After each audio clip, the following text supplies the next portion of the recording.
Chapter 39. A troubled state and a foolish joke. Stickles took me aside the next day, and opened all his business to me, whether I would or not. But I gave him clearly to understand that he was not to be vexed with me, neither to regard me as in any way dishonest, if I should use for my own purpose, or for the benefit of my friends, any part of the knowledge and privity thus enforced upon me. To this he agreed quite readily, but upon the express provision that I should do nothing to thwart his schemes, neither unfold them to anyone, but otherwise be allowed to act according to my own conscience, and as consisted with the honor of a loyal gentleman, for so he was pleased to term me. Now what he said lay in no great compass and may be summed in smaller still, especially as people know the chief part of it already. Disaffection to the king, or rather dislike to his brother James, and fear of Roman ascendancy, had existed now for several years, and of late were spreading rapidly. Partly through the downright arrogance of the Tory faction, the cruelty and austerity of the Duke of York, the corruption of justice, and confiscation of ancient rights and charters. Partly through jealousy of the French king, and his potent voice in our affairs. And partly, or perhaps one might even say, mainly, through that natural tide in all political channels, which verily moves as if it had the moon itself for its mistress. No sooner is a thing done and fixed, being set far in advance perhaps of all that was done before, like a new mole in the sea, but immediately the waters retire, lest they should undo it. And everyone says how fine it is, but leaves other people to walk on it. Then after a while, the vague endless ocean, having retired and lain still without a breeze or murmur, frets and heaves again with impulse, or with lashes laid on it. And in one great surge advances over every rampart. And so there was at the time I speak of, a great surge in England, not rolling yet, but seething. And one which 1,000 chief justices, and 1,000,000 Jeremy Stickles, should never be able to stop or turn, by stringing up men in front of it, any more than a rope of onions can repulse a volcano. But the worst of it was that this great movement took a wrong channel at first, not only missing legitimate line, but roaring out that the back ditch way was the true and established course of it. Against this rash and random current nearly all the ancient mariners of the state were set, not to allow the brave ship to drift there, though some little boats might try it. For the present there seemed to be a pause, with no open onset, but people on the shore expecting, each according to his wishes, and the feel of his own finger, whence the rush of wind should come which might direct the water. Now, to reduce high figures of speech into our own little numerals, all the towns of Somersetshire and half the towns of Devonshire were full of pushing eager people, ready to swallow anything, or to make others swallow it. Whether they believed the folly about the black box, and all that stuff, is not for me to say, only one thing I know, they pretended to do so, and persuaded the ignorant rustics. Taunton, Bridgewater, Minehead, and Dulverton took the lead of the other towns in utterance of their discontent, and threats of what they meant to do if ever a papist dared to climb the Protestant throne of England. On the other hand, the Tory leaders were not as yet under apprehension of an immediate outbreak, and feared to damage their own cause by premature coercion. For the struggle was not very likely to begin in earnest during the life of the present king, unless he should, as some people hoped, be so far emboldened as to make public profession of the faith which he held, if any. So the Tory policy was to watch, not indeed permitting their opponents to gather strength, and muster in armed force or with order, but being well apprised of all their schemes and intended movements, to wait for some bold overt act, and then to strike severely. And as a Tory watchman, or spy, as the Whigs would call him, Jeremy Stickles was now among us, and his duty was threefold. First, and most ostensibly, to see to the levying of poundage in the little haven of Lynmouth, and farther up the coast, which was now becoming a place of resort for the folk whom we call smugglers. That is to say, who land their goods without regard to king's revenue as by law established. And indeed there had been no officer appointed to take toll, until one had been sent to Minehead, not so very long before. The excise as well, which had been ordered in the time of the Long Parliament, had been little heeded by the people hereabouts. Second, his duty was, though only the Doones had discovered it, to watch those outlaws narrowly, and report of their manners, which were scanty, doings, which were too manifold. Reputation, which was execrable, and politics, whether true to the king and the pope, or otherwise. Jeremy Stickles' third business was entirely political. To learn the temper of our people and the gentle families, to watch the movements of the trained bands, which could not always be trusted. To discover any collecting of arms and drilling of men among us, to prevent, if need were, by open force, any importation of gunpowder, of which there had been some rumor. In a word, to observe and forestall the enemy. Now in providing for this last-mentioned service, the government had made a great mistake, doubtless through their anxiety to escape any public attention. For all the disposable force at their emissaries' command amounted to no more than a score of musketeers, and these so divided along the coast as scarcely to suffice for the duty of sentinels. He held a commission, it is true, for the employment of the train bands, but upon the understanding that he was not to call upon them, except as a last resource, for any political object. Although he might use them against the Doones as private criminals, if found needful, and supposing that he could get them. So you see, John, he said in conclusion, I have more work than tools to do it with. I am heartily sorry I ever accepted such a mixed and meagre commission. At the bottom of it lies, I am well convinced, not only the desire to keep things quiet, but the paltry jealousy of the military people. Because I am not a colonel, forsooth, or a captain in His Majesty's service, it would never do to trust me with a company of soldiers. And yet they would not send either colonel or captain, for fear of a stir in the rustic mind. The only thing that I can do with any chance of success, is to rout out these vile Doone fellows, and burn their houses over their heads. Now what think you of that, John Ridd? Destroy the town of the Doones, I said, and all the Doones inside it. Surely, Jeremy, you would never think of such a cruel act as that. A cruel act, John. It would be a mercy for at least 3 counties. No doubt you folk, who live so near, are well accustomed to them, and would miss your liveliness in coming home after nightfall, and the joy of finding your sheep and cattle right, when you not expected it. But after a while you might get used to the dullness of being safe in your beds, and not losing your sisters and sweethearts. Surely, on the whole, it is as pleasant not to be robbed as to be robbed. I think we should miss them very much, I answered after consideration. For the possibility of having no Doones had never yet occurred to me, and we all were so thoroughly used to them, and allowed for it in our year's reckoning. I am sure we should miss them very sadly, and something worse would come of it. Thou art the staunchest of all staunch Tories, cried Stickles, laughing, as he shook my hand. Thou believest in the divine right of robbers, who are good enough to steal thy own fat sheep. I am a jolly Tory, John, but thou art 10 times jollier, oh. The grief in thy face at the thought of being robbed no longer. He laughed in a very unseemly manner, while I described nothing to laugh about.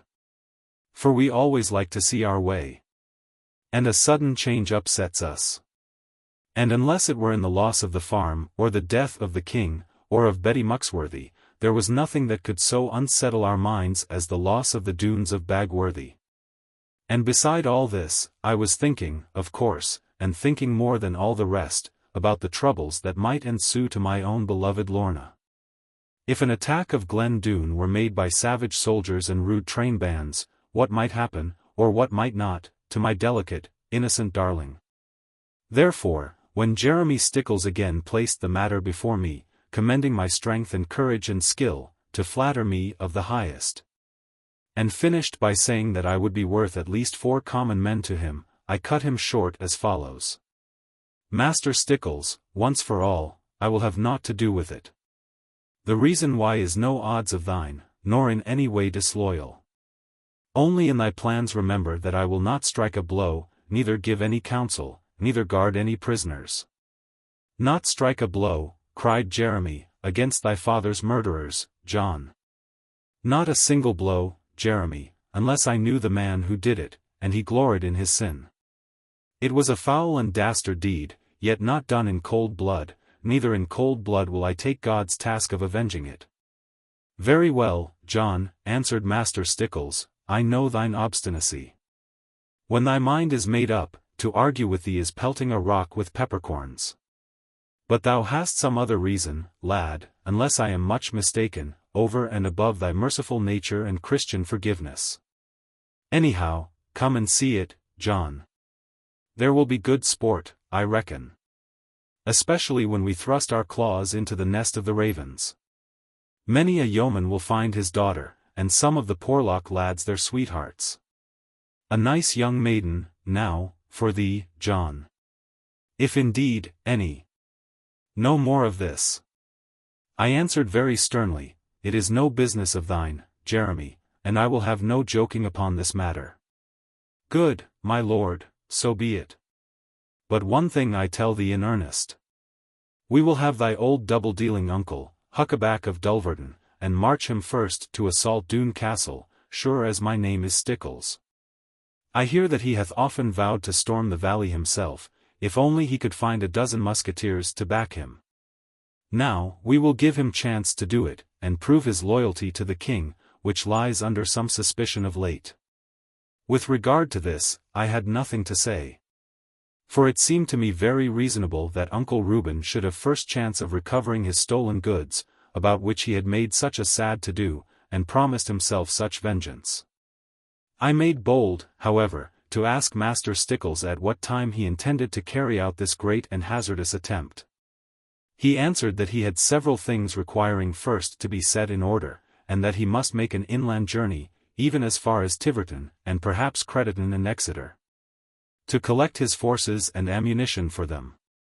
For he meant to have some of the yeomanry as well as of the trained bands, so that if the Doones should sally forth, as perhaps they would, on horseback, cavalry might be there to meet them, and cut them off from returning. All this made me very uncomfortable, for many and many reasons, the chief and foremost being of course my anxiety about Lorna. If the attack succeeded, what was to become of her? Who would rescue her from the brutal soldiers, even supposing that she escaped from the hands of her own people, during the danger and ferocity? And in smaller ways, I was much put out. For instance, who would insure our corn ricks, sheep, and cattle, and even our fat pigs, now coming on for bacon, against the spreading all over the country of unlicensed marauders? The Doones had their rights, and understood them, and took them according to prescription, even as the parsons had, and the lords of manors, and the king himself, God save him. But how were these low soldiering fellows, half-starved at home very likely, and only too glad of the fat of the land, and ready, according to our proverb, to burn the paper they fried in? Who were they to come hectoring and heroing over us, and heliogabalizing, with our pretty sisters to cook for them, and be chucked under chin perhaps afterwards? There is nothing England hates so much, according to my sense of it, as that fellows taken from plough-tail, cart-tail, pot-houses and parish stocks should be hoisted and foisted upon us, after a few months' drilling, and their lying shaped into truckling, as defenders of the public weal, and heroes of the universe. In another way I was vexed, moreover, for after all we must consider the opinions of our neighbours, namely, that I knew quite well how everybody for 10 miles round, for my fame must have been at least that wide, after all my wrestling, would lift up hands and cry out thus, black shame on John Ridd, if he lets them go without him. Putting all these things together, as well as many others, which your own wits will suggest to you, it is impossible but what you will freely acknowledge that this unfortunate John Ridd was now in a cloven stick. There was Lorna, my love and life, bound by her duty to that old vill, nay, I mean to her good grandfather, who could now do little mischief, and therefore deserved all praise, Lorna bound, at any rate, by her womanly feelings, if not by sense of duty, to remain in the thick danger, with nobody to protect her, but everybody to covet her, for beauty and position. Here was all the country roused with violent excitement, at the chance of snapping at the Doones, and not only getting tit for tat, but every young man promising his sweetheart a gold chain, and his mother at least a shilling. And here was our own Moyard, better filled than we could remember, and perhaps every sheaf in it destined to be burned or stolen, before we had finished the bread we had baked. Among all these troubles, there was, however, or seemed to be, one comfort. Tom Faggus returned from London very proudly and very happily, with a royal pardon in black and white, which everybody admired the more, because no one could read a word of it. The squire himself acknowledged cheerfully that he could sooner take 50 purses than read a single line of it. Some people indeed went so far as to say that the parchment was made from a sheep Tom had stolen, and that was why it prevaricated so in giving him a character. But I, knowing something by this time, of lawyers, was able to contradict them, affirming that the wolf had more than the sheep to do with this matter. For, according to our old saying, the 3 learned professions live by roguery on the 3 parts of a man. The doctor mauls our bodies. The parson starves our souls, but the lawyer must be the adroitest knave, for he has to ensnare our minds. Therefore he takes a careful delight in covering his traps and engines with a spread of dead-leaf words, whereof himself knows little more than half the way to spell them. But now Tom Faggus, although having wit to gallop away on his strawberry mare, with the speed of terror, from lawyers, having paid them with money too honest to stop, yet fell into a reckless adventure, ere ever he came home, from which any lawyer would have saved him, although he ought to have needed none beyond common thought for dear Annie. Now I am, and ever have been, so vexed about this story that I cannot tell it pleasantly, as I try to write in general, in my own words and manner. Therefore I will let John Fry, whom I have robbed of another story, to which he was more entitled, and whom I have robbed of many speeches, which he thought very excellent, lest I should grieve anyone with his lack of education, the last lack he ever felt, by the by, now with your good leave. I will allow poor John to tell this tale, in his own words and style, which he has a perfect right to do, having been the first to tell us. For Squire Faggus kept it close, not trusting even Annie with it, or at least she said so. Because no man knows much of his sweetheart's tongue, until she has borne him a child or 2. Only before John begins his story, this I would say, in duty to him, and in common honesty, that I dare not write down some few of his words, because they are not convenient, for dialect or other causes, and that I cannot find any way of spelling many of the words which I do repeat, so that people, not born on Exmoor, may know how he pronounced them, even if they could bring their lips and their legs to the proper attitude. And in this I speak advisedly, having observed some 1,000 times that the manner a man has of spreading his legs, and bending his knees, or stiffening, and even the way he will set his heel, make all the difference in his tone, and time of casting his voice aright, and power of coming home to you. We always liked John's stories, not for any wit in them, but because we laughed at the man, rather than the matter. The way he held his head was enough, with his chin fixed hard like a certainty, especially during his biggest lie, not a sign of a smile in his lips or nose, but a power of not laughing, and his eyes not turning to anybody, unless somebody had too much of it, as young girls always do, and went over the brink of laughter. Thereupon it was good to see John Fry. How he looked gravely first at the laughter, as much as to ask, "What is it now?" Then if the fool went laughing more, as he or she was sure to do upon that dry inquiry, John would look again, to be sure of it, and then at somebody else to learn whether the laugh had company. Then if he got another grin, all his mirth came out in glory, with a sudden break, and he wiped his lips, and was grave again. Now John, being too much encouraged by the girls, of which I could never break them, came into the house that December evening, with every inch of him full of a tale. Annie saw it, and Lizzie, of course, and even I, in the gloom of great evils, perceived that John was a loaded gun, but I did not care to explode him. Now nothing primed him so hotly as this. If you wanted to hear all John Fry had heard, the surest of all sure ways to it was, to pretend not to care for a word of it.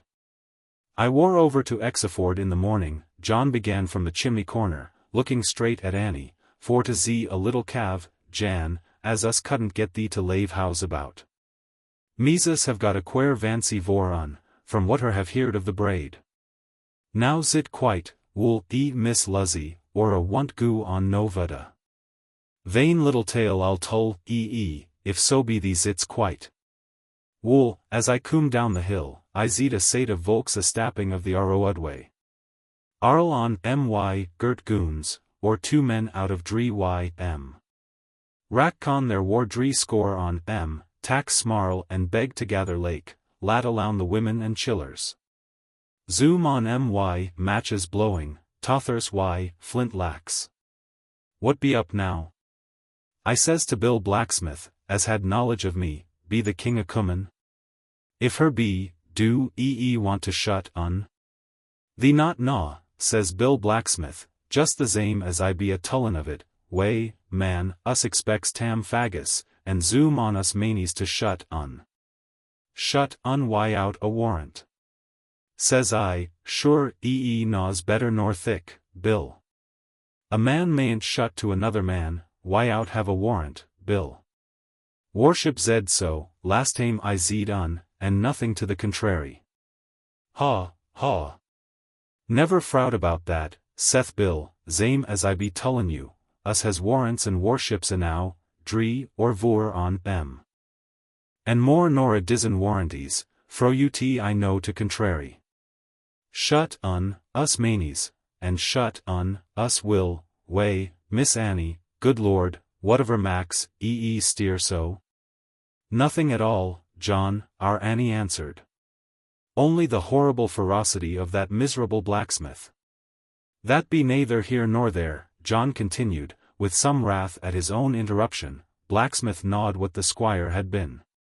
And veyard to lose his own custom, if squire tuck to shoein again. Shut any man I would mizzle as intervared my trade lake. Lucky for thee, said Bill Blacksmith, as thee beast so shart and fat, January dree on us war a goin to shut, till us seed how fat thee was, January.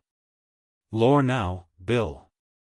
I answered why, a girt cold swat upon me, shut me, Bill, and my own waif niver drame of it. Here John Fry looked round the kitchen, for he had never said anything of the kind, I doubt.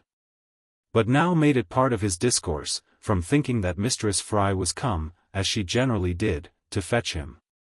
Wool done then, Jan Vry, said the woman, who had entered quietly, but was only our old Molly. What handsome manners thee hast gat, Jan, to spake so well of thy waif lake. After Arl the lafe she leads thee. Put thee pot on the fire, old woman, and bile thee own backen. John answered her, very sharply, nobody no rate to meddle why, a man's bad but himsel. Wool, here was all these here men a-waitin, zoom harzas, zoom out, the common voke long girt guns, and the quality girt broadswords. Who war there? Why lat me zee. There war Squire Maunder, here John assumed his full historical key, him the pot to his victual place. And Sir Richard Blewett shaking over the zaddle, and Squire Sandford of Lee, him the long nose and one eye, and Sir Gronus Batchilder over to Ninehead Court, and ever so many more on tooling up how they was Arl goin to be promoted, for kitching of Tom Faggus. Hope to God, says I to Mizzle, poor Tom want coom here today, Arl up with her, if doeth, and who be there to succeed Mark me now, all these charps was good to shut as her coom crossed the water be weighed enow there and stony, but no deeper than my knee place. The cas en goo no vada, Bill Blacksmith saith to me, nobody load to cross the vord, until such time as Faggus coom, plaise God us may mak sure of Amen, so be it, says I. God knoweth I be never in any hurry, and would zo honour stop nor goo on most tames. Why, that I pulled my victuals out, and zat a horsebark, otten, of and uncommon good they was. Won't us have this tame just, saith Tim Potter, as keepeth the bull there, and yet I be sorry for But a man must cape the law, her must, so be her can only learn it. And now poor Tom will swing as high as the tops of they girt hashes there. Just the kitch unversed, says I, my sure rope, the body to my sure by. Hurrah! Here be another now, saith Bill Blacksmith, grinning, another coom to help us. What a grave gentleman. A worship of the pace, at last. For a gentleman, on a cue-ball horse, was coming slowly down the hill on t'other side of water, looking at us in a friendly way, and with a long paper standing forth the lining of his coat lake.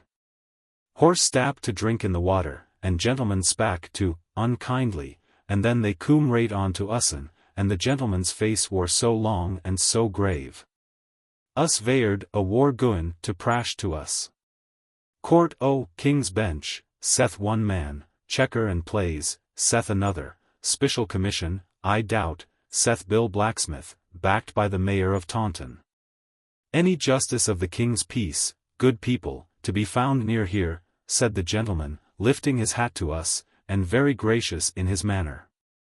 Your honour, saith Bill, with his hat off his head, there be 6 or 7 warships here, Arlon am very wise, uns Squire Maunder there be the zinier. So the gentleman rode up to Squire Maunder, and raised his cocked hat in a manner that took the squire out of countenance, for he could not do the like of it. Sir, said he, good and worshipful sir, I am here to claim your good advice and valour, for purposes of justice. I hold his Majesty's commission, to make to cease a notorious rogue, whose name is Thomas Faggus. With that he offered his commission. But Squire Maunder told the truth, that he could not read even words in print, much less written characters. For then the other magistrates rode up, and put their heads together, how to meet the London gentleman without loss of importance. There war one of 'em as could read petit ver, and her made out king's mark upon it, and he bowed upon his horse to the gentleman, and he laid his hand on his heart and said, Worshipful sir, we, as has the honour of his gracious Majesty's commission, are entirely at your service, and crave instructions from you. Then a waving of hats began, and a bowing, and making of legs to one another, sich as never war zed afore. But none of 'em arl, for air and bratting, cud nay the gentleman with the long grave face. Your worships have posted the men right well, saith he with another bow all round. Surely that big rogue will have no chance left among so many valiant musketeers. Ha! What see I there, my friend? Rust in the pan of your gun. That gun would never go off, sure as I am the king's commissioner. And I see another just as bad, and lo, there the third. Pardon me, gentlemen, I have been so used to his Majesty's ordnance yards. But I fear that bold rogue would ride through all of you, and laugh at your worship's beards, by George. But what shall us do? Squire Maunder axed, I vear there be no oil here. Discharge your pieces, gentlemen, and let the men do the same, or at least let us try to discharge them, and load again with fresh powder. It is the fog of the morning hath spoiled the priming. That rogue is not in sight yet, but God knows we must not be asleep with him, or what will his Majesty say to me, if we let him slip once more? Excellent, wondrous well said, good sir, Squire Maunder answered him, I never should have thought of that now. Bill Blacksmith, tell all the men to be ready to shoot up into the air, directly I give the word. Now, are you ready there, Bill? All ready, your worship, saith Bill, saluting like a soldier. Then, 1, 2, 3, and shut, cries Squire Maunder, standing up in the irons of his stirrups. Thereupon they all blazed out, and the noise of it went all round the hills. With a girt thick cloud arising, and all the air smelling of powder. Before the cloud was gone so much as 10 yards on the wind, the gentleman on the cue-balled horse shuts up his face like a pair of nutcracks, as wide as it was long before. And out he pulls 2 girt pistols longside of zaddle, and clap one to Squire Maunder's head, and t'other to Sir Richard Blewett's. Hand forth your money and all your warrants, he saith like a clap of thunder, gentlemen, have you now the wit to apprehend Tom Faggus? Squire Maunder swore so that he ought to be fined. But he pulled out his purse none the slower for that, and so did Sir Richard Blewett. First man I see go to load a gun, I'll GIE on the bullet to do it with, said Tom. For you see it was him and no other, looking quietly round upon all of them. Then he robbed all the rest of their warships, as pleasant as might be. And he saith, Now, gentlemen, do your duty, serve your warrants afore you imprison me. With that he made them give up all the warrants, and he stuck them in the band of his hat, and then he made a bow with it. Good morning to your worships now, and a Merry Christmas all of you. And the merrier both for rich and poor, when gentlemen see their almsgiving. Lest you deny yourselves the pleasure, I will aid your worships. And to save you the trouble of following me, when your guns be loaded, this is my strawberry mare, gentlemen, only with a little cream on her. Gentlemen all, in the name of the king, I thank you. All this while he was casting their money among the poor folk by the handful. And then he spak kindly to the red mare, and wore over the back of the hill in 2 seconds, and best part of 2 mail away, I reckon, afore ever a gun war loaded. 5. Chapter 40. 2 Fools Together. That story of John Fry's, instead of causing any amusement, gave us great disquietude. Not only because it showed that Tom Faggus could not resist sudden temptation and the delight of wildness, but also that we greatly feared lest the king's pardon might be annulled, and all his kindness cancelled, by a reckless deed of that sort. It was true, as Annie insisted continually, even with tears, to wear in her arguments, that Tom had not brought away anything, except the warrants, which were of no use at all. After receipt of the pardon, neither had he used any violence, except just to frighten people. But could it be established, even towards Christmas time, that Tom had a right to give alms, right and left, out of other people's money?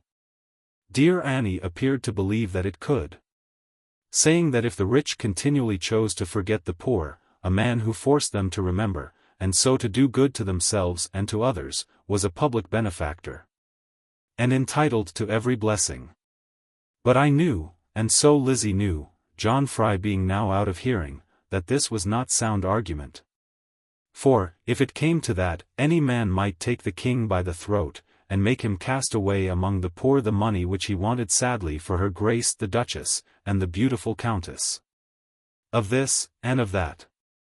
Lizzie, of course, knew nothing about his Majesty's diversions, which were not fit for a young maid's thoughts, but I now put the form of the argument as it occurred to me. Therefore I said, once for all, and both my sisters always listened when I used the deep voice from my chest. Tom Faggus hath done wrong herein, wrong to himself, and to our Annie. All he need have done was to show his pardon, and the magistrates would have rejoiced with him. He might have led a most godly life, and have been respected by everybody. And knowing how brave Tom is, I thought that he would have done as much. Now if I were in love with a maid, I put it thus for the sake of poor Lizzie, never would I so imperil my life, and her fortune in life along with me, for the sake of a poor diversion. A man's first duty is to the women, who are forced to hang upon him. Oh, John, not that horrible word, cried Annie, to my great surprise, and serious interruption, oh, John, any word but that. And she burst forth crying terribly. What word, Lizzie? What does the wench mean? I asked, in the saddest vexation, seeing no good to ask Annie at all, for she carried on most dreadfully. Don't you know, you stupid lout, said Lizzie, completing my wonderment, by the scorn of her quicker intelligence, if you don't know, ax about? And with that, I was forced to be content. For Lizzie took Annie in such a manner, on purpose to vex me, as I could see, with her head drooping down, and her hair coming over, and tears and sobs rising and falling, to boot. Without either order or reason, that seeing no good for a man to do, since neither of them was Lorna, I even went out into the courtyard, and smoked a pipe. And wondered what on earth is the meaning of women. Now in this I was wrong and unreasonable, as all women will acknowledge. But sometimes a man is so put out, by the way they take on about nothing, that he really cannot help thinking, for at least a minute, that women are a mistake forever, and hence are forever mistaken. Nevertheless I could not see that any of these great thoughts and ideas applied at all to my Lorna, but that she was a different being. Not woman enough to do anything bad, yet enough of a woman for man to adore. And now a thing came to pass which tested my adoration pretty sharply, inasmuch as I would far liefer faced Carver Doone and his father, nay, even the roaring lion himself with his hoofs and flaming nostrils, than have met, in cold blood, Sir Ensor Doone, the founder of all the colony, and the fear of the very fiercest. But that I was forced to do at this time, and in the manner following. When I went up one morning to look for my 7 rooks' nests, behold there were but 6 to be seen. For the topmost of them all was gone, and the most conspicuous. I looked, and rubbed my eyes, and turned to try them by other sights, and then I looked again. Yes, there could be no doubt about it, the signal was made for me to come, because my love was in danger. For me to enter the valley now, during the broad daylight, could have brought no comfort, but only harm to the maiden and certain death to myself. Yet it was more than I could do to keep altogether at distance. Therefore I ran to the nearest place where I could remain unseen, and watched the glen from the wooded height, for hours and hours, impatiently. However, no impatience of mine made any difference in the scene upon which I was gazing. In the part of the valley which I could see, there was nothing moving, except the water, and a few stolen cows, going sadly along, as if knowing that they had no honest right there. It sank very heavily into my heart, with all the beds of dead leaves around it, and there was nothing I cared to do, except blow on my fingers, and long for more wit. For a frost was beginning, which made a great difference to Lorna and to myself, I trow, as well as to all the 5 million people who dwell in this island of England. Such a frost as never I saw before, 6 neither hope ever to see again. A time when it was impossible to milk a cow for icicles, or for a man to shave some of his beard, as I liked to do for Lorna's sake. Because she was so smooth, without blunting his razor on hard grey ice. No man could keep yet, as we say, even though he abandoned his work altogether, and thumped himself, all on the chest and the front, till his frozen hands would have been bleeding except for the cold that kept still all his veins. However, at present there was no frost, although for a fortnight threatening. And I was too young to know the meaning of the way the dead leaves hung, and the worm casts prickling like women's combs, and the leaden tone upon everything, and the dead weight of the sky. Will Watcombe, the old man at Lynmouth, who had been half over the world almost, and who talked so much of the Gulf Stream, had, as I afterwards called to mind, foretold a very bitter winter this year. But no one would listen to him because there were not so many hips and haws as usual. Whereas we have all learned from our grandfathers that Providence never sends very hard winters, without having furnished a large supply of berries for the birds to feed upon. It was lucky for me, while I waited here, that our very best sheepdog, Old Watch, had chosen to accompany me that day. For otherwise I must have had no dinner, being unpersuaded, even by that, to quit my survey of the valley. However, by aid of poor Watch, I contrived to obtain a supply of food. For I sent him home with a note to Annie fastened upon his chest. And in less than an hour back he came, proud enough to wag his tail off, with his tongue hanging out from the speed of his journey, and a large lump of bread and of bacon fastened in a napkin around his neck. I had not told my sister, of course, what was toward, for why should I make her anxious? When it grew towards dark, I was just beginning to prepare for my circuit around the hills. But suddenly Watch gave a long low growl. I kept myself close as possible, and ordered the dog to be silent, and presently saw a short figure approaching from a thickly wooded hollow on the left side of my hiding place. It was the same figure I had seen once before in the moonlight, at Plover's Barrows, and proved, to my great delight, to be the little maid Gwenny Carfax.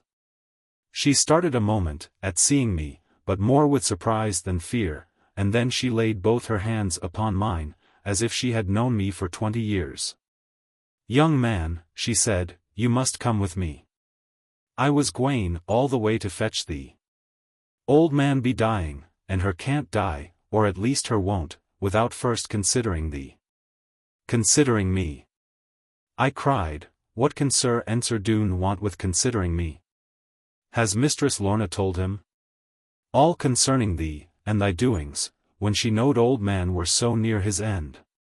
That vexed he was about thy low blood, thought her would come to life again, on purpose for to bait, e.e. But after all, there can't be scarcely such bad luck as that. Now, if her strook thee, thou must take it, there be no denying of fire I have seen afore, hot and red, and raging, but I never seen cold fire afore, and it mocketh me burn and shiver. And in truth, it made me both burn and shiver, to know that I must either go straight to the presence of Sir Ensor Doone, or give up Lorna, once for all, and rightly be despised by her. For the first time of my life, I thought that she had not acted fairly. Why not leave the old man in peace, without vexing him about my affair? But presently I saw again that in this matter she was right. That she could not receive the old man's blessing, supposing that he had one to give, which even a worse man might suppose, while she deceived him about herself, and the life she had undertaken. Therefore, with great misgiving of myself, but no ill thought of my darling, I sent Watch home, and followed Gwenny, who led me along very rapidly, with her short broad form gliding down the hollow, from which she had first appeared. Here at the bottom, she entered a thicket of grey ash stubs and black holly, with rocks around it gnarled with roots, and hung with masks of ivy. Here in a dark and lonely corner, with a pixie ring before it, she came to a narrow door, very brown and solid, looking like a trunk of wood at a little distance. This she opened, without a key, by stooping down and pressing it, where the threshold met the jamb, and then she ran in very nimbly, but I was forced to be bent in two, and even so without comfort. The passage was close and difficult, and as dark as any black pitch, but it was not long, be it as it might, and in that there was some comfort. We came out soon at the other end, and were at the top of Doone Valley. In the chilly dusk air, it looked most untempting, especially during that state of mind under which I was laboring. As we crossed towards the captain's house, we met a couple of great Doones lounging by the waterside. Gwenny said something to them, and although they stared very hard at me, they let me pass without hindrance. It is not too much to say that when the little maid opened Sir Ensor's door, my heart thumped, quite as much with terror as with hope of Lorna's presence. But in a moment the fear was gone, for Lorna was trembling in my arms, and my courage rose to comfort her. The darling feared, beyond all things else, lest I should be offended with her for what she had said to her grandfather, and for dragging me into his presence. But I told her almost a falsehood, the first, and the last, that ever I did tell her, to wit, that I cared not that much, and showed her the tip of my thumb as I said it, for old Sir Ensor, and all his wrath, so long as I had his granddaughter's love. Now I tried to think this as I said it, so as to save it from being a lie, but somehow or other it did not answer, and I was vexed with myself both ways. But Lorna took me by the hand as bravely as she could, and led me into a little passage where I could hear the river moaning and the branches rustling. Here I passed as long a minute as fear ever cheated time of, saying to myself continually that there was nothing to be frightened at, yet growing more and more afraid by reason of so reasoning. At last my Lorna came back very pale, as I saw by the candle she carried, and whispered, "Now be patient, dearest. Never mind what he says to you, neither attempt to answer him. Look at him gently and steadfastly, and, if you can, with some show of reverence, but above all things, no compassion, it drives him almost mad. Now come, walk very quietly." She led me into a cold, dark room, rough and very gloomy, although with 2 candles burning. I took little heed of the things in it, though I marked that the window was open. That which I heeded was an old man, very stern and comely, with death upon his countenance, yet not lying in his bed, but set upright in a chair, with a loose red cloak thrown over him. Upon this his white hair fell, and his pallid fingers lay in a ghastly fashion without a sign of life or movement or of the power that kept him up, all rigid, calm, and relentless. Only in his great black eyes, fixed upon me solemnly, all the power of his body dwelt, all the life of his soul was burning. I could not look at him very nicely, being afeard of the death in his face, and most afeard to show it. And to tell the truth, my poor blue eyes fell away from the blackness of his, as if it had been my coffin plate. Therefore I made a low obeisance, and tried not to shiver. Only I groaned that Lorna thought it good manners to leave us two together. Ah, said the old man, and his voice seemed to come from a cavern of skeletons, are you that great John Ridd? John Ridd is my name, your honour, was all that I could answer, and I hope your worship is better. Child, have you sense enough to know what you have been doing? Yes, I knew right well, I answered, that I have set mine eyes far above my rank. Are you ignorant that Lorna Doone is born of the oldest families remaining in North Europe? I was ignorant of that, your worship, yet I knew of her high descent from the Doones of Bagworthy. The old man's eyes, like fire, probed me whether I was jesting. Then perceiving how grave I was, and thinking that I could not laugh, as many people suppose of me, he took on himself to make good the deficiency with a very bitter smile. And know you of your own low descent from the Ridds of Or? Sir, I answered, being as yet unaccustomed to this style of speech, the Ridds of Or have been honest men twice as long as the Doones have been rogues. I would not answer for that, John, Sir Ensor replied, very quietly, when I expected fury. If it be so, thy family is the very oldest in Europe. Now hearken to me, boy, or clown, or honest fool, or whatever thou art, hearken to an old man's words, who has not many hours to live. There is nothing in this world to fear, nothing to revere or trust, nothing even to hope for, least of all, is there aught to love. I hope your worship is not quite right, I answered, with great misgivings, else it is a sad mistake for anybody to live, sir. Therefore, he continued, as if I had never spoken, though it may seem hard for a week or two, like the loss of any other toy, I deprive you of nothing, but add to your comfort. And, if there be such a thing, to your happiness, when I forbid you ever to see that foolish child again. All marriage is a wretched farce, even when man and wife belong to the same rank of life, have temper well assorted, similar likes and dislikes, and about the same pittance of mind. But when they are not so matched, the farce would become a long, dull tragedy, if anything were worth lamenting. There, I have reasoned enough with you, I am not in the habit of reasoning. Though I have little confidence in man's honor, I have some reliance in woman's pride. You will pledge your word in Lorna's presence never to see or to seek her again. Never even to think of her more. Now call her, for I am weary. He kept his great eyes fixed upon me with their icy fire, as if he scorned both life and death, and on his haughty lips some slight amusement at my trouble.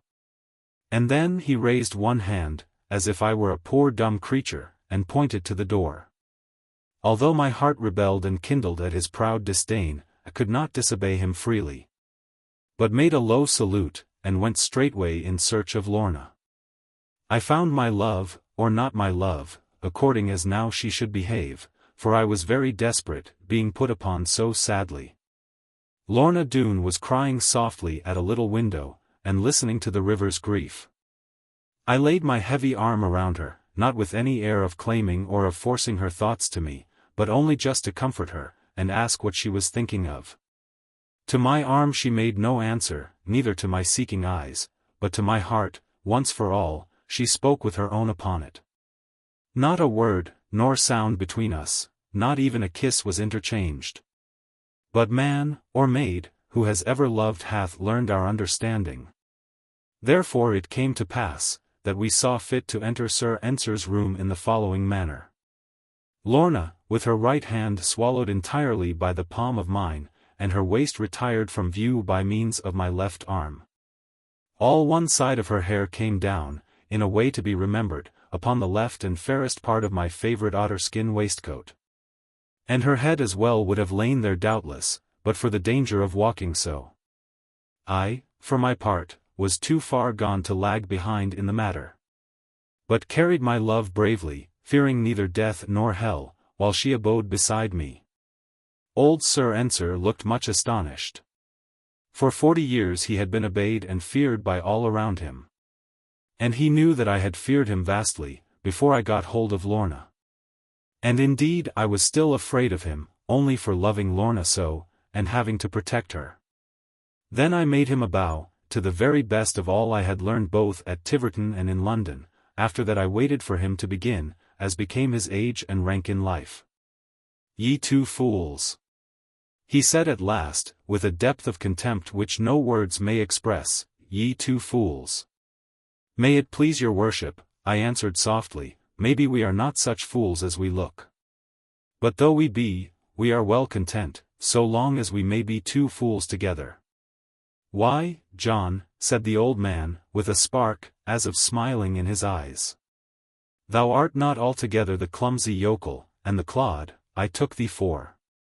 "Oh, no, grandfather, oh, dear grandfather," cried Lorna, with such zeal and flashing, that her hands went forward. "Nobody knows what John Ridd is, because he is so modest. I mean, nobody except me, dear." And here she turned to me again, and rose upon tiptoe, and kissed me.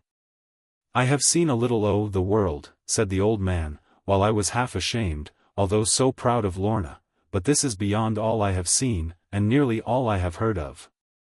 It is more fit for southern climates than for the fogs of Exmoor.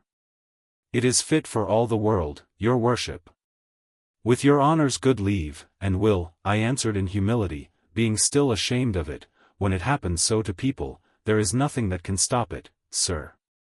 Now Sir Ensor Doone was leaning back upon his brown chair-rail, which was built like a triangle, as in old farmhouses, from one of which it had come, no doubt, free from expense or gratitude.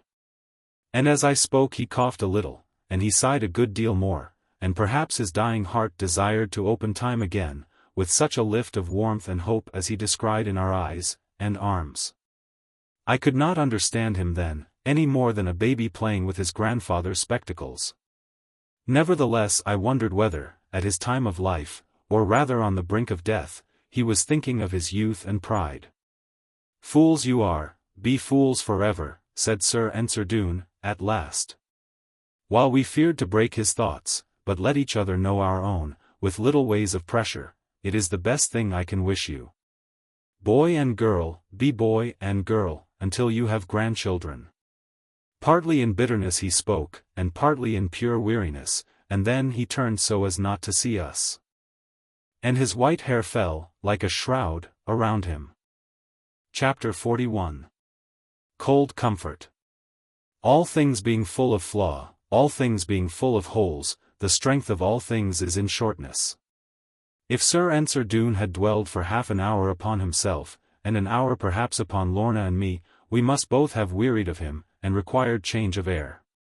But now I longed to see and know a great deal more about him, and hoped that he might not go to heaven for at least a week or more.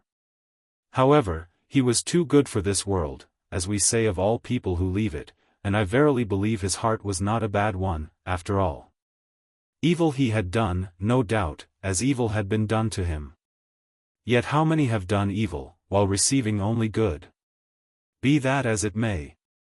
And not vexing a question, settled forever without our votes, let us own that he was, at least, a brave and courteous gentleman. And his loss aroused great lamentation, not among the Doones alone, and the women they had carried off, but also of the general public, and many even of the magistrates. For several miles round Exmoor. And this, not only from fear lest one more wicked might succeed him, as appeared indeed too probable, but from true admiration of his strong will, and sympathy with his misfortunes. I will not deceive anyone, by saying that Sir Ensor Doone gave, in so many words, his consent to my resolve about Lorna. This he never did, except by his speech last written down. From which as he mentioned grandchildren, a lawyer perhaps might have argued it. Not but what he may have meant to bestow on us his blessing. Only that he died next day, without taking the trouble to do it.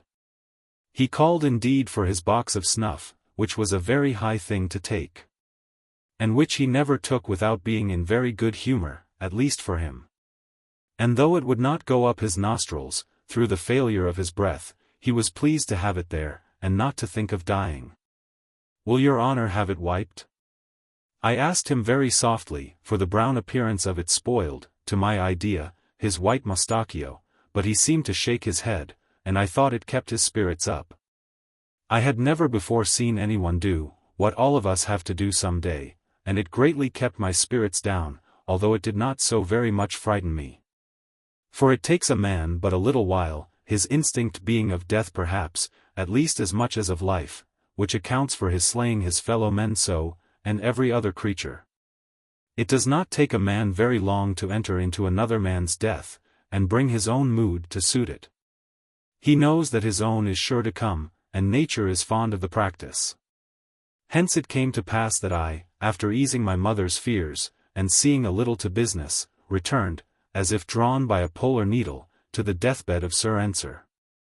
There was some little confusion, people wanting to get away, and people trying to come in, from downright curiosity, of all things the most hateful, and others making great to-do.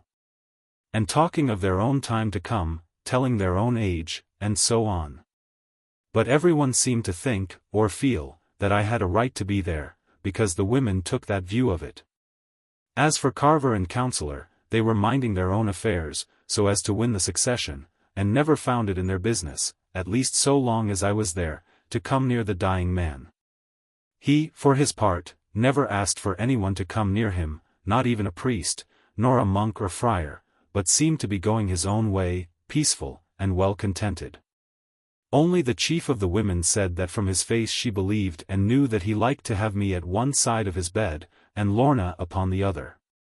An hour or two ere the old man died, when only we two were with him, he looked at us both very dimly and softly, as if he wished to do something for us, but had left it now too late. Lorna hoped that he wanted to bless us, but he only frowned at that, and let his hand drop downward, and crooked one knotted finger. "He wants something out of the bed, dear," Lorna whispered to me. "See what it is, upon your side, there." I followed the bent of his poor shrunken hand, and sought among the pilings, and there I felt something hard and sharp, and drew it forth and gave it to him. It flashed, like the spray of a fountain upon us, in the dark winter of the room. He could not take it in his hand, but let it hang, as daisies do, only making Lorna see that he meant her to have it. "Why, it is my glass necklace!" Lorna cried, in great surprise, "My necklace he always promised me, and from which you have got the ring, John. But grandfather kept it, because the children wanted to pull it from my neck. May I have it now, dear grandfather?" "Not unless you wish, dear." Darling Lorna wept again, because the old man could not tell her, except by one very feeble nod, that she was doing what he wished. Then she gave to me the trinket, for the sake of safety. And I stowed it in my breast. He seemed to me to follow this, and to be well content with it. Before Sir Ensor Doone was buried, the greatest frost of the century had set in, with its iron hand, and step of stone, on everything. How it came is not my business, nor can I explain it. Because I never have watched the skies, as people now begin to do, when the ground is not to their liking. Though of all this I know nothing, and less than nothing I may say, because I ought to know something, I can hear what people tell me, and I can see before my eyes. The strong men broke 3 good pickaxes, ere they got through the hard brown sod, streaked with little maps of grey where old Sir Ensor was to lie, upon his back, awaiting the darkness of the judgment day. It was in the little chapel yard. I will not tell the name of it, because we are now such Protestants, that I might do it an evil turn, only it was the little place where Lorna's Aunt Sabina lay. Here was I, remaining long, with a little curiosity, because some people told me plainly that I must be damned forever by a papist funeral. And here came Lorna, scarcely breathing through the thick of stuff around her, yet with all her little breath steaming on the air, like frost. I stood apart from the ceremony, in which of course I was not entitled, either by birth or religion, to bear any portion, and indeed it would have been wiser in me to have kept away altogether. For now there was no one to protect me among those wild and lawless men, and both Carver and the Counsellor had vowed a fearful vengeance on me, as I heard from Gwenny. They had not dared to meddle with me while the chief lay dying. Nor was it in their policy, for a short time after that, to endanger their succession by an open breach with Lorna, whose tender age and beauty held so many of the youths in thrall. The ancient outlaw's funeral was a grand and moving sight, more perhaps from the sense of contrast than from that of fitness. To see those dark and mighty men, inured to all of sin and crime, reckless both of man and God, yet now with heads devoutly bent, clasped hands, and downcast eyes. Following the long black coffin of their common ancestor, to the place where they must join him when their sum of ill was done. And to see the feeble priest chanting, over the dead form, words the living would have laughed at, sprinkling with his little broom drops that could not purify. While the children, robed in white, swung their smoking censers slowly over the cold and twilight grave. And after seeing all, to ask, with a shudder unexpressed, is this the end that God intended for a man so proud and strong? Not a tear was shed upon him, except from the sweetest of all sweet eyes. Not a sigh pursued him home. Except in hot anger, his life had been cold, and bitter, and distant. And now a week had exhausted all the sorrow of those around him, a grief flowing less from affection than fear. Aged men will show his tombstone, mothers haste with their infants by it. Children shrink from the name upon it, until in time his history shall lapse and be forgotten by all except the great Judge and God. After all was over, I strode across the moors very sadly, trying to keep the cold away by virtue of quick movement. Not a flake of snow had fallen yet, all the earth was caked and hard, with a dry brown crust upon it. All the sky was banked with darkness, hard, austere, and frowning. The fog of the last 3 weeks was gone, neither did any rime remain. But all things had a look of sameness, and a kind of furzy color. It was freezing hard and sharp, with a piercing wind to back it. And I had observed that the holy water froze upon Sir Ensor's coffin. One thing struck me with some surprise, as I made off for our fireside, with a strong determination to heave an ash tree up the chimney place, and that was how the birds were going. Rather than flying as they used to fly. All the birds were set in one direction, steadily journeying westward, not with any heat of speed, neither flying far at once. But all, as if on business bound, partly running, partly flying, partly fluttering along, silently, and without a voice, neither pricking head nor tail. This movement of the birds went on, even for a week or more. Every kind of thrushes passed us, every kind of wild fowl, even plovers went away, and crows, and snipes and woodcocks. And before half the frost was over, all we had in the snowy ditches were hares so tame that we could pat them, partridges that came to hand, with a dry noise in their crops. Heathpoults, making cups of snow, and a few poor hopping redwings, flipping in and out the hedge, having lost the power to fly. And all the time their great black eyes, set with gold around them, seemed to look at any man, for mercy and for comfort. Annie took a many of them, all that she could find herself, and all the boys would bring her, and she made a great hutch near the fire, in the back kitchen chimney place. Here, in spite of our old Betty, who sadly wanted to roast them, Annie kept some 50 birds, with bread and milk, and raw chopped meat, and all the seed she could think of. And lumps of rotten apples, placed to tempt them, in the corners. Some got on, and some died off, and Annie cried for all that died, and buried them under the woodrick, but, I do assure you, it was a pretty thing to see, when she went to them in the morning. There was not a bird but knew her well, after one day of comforting, and some would come to her hand, and sit, and shut one eye, and look at her. Then she used to stroke their heads, and feel their breasts, and talk to them, and not a bird of them all was there but liked to have it done to him. And I do believe they would eat from her hand things unnatural to them, lest she should be grieved and hurt by not knowing what to do for them. One of them was a noble bird, such as I never had seen before, of very fine bright plumage, and larger than a missel thrush. He was the hardest of all to please, and yet he tried to do his best. I have heard since then, from a man who knows all about birds, and beasts, and fishes, that he must have been a Norwegian bird, called in this country a roller, who never comes to England but in the most tremendous winters.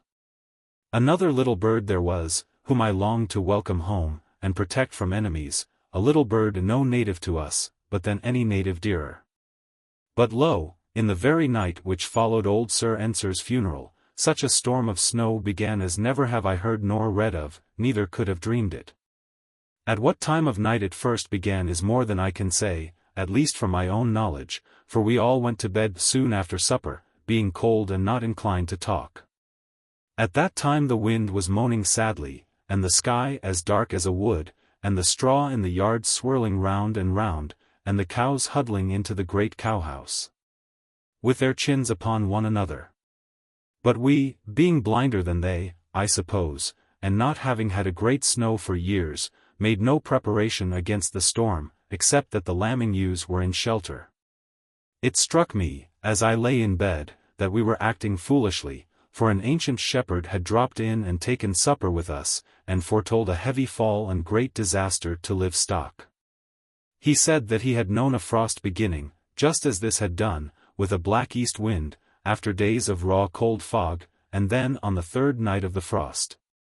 At this very time of year, to wit on the 15th of December, such a snow set in as killed half of the sheep and many even of the red deer and the forest ponies.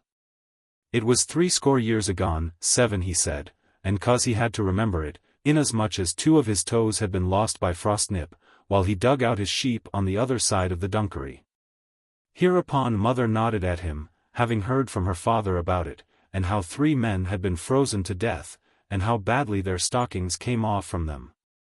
Remembering how the old man looked, and his manner of listening to the wind and shaking his head very ominously, when Annie gave him a glass of schnapps, I grew quite uneasy in my bed, as the room got colder and colder.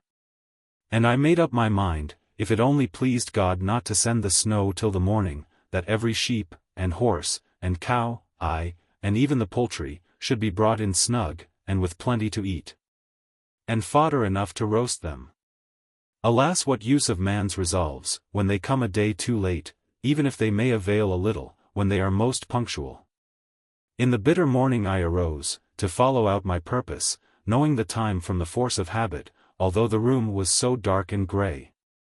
An odd white light was on the rafters, such as I never had seen before, while all the length of the room was grisly, like the heart of a mouldy oat rick. I went to the window at once, of course.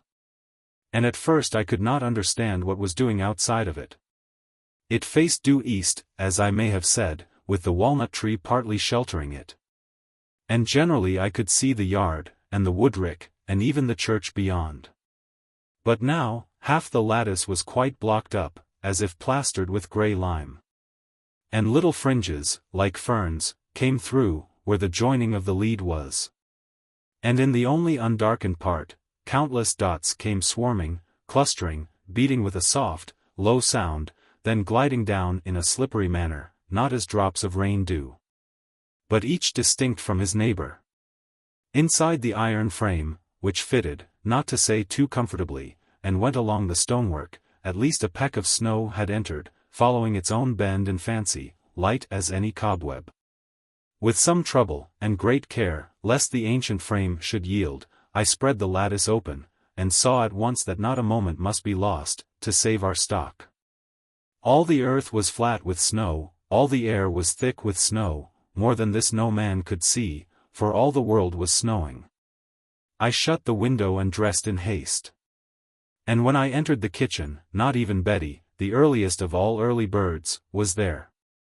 I raked the ashes together a little, just to see a spark of warmth. And then set forth to find John Fry, Jem Slocum, and Bill Dadds. But this was easier thought than done.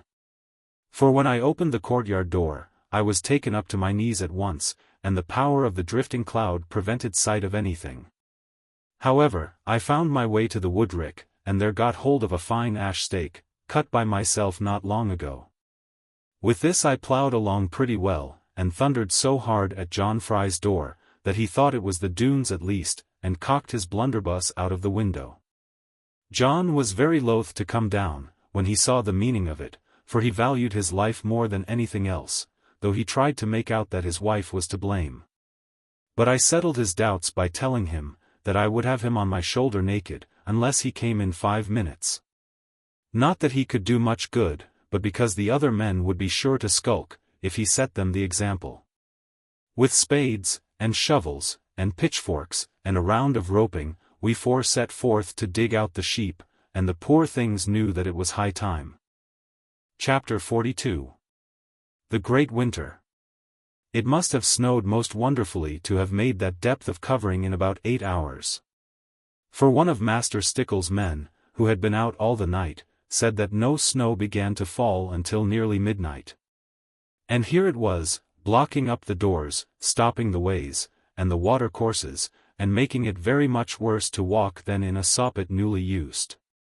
However, we trudged along in a line. I first, and the other men after me, trying to keep my track, but finding legs and strength not up to it. Most of all, John Fry was groaning, certain that his time was come, and sending messages to his wife, and blessings to his children. For all this time it was snowing harder than it ever had snowed before, so far as a man might guess at it, and the leaden depth of the sky came down, like a mine turned upside down on us. Not that the flakes were so very large, for I have seen much larger flakes in a shower of March, while sowing peas. But that there was no room between them, neither any relaxing, nor any change of direction. Watch, like a good and faithful dog, followed us very cheerfully, leaping out of the depth, which took him over his back and ears already, even in the level places. While in the drifts he might have sunk to any distance out of sight, and never found his way up again. However, we helped him now and then, especially through the gaps and gateways. And so after a deal of floundering, some laughter, and a little swearing, we came all safe to the lower meadow, where most of our flock was hurdled. But behold, there was no flock at all. None, I mean, to be seen anywhere, only at one corner of the field, by the eastern end, where the snow drove in, a great white billow, as high as a barn, and as broad as a house. This great drift was rolling and curling beneath the violent blast, tufting and combing with rustling swirls, and carved, as in patterns of cornice, where the grooving chisel of the wind swept round. Ever and again the tempest snatched little whiffs from the channeled edges, twirled them round and made them dance over the chime of the monster pile, then let them lie like herring-bones, or the seams of sand where the tide has been. And all the while from the smothering sky, more and more fiercely at every blast, came the pelting, pitiless arrows, winged with murky white and pointed with the barbs of frost. But although for people who had no sheep, the sight was a very fine one, so far at least as the weather permitted any sight at all. Yet for us, with our flock beneath it, this great mount had but little charm. Watch began to scratch at once, and to howl along the sides of it. He knew that his charge was buried there, and his business taken from him. But we 4 men set to in earnest, digging with all our might and main, shoveling away at the great white pile, and fetching it into the meadow. Each man made for himself a cave, scooping at the soft, cold flux, which slid upon him at every stroke, and throwing it out behind him, in piles of castled fancy. At last we drove our tunnels in, for we worked indeed for the lives of us, and all converging towards the middle, held our tools and listened. The other men heard nothing at all, or declared that they heard nothing, being anxious now to abandon the matter, because of the chill in their feet and knees. But I said, "Go, if you choose all of you.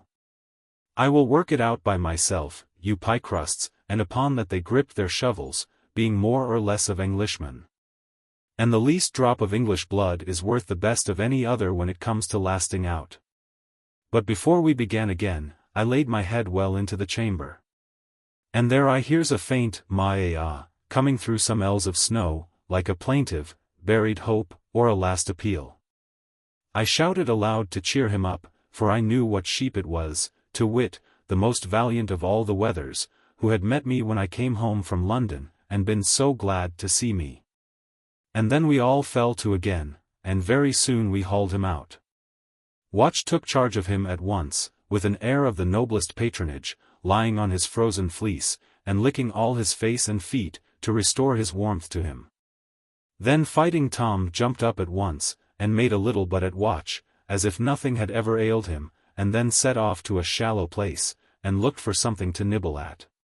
Further in, and close under the bank, where they had huddled themselves for warmth, we found all the rest of the poor sheep packed, as closely as if they were in a great pie.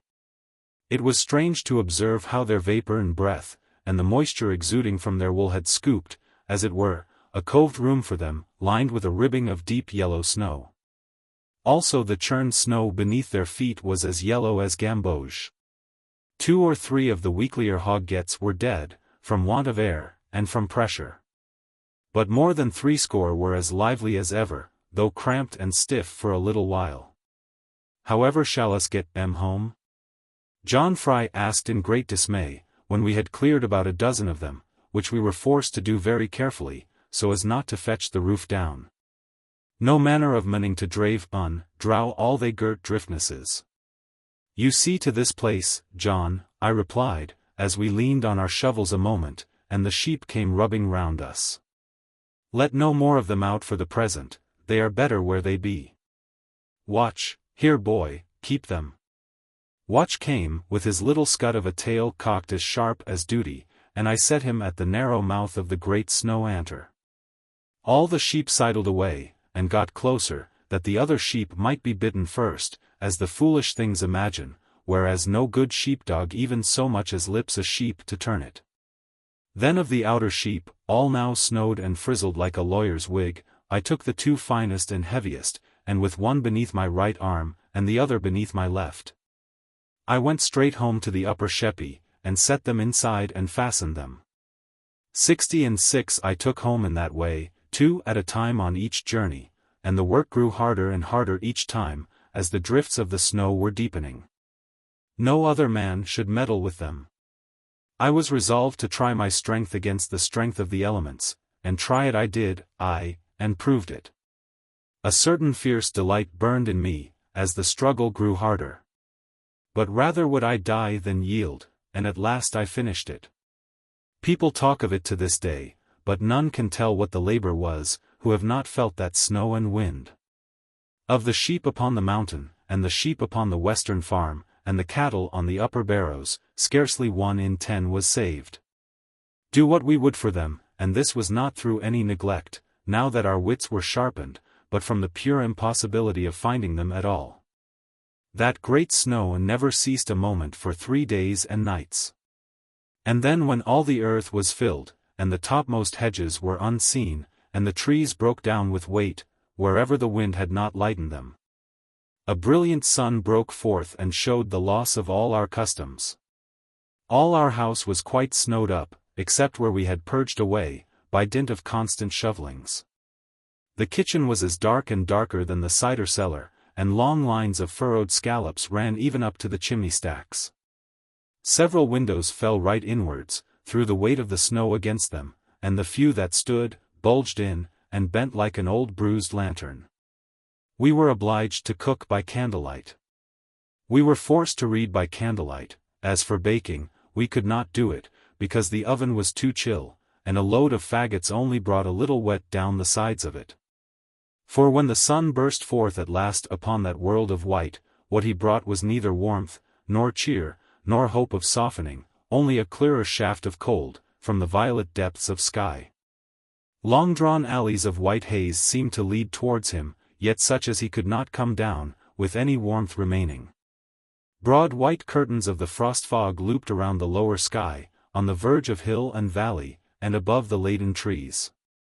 Only round the sun himself, and the spot of heaven he claimed, clustered a bright purple blue, clear, and calm, and deep. That night such a frost ensued as we had never dreamed of, neither read in ancient books, or histories of Frobisher. The kettle by the fire froze, and the crock upon the hearth cheeks. Many men were killed, and cattle rigid in their head ropes. Then I heard that fearful sound, which never I had heard before, neither since have heard, except during that same winter, the sharp yet solemn sound of trees burst open by the frost blow. Our great walnut lost 3 branches, and has been dying ever since, though growing meanwhile, as the soul does. And the ancient oak at the cross was rent, and many score of ash trees. But why should I tell all this? The people who have not seen it, as I have, will only make faces, and disbelieve, till such another frost comes, which perhaps may never be. This terrible weather kept Tom Faggus from coming near our house for weeks, at which indeed I was not vexed a quarter so much as Annie was. For I had never half approved of him, as a husband for my sister, in spite of his purchase from Squire Bassett, and the grant of the royal pardon. It may be, however, that Annie took the same view of my love for Lorna, and could not augur well of it, but if so, she held her peace, though I was not so sparing. For many things contributed to make me less good-humoured now than my real nature was. And the very least of all these things would have been enough to make some people cross, and rude, and fractious. I mean the red and painful chapping of my face and hands, from working in the snow all day, and lying in the frost all night. For being of a fair complexion, and a ruddy nature, and pretty plump withal, and fed on plenty of hot victuals, and always forced by my mother to sit nearer the fire than I wished. It was wonderful to see how the cold ran revel on my cheeks and knuckles. And I feared that Lorna, if it should ever please God to stop the snowing, might take this for a proof of low and rustic blood and breeding. And this, I say, was the smallest thing. For it was far more serious that we were losing half our stock, do all we would to shelter them. Even the horses in the stables, mustered all together for the sake of breath and steaming, had long icicles from their muzzles, almost every morning. But of all things the very gravest, to my apprehension, was the impossibility of hearing, or having any token of or from my loved one. Not that those 3 days alone of snow, tremendous as it was, could have blocked the country so. But that the sky had never ceased, for more than 2 days at a time, for full 3 weeks thereafter, to pour fresh piles of fleecy mantle. Neither had the wind relaxed a single day from shaking them. As a rule, it snowed all day, cleared up at night, and froze intensely, with the stars as bright as jewels, earth spread out in lustrous twilight. And the sounds in the air as sharp and crackling as artillery. Then in the morning, snow again, before the sun could come to help. It mattered not what way the wind was. Often and often the vanes went round, and we hoped for change of weather. The only change was that it seemed, if possible, to grow colder.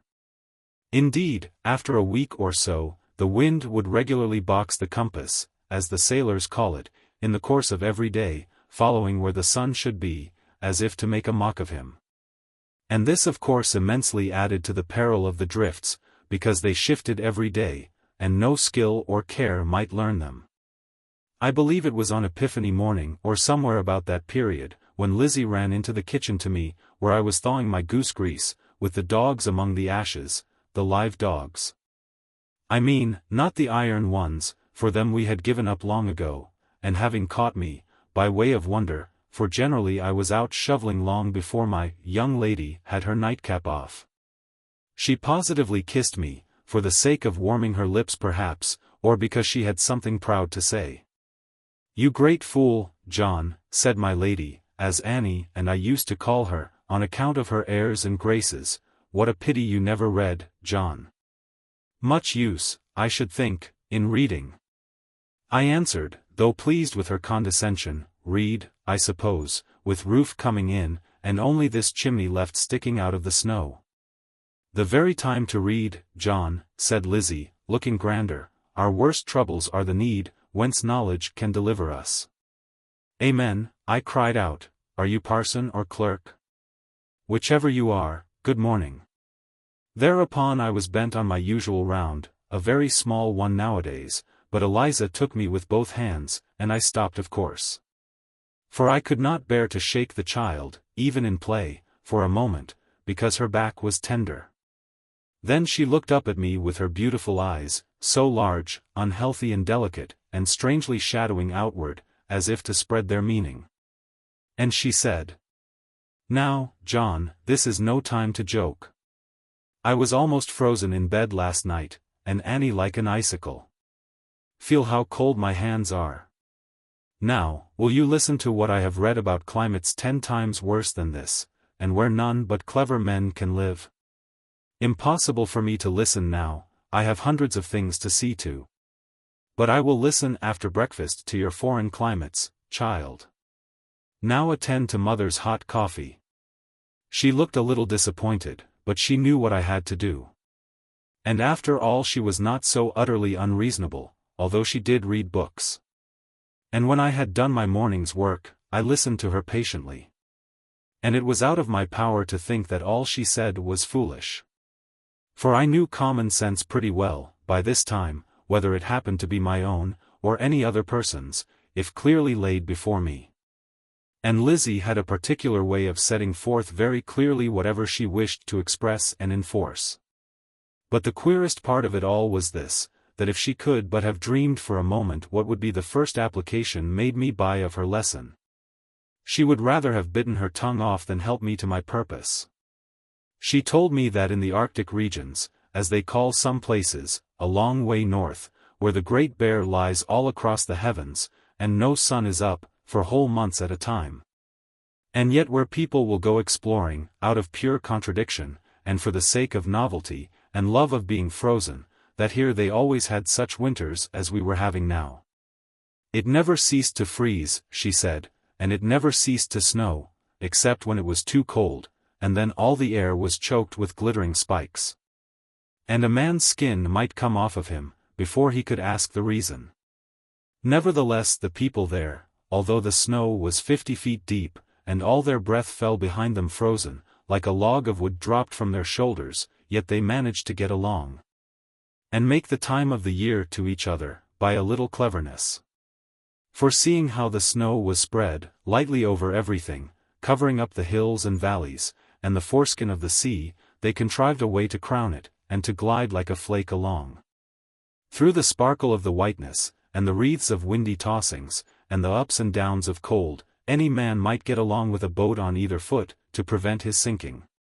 She told me how these boats were made, very strong and very light, of ribs with skin across them, 5 feet long, and 1 foot wide, and turned up at each end, even as a canoe is. But she did not tell me, nor did I give it a moment's thought myself, how hard it was to walk upon them without early practice. Then she told me another thing equally useful to me, although I would not let her see how much I thought about it. And this concerned the use of sledges, and their power of gliding, and the lightness of their following. All of which I could see at once, through knowledge of our own farm sleds, which we employ in lieu of wheels, used in flatter districts. When I had heard all this from her, a mere chit of a girl as she was, unfit to make a snowball even, or to fry snow pancakes, I looked down on her with amazement, and began to wish a little that I had given more time to books. But God shapes all our fitness, and gives each man his meaning, even as he guides the wavering lines of snow descending. Our Eliza was meant for books, our dear Annie for loving and cooking. I, John Ridd, for sheep, and wrestling, and the thought of Lorna, and mother to love all 3 of us, and to make the best of her children. And now, if I must tell the truth, as at every page I try to do, though God knows it is hard enough, I had felt through all this weather, though my life was Lorna's, something of a satisfaction in so doing duty to my kindest and best of mothers, and to none but her. For, if you come to think of it, a man's young love is very pleasant, very sweet, and tickling, and takes him through the core of heart, without his knowing how or why. Then he dwells upon it sideways, without people looking, and builds up all sorts of fancies, growing hot with working so at his own imaginings. So his love is a crystal goddess, set upon an obelisk. And whoever will not bow the knee, yet without glancing at her, the lover makes it a sacred right either to kick or to stick him. I am not speaking of me and Lorna, but of common people. Then, if you come to think again, lo, or I will not say lo. For no one can behold it, only feel, or but remember, what a real mother is. Ever loving, ever soft, ever turning sin to goodness, vices into virtues, blind to all 9/10 of wrong. Through a telescope beholding, though herself so nigh to them, faintest decimal of promise, even in her vilest child. Ready to thank God again, as when her babe was born to her. Leaping, as at kingdom come, at a wandering syllable of gospel for her lost one. All this our mother was to us, and even more than all of this. And hence I felt a pride and joy in doing my sacred duty towards her, now that the weather compelled me. And she was as grateful and delighted as if she had no more claim upon me than a stranger's sheep might have. Yet from time to time I groaned within myself and by myself, at thinking of my sad debarment from the sight of Lorna, and of all that might have happened to her, now she had no protection. Therefore, I fell to at once, upon that hint from Lizzie, and being used to thatching work, and the making of traps, and so on, before very long I built myself a pair of strong and light snowshoes, framed with ash and ribbed of withy, with half-tanned calfskin stretched across, and an inner sole to support my feet. At first I could not walk at all, but floundered about most piteously, catching one shoe in the other, and both of them in the snowdrifts, to the great amusement of the girls, who were come to look at me. But after a while I grew more expert, discovering what my errors were, and altering the inclination of the shoes themselves, according to a print which Lizzie found in a book of adventures. And this made such a difference, that I crossed the farmyard and came back again, though turning was the worst thing of all, without so much as falling once, or getting my staff entangled. But oh, the aching of my ankles! When I went to bed that night, I was forced to help myself upstairs with a couple of mop sticks. And I rubbed the joints with neatsfoot oil, which comforted them greatly. And likely enough I would have abandoned any further trial, but for Lizzie's ridicule, and pretended sympathy, asking if the strong John Ridd would have old Betty to lean upon. Therefore I set to again, with a fixed resolve not to notice pain or stiffness, but to warm them out of me. And sure enough, before dark that day, I could get along pretty freely, especially improving every time, after leaving off and resting. The astonishment of poor John Fry, Bill Dadds, and Jem Slocum, when they saw me coming down the hill upon them, in the twilight, where they were clearing the furze rick and trussing it for cattle, was more than I can tell you. Because they did not let me see it, but ran away with one accord, and floundered into a snowdrift. They believed, and so did everyone else, especially when I grew able to glide along pretty rapidly, that I had stolen Mother Meldrum's sieves, on which she was said to fly over the foreland at midnight every Saturday. Upon the following day, I held some counsel with my mother, not liking to go without her permission, yet scarcely daring to ask for it. But here she disappointed me, on the right side of disappointment, saying that she had seen my pining, which she never could have done, because I had been too hard at work, and rather than watch me grieving so, for somebody or other, who now was all in all to me, I might go upon my course, and God's protection go with me. At this I was amazed, because it was not at all like mother. And knowing how well I had behaved, ever since the time of our snowing up, I was a little moved to tell her that she could not understand me.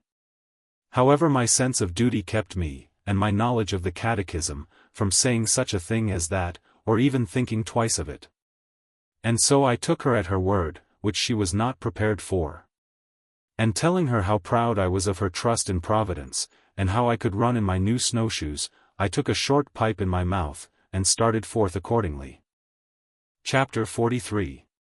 Not too soon. When I started on my road across the hills and valleys, which now were pretty much alike, the utmost I could hope to do was to gain the crest of hills, and look into the Doone glen.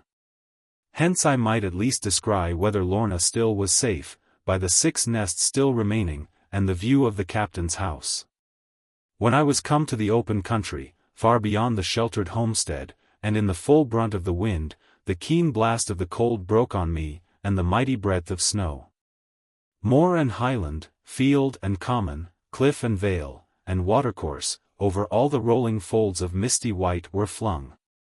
There was nothing square or jagged left, there was nothing perpendicular.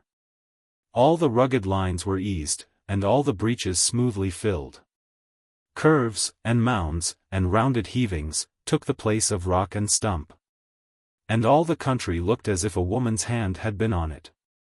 Through the sparkling breadth of white, which seemed to glance my eyes away, and outside the humps of laden trees, bowing their backs like a woodman, I contrived to get along, half sliding and half walking, in places where a plain-shodden man must have sunk, and waited freezing till the thaw should come to him. For although there had been such violent frost, every night, upon the snow itself, having never thawed, even for an hour, had never coated over. Hence it was as soft and light as if all had fallen yesterday. In places where no drift had been, but rather off than on to them, 3 feet was the least of depth. But where the wind had chased it round, or any draught led like a funnel, or anything opposed it, there you might very safely say that it ran up to 20 feet, or 30, or even 50, and I believe sometimes 100. At last I got to my spy hill, as I had begun to call it, although I never should have known it but for what it looked on. And even to know this last again required all the eyes of love, soever sharp and vigilant. For all the beautiful Glen Doone, shaped from out the mountains, as if on purpose for the dunes, and looking in the summertime like a sharp-cut vase of green, now was besnowed half up the sides, and at either end so, that it was more like the white basins wherein we boil plum puddings.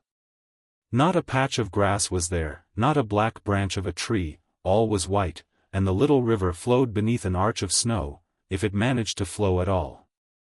Now this was a great surprise to me.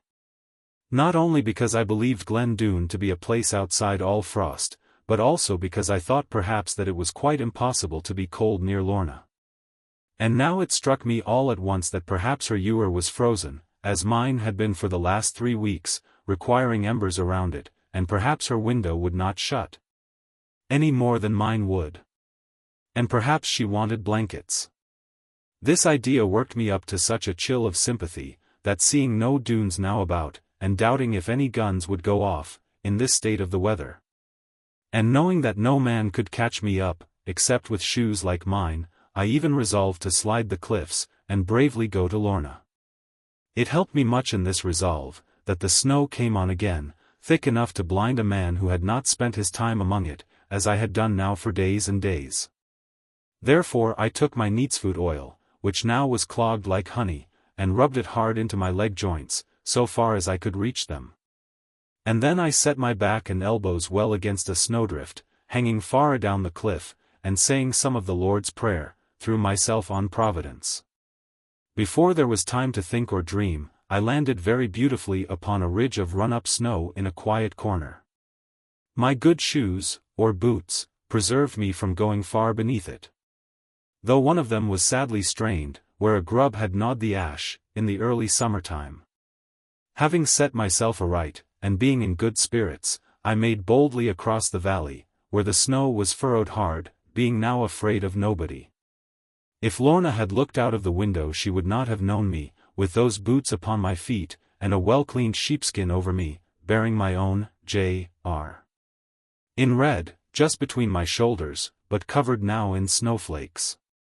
The house was partly drifted up, though not so much as ours was, and I crossed the little stream almost without knowing that it was under me. At first, being pretty safe from interference from the other huts, by virtue of the blinding snow and the difficulty of walking, I examined all the windows. But these were coated so with ice, like ferns and flowers and dazzling stars, that no one could so much as guess what might be inside of them. Moreover, I was afraid of prying narrowly into them, as it was not a proper thing where a maiden might be, only I wanted to know just this, whether she were there or not. Taking nothing by this movement, I was forced, much against my will, to venture to the door and knock, in a hesitating manner, not being sure but what my answer might be the mouth of a carbine.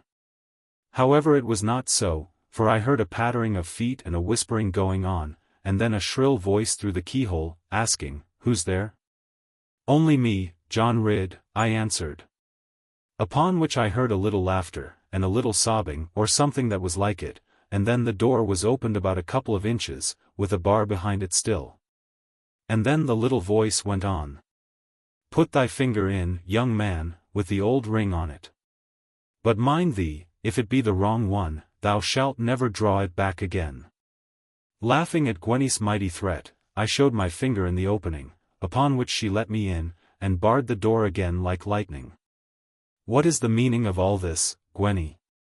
I asked, as I slipped about on the floor, for I could not stand there firmly with my great snowshoes on.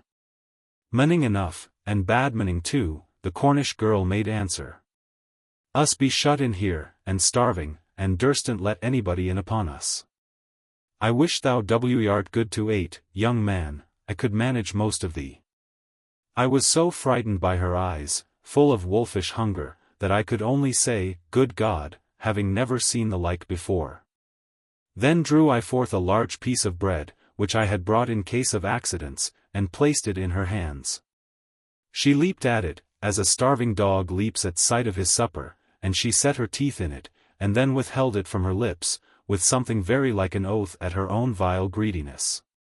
And then away round the corner with it, no doubt for her young mistress. I meanwhile was occupied, to the best of my ability, in taking my snowshoes off, yet wondering much within myself why Lorna did not come to me.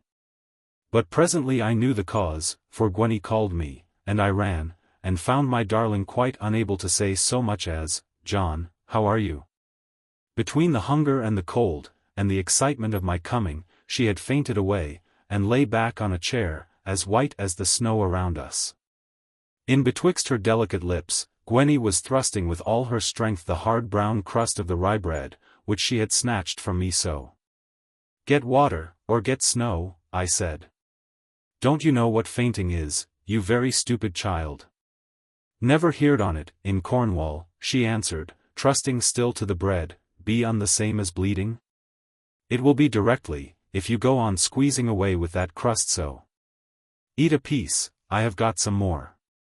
Leave my darling now to me." Hearing that I had some more, the starving girl could resist no longer, but tore it in two, and had swallowed half before I had coaxed my Lorna back to sense, and hope, and joy, and love. "I never expected to see you again. I had made up my mind to die, John, and to die without your knowing it." As I repelled this fearful thought in a manner highly fortifying, the tender hue flowed back again into her famished cheeks and lips. And a softer brilliance glistened from the depth of her dark eyes. She gave me one little shrunken hand, and I could not help a tear for it. "After all, Mistress Lorna," I said, pretending to be gay, for a smile might do her good. "You do not love me as Gwenny does, for she even wanted to eat me." "And shall, afore I have done, young man," Gwenny answered laughing. "You come in here with they red chucks, and make us think o' sirloin. Eat up your bit of brown bread, Gwenny. It is not good enough for your mistress. Bless her heart, I have something here such as she never tasted the like of, being in such appetite.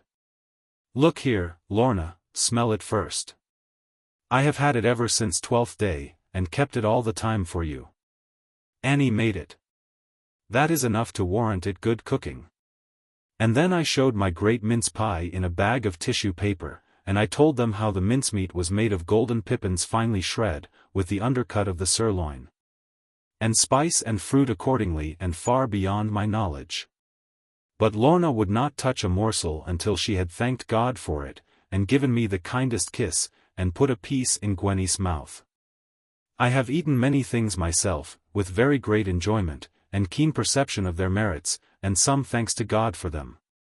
But I never did enjoy a thing, that had found its way between my own lips, half, or even a quarter as much as I now enjoyed beholding Lorna. Sitting proudly upwards, to show that she was faint no more, entering into that mince pie, and moving all her pearls of teeth, inside her little mouthplace, exactly as I told her.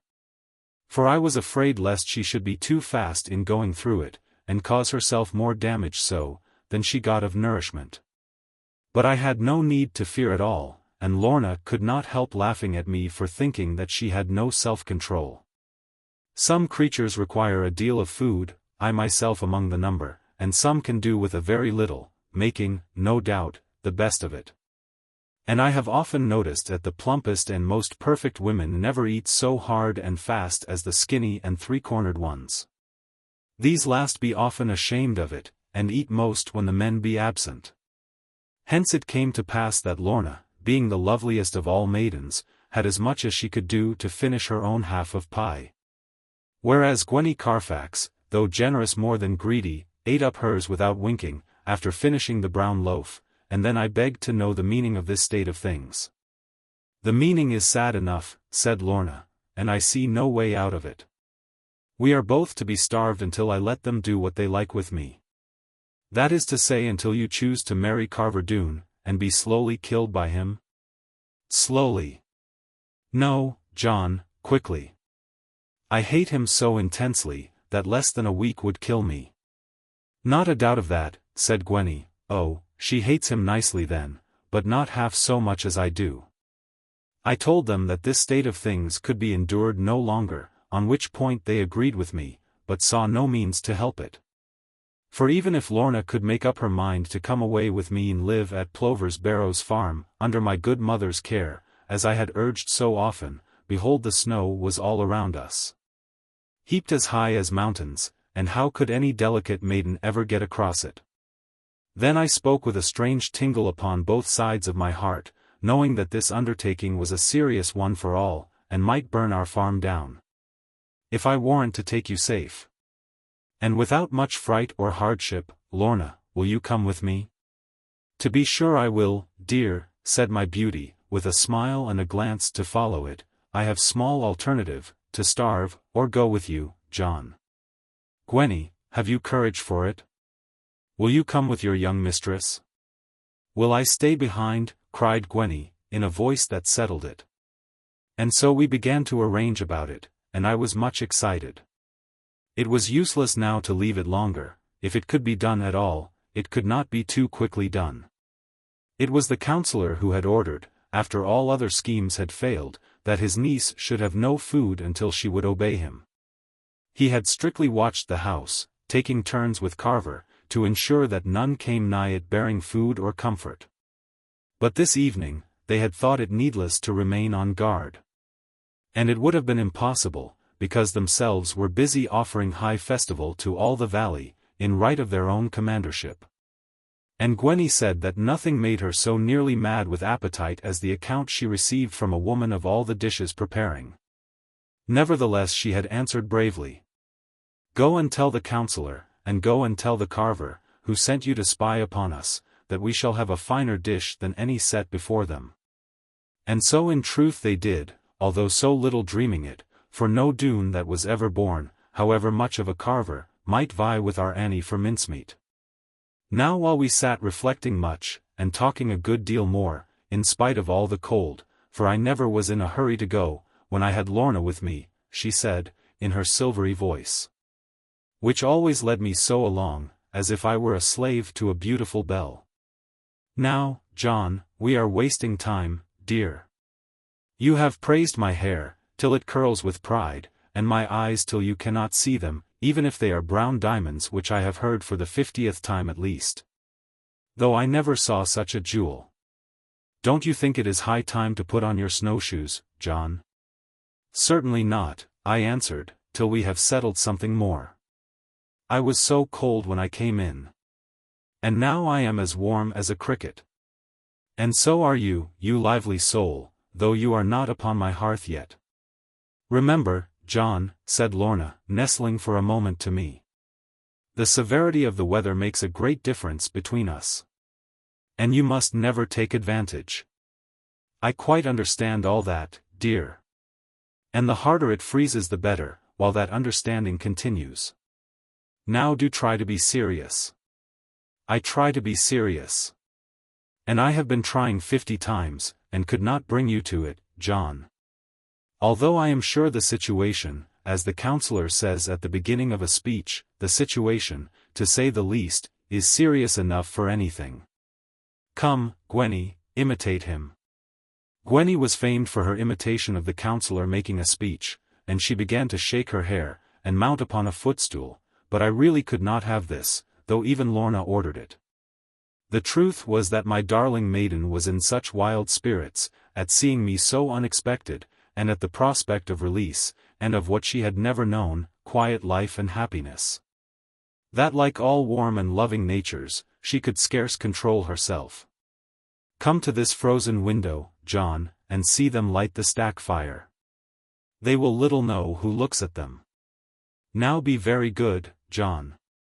You stay in that corner, dear, and I will stand on this side. And try to breathe yourself a peephole through the lovely spears and banners. Oh, you don't know how to do it. I must do it for you.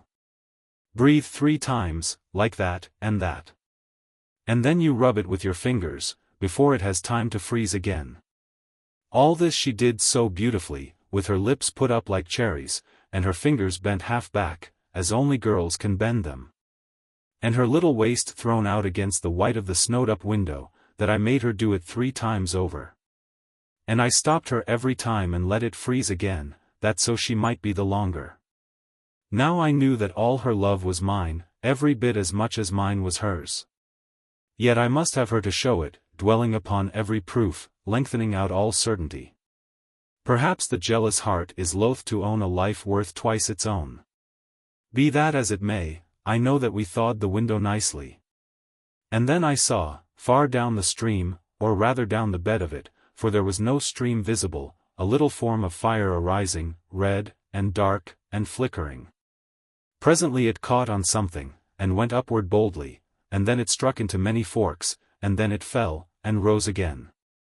Do you know what all that is, John? Asked Lorna, smiling cleverly at the manner of my staring. How on earth should I know? Papists burn Protestants in the flesh, and Protestants burn Papists in effigy, as we mock them. Lorna, are they going to burn anyone tonight? No, you dear. I must rid you of these things. I see that you are bigoted. The Doones are firing Dunkery Beacon, to celebrate their new captain.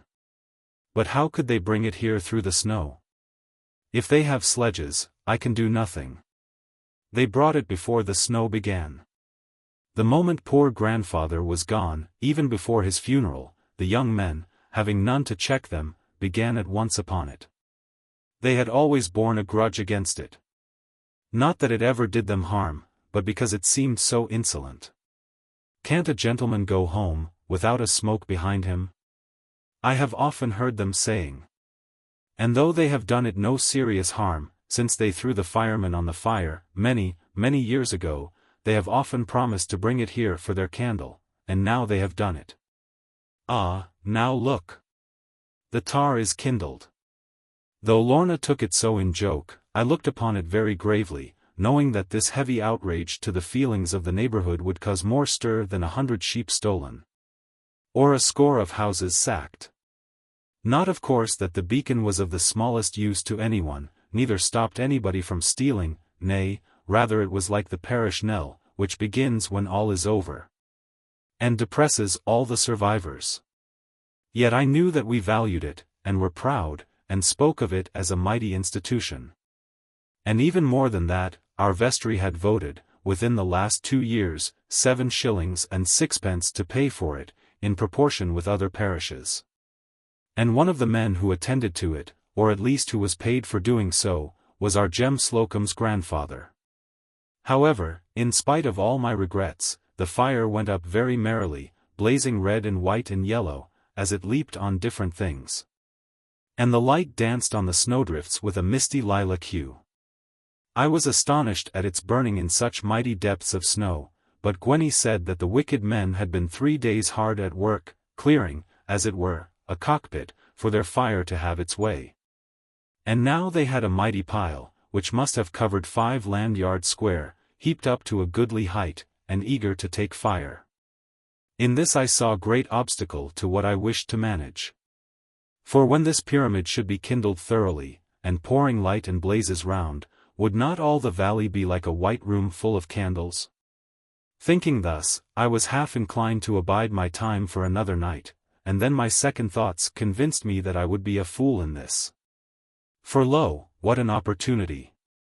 All the Doones would be drunk, of course, in about 3 hours' time, and getting more and more in drink as the night went on. As for the fire, it must sink in about 3 hours or more, and only cast uncertain shadows friendly to my purpose. And then the outlaws must cower round it, as the cold increased on them, helping the weight of the liquor, and in their jollity any noise would be cheered as a false alarm. Most of all, and which decided once for all my action, when these wild and reckless villains should be hot with ardent spirits, what was door, or wall, to stand betwixt them and my Lorna? This thought quickened me so much that I touched my darling reverently, and told her in a few short words how I hoped to manage it. Sweetest, in 2 hours' time, I shall be again with you. Keep the bar up, and have Gwenny ready to answer anyone. You are safe while they are dining, dear, and drinking healths, and all that stuff. And before they have done with that, I shall be again with you. Have everything you care to take in a very little compass, and Gwenny must have no baggage. I shall knock loud, and then wait a little. And then knock twice, very softly. With this I folded her in my arms, and she looked frightened at me, not having perceived her danger. And then I told Gwenny over again what I had told her mistress, but she only nodded her head and said, "Young man, go and teach thy grandmother." Chapter 44. Brought home at last. To my great delight I found that the weather, not often friendly to lovers, and lately seeming so hostile, had in the most important matter done me a signal service. For when I had promised to take my love from the power of those wretches, the only way of escape apparent lay through the main Doone gate. For though I might climb the cliffs myself, especially with the snow to aid me, I durst not try to fetch Lorna up them, even if she were not half starved, as well as partly frozen. And as for Gwenny's door, as we called it, that is to say, the little entrance from the wooded hollow, it was snowed up long ago to the level of the hills around. Therefore I was at my wits' end how to get them out, the passage by the Doone gate being long, and dark, and difficult, and leading to such a weary circuit among the snowy moors and hills. But now, being homeward bound by the shortest possible track, I slipped along between the bonfire and the boundary cliffs, where I found a caved way of snow behind a sort of avalanche, so that if the Doones had been keeping watch, which they were not doing, but reveling, they could scarcely have discovered me. And when I came to my old ascent, where I had often scaled the cliff and made across the mountains, it struck me that I would just have a look at my first and painful entrance, to wit, the waterslide. I never for a moment imagined that this could help me now, for I never had dared to descend it, even in the finest weather. Still I had a curiosity to know what my old friend was like, with so much snow upon him. But, to my very great surprise, there was scarcely any snow there at all, though plenty curling high overhead from the cliff, like bolsters over it.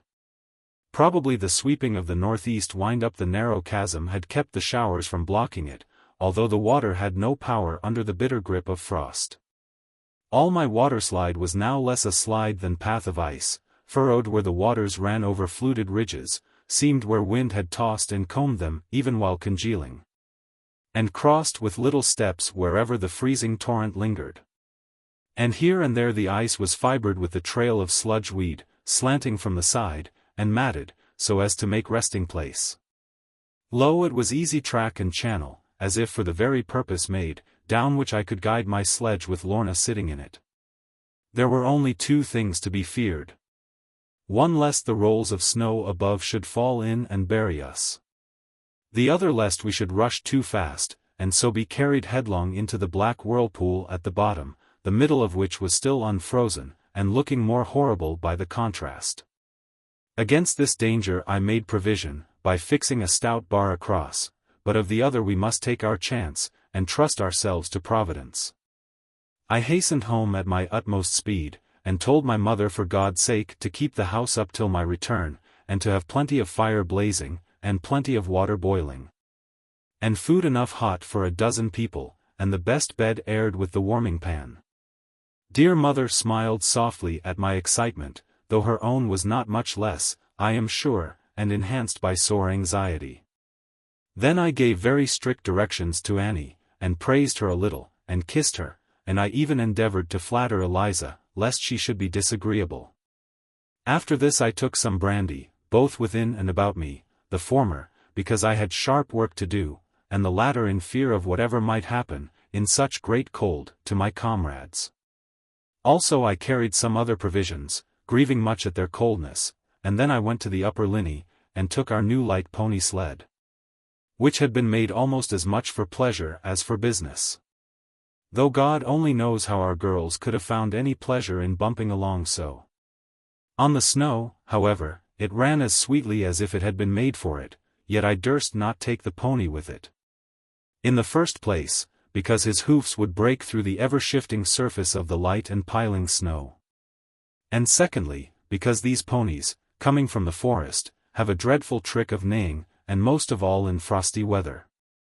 Therefore I girded my own body with 12 turns of hay rope, twisting both the ends in under at the bottom of my breast, and winding the hay on the skew a little, that the hempen thong might not slip between, and so cut me in the drawing. I put a good piece of spare rope in the sled, and the cross seat with the back to it, which was stuffed with our own wool, as well as 2 or 3 fur coats. And then, just as I was starting, out came Annie, in spite of the cold, panting for fear of missing me, and with nothing on her head, but a lantern in one hand. "Oh, John, here is the most wonderful thing. Mother has never shown it before, and I can't think how she could make up her mind. She had gotten it in a great well of a cupboard, with camphor, and spirits, and lavender. Lizzie says it is a most magnificent sealskin cloak, worth £50, or a farthing. At any rate it is soft and warm," said I, very calmly flinging it into the bottom of the sled. "Tell mother I will put it over Lorna's feet." "Lorna's feet? Oh, you great fool," cried Annie, for the first time reviling me, "over her shoulders, and be proud, you very stupid John." "It is not good enough for her feet," I answered, with strong emphasis. "But don't tell mother I said so, Annie. Only thank her very kindly." With that I drew my traces hard, and set my ashen staff into the snow, and struck out with my best foot foremost, the best one at snowshoes, I mean. And the sled came after me as lightly as a dog might follow. And Annie, with the lantern, seemed to be left behind and waiting like a pretty lamppost. The full moon rose as bright behind me as a paten of pure silver, casting on the snow long shadows of the few things left above, burdened rock, and shaggy foreland, and the laboring trees. In the great white desolation, distance was a mocking vision, hills looked nigh, and valleys far, when hills were far and valleys nigh. And the misty breath of frost, piercing through the ribs of rock, striking to the pith of trees, creeping to the heart of man, lay along the hollow places, like a serpent sloughing. Even as my own gaunt shadow, travestied as if I were the moonlight's daddy longlegs, went before me down the slope. Even I, the shadow's master, who had tried in vain to cough, when coughing brought good licorice, felt a pressure on my bosom, and a husking in my throat. However, I went on quietly, and at a very tidy speed, being only too thankful that the snow had ceased, and no wind as yet arisen. And from the ring of low white vapor girding all the verge of sky, and from the rosy blue above, and the shafts of starlight set upon a quivering bough, as well as from the moon itself and the light behind it, having learned the signs of frost from its bitter twinges, I knew that we should have a night as keen as ever England felt. Nevertheless, I had work enough to keep me warm if I managed it. The question was, could I contrive to save my darling from it? Daring not to risk my sled by any fall from the valley cliffs, I dragged it very carefully up the steep incline of ice, through the narrow chasm, and so to the very brink and verge where first I had seen my Lorna, in the fishing days of boyhood. As I then had a trident fork, for sticking of the loaches, so I now had a strong ash stake, to lay across from rock to rock, and break the speed of descending. With this I moored the sled quite safe, at the very lip of the chasm, where all was now substantial ice, green and black in the moonlight. And then I set off up the valley, skirting along one side of it. The stack fire still was burning strongly, but with more of heat than blaze.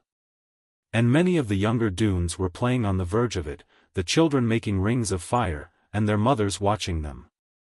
All the grave and reverend warriors, having heard of rheumatism, were inside of log and stone, in the 2 lowest houses, with enough of candles burning to make our list of sheep come short.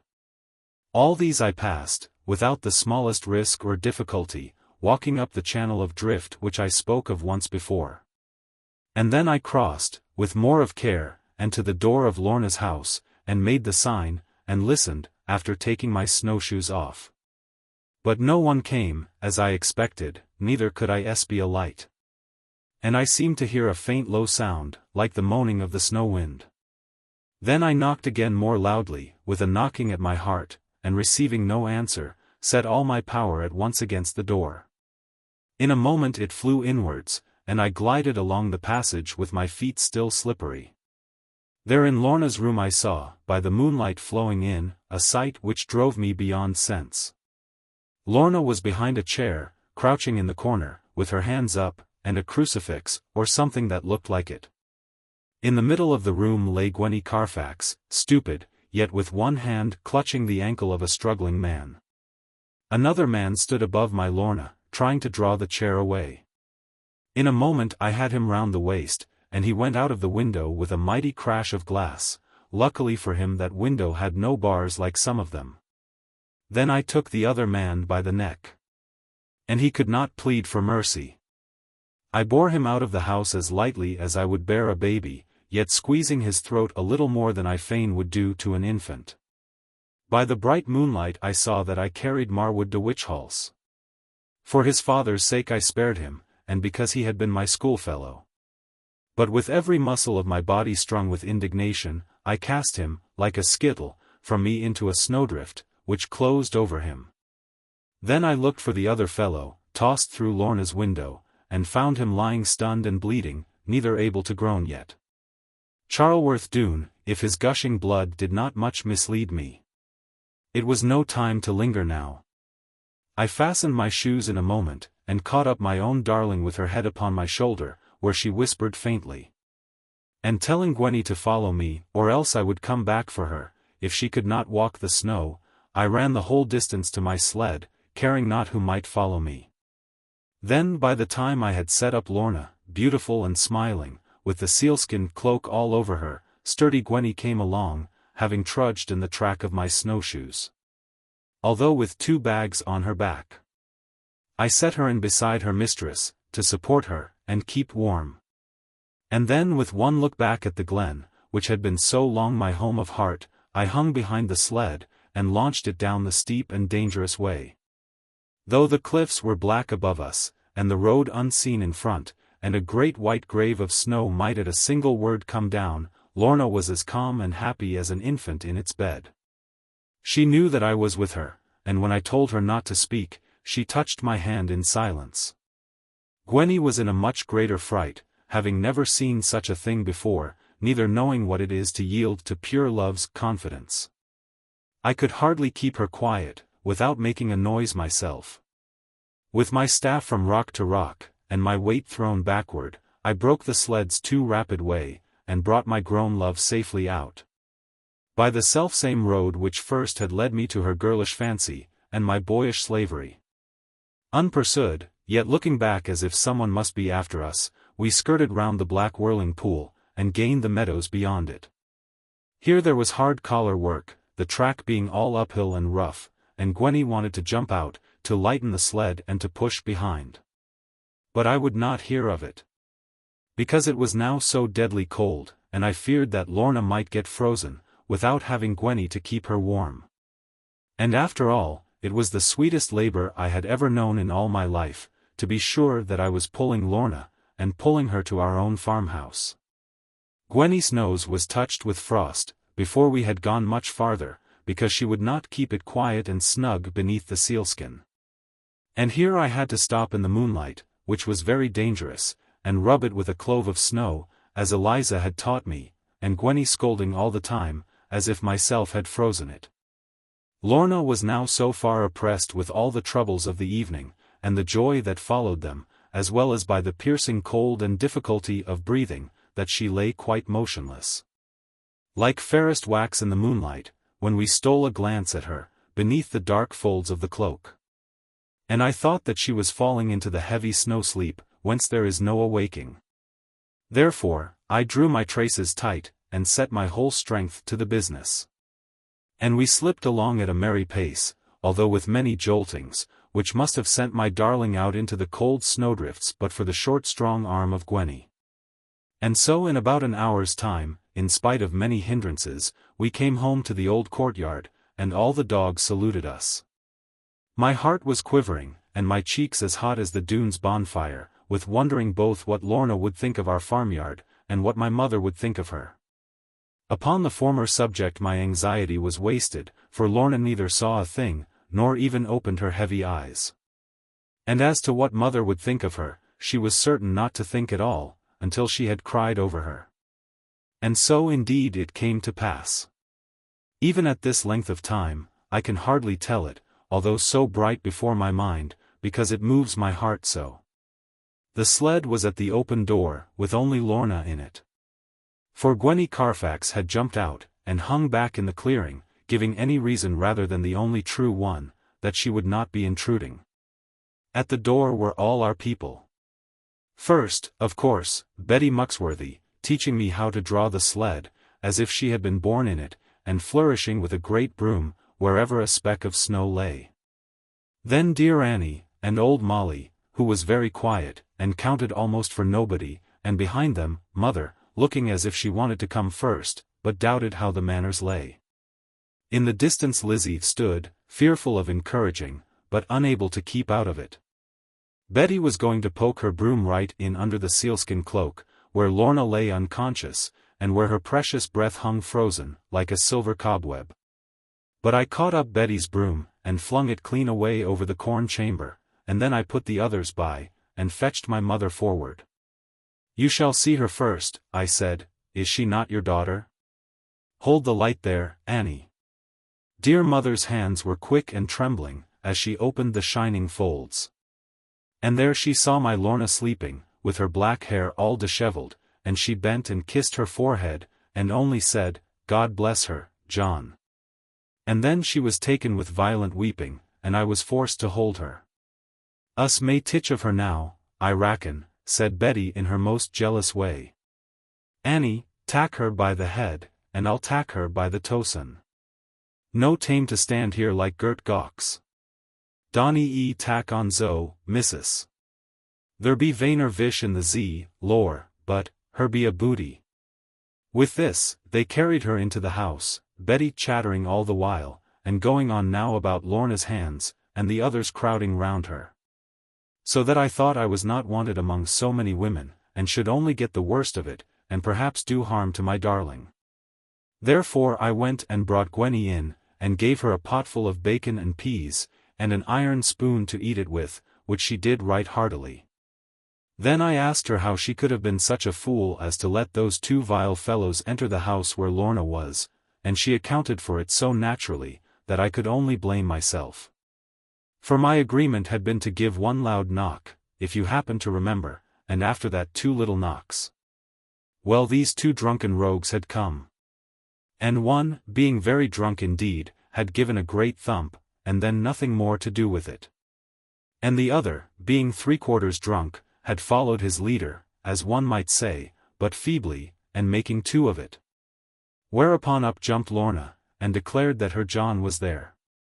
All this Gwenny told me shortly, between the whiles of eating, and even while she licked the spoon, and then there came a message for me that my love was sensible, and was seeking all around for me. Then I told Gwenny to hold her tongue, whatever she did among us, and not to trust to women's words, and she told me they all were liars, as she had found out long ago. And the only thing to believe in was an honest man, when found. Thereupon I could have kissed her as a sort of tribute, liking to be appreciated, yet the peas upon her lips made me think about it. And thought is fatal to action. So I went to see my dear. That sight I shall not forget, till my dying head falls back, and my breast can lift no more. I know not whether I were then more blessed, or harrowed by it. For in the settle was my Lorna, propped with pillows round her, and her clear hands spread sometimes to the blazing fireplace. In her eyes no knowledge was of anything around her, neither in her neck the sense of leaning towards anything. Only both her lovely hands were entreating something, to spare her, or to love her. And the lines of supplication quivered in her sad white face. "All go away, except my mother," I said very quietly, but so that I would be obeyed, and everybody knew it. Then mother came to me alone, and she said, "The frost is in her brain, I have heard of this before, John." "Mother, I will have it out," was all that I could answer her. "Leave her to me altogether. Only you sit there and watch." For I felt that Lorna knew me, and no other soul but me, and that if not interfered with, she would soon come home to me. Therefore I sat gently by her, leaving nature, as it were, to her own good time and will. And presently the glance that watched me, as at distance and in doubt, began to flutter and to brighten, and to deepen into kindness, then to beam with trust and love. And then with gathering tears to falter, and in shame to turn away. But the small entreating hands found their way, as if by instinct, to my great projecting palms, and trembled there, and rested there. For a little while we lingered thus, neither wishing to move away, neither caring to look beyond the presence of the other, both alike so full of hope and comfort and true happiness. If only the world would let us be. And then a little sob disturbed us, and Mother tried to make believe that she was only coughing. But Lorna, guessing who she was, jumped up so very rashly that she almost set her frock on fire from the great ash log. And away she ran to the old oak chair, where Mother was by the clock case pretending to be knitting, and she took the work from Mother's hands, and laid them both upon her head, kneeling humbly. And looking up. "God bless you, my fair mistress," said Mother, bending nearer, and then as Lorna's gaze prevailed, "God bless you, my sweet child." And so she went to Mother's heart by the very nearest road, even as she had come to mine, I mean the road of pity, smoothed by grace, and youth, and gentleness. Chapter 45. A change long needed. Jeremy Stickles was gone south, ere ever the frost set in, for the purpose of mustering forces to attack the Doone Glen. But, of course, this weather had put a stop to every kind of movement, for even if men could have borne the cold, they could scarcely be brought to face the perils of the snowdrifts. And to tell the truth, I cared not how long this weather lasted, so long as we had enough to eat, and could keep ourselves from freezing. Not only that I did not want Master Stickles back again, to make more disturbances, but also that the Doones could not come prowling after Lorna while the snow lay piled between us, with the surface soft and dry. Of course they would very soon discover where their lawful queen was, although the track of sled and snowshoes had been quite obliterated by another shower, before the revellers could have grown half as drunk as they intended. But Marwood de Witchhalse, who had been snowed up among them, as Gwenny said, after helping to strip the beacon, that young squire was almost certain to have recognized me, and to have told the vile Carver. And it gave me no little pleasure to think how mad that Carver must be with me, for robbing him of the lovely bride whom he was starving into matrimony. However, I was not pleased at all with the prospect of the consequences, but set all hands on to thresh the corn, ere the Doones could come and burn the ricks. For I knew that they could not come yet, inasmuch as even a forest pony could not traverse the country, much less the heavy horses needed to carry such men as they were.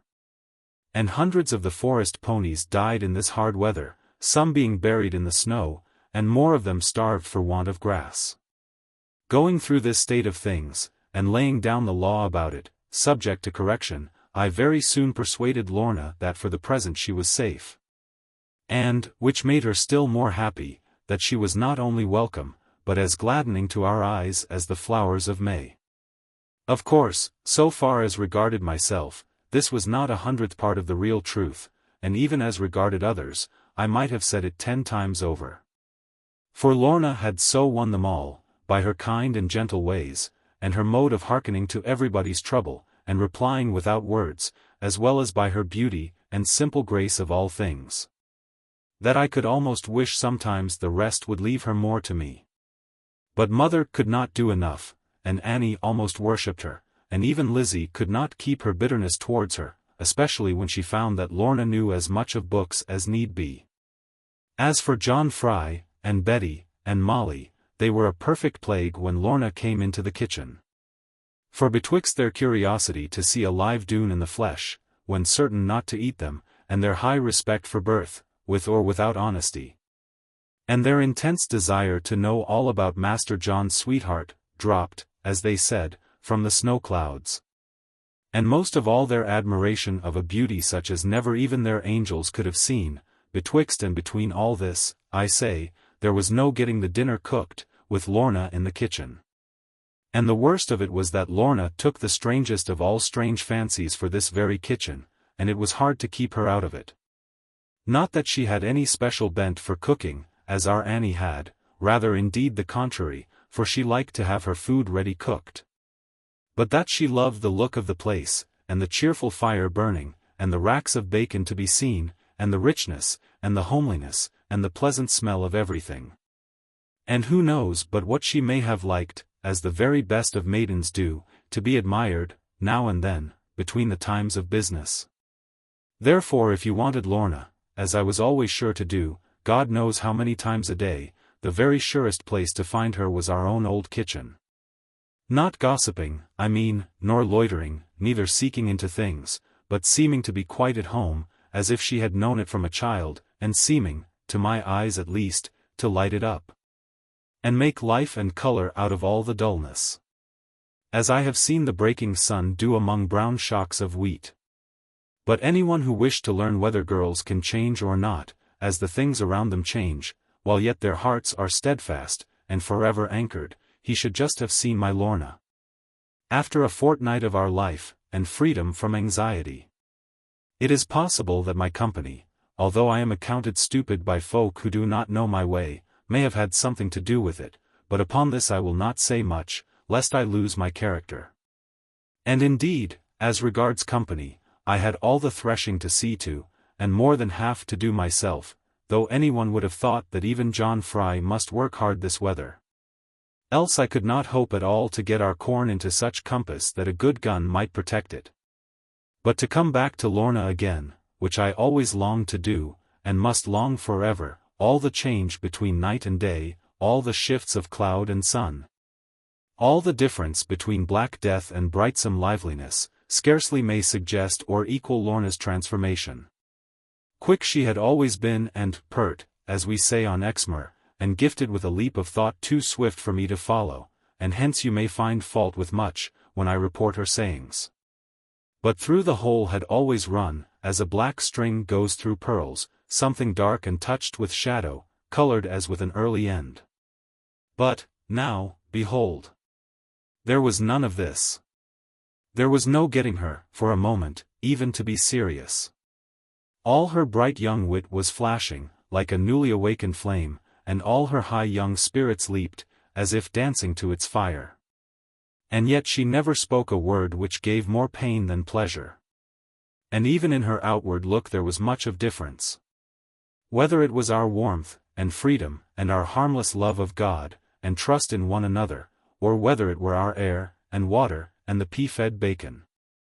Anyhow my Lorna grew richer and more lovely, more perfect and more firm of figure, and more light and buoyant, with every passing day that laid its tribute on her cheeks and lips. I was allowed one kiss a day, only one for manners' sake, because she was our visitor, and I might have it before breakfast or else when I came to say good night, according as I decided. And I decided every night, not to take it in the morning, but put it off till the evening time, and have the pleasure to think about, through all the day of working.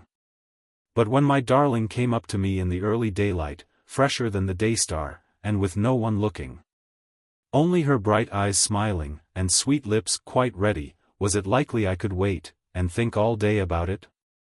For she wore a frock of Annie's, nicely made to fit her, taken in at the waist and curved. I never could explain it, not being a mantua maker. But I know how her figure looked in it, and how it came towards me. But this is neither here nor there, and I must on with my story. Those days are very sacred to me, and if I speak lightly of them, trust me, 'tis with lip alone, while from heart reproach peeps sadly at the flippant tricks of mind. Although it was the longest winter ever known in our parts, never having ceased to freeze for a single night, and scarcely for a single day. From the middle of December till the second week in March, to me it was the very shortest and the most delicious. And verily I do believe it was the same to Lorna. But when the Ides of March were come, of which I do remember something dim from school, and something clear from my favourite writer, lo, there were increasing signals of a change of weather. One leading feature of that long cold, and a thing remarked by everyone, however unobservant, had been the hollow moaning sound ever present in the air, morning, noon, and night time. And especially at night, whether any wind were stirring, or whether it were a perfect calm. Our people said that it was a witch cursing all the country from the caverns by the sea, and that frost and snow would last until we could catch and drown her. But the land, being thoroughly blocked with snow, and the inshore parts of the sea with ice, floating in great fields along, Mother Meldrum, if she it were, had the caverns all to herself. For there was no getting at her. And speaking of the sea reminds me of a thing reported to us, and on good authority. Though people might be found hereafter who would not believe it, unless I told them that from what I myself beheld of the channel I place perfect faith in it, and this is that a dozen sailors at the beginning of March crossed the ice, with the aid of poles from Clevedon to Penarth, or where the home rocks barred the flotage. But now, about the 10th of March, that miserable moaning noise, which had both foregone and accompanied the rigour, died away from out the air.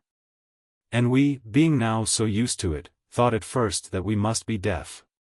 And then the fog, which had hung about, even in full sunshine, vanished, and the shrouded hills shone forth with brightness manifold. And now the sky at length began to come to its true manner, which we had not seen for months, a mixture, if I so may speak, of various expressions. Whereas till now from Allhallows-tide, 6 weeks ere the great frost set in, the heavens had worn one heavy mask of ashen grey when clouded, or else one amethystine tinge with a hazy rim when cloudless. So it was pleasant to behold, after that monotony, the fickle sky which suits our England, though abused by foreign folk. And soon the dappled softening sky gave some earnest of its mood. For a brisk south wind arose, and the blessed rain came driving, cold indeed, yet most refreshing to the skin, all parched with snow, and the eyeballs so long dazzled. Neither was the heart more sluggish in its thankfulness to God. People had begun to think, and somebody had prophesied, that we should have no spring this year, no seed time, and no harvest. For that the Lord had sent a judgment on this country of England, and the nation dwelling in it, because of the wickedness of the court, and the encouragement shown to papists. And this was proved, they said, by what had happened in the town of London, where, for more than a fortnight, such a chill of darkness lay that no man might behold his neighbour, even across the narrowest street. And where the ice upon the Thames was more than 4 feet thick, and crushing London Bridge in twain. Now to these prophets I paid no heed, believing not that Providence would freeze us for other people's sins. Neither seeing how England could for many generations have enjoyed good sunshine, if popery meant frost and fogs. Besides, why could not Providence settle the business once for all by freezing the Pope himself? Even though, according to our view, he were destined to extremes of heat, together with all who followed him? Not to meddle with that subject, being beyond my judgment, let me tell the things I saw, and then you must believe me. The wind, of course, I could not see, not having the powers of a pig. But I could see the laden branches of the great oaks moving, hoping to shake off the load packed and saddled on them. And hereby I may note a thing which someone may explain perhaps in the after ages, when people come to look at things. This is that in desperate cold all the trees were pulled awry, even though the wind had scattered the snow burden from them. Of some sorts the branches bended downwards, like an archway. Of other sorts the boughs curved upwards, like a red deer's frontlet. This I know no reason for, but am ready to swear that I saw it. Now when the first of the rain began, and the old familiar softness spread upon the window glass, and ran a little way in channels, though from the coldness of the glass it froze before reaching the bottom, knowing at once the difference from the short sharp thud of snow, we all ran out, and filled our eyes and filled our hearts with gazing. True, the snow was piled up now all in mountains round us, true, the air was still so cold that our breath froze on the doorway, and the rain was turned to ice wherever it struck anything. Nevertheless that it was rain there was no denying, as we watched it across black doorways, and could see no sign of white. Mother, who had made up her mind that the farm was not worth having after all those prophesies, and that all of us must starve, and holes be scratched in the snow for us.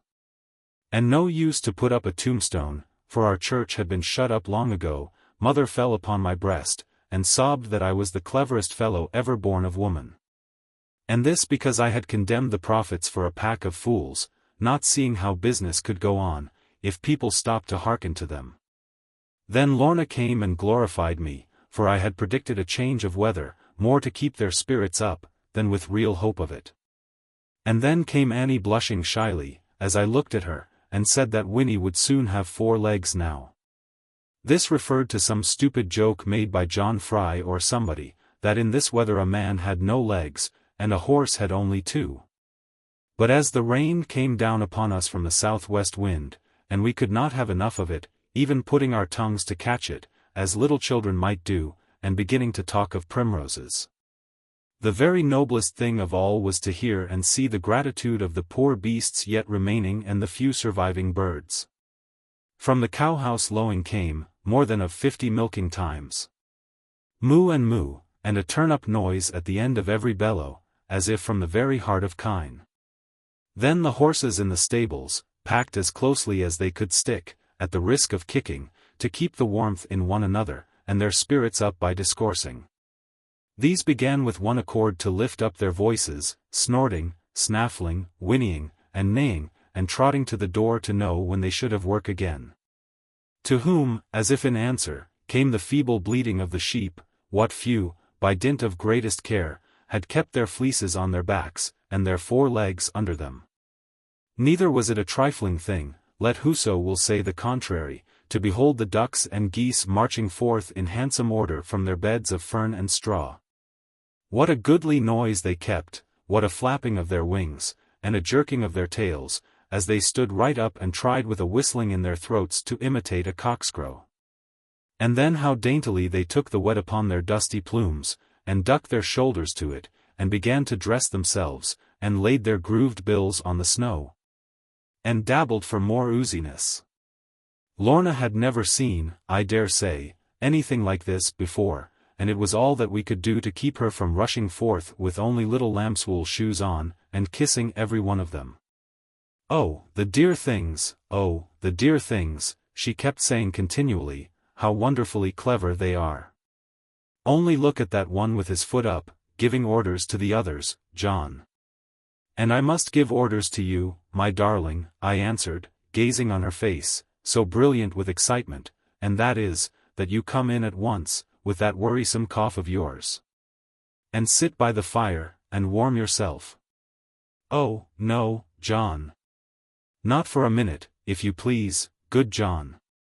I want to see the snow go away, and the green meadows coming forth. And here comes our favorite robin, who has lived in the oven so long, and sang us a song every morning. I must see what he thinks of it."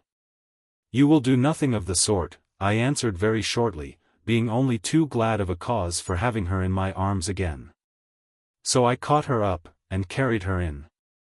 And she looked and smiled so sweetly at me instead of pouting, as I had feared, that I found myself unable to go very fast along the passage.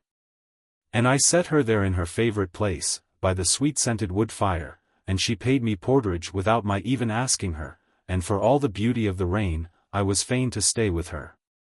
Until our Annie came to say that my advice was wanted. Now my advice was never much, as everybody knew quite well, but that was the way they always put it, when they wanted me to work for them. And in truth it was time for me to work, not for others, but myself, and, as I always thought, for Lorna. For the rain was now coming down in earnest.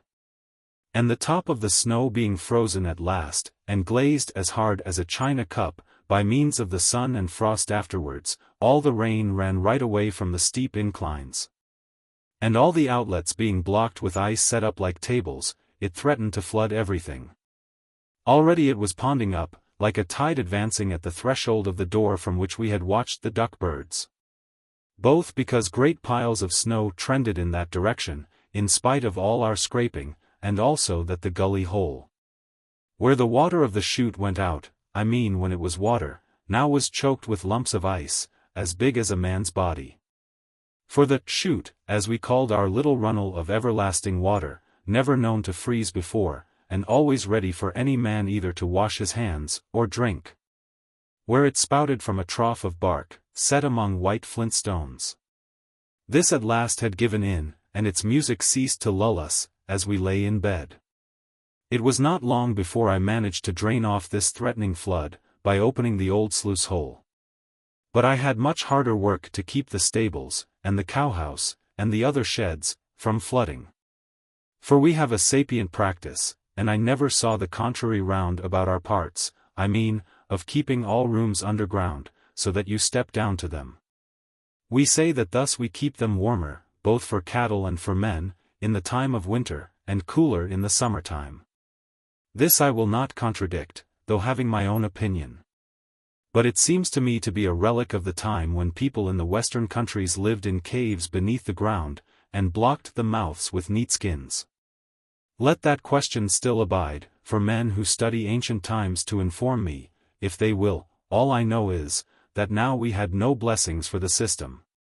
If after all their cold and starving, our weak cattle now should have to stand up to their knees in water, it would be certain death to them. And we had lost enough already to make us poor for a long time, not to speak of our kind love for them. And I do assure you, I loved some horses, and even some cows for that matter, as if they had been my blood relations, knowing as I did their virtues. And some of these were lost to us. And I could not bear to think of them. Therefore I worked hard all night to try and save the rest of them. Chapter 46. Squire Faggus makes some lucky hits. Through that season of bitter frost the red deer of the forest, having nothing to feed upon, and no shelter to rest in, had grown accustomed to our ricks of corn, and hay, and clover. There we might see 100 of them almost any morning, come for warmth, and food, and comfort, and scarce willing to move away. And many of them were so tame, that they quietly presented themselves at our back door, and stood there with their coats quite stiff, and their flanks drawn in and panting, and icicles sometimes on their chins, and their great eyes fastened wistfully upon any merciful person. Craving for a bit of food, and a drink of water, I suppose that they had not sense enough to chew the snow and melt it. At any rate, all the springs being frozen, and rivers hidden out of sight, these poor things suffered even more from thirst than they did from hunger. But now there was no fear of thirst, and more chance indeed of drowning. For a heavy gale of wind arose, with violent rain from the southwest, which lasted almost without a pause for 3 nights and 2 days. At first the rain made no impression on the bulk of snow, but ran from every sloping surface and froze on every flat one, through the coldness of the earth. And so it became impossible for any man to keep his legs without the help of a shodden staff. After a good while, however, the air growing very much warmer, this state of things began to change, and a worse one to succeed it. For now the snow came thundering down from roof, and rock, and ivied tree, and floods began to roar and foam in every trough and gully. The drifts that had been so white and fair, looked yellow, and smirched, and muddy, and lost their graceful curves, and moulded lines, and airiness. But the strangest sight of all to me was in the bed of streams, and brooks, and especially of the LIII River. It was worth going miles to behold such a thing, for a man might never have the chance again. Vast drifts of snow had filled the valley, and piled above the river course, 50 feet high in many places, and in some as much as 100. These had frozen over the top, and glanced the rain away from them, and being sustained by rock and tree, spanned the water mightily. But meanwhile the waxing flood, swollen from every moorland hollow and from every spouting crag, had dashed away all icy fetters, and was rolling gloriously. Under white fantastic arches, and long tunnels freaked and fretted, and between pellucid pillars jagged with nodding architraves, the red impetuous torrent rushed. And the brown foam whirled and flashed. I was half inclined to jump in and swim through such glorious scenery, for nothing used to please me more than swimming in a flooded river. But I thought of the rocks, and I thought of the cramp, and more than all, of Lorna, and so, between one thing and another, I let it roll on without me. It was now high time to work very hard. Both to make up for the farm work lost during the months of frost and snow, and also to be ready for a great and vicious attack from the Doones, who would burn us in our beds at the earliest opportunity. Of farm work there was little yet for even the most zealous man to begin to lay his hand to. Because when the ground appeared through the crust of bubbled snow, as at last it did, though not as my Lorna had expected, at the first few drops of rain, it was all so soaked and sodden. And as we call it, muxy, that to meddle with it in any way was to do more harm than good. Nevertheless, there was yard work, and house work, and tendance of stock, enough to save any man from idleness. As for Lorna, she would come out. There was no keeping her in the house. She had taken up some peculiar notion that we were doing more for her than she had any right to, and that she must earn her living by the hard work of her hands. It was quite in vain to tell her that she was expected to do nothing, and far worse than vain, for it made her cry sadly, if anyone assured her that she could do no good at all. She even began upon mother's garden before the snow was clean gone from it, and sowed a beautiful row of peas, every one of which the mice ate. But though it was very pretty to watch her working for her very life, as if the maintenance of the household hung upon her labors, yet I was grieved for many reasons, and so was mother also. In the first place, she was too fair and dainty for this rough, rude work, and though it made her cheek so bright, it surely must be bad for her to get her little feet so wet. Moreover, we could not bear the idea that she should labor for her keep. And again, which was the worst of all things, mother's garden lay exposed to a dark deceitful coppice, where a man might lurk and watch all the fair gardener's doings. It was true that none could get at her thence, while the brook which ran between poured so great a torrent. Still the distance was but little for a gun to carry, if anyone could be brutal enough to point a gun at Lorna. I thought that none could be found to do it. But mother, having more experience, was not so certain of mankind. Now in spite of the floods, and the sloughs being out, and the state of the roads most perilous, Squire Faggus came at last, riding his famous strawberry mare. There was a great ado between him and Annie, as you may well suppose, after some 4 months of parting. And so we left them alone a while, to coddle over their raptures. But when they were tired of that, or at least had time enough to do so, mother and I went in to know what news Tom had brought with him. Though he did not seem to want us yet, he made himself agreeable, and so we sent Annie to cook the dinner while her sweetheart should tell us everything.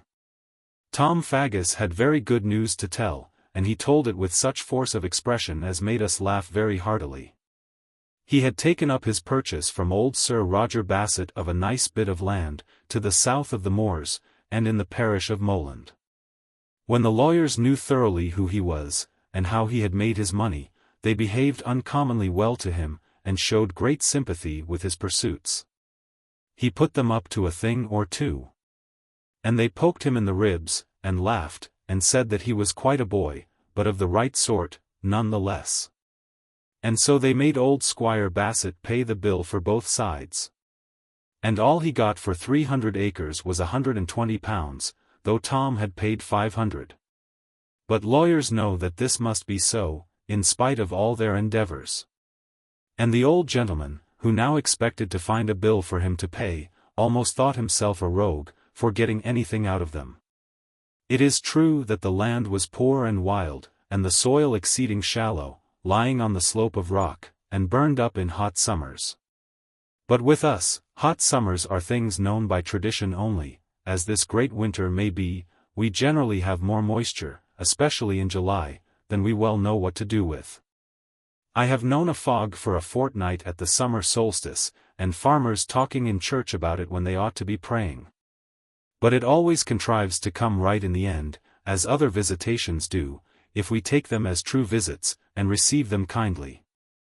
Now this farm of Squire Faggus, as he truly now had a right to be called, was of the very finest pasture, when it got good store of rain. And Tom, who had ridden the Devonshire roads with many a reeking jacket, knew right well that he might trust the climate for that matter. The herbage was of the very sweetest, and the shortest, and the closest, having perhaps from 10 to 18 inches of wholesome soil between it and the solid rock. Tom saw at once what it was fit for, the breeding of fine cattle. Being such a hand as he was at making the most of everything, both his own and other people's, although so free in scattering. When the humor lay upon him, he had actually turned to his own advantage that extraordinary weather which had so impoverished everyone around him. For he taught his Winnie, who knew his meaning as well as any child could, and obeyed not only his word of mouth, but every glance he gave her, to go forth in the snowy evenings when horses are seeking everywhere, be they wild or tame, for fodder and for shelter. And to whinny to the forest ponies, miles away from home perhaps, and lead them all with rare appetites and promise of abundance, to her master's homestead. He shod good Winnie in such a manner that she could not sink in the snow. And he clad her over the loins with a sheepskin dyed to her own color, which the wild horses were never tired of coming up and sniffing at, taking it for an especial gift, and proof of inspiration. And Winnie never came home at night without at least a score of ponies trotting shyly after her, tossing their heads and their tails in turn, and making believe to be very wild, although hard pinched by famine. Of course Tom would get them all into his pound in about 5 minutes, for he himself could neigh in a manner which went to the heart of the wildest horse. And then he fed them well, and turned them into his great cattle pen, to abide their time for breaking, when the snow and frost should be over. He had gotten more than 300 now, in this sagacious manner. And he said it was the finest sight to see their mode of carrying on, how they would snort, and stamp, and fume, and prick their ears, and rush backwards, and lash themselves with their long rough tails, and shake their jagged manes, and scream, and fall upon one another, if a strange man came anigh them.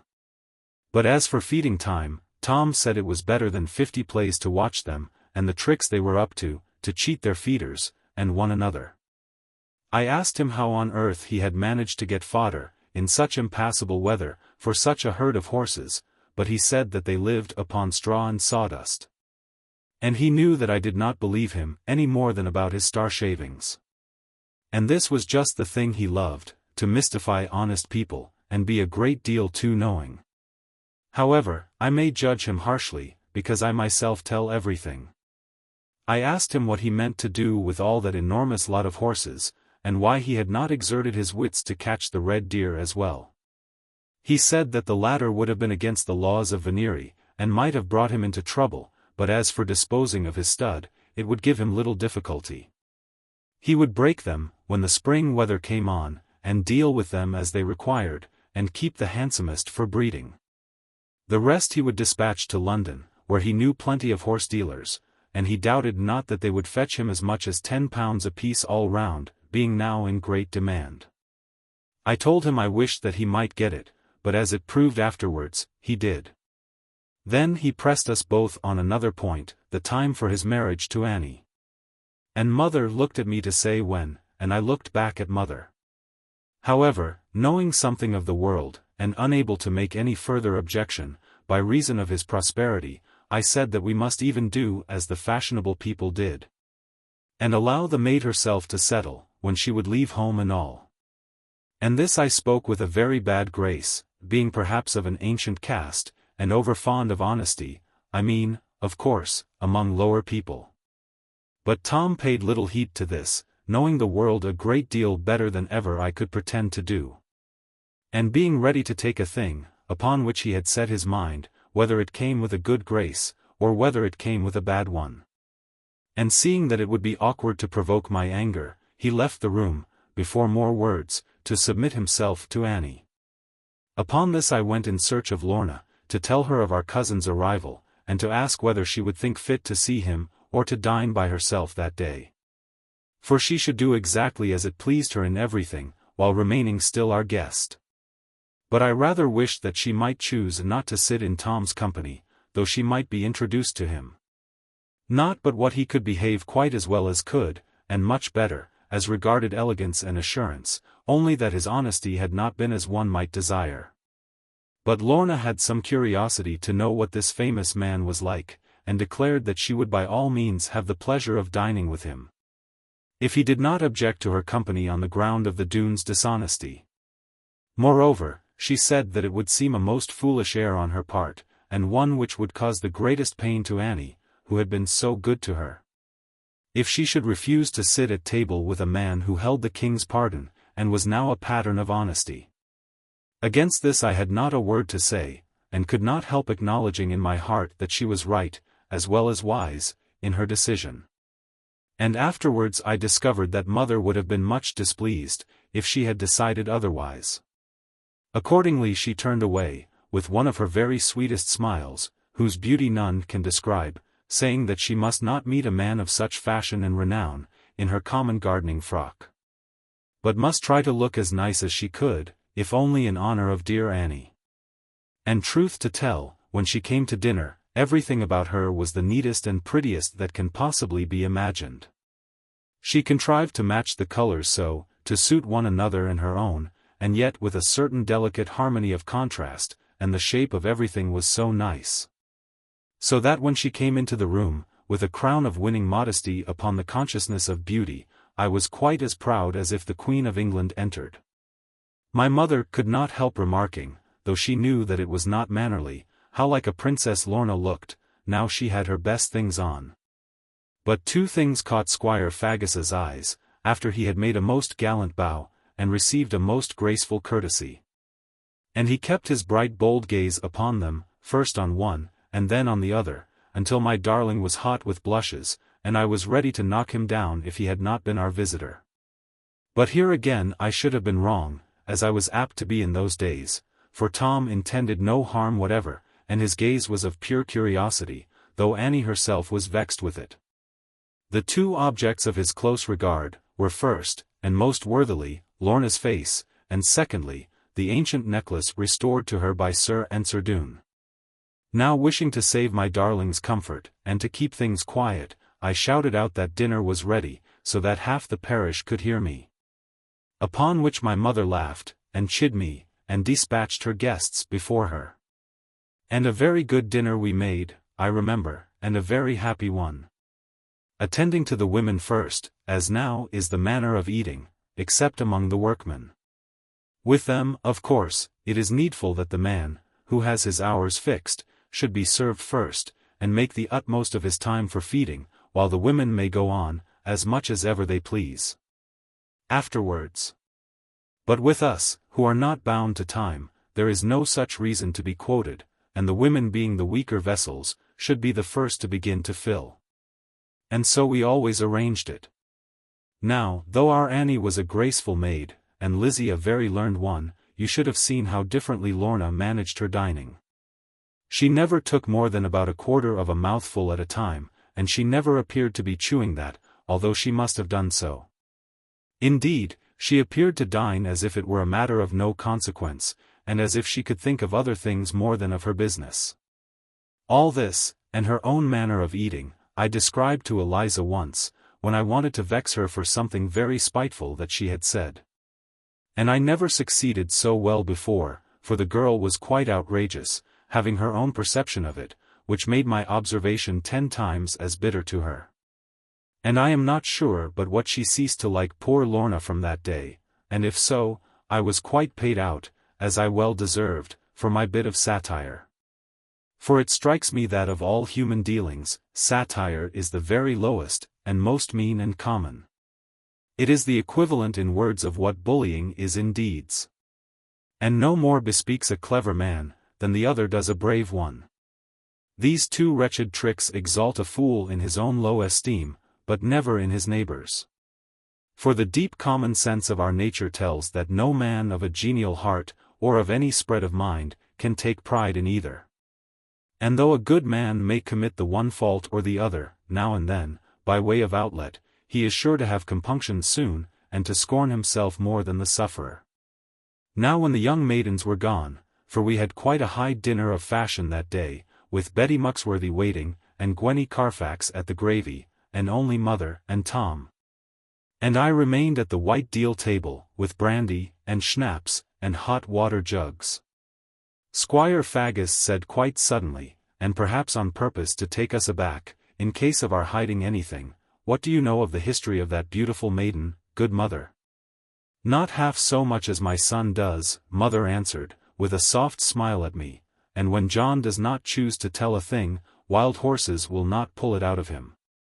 "That is not at all like me, mother," I replied rather sadly. "You know almost every word about Lorna, quite as well as I do." "Almost every word, I believe, John, for you never tell a falsehood. But the few unknown may be of all the most important to me." To this I made no answer, for fear of going beyond the truth, or else of making mischief. Not that I had, or wished to have, any mystery with mother, neither was there in purest truth, any mystery in the matter, to the utmost of my knowledge. And the only things that I had kept back, solely for mother's comfort, were the death of poor Lord Alan Brander, if indeed he were dead, and the connection of Marwood de Witchhalse with the dealings of the Doones, and the threats of Carver Doone against my own prosperity. And, maybe, one or two little things harrowing more than edifying. "Come, come," said Master Faggus, smiling very pleasantly, "you two understand each other, if any two on earth do. Ah, if I had only had a mother, how different I might have been." And with that he sighed, in the tone which always overcame mother upon that subject, and had something to do with his getting Annie.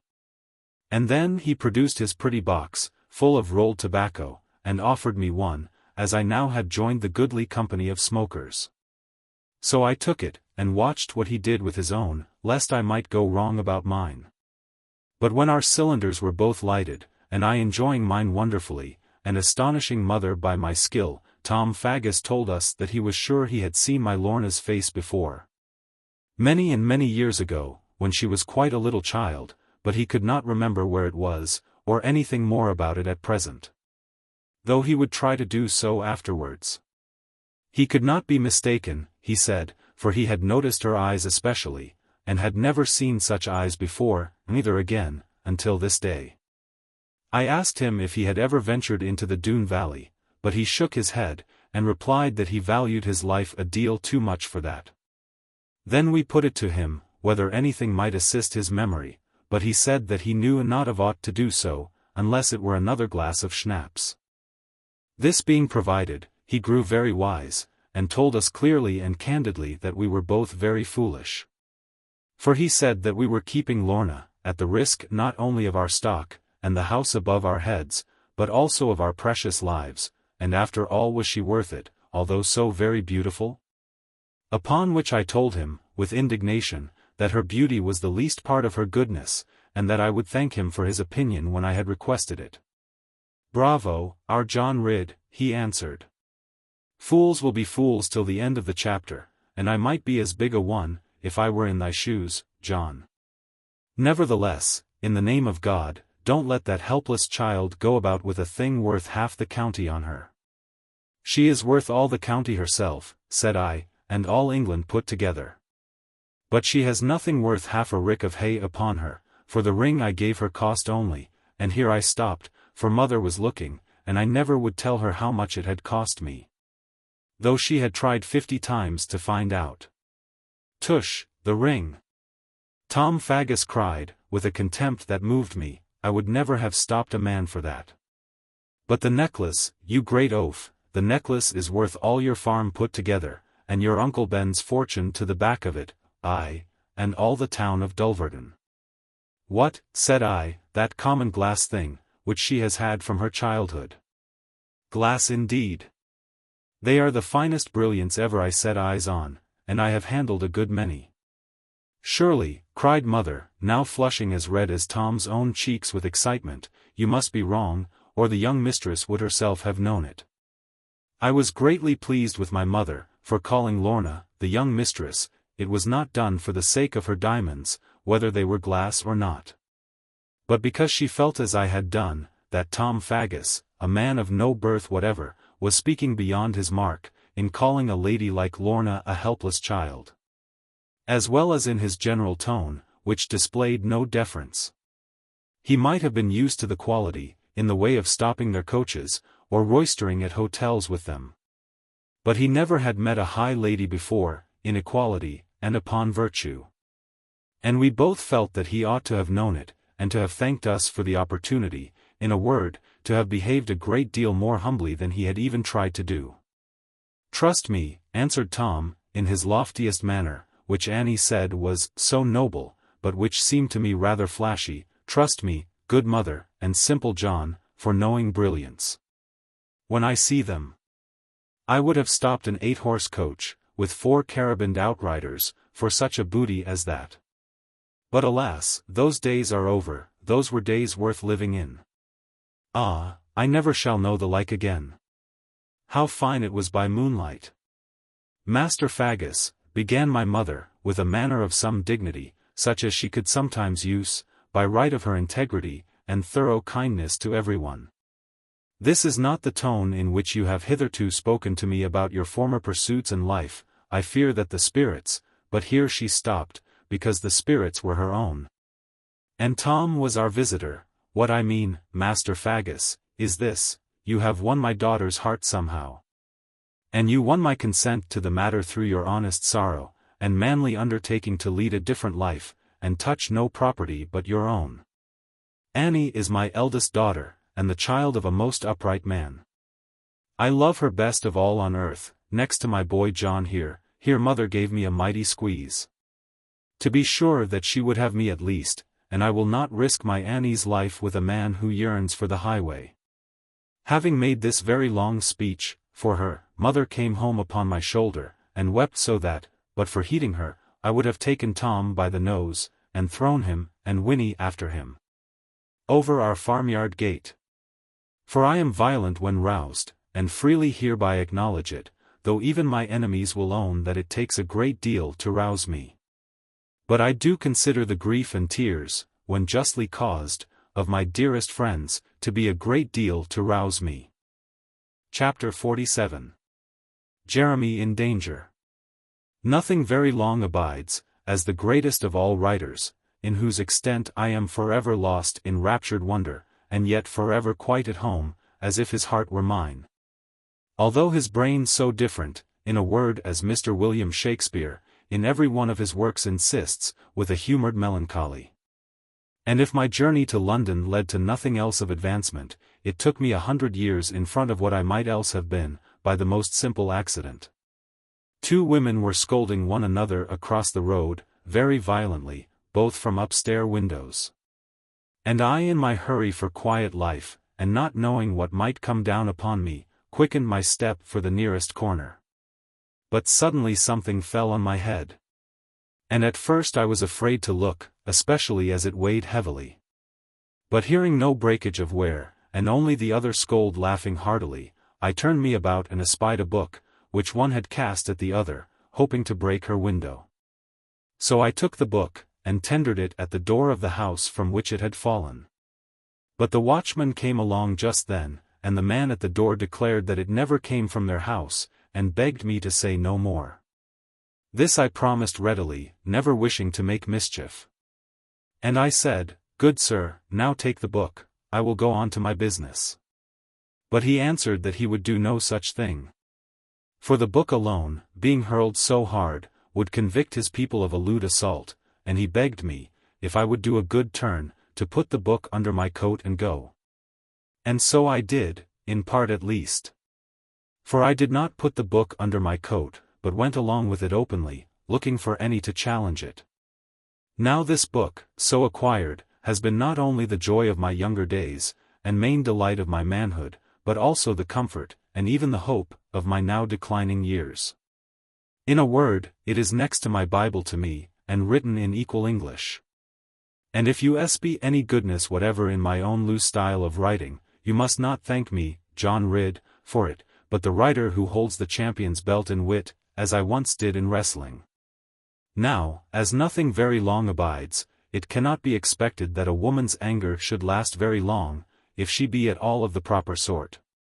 And my mother, being one of the very best, could not long retain her wrath against the Squire Faggus, especially when she came to reflect, upon Annie's suggestion, how natural, and one might say, how inevitable it was that a young man fond of adventure and change and winning good profits by jeopardy, should not settle down without some regrets to a fixed abode and a life of sameness, however safe and respectable.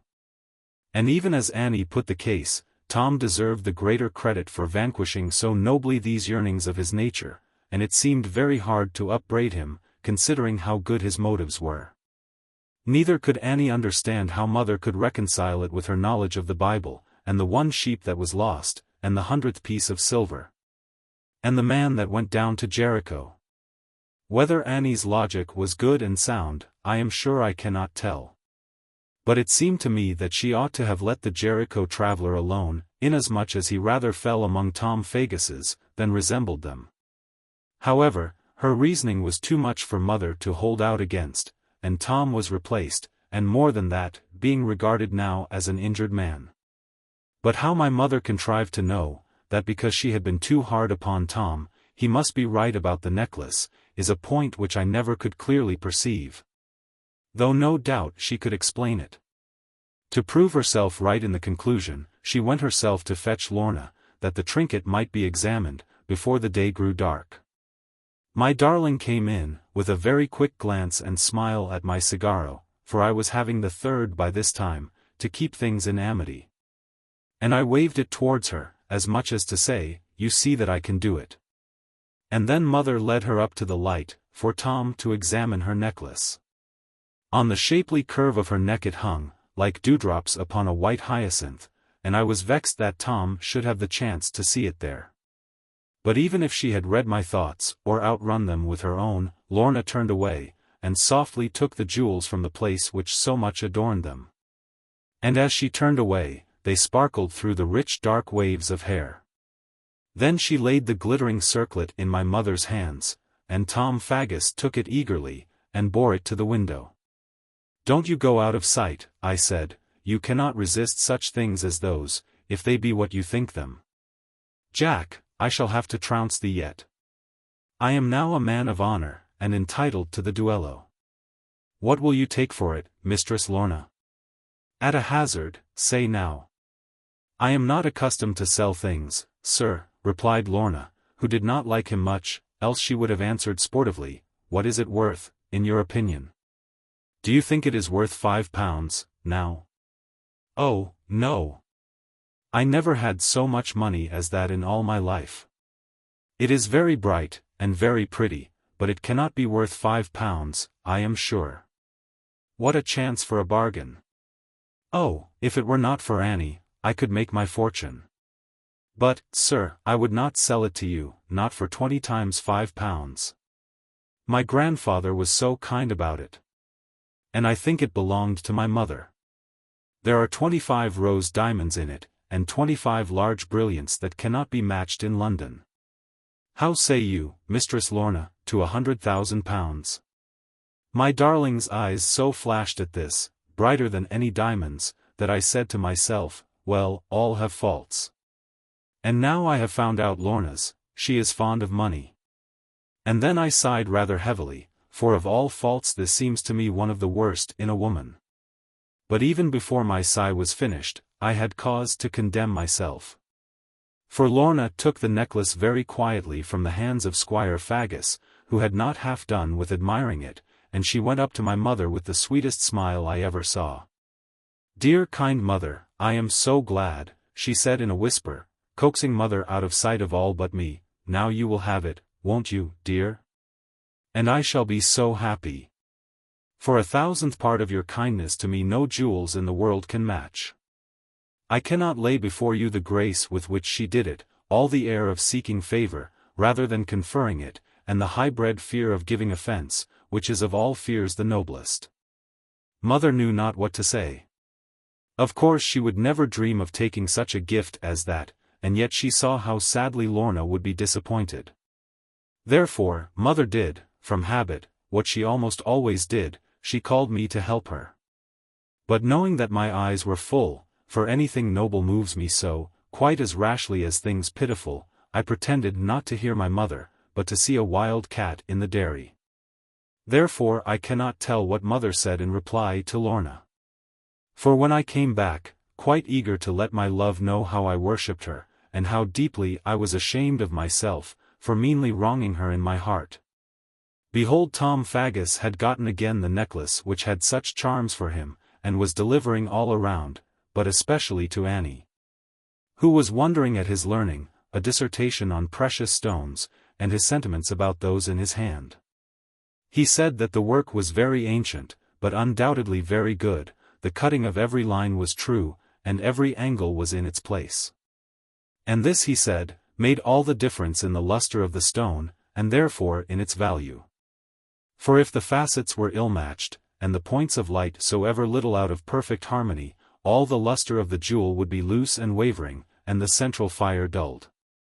Instead of answering, as it should, to all possibilities of gaze, and overpowering any eye intent on its deeper mysteries. We laughed at the squire's dissertation. For how should he know all these things, being nothing better, and indeed much worse than a mere Northmolton blacksmith? He took our laughter with much good nature. Having Annie to squeeze his hand and convey her grief at our ignorance, but he said that of one thing he was quite certain, and therein I believed him. To wit, that a trinket of this kind never could have belonged to any ignoble family, but to one of the very highest and most wealthy in England.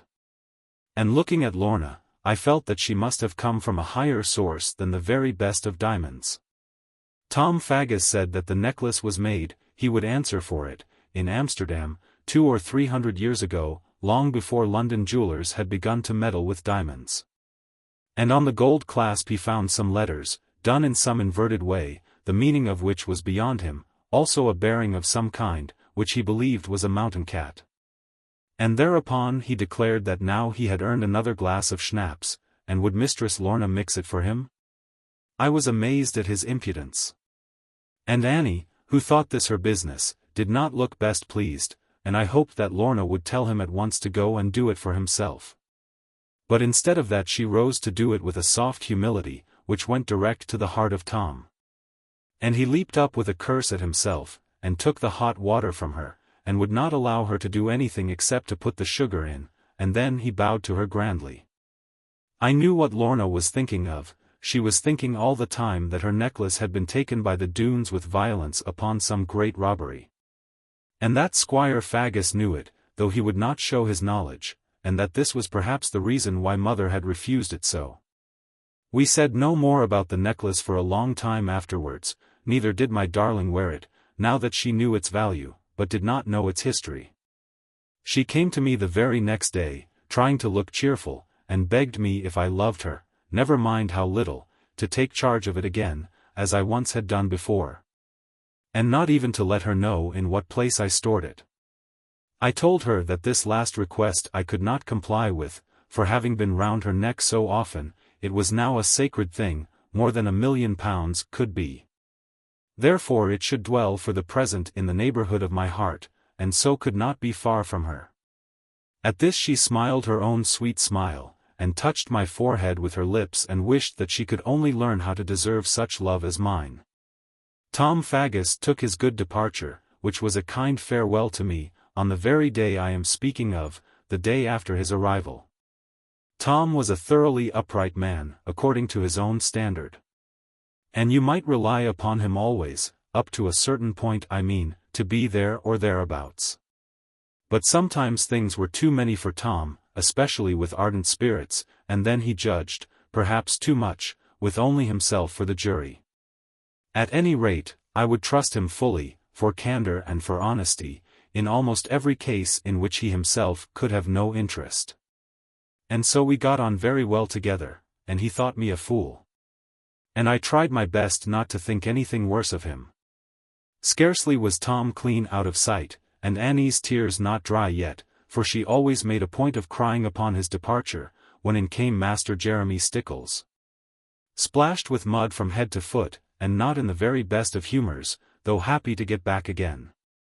"Curse those fellows," he cried, with a stamp which sent the water hissing from his boot upon the embers. A pretty plight you may call this, for His Majesty's Commissioner to return to his headquarters in. "Annie, my dear," for he was always very affable with Annie, "will you help me off with my overalls, and then turn your pretty hand to the gridiron? Not a blessed morsel have I touched for more than 24 hours. "Surely then you must be quite starving, sir," my sister replied with the greatest zeal. For she did love a man with an appetite. "How glad I am that the fire is clear." But Lizzie, who happened to be there, said with her peculiar smile, "Master Stickles must be used to it. For he never comes back without telling us that." "Hush," cried Annie, quite shocked with her, "how would you like to be used to it? Now, Betty, be quick with the things for me. Pork, or mutton, or deer's meat, sir. We have some cured since the autumn." "Oh, deer's meat, by all means," Jeremy Stickles answered. "I have tasted none since I left you, though dreaming of it often." Well, this is better than being chased over the moors for one's life, John. All the way from Landacre Bridge, I have ridden a race for my precious life, at the peril of my limbs and neck. 3 great Doones galloping after me, and a good job for me that they were so big, or they must have overtaken me. Just go and see to my horse, John, that's an excellent lad. He deserves a good turn this day, from me, and I will render it to him. However, he left me to do it, while he made himself comfortable, and in truth the horse required care. He was blown so that he could hardly stand, and plastered with mud, and steaming so that the stable was quite full with it. By the time I had put the poor fellow to rights, his master had finished dinner, and was in a more pleasant humour, having even offered to kiss Annie, out of pure gratitude, as he said. But Annie answered with spirit that gratitude must not be shown by increasing the obligation. Jeremy made reply to this that his only way to be grateful then was to tell us his story, and so he did, at greater length than I can here repeat it. For it does not bear particularly upon Lorna's fortunes. It appears that as he was riding towards us from the town of Southmolton in Devonshire, he found the roads very soft and heavy, and the floods out in all directions. But met with no other difficulty until he came to Landacre Bridge. He had only a single trooper with him, a man not of the militia but of the King's army, whom Jeremy had brought from Exeter. As these two descended towards the bridge they observed that both the Kensford water and the river Barrel were pouring down in mighty floods from the melting of the snow. So great indeed was the torrent, after they united, that only the parapets of the bridge could be seen above the water, the road across either bank being covered and very deep on the hither side. The trooper did not like the look of it, and proposed to ride back again, and round by way of Simmonsbath, where the stream is smaller. But Stickles would not have it so, and dashing into the river, swam his horse for the bridge, and gained it with some little trouble. And there he found the water not more than up to his horse's knees perhaps. On the crown of the bridge he turned his horse to watch the trooper's passage, and to help him with directions. When suddenly he saw him fall headlong into the torrent, and heard the report of a gun from behind, and felt a shock to his own body, such as lifted him out of the saddle. Turning round he beheld 3 men, risen up from behind the hedge on one side of his onward road, 2 of them ready to load again, and one with his gun unfired, waiting to get good aim at him. Then Jeremy did a gallant thing, for which I doubt whether I should have had the presence of mind in danger. He saw that to swim his horse back again would be almost certain death, as affording such a target, where even a wound must be fatal. Therefore he struck the spurs into the nag, and rode through the water straight at the man who was pointing the long gun at him. If the horse had been carried off his legs, there must have been an end of Jeremy, for the other men were getting ready to have another shot at him. But luckily the horse galloped right on without any need for swimming, being himself excited, no doubt, by all he had seen and heard of it. And Jeremy lay almost flat on his neck, so as to give little space for good aim, with the mane tossing wildly in front of him. Now if that young fellow with the gun had his brains as ready as his flint was, he would have shot the horse at once, and then had Stickles at his mercy. But instead of that he let fly at the man, and missed him altogether, being scared perhaps by the pistol which Jeremy showed him the mouth of.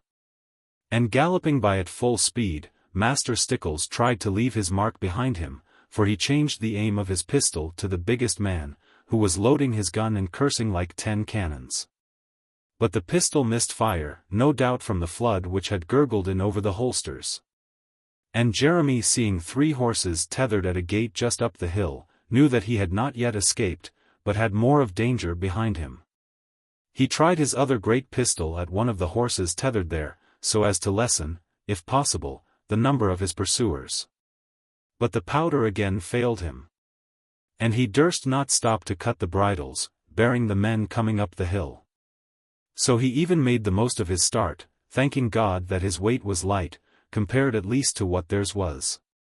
And another thing he had noticed which gave him some hope of escaping, to wit that the horses of the Doones, although very handsome animals, were suffering still from the bitter effects of the late long frost, and the scarcity of fodder. If they do not catch me up, or shoot me, in the course of the first 2 miles, I may see my home again. This was what he said to himself as he turned to mark what they were about, from the brow of the steep hill. He saw the flooded valley shining with the breadth of water, and the trooper's horse on the other side, shaking his drenched flanks and neighing. And halfway down the hill he saw the 3 Doones mounting hastily. And then he knew that his only chance lay in the stoutness of his steed. The horse was in pretty good condition. And the rider knew him thoroughly, and how to make the most of him. And though they had travelled some miles that day through very heavy ground, the bath in the river had washed the mud off, and been some refreshment. Therefore Stickles encouraged his nag, and put him into a good hard gallop, heading away towards Withicum. At first he had thought of turning to the right, and making off for Withapull, a mile or so down the valley. But his good sense told him that no one there would dare to protect him against the Doones, so he resolved to go on his way, yet faster than he had intended. The 3 villains came after him, with all the speed they could muster, making sure from the badness of the road that he must stick fast ere long, and so be at their mercy. And this was Jeremy's chiefest fear, for the ground being soft and thoroughly rotten, after so much frost and snow, the poor horse had terrible work of it, with no time to pick the way. And even more good luck than skill was needed to keep him from foundering. How Jeremy prayed for an Exmoor fog, such as he had often sworn at, that he might turn aside and lurk, while his pursuers went past him. But no fog came, nor even a storm to damp the priming of their guns, neither was wood or coppice nigh, nor any place to hide in, only hills, and moor, and valleys, with flying shadows over them, and great banks of snow in the corners. At one time poor Stickles was quite in despair. For after leaping a little brook which crosses the track at Newland, he stuck fast in a dancing bog, as we call them upon Exmoor. The horse had broken through the crust of moss and sedge and marish weed, and could do nothing but wallow and sink, with the black water spurting over him. And Jeremy, struggling with all his might, saw the 3 villains now topping the crest, less than a furlong behind him, and heard them shout in their savage delight. With the calmness of despair, he yet resolved to have one more try for it, and scrambling over the horse's head, gained firm land, and tugged at the bridle. The poor nag replied with all his power to the call upon his courage, and reared his 4 feet out of the slough, and with straining eyeballs gazed at him. "Now," said Jeremy, "now, my fine fellow." Lifting him with the bridle, and the brave beast gathered the roll of his loins, and sprang from his quagmired haunches. One more spring, and he was on earth again, instead of being under it. And Jeremy leaped on his back, and stooped, for he knew that they would fire. 2 bullets whistled over him, as the horse, mad with fright, dashed forward. And in 5 minutes more he had come to the EXE, and the pursuers had fallen behind him.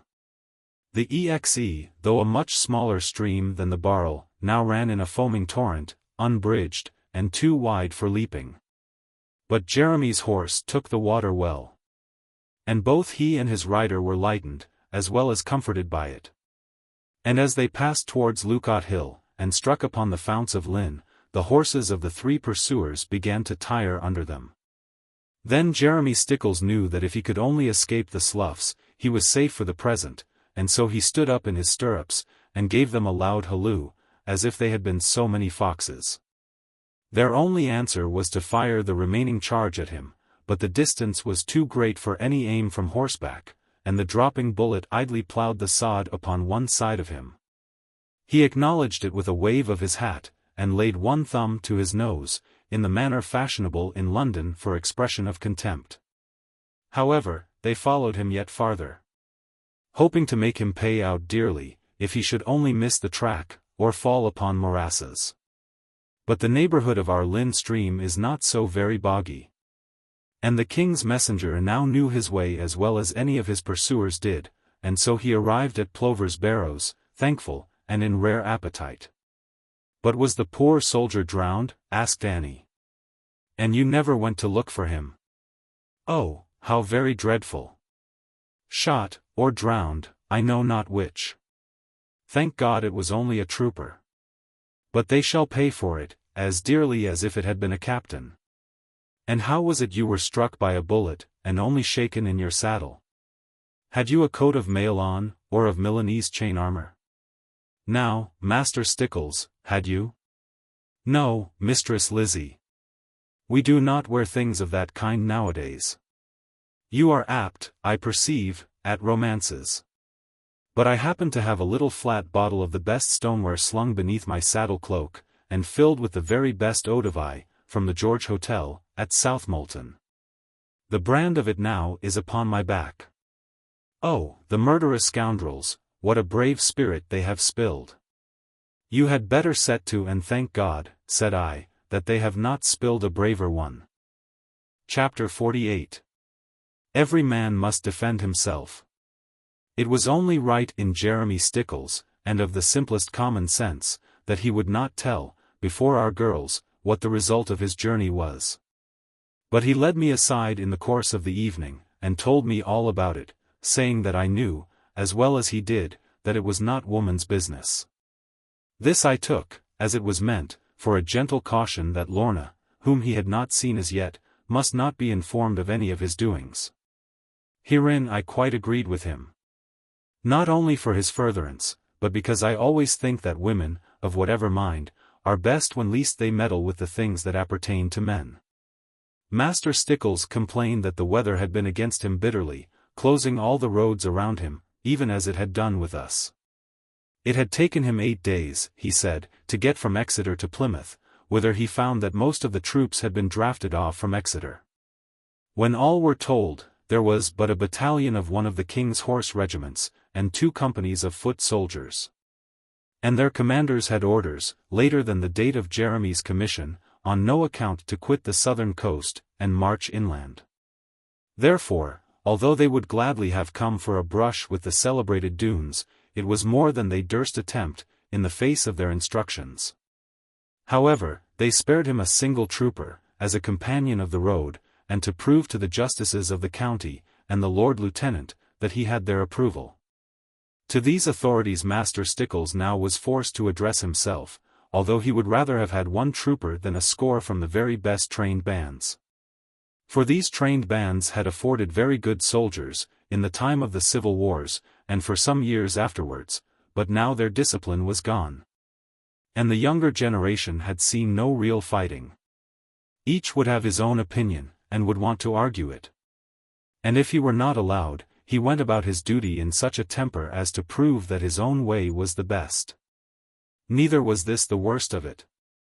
For Jeremy made no doubt but what, if he could only get the militia to turn out in force, he might manage, with the help of his own men, to force the stronghold of the enemy. But the truth was that the officers, knowing how hard it would be to collect their men at that time of the year, and in that state of the weather, began with one accord to make every possible excuse. And especially they pressed this point, that Bagworthy was not in their county. The Devonshire people affirming vehemently that it lay in the shire of Somerset, and the Somersetshire folk averring, even with imprecations, that it lay in Devonshire. Now I believe the truth to be that the boundary of the 2 counties, as well as of Orr and Brendan parishes, is defined by the Bagworthy river. So that the disputants on both sides were both right and wrong. Upon this, Master Stickles suggested, and as I thought very sensibly, that the 2 counties should unite, and equally contribute to the extirpation of this pest, which shamed and injured them both alike. But hence arose another difficulty, for the men of Devon said they would march when Somerset had taken the field. And the sons of Somerset replied that indeed they were quite ready, but what were their cousins of Devonshire doing? And so it came to pass that the King's Commissioner returned without any army whatever, but with promise of 200 men when the roads should be more passable. And meanwhile, what were we to do, abandoned as we were to the mercies of the Doones, with only our own hands to help us? And herein I grieved at my own folly, in having let Tom Faggus go, whose wit and courage would have been worth at least 6 men to us. Upon this matter I held long counsel with my good friend Stickles, telling him all about Lorna's presence, and what I knew of her history. He agreed with me that we could not hope to escape an attack from the outlaws, and the more especially now that they knew himself to be returned to us. Also he praised me for my forethought in having threshed out all our corn, and hidden the produce in such a manner that they were not likely to find it. Furthermore, he recommended that all the entrances to the house should at once be strengthened, and a watch must be maintained at night. And he thought it wiser that I should go, late as it was, to Lynmouth, if a horse could pass the valley, and fetch every one of his mounted troopers, who might now be quartered there. Also if any men of courage, though capable only of handling a pitchfork, could be found in the neighborhood, I was to try to summon them. But our district is so thinly peopled, that I had little faith in this. However, my errand was given me, and I set forth upon it, for John Fry was afraid of the waters. Knowing how fiercely the floods were out, I resolved to travel the higher road, by Cosgate and through Countisbury. Therefore I swam my horse through the Lynn, at the ford below our house, where sometimes you may step across, and thence galloped up and along the hills. I could see all the inland valleys ribboned with broad waters, and in every winding crook, the banks of snow that fed them, while on my right the turbid sea was flaked with April showers. But when I descended the hill towards Lynmouth, I feared that my journey was all in vain. For the East Lynn, which is our river, was ramping and roaring frightfully, lashing whole trunks of trees on the rocks, and rending them, and grinding them. And into it rushed, from the opposite side, a torrent even madder, upsetting what it came to aid, shattering wave with boiling billow, and scattering wrath with fury. It was certain death to attempt the passage, and the little wooden footbridge had been carried away long ago. And the men I was seeking must be, of course, on the other side of this deluge, for on my side there was not a single house. I followed the bank of the flood to the beach, some 200 or 300 yards below, and there had the luck to see Will Watcombe on the opposite side, caulking an old boat. Though I could not make him hear a word, from the deafening roar of the torrent, I got him to understand at last that I wanted to cross over. Upon this he fetched another man, and the two of them launched a boat, and paddling well out to sea, fetched round the mouth of the frantic river. The other man proved to be Stickles's chief mate. And so he went back and fetched his comrades, bringing their weapons, but leaving their horses behind. As it happened there were but 4 of them, however, to have even these was a help. And I started again at full speed for my home, for the men must follow afoot, and cross our river high up on the moorland. This took them a long way round, and the track was rather bad to find, and the sky already darkening, so that I arrived at Plover's Barrows more than 2 hours before them. But they had done a sagacious thing, which was well worth the delay, for by hoisting their flag upon the hill, they fetched the 2 watchmen from the foreland, and added them to their number. It was lucky that I came home so soon, for I found the house in a great commotion, and all the women trembling. When I asked what the matter was, Lorna, who seemed the most self-possessed, answered that it was all her fault, for she alone had frightened them. And this in the following manner. She had stolen out to the garden towards dusk, to watch some favorite hyacinths just pushing up, like a baby's teeth, and just attracting the fatal notice of a great house snail at night time.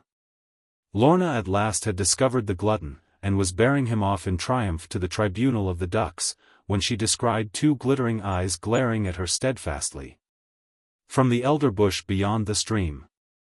The elder was smoothing its wrinkled leaves, being at least 2 months behind time, and among them this calm cruel face appeared, and she knew it was the face of Carver Doone.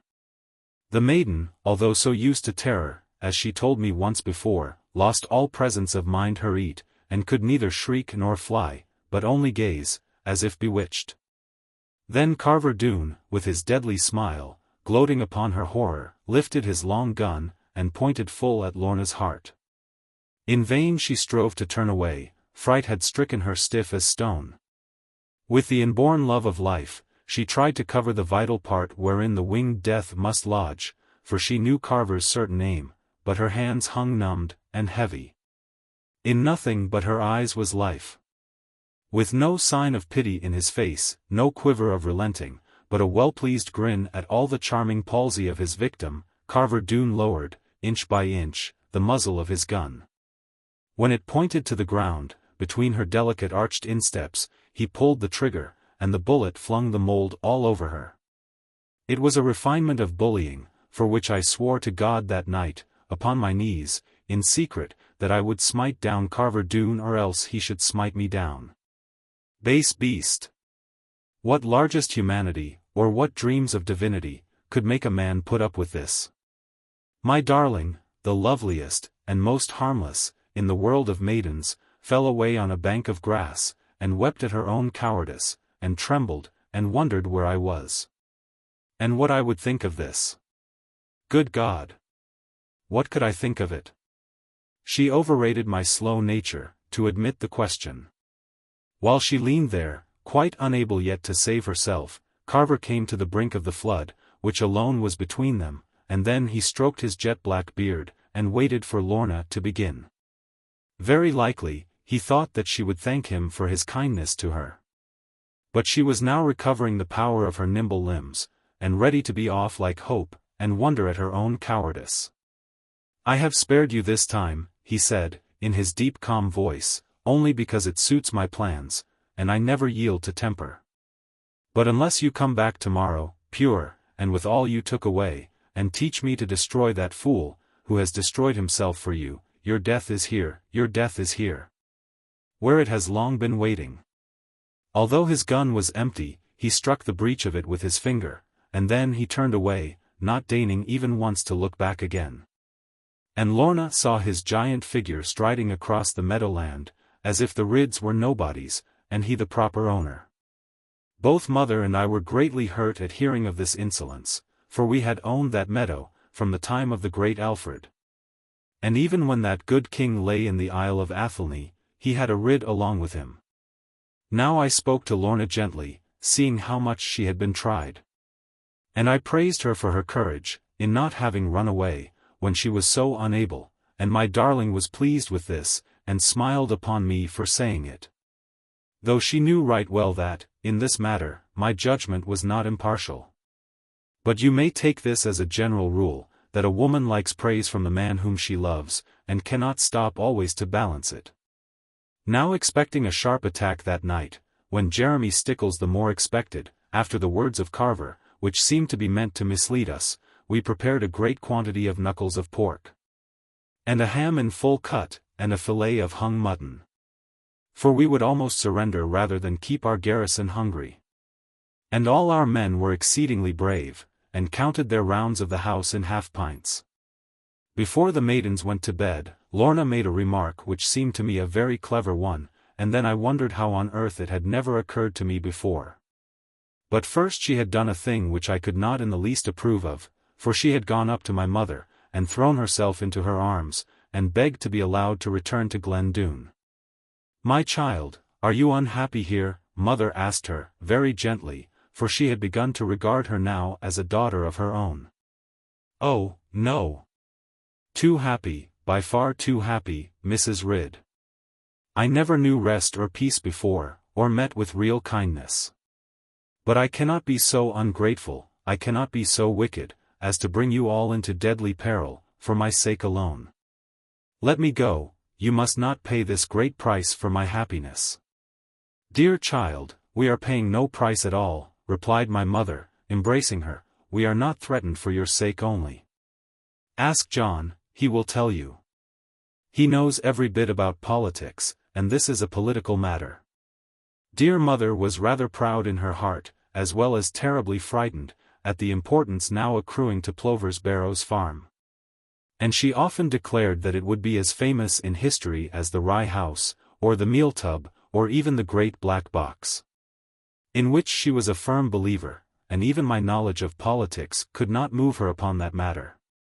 Such things had happened before, she would say, shaking her head with its wisdom, and why might they not happen again? Women would be women, and men would be men, to the end of the chapter. And if she had been in Lucy Waters' place, she would keep it quiet, as she had done, and then she would look round, for fear, lest either of her daughters had heard her. But now, can you give me any reason, why it may not have been so? You are so fearfully positive, John, just as men always are. No, I used to say. I can give you no reason, why it may not have been so, mother. But the question is, if it was so, or not, rather than what it might have been. And, I think, it is pretty good proof against it, that what 9 men of every 10 in England would only too gladly believe, if true, is nevertheless kept dark from them. There you are again, John, mother would reply, all about men, and not a single word about women. If you had any argument at all, you would own that marriage is a question upon which women are the best judges. Oh! I would groan in my spirit, and go. Leaving my dearest mother quite sure, that now at last she must have convinced me. But if mother had known that Jeremy Stickles was working against the Black Box, and its issue, I doubt whether he would have fared so well, even though he was a visitor. However, she knew that something was doing and something of importance, and she trusted in God for the rest of it. Only she used to tell me, very seriously, of an evening, the very least they can give you, dear John, is a coat of arms. Be sure you take nothing less, dear, and the farm can well support it. But lo! I have left Lorna ever so long, anxious to consult me upon political matters. She came to me, and her eyes alone asked 100 questions, which I rather had answered upon her lips than troubled her pretty ears with them. Therefore I told her nothing at all, save that the attack, if any should be, would not be made on her account. And that if she should hear, by any chance, a trifle of a noise in the night, she was to wrap the clothes around her, and shut her beautiful eyes again. On no account, whatever she did, was she to go to the window. She liked my expression about her eyes, and promised to do the very best she could, and then she crept so very close, that I needs must have her closer. And with her head on my breast she asked, "Can't you keep out of this fight, John?" "My own one," I answered, gazing through the long black lashes, at the depths of radiant love. "I believe there will be nothing, but what there is I must see out. Shall I tell you what I think, John? It is only a fancy of mine, and perhaps it is not worth telling. Let us have it, dear, by all means. You know so much about their ways. What I believe is this, John. You know how high the rivers are, higher than ever they were before, and twice as high, you have told me. I believe that Glen Doone is flooded, and all the houses under water. You little witch, I answered, what a fool I must be not to think of it. Of course it is, it must be. The torrent from all the Bagworthy forest, and all the valleys above it, and the great drifts in the glen itself, never could have outlet down my famous waterslide. The valley must be under water 20 feet at least. Well, if ever there was a fool, I am he, for not having thought of it. I remember once before, said Lorna, reckoning on her fingers, when there was heavy rain, all through the autumn and winter, 5 or it may be 6 years ago. The river came down with such a rush that the water was 2 feet deep in our rooms, and we all had to camp by the cliff edge. But you think that the floods are higher now, I believe I heard you say, John. I don't think about it, my treasure, I answered. You may trust me for understanding floods, after our work at Tiverton. And I know that the deluge in all our valleys is such that no living man can remember, neither will ever behold again. Consider 3 months of snow, and a fortnight of rain on the top of it, and all to be drained in a few days away. And great barricades of ice still in the rivers blocking them up, and ponding them. You may take my word for it, Mistress Lorna, that your pretty bower is 6 feet deep. Well, my bower has served its time, said Lorna, blushing as she remembered all that had happened there, and my bower now is here, John. But I am so sorry to think of all the poor women flooded out of their houses and sheltering in the snowdrifts. However, there is one good of it, they cannot send many men against us, with all this trouble upon them. You are right, I replied, how clever you are. And that is why there were only 3 to cut off Master Stickles. And now we shall beat them, I make no doubt, even if they come at all. And I defy them to fire the house, the thatch is too wet for burning. We sent all the women to bed quite early, except Gwenny Carfax and our old Betty. These 2 we allowed to stay up, because they might be useful to us, if they could keep from quarreling. For my part, I had little fear, after what Lorna had told me, as to the result of the combat. It was not likely that the Doones could bring more than 8 or 10 men against us, while their homes were in such danger, and to meet these we had 8 good men, including Jeremy and myself. All well armed and resolute, besides our 3 farm servants, and the parish clerk, and the shoemaker. These 5 could not be trusted much for any valiant conduct, although they spoke very confidently over their cans of cider. Neither were their weapons fitted for much execution, unless it were at close quarters, which they would be likely to avoid. Bill Dadds had a sickle, Jem Slocum a flail, the cobbler had borrowed the constable's staff, for the constable would not attend, because there was no warrant. And the parish clerk had brought his pitch pipe, which was enough to break any man's head. But John Fry, of course, had his blunderbuss, loaded with tin tacks and marbles, and more likely to kill the man who discharged it than any other person, but we knew that John had it only for show, and to describe its qualities. Now it was my great desire, and my chiefest hope, to come across Carver Doone that night, and settle the score between us, not by any shot in the dark, but by a conflict man to man. As yet, since I came to full-grown power, I had never met anyone whom I could not play teetotum with, but now at last I had found a man whose strength was not to be laughed at. I could guess it in his face, I could tell it in his arms, I could see it in his stride and gait, which more than all the rest betray the substance of a man. And being so well used to wrestling, and to judge antagonists, I felt that here, if anywhere, I had found my match. Therefore I was not content to abide within the house, or go the rounds with the troopers, but betook myself to the rick yard, knowing that the Doones were likely to begin their onset there. For they had a pleasant custom, when they visited farmhouses, of lighting themselves towards picking up anything they wanted, or stabbing the inhabitants, by first creating a blaze in the rick yard. And though our ricks were all now of mere straw, except indeed 2 of prime clover hay, and although on the top they were so wet that no firebrands might hurt them, I was both unwilling to have them burned, and fearful that they might kindle, if well roused up with fire upon the windward side. By the by, these Doones had got the worst of this pleasant trick one time. For happening to fire the ricks of a lonely farm called Yeanworthy, not far above Glenthorne, they approached the house to get people's goods, and to enjoy their terror.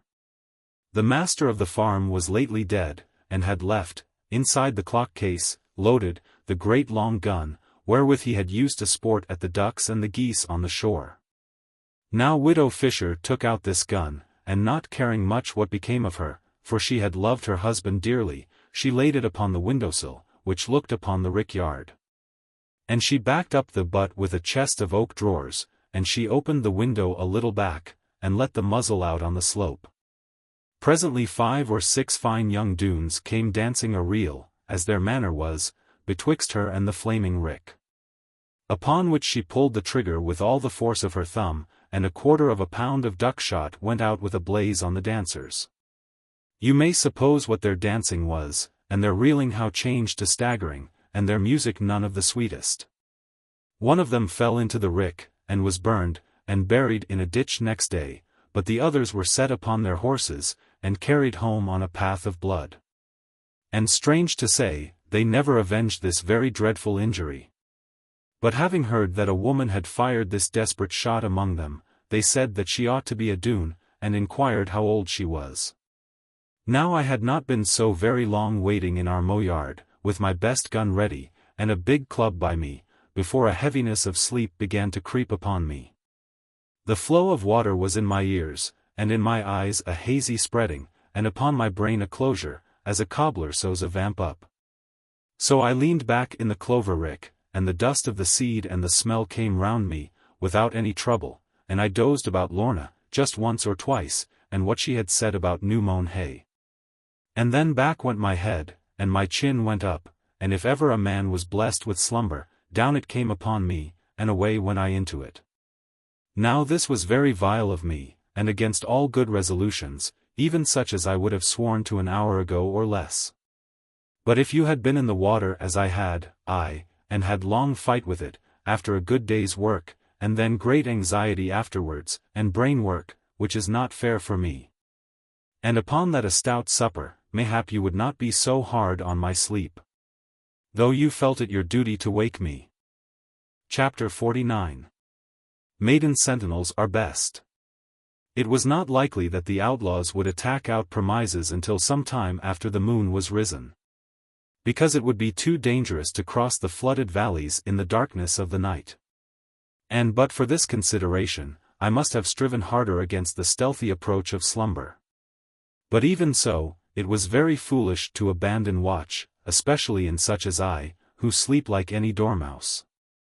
Moreover, I had chosen the very worst place in the world for such employment, with a goodly chance of awakening in a bed of solid fire.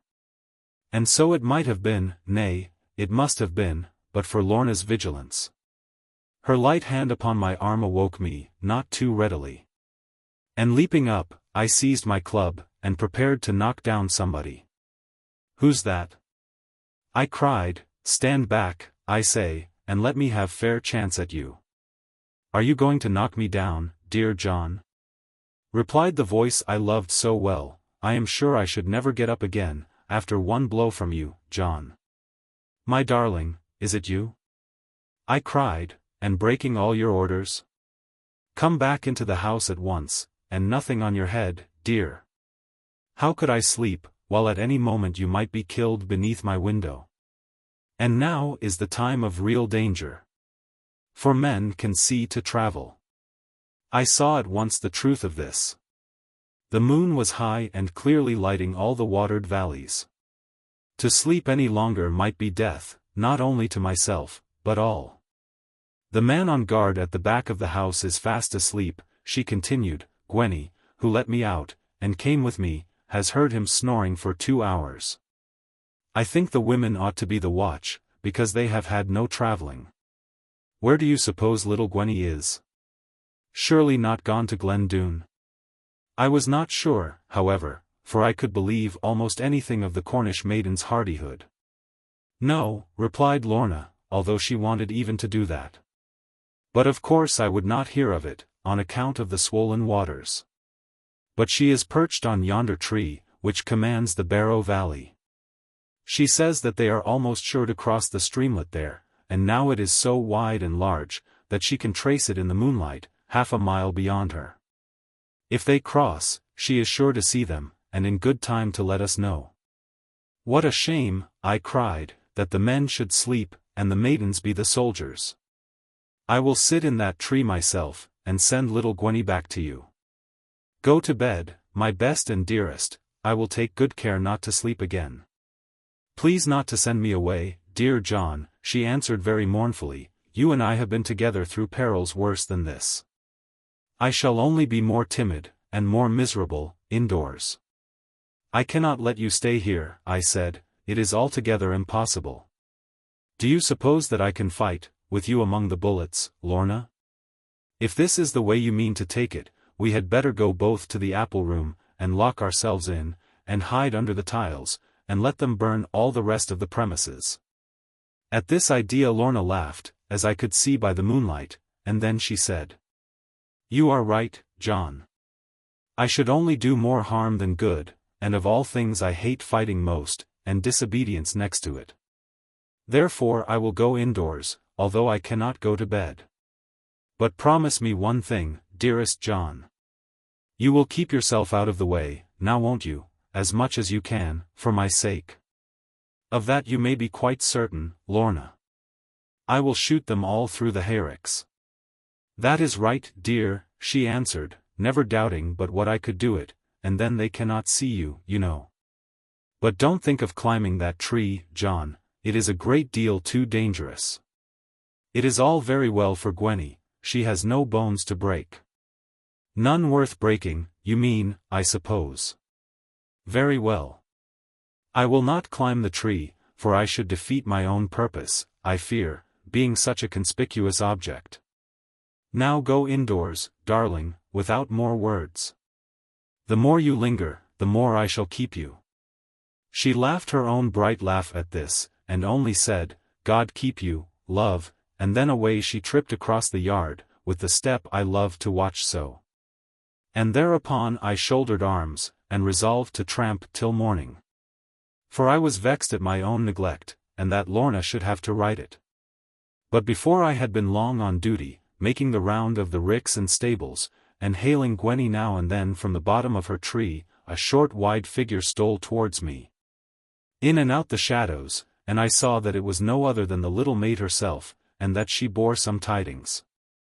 10 on them crossed the water down yonner, said Gwenny, putting her hand to her mouth, and seeming to regard it as good news rather than otherwise, be Arl craping up by hedgerow now. I could shut dree on them from the bar of the gate, if so be I had your goon, young man. There is no time to lose, Gwenny. Run to the house and fetch Master Stickles, and all the men. While I stay here, and watch the rick yard.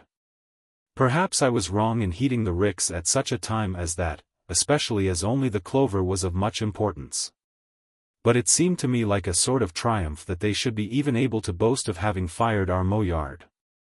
Therefore I stood in a nick of the clover, whence we had cut some trusses, with my club in hand, and gun close by. The robbers rode into our yard as coolly as if they had been invited, having lifted the gate from the hinges first on account of its being fastened. Then they actually opened our stable doors, and turned our honest horses out, and put their own rogues in the place of them. At this my breath was quite taken away. For we think so much of our horses. By this time I could see our troopers, waiting in the shadow of the house, round the corner from where the Doones were, and expecting the order to fire. But Jeremy Stickles very wisely kept them in readiness, until the enemy should advance upon them. 2 of you lazy fellows go, it was the deep voice of Carver Doone, and make us a light, to cut their throats by. Only one thing, once again. If any man touches Lorna, I will stab him where he stands. She belongs to me. There are 2 other young damsels here, whom you may take away if you please. And the mother, I hear, is still comely. Now for our rights. We have borne too long the insolence of these yokels. Kill every man, and every child, and burn the cursed place down. As he spoke thus blasphemously, I set my gun against his breast. And by the light buckled from his belt, I saw the little sight of brass gleaming alike upon either side, and the sleek round barrel glimmering. The aim was sure as death itself. If I only drew the trigger, which went very lightly, Carver Doone would breathe no more. And yet, will you believe me, I could not pull the trigger. Would to God that I had done so. For I never had taken human life, neither done bodily harm to man, beyond the little bruises, and the trifling aches and pains, which follow a good and honest bout in the wrestling ring. Therefore I dropped my carbine, and grasped again my club, which seemed a more straightforward implement. Presently 2 young men came towards me, bearing brands of resined hemp, kindled from Carver's lamp. The foremost of them set his torch to the rick within a yard of me, and smoke concealing me from him. I struck him with a backhanded blow on the elbow, as he bent it. And I heard the bone of his arm break, as clearly as ever I heard a twig snap. With a roar of pain he fell on the ground, and his torch dropped there, and singed him. The other man stood amazed at this, not having yet gained sight of me, till I caught his firebrand from his hand, and struck it into his countenance. With that he leaped at me. But I caught him, in a manner learned from early wrestling, and snapped his collarbone, as I laid him upon the top of his comrade. This little success so encouraged me, that I was half inclined to advance, and challenge Carver Doone to meet me, but I bore in mind that he would be apt to shoot me without ceremony. And what is the utmost of human strength against the power of powder? Moreover, I remembered my promise to sweet Lorna, and who would be left to defend her, if the rogues got rid of me? While I was hesitating thus, for I always continue to hesitate, except in actual conflict, a blaze of fire lit up the house, and brown smoke hung around it. 6 of our men had let go at the Doones, by Jeremy Stickles' order, as the villains came swaggering down in the moonlight ready for rape or murder. 2 of them fell, and the rest hung back, to think at their leisure what this was. They were not used to this sort of thing, it was neither just nor courteous. Being unable any longer to contain myself, as I thought of Lorna's excitement at all this noise of firing, I came across the yard, expecting whether they would shoot at me. However, no one shot at me, and I went up to Carver Doone, whom I knew by his size in the moonlight, and I took him by the beard, and said, "Do you call yourself a man?" For a moment he was so astonished that he could not answer. None had ever dared, I suppose, to look at him in that way, and he saw that he had met his equal, or perhaps his master. And then he tried a pistol at me, but I was too quick for him. "Now, Carver Doone, take warning," I said to him, very soberly, "you have shown yourself a fool by your contempt of me. I may not be your match in craft, but I am in manhood. You are a despicable villain. Lie low in your native muck." And with that word, I laid him flat upon his back in our straw yard, by a trick of the inner heel, which he could not have resisted, though his strength had been twice as great as mine. Unless he were a wrestler. Seeing him down, the others ran, though one of them made a shot at me, and some of them got their horses, before our men came up, and some went away without them. And among these last was Captain Carver, who arose, while I was feeling myself, for I had a little wound, and strode away with a train of curses enough to poison the light of the moon. We gained 6 very good horses, by this attempted rapine, as well as 2 young prisoners, whom I had smitten by the clover rick. And 2 dead Doones were left behind, whom, as we buried them in the churchyard, without any service over them, I for my part was most thankful that I had not killed. For to have the life of a fellow-man laid upon one's conscience, deserved he his death, or deserved it not, is to my sense of right and wrong the heaviest of all burdens. And the one that wears most deeply inwards, with the dwelling of the mind on this view and on that of it. I was inclined to pursue the enemy and try to capture more of them. But Jeremy Stickles would not allow it, for he said that all the advantage would be upon their side, if we went hurrying after them, with only the moon to guide us.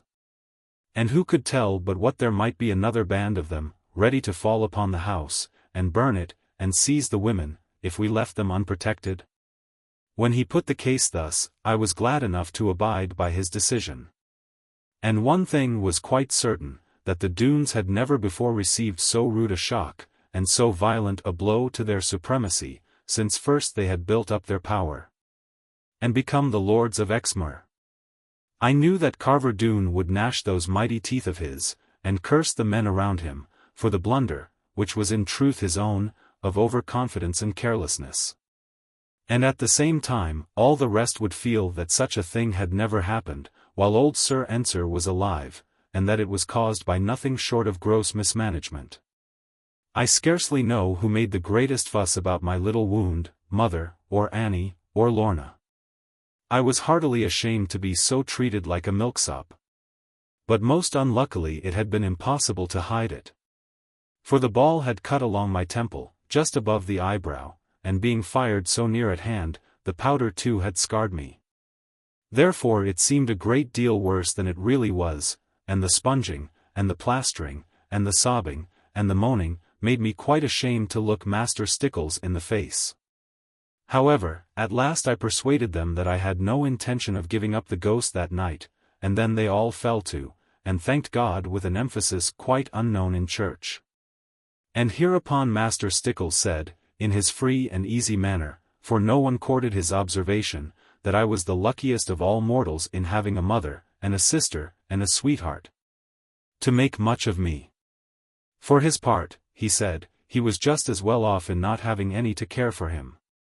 For now he might go and get shot, or stabbed, or knocked on the head, at his pleasure, without anyone being offended. I made bold, upon this, to ask him what was become of his wife, for I had heard him speak of having one. He said that he neither knew nor cared, and perhaps I should be like him some day. That Lorna should hear such sentiments was very grievous to me. But she looked at me with a smile, which proved her contempt for all such ideas. And lest anything still more unfit might be said, I dismissed the question. But Master Stickles told me afterwards, when there was no one with us, to have no faith in any woman, whatever she might seem to be. For he assured me that now he possessed very large experience, for so small a matter. Being thoroughly acquainted with women of every class, from ladies of the highest blood, to bonorobas, and peasants' wives, and that they all might be divided into 3 heads and no more. That is to say, as follows. First, the very hot and passionate, who were only contemptible. Second, the cold and indifferent, who were simply odious. And third, the mixture of the other 2, who had the bad qualities of both. As for reason, none of them had it.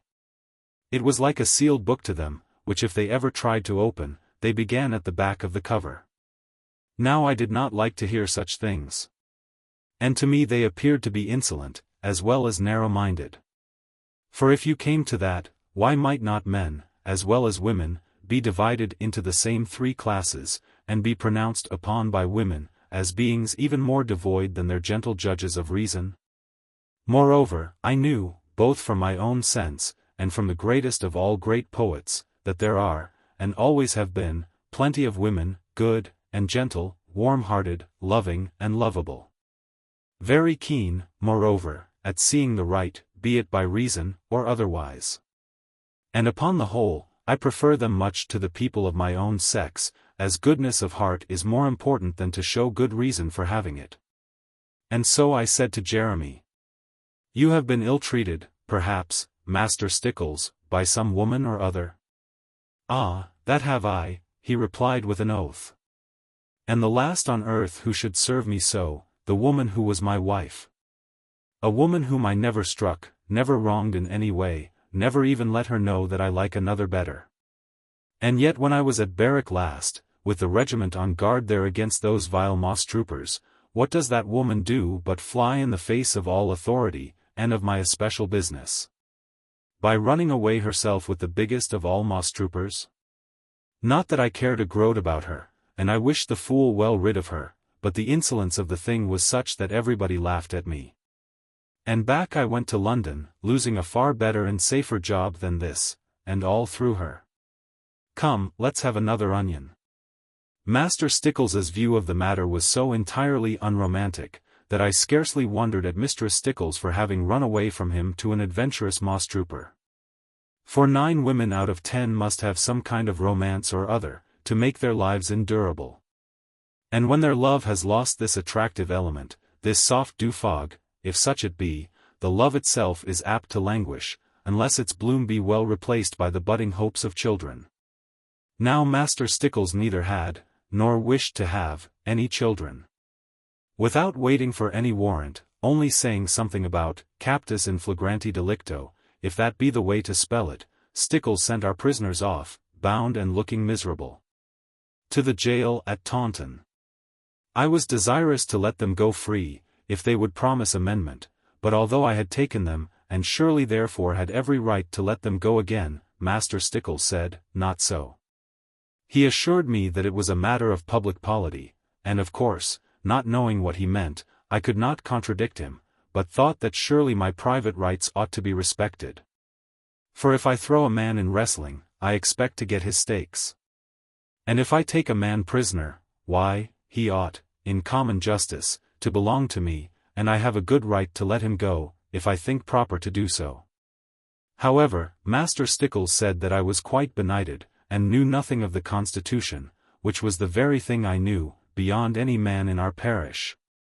Nevertheless, it was not for me to contradict a commissioner, and therefore I let my prisoners go, and wished them a happy deliverance. Stickles replied, with a merry grin, that if ever they got it, it would be a jail deliverance, and the bliss of dancing.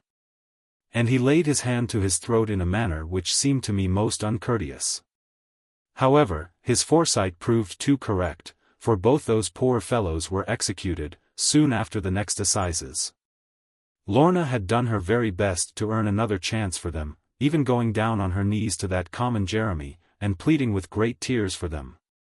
However, although much moved by her, he vowed that he durst do nothing else. To set them free was more than his own life was worth. For all the country knew, by this time, that 2 captive Doones were roped to the cider press at Plover's Barrows. Annie bound the broken arm of the one whom I had knocked down with the club, and I myself supported it. And then she washed and rubbed with lard the face of the other poor fellow, which the torch had injured, and I fetched back his collarbone to the best of my ability. For before any surgeon could arrive, they were off with a well-armed escort. That day we were reinforced so strongly from the stations along the coast, even as far as Minehead, that we not only feared no further attack, but even talked of assaulting Glen Doone, without waiting for the train bands. However, I thought that it would be mean to take advantage of the enemy in the thick of the floods and confusion, and several of the others thought so too, and did not like fighting in water. Therefore it was resolved to wait and keep a watch upon the valley, and let the floods go down again. Chapter 50. A merry meeting, a sad one. Now the business I had most at heart, as everyone knows by this time, was to marry Lorna as soon as might be, if she had no objection, and then to work the farm so well as to nourish all our family. And herein I saw no difficulty, for Annie would soon be off our hands, and somebody might come and take a fancy to little Lizzie, who was growing up very nicely now, though not so fine as Annie. Moreover, we were almost sure to have great store of hay and corn after so much snow, if there be any truth in the old saying, "A foot deep of rain will kill hay and grain, but 3 feet of snow will make them come mo." And although it was too true that we had lost a many cattle, yet even so we had not lost money. For the few remaining fetched such prices as were never known before. And though we grumbled with all our hearts, and really believed, at one time, that starvation was upon us, I doubt whether, on the whole, we were not the fatter, and the richer, and the wiser for that winter. And I might have said the happier, except for the sorrow which we felt at the failures among our neighbors.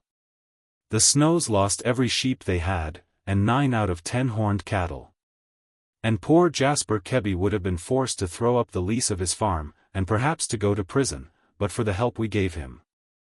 However, my dear mother would have it that Lorna was too young, as yet, to think of being married, and indeed I myself was compelled to admit that her form was becoming more perfect and lovely, though I had not thought it possible. And another difficulty was, that as we had all been Protestants from the time of Queen Elizabeth, the maiden must be converted first, and taught to hate all papists. Now Lorna had not the smallest idea of ever being converted. She said that she loved me truly, but wanted not to convert me, and if I loved her equally, why should I wish to convert her? With this I was tolerably content, not seeing so very much difference between a creed and a credo, and believing God to be our Father, in Latin as well as English.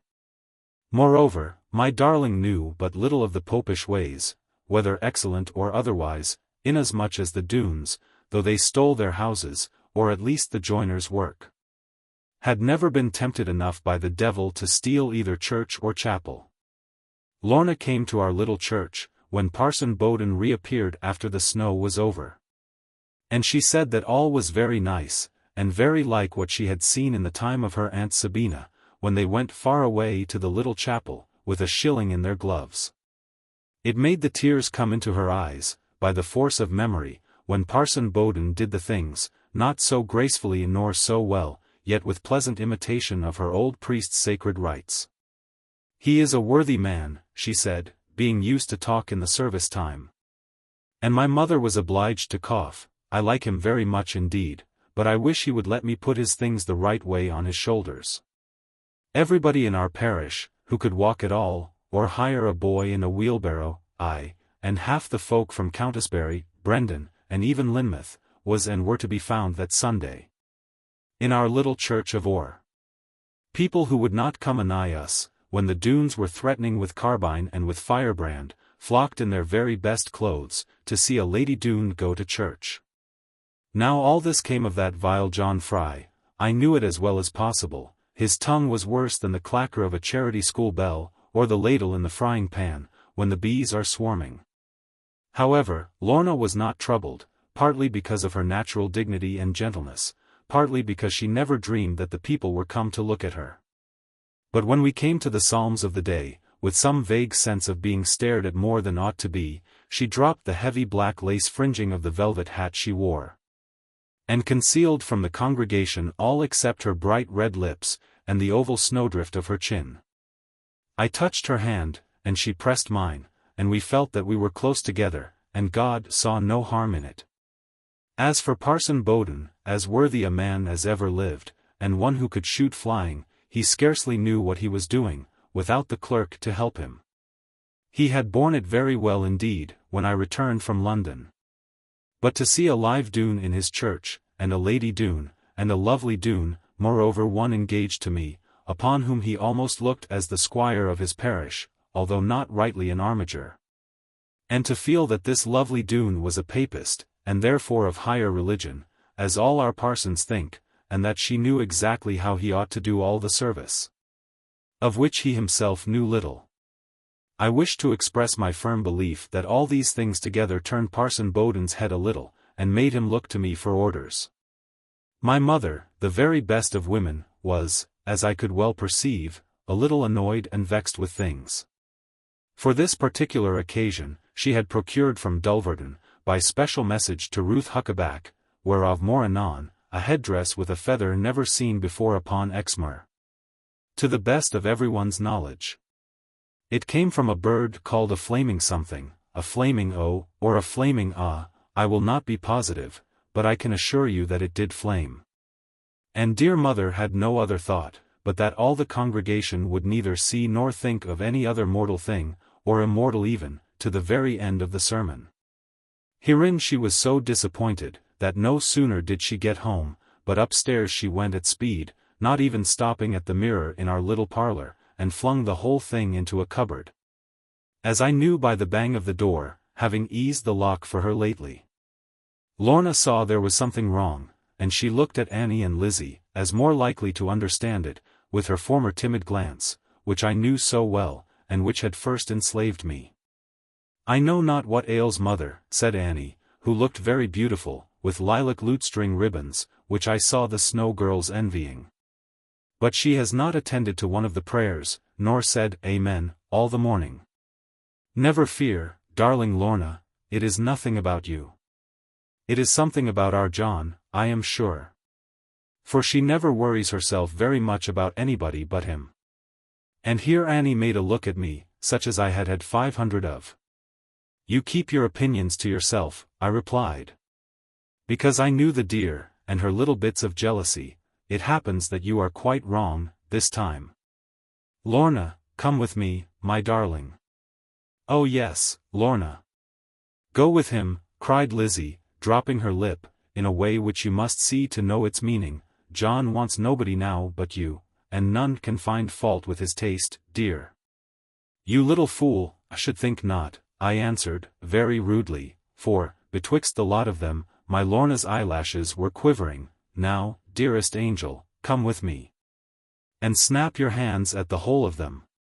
My angel did come, with a sigh, and then with a smile, when we were alone, but without any unangelic attempt at snapping her sweet white fingers.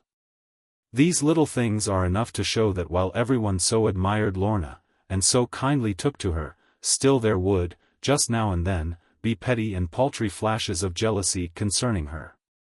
And perhaps it could not be otherwise among so many women.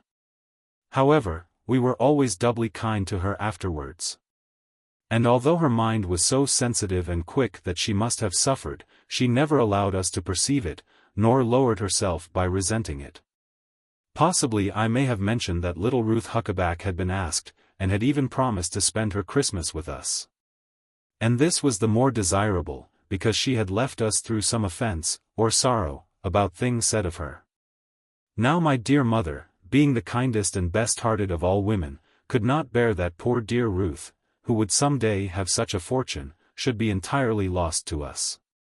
"It is our duty, my dear children," she said more than once about it, "to forgive and forget, as freely as we hope to have it done to us.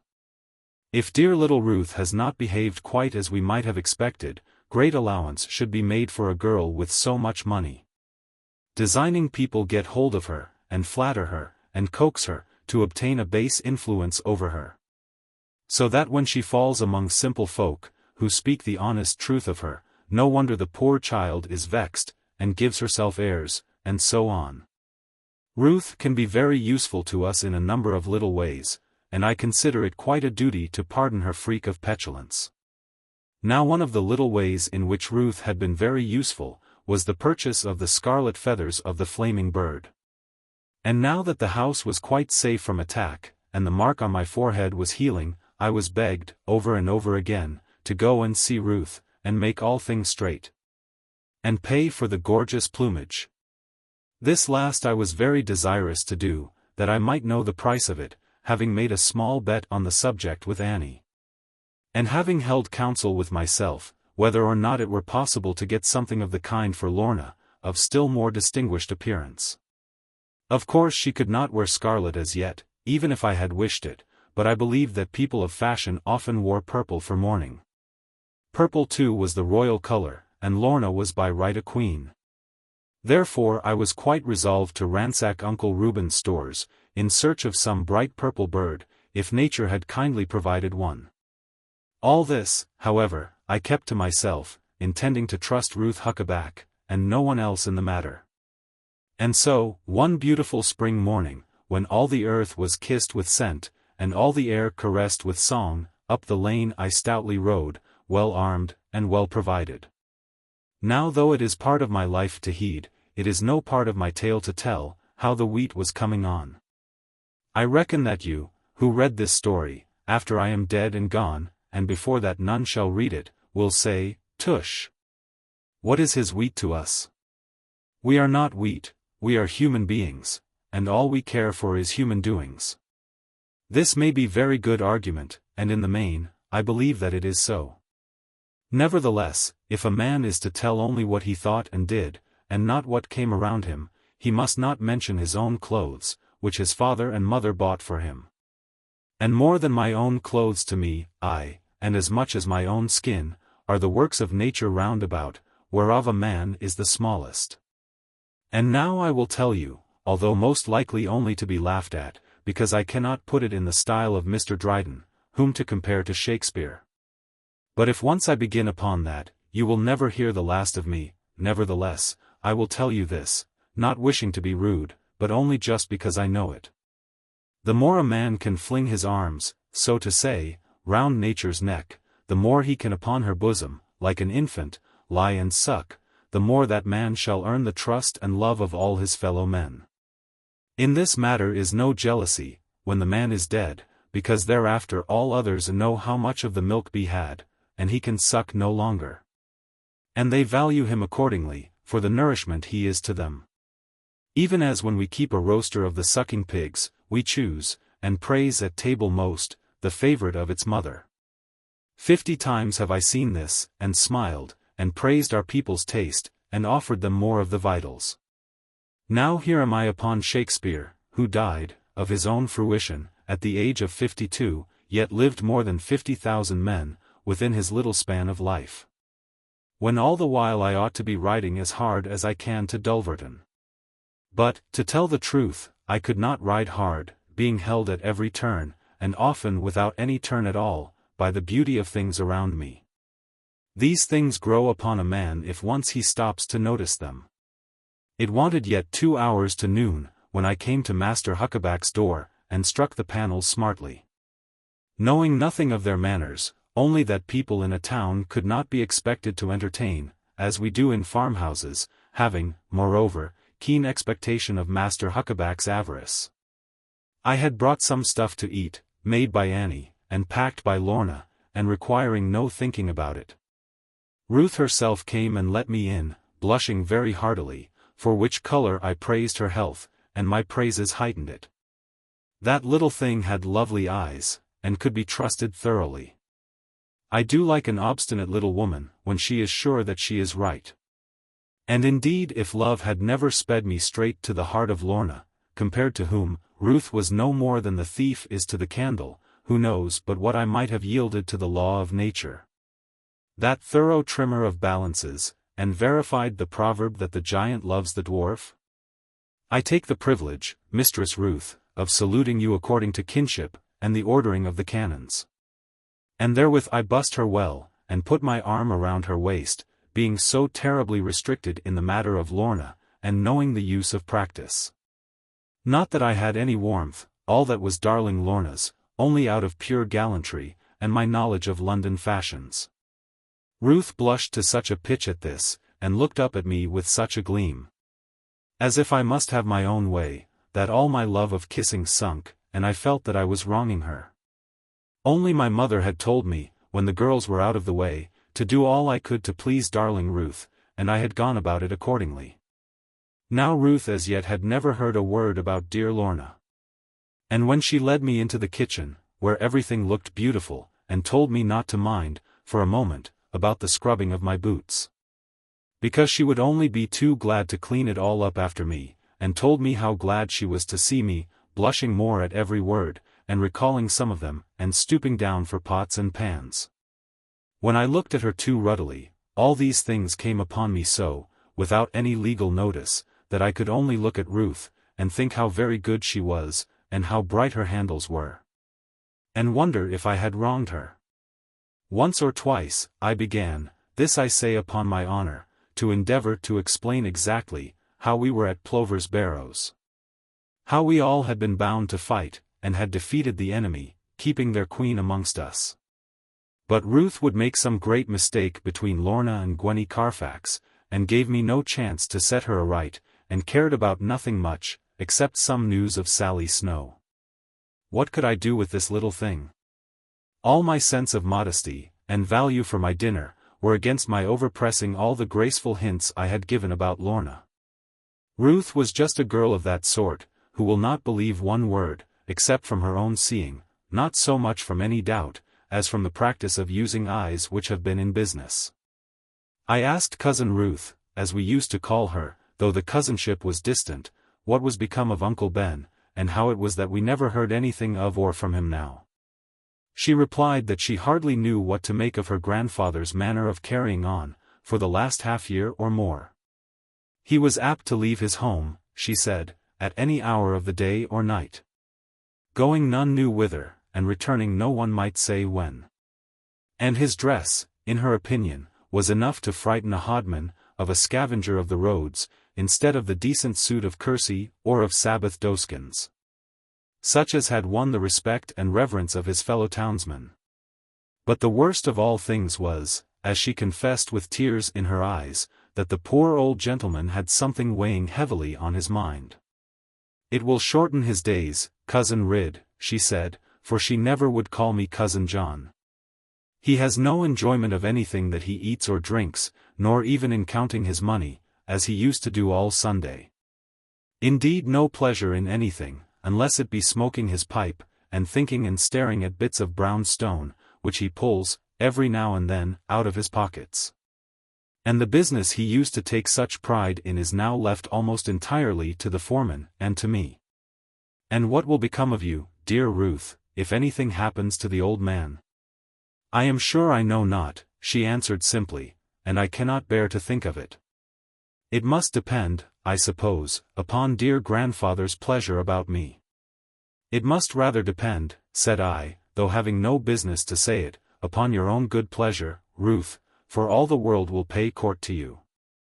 That is the very thing which I never could endure. I have begged dear grandfather to leave no chance of that. When he has threatened me with poverty, as he does sometimes, I have always met him truly, with the answer that I feared one thing a great deal worse than poverty, namely, to be an heiress. But I cannot make him believe it. Only think how strange, Cousin Rid, I cannot make him believe it. It is not strange at all, I answered, considering how he values money. Neither would anyone else believe you, except by looking into your true, and very pretty eyes, dear. Now I beg that no one will suspect for a single moment, either that I did not mean exactly what I said, or meant a single atom more, or would not have said the same, if Lorna had been standing by. What I had always liked in Ruth, was the calm, straightforward gaze, and beauty of her large brown eyes. Indeed, I had spoken of them to Lorna, as the only ones to be compared, though not for more than a moment, to her own, for truth and light, but never for depth and softness. But now the little maiden dropped them, and turned away, without reply. I will go and see to my horse, I said. The boy that has taken him seemed surprised at his having no horns on his forehead. Perhaps he will lead him into the shop, and feed him upon broadcloth. Oh, he is such a stupid boy, Ruth answered with great sympathy. How quick of you to observe that now, and you call yourself Slow John Ridd. I never did see such a stupid boy, sometimes he spoils my temper. But you must be back in half an hour, at the latest, Cousin Ridd. You see, I remember what you are. When once you get among horses, or cows, or things of that sort. Things of that sort. Well done, Ruth. One would think you were quite a cockney. Uncle Reuben did not come home to his dinner. And his granddaughter said she had strictest orders never to expect him. Therefore we had none to dine with us, except the foreman of the shop, a worthy man, named Thomas Cockram, 50 years of age or so. He seemed to me to have strong intentions of his own about little Ruth, and on that account to regard me with a wholly undue malevolence. And perhaps, in order to justify him, I may have been more attentive to her than otherwise need have been. At any rate, Ruth and I were pleasant, and he the very opposite. My dear cousin Ruth, I said, on purpose to vex Master Cockram, because he eyed us so heavily, and squinted too unluckily, we have long been looking for you at our Plover's Barrows farm. You remember how you used to love hunting for eggs in the morning, and hiding up in the towlet with Lizzie, for me to seek you among the hay, when the sun was down. Ah, Master Cockram, those are the things young people find their pleasure in, not in selling a yard of serge, and giving twopence halfpenny change, and writing, settled, at the bottom. With a pencil that has blacked their teeth. Now, Master Cockram, you ought to come as far as our good farm, at once, and eat 2 new-laid eggs for breakfast, and be made to look quite young again. Our good Annie would cook for you. And you should have the hot new milk and the pope's eye from the mutton, and every foot of you would become a yard in about a fortnight. And hereupon, I spread my chest, to show him an example. Ruth could not keep her countenance, but I saw that she thought it wrong of me, and would scold me, if ever I gave her the chance of taking those little liberties. However, he deserved it all, according to my young ideas, for his great impertinence in aiming at my cousin. But what I said was far less grievous to a man of honest mind than little Ruth's own behavior. I could hardly have believed that so thoroughly true a girl, and one so proud and upright, could have got rid of any man so cleverly as she got rid of Master Thomas Cockram. She gave him not even a glass of wine, but commended to his notice, with a sweet and thoughtful gravity, some invoice which must be corrected, before her dear grandfather should return. And to amend which 3 great ledgers must be searched from first to last. Thomas Cockram winked at me, with the worst of his 2 wrong eyes, as much as to say, I understand it. But I cannot help myself. Only you look out, if ever, and before he had finished winking, the door was shut behind him. Then Ruth said to me in the simplest manner, You have ridden far today, Cousin Ridd, and have far to ride to get home again. What will dear Aunt Ridd say, if we send you away without nourishment? All the keys are in my keeping, and dear grandfather has the finest wine, not to be matched in the west of England, as I have heard good judges say, though I know not wine from cider. Do you like the wine of Oporto, or the wine of Sherry's? I know not one from the other, fair cousin, except by the color, I answered, but the sound of Oporto is nobler, and richer. Suppose we try wine of Oporto. The good little creature went and fetched a black bottle of an ancient cast, covered with dust and cobwebs. These I was anxious to shake aside. And indeed I thought that the wine would be better for being roused up a little. Ruth, however, would not hear a single word to that purport. And seeing that she knew more about it, I left her to manage it. And the result was very fine indeed, to wit, a sparkling rosy liquor, dancing with little flakes of light, and scented like new violets. With this I was so pleased and gay, and Ruth so glad to see me gay, that we quite forgot how the time went on. And though my fair cousin would not be persuaded to take a second glass herself, she kept on filling mine so fast that it was never empty, though I did my best to keep it so. What is a little drop like this to a man of your size and strength, Cousin Ridd? She said, with her cheeks just brushed with rose, which made her look very beautiful. I have heard you say that your head is so thick, or rather so clear, you ought to say, that no liquor ever moves it. That is right enough, I answered.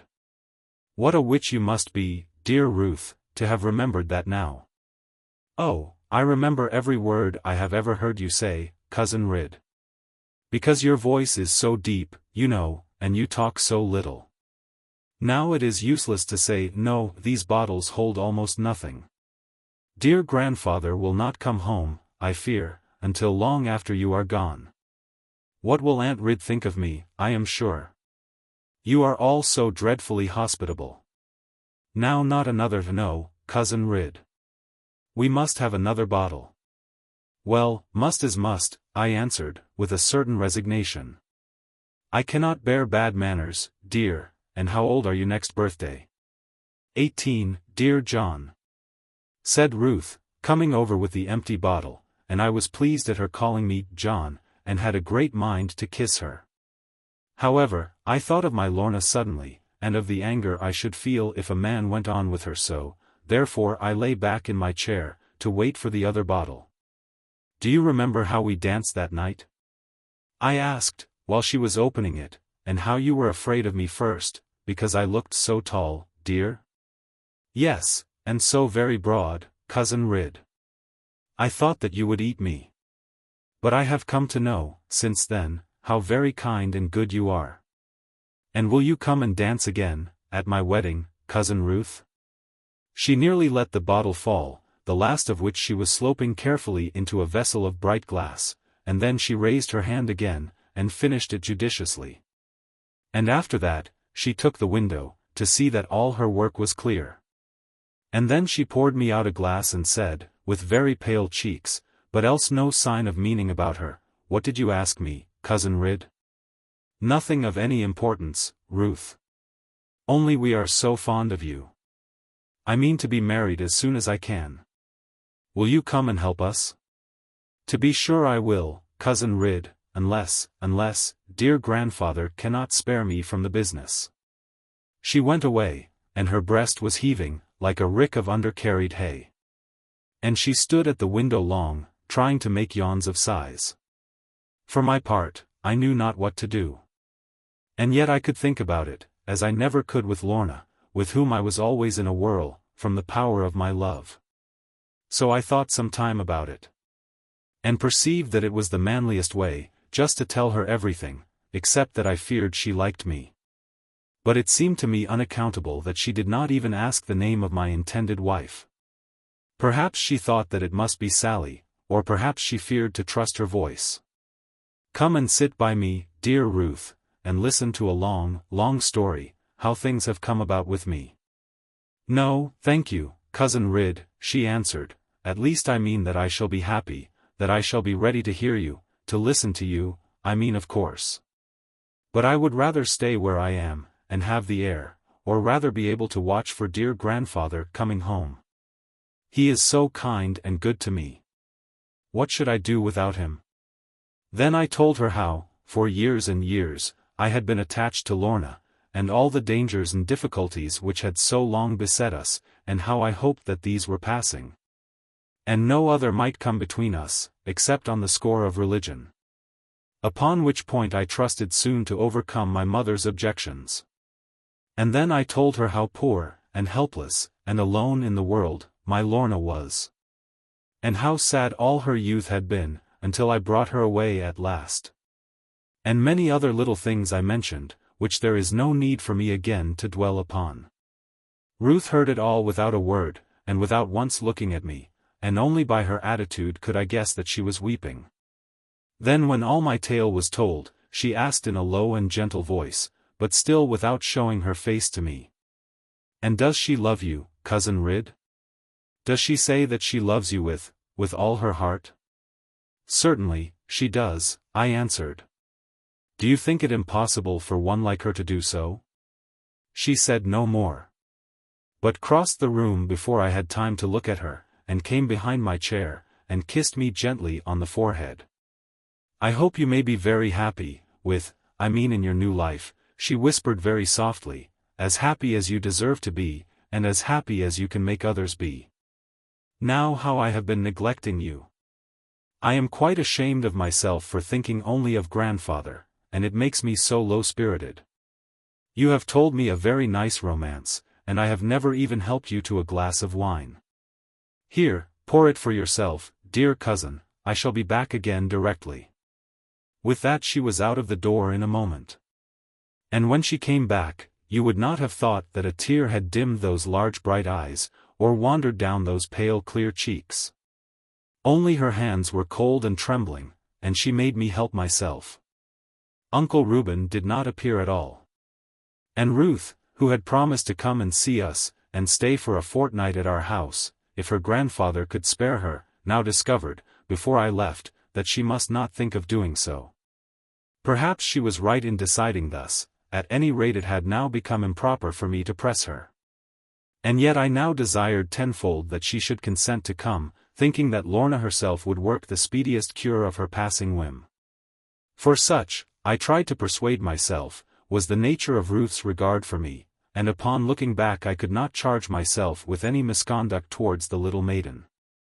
I had never sought her company, I had never trifled with her, at least until that very day, and being so engrossed with my own love, I had scarcely ever thought of her. And the maiden would never have thought of me, except as a clumsy yokel, but for my mother's and sister's meddling, and their wily suggestions. I believe they had told the little soul that I was deeply in love with her, although they both stoutly denied it. But who can place trust in a woman's word, when it comes to a question of matchmaking? Chapter 51. A visit from the Counsellor. Now while I was riding home that evening, with a tender conscience about Ruth, although not a wounded one, I guessed but little that all my thoughts were needed much for my own affairs. So however it proved to be, for as I came in, soon after dark, my sister Eliza met me at the corner of the cheese room, and she said, "Don't go in there, John," pointing to mother's room, "until I have had a talk with you." "In the name of Moses," I inquired, having picked up that phrase at Dulverton, "what are you at about me now? There is no peace for a quiet fellow." "It is nothing we are at," she answered, "neither may you make light of it. It is something very important about Mistress Lorna Doone." "Let us have it at once," I cried. "I can bear anything about Lorna, except that she does not care for me." "It has nothing to do with that, John. And I am quite sure that you never need fear anything of that sort. She perfectly wearies me sometimes, although her voice is so soft and sweet, about your endless perfections. Bless her little heart." I said, "The subject is inexhaustible." "No doubt," replied Lizzie, in the driest manner, "especially to your sisters. However, this is no time to joke. I fear you will get the worst of it, John. Do you know a man of about Gwenny's shape, nearly as broad as he is long, but about 6 times the size of Gwenny, and with a length of snow-white hair, and a thickness also as the copses were last winter? He never can comb it, that is quite certain, with any comb yet invented. Then you go and offer your services. There are few things you cannot scarify. I know the man from your description, although I have never seen him. Now where is my Lorna?" "Your Lorna is with Annie, having a good cry, I believe, and Annie too glad to second her. She knows that this great man is here, and knows that he wants to see her. But she begged to defer the interview, until dear John's return." "What a nasty way you have of telling the very commonest piece of news," I said, on purpose to pay her out. "What man will ever fancy you, you unlucky little snapper? Now, no more nursery talk for me. I will go and settle this business. You had better go and dress your dolls, if you can give them clothes unpoisoned." Hereupon Lizzie burst into a perfect roar of tears, feeling that she had the worst of it. And I took her up, and begged her pardon, although she scarcely deserved it. For she knew that I was out of luck, and she might have spared her satire. I was almost sure that the man who was come must be the Counsellor himself, of whom I felt much keener fear than of his son Carver. And knowing that his visit boded ill to me and Lorna, I went and sought my dear and led her with a heavy heart, from the maiden's room to mother's, to meet our dreadful visitor. Mother was standing by the door, making curtsies now and then, and listening to a long harangue upon the rights of state and land, which the counsellor, having found that she was the owner of her property, and knew nothing of her title to it, was encouraged to deliver it. My dear mother stood gazing at him, spellbound by his eloquence, and only hoping that he would stop. He was shaking his hair upon his shoulders, in the power of his words, and his wrath at some little thing, which he declared to be quite illegal. Then I ventured to show myself, in the flesh, before him, although he feigned not to see me, but he advanced with zeal to Lorna, holding out both hands at once. "My darling child, my dearest niece. How wonderfully well you look. Mistress Ridd, I give you credit. This is the country of good things. I never would have believed our queen could have looked so royal. Surely of all virtues, hospitality is the finest, and the most romantic. Dearest Lorna, kiss your uncle, it is quite a privilege." "Perhaps it is to you, sir," said Lorna, who could never quite check her sense of oddity, "but I fear that you have smoked tobacco, which spoils reciprocity." "You are right, my child. How keen your scent is. It is always so with us. Your grandfather was noted for his olfactory powers." "Ah, a great loss, dear Mrs. Ridd, a terrible loss to this neighbourhood. As one of our great writers says, I think it must be Milton, we ne'er shall look upon his like again." "With your good leave, sir," I broke in, "Master Milton could never have written so sweet and simple a line as that. It is one of the great Shakespeare." "Woe is me for my neglect," said the counsellor, bowing airily. "This must be your son, Mistress Ridd, the great John, the wrestler. And one who meddles with the muses. Ah, since I was young, how everything is changed, madam. Except indeed the beauty of women, which seems to me to increase every year." Here the old villain bowed to my mother, and she blushed, and made another curtsy, and really did look very nice. Now though I have quoted the poets amiss, as your son informs me, for which I tender my best thanks, and must amend my reading, I can hardly be wrong in assuming that this young armiger must be the too attractive cynosure to our poor little maiden. And for my part, she is welcome to him. I have never been one of those who dwell upon distinctions of rank, and birth, and such like, as if they were in the heart of nature, and must be eternal. In early youth, I may have thought so, and been full of that little pride. But now I have long accounted it one of the first axioms of political economy. You are following me, Mistress Ridd? Well, sir, I am doing my best, but I cannot quite keep up with you. Never mind, madam, I will be slower. But your son's intelligence is so quick. I see, sir, you thought that mine must be. But no, it all comes from his father, sir. His father was that quick and clever. Ah, I can well suppose it, madam. And a credit he is to both of you. Now, to return to our muttons, a figure which you will appreciate, I may now be regarded, I think, as this young lady's legal guardian. Although I have not had the honour of being formally appointed such. Her father was the eldest son of Sir Ensor Doone, and I happen to be the second son. And as young maidens cannot be baronets, I suppose I am, Sir Counsellor.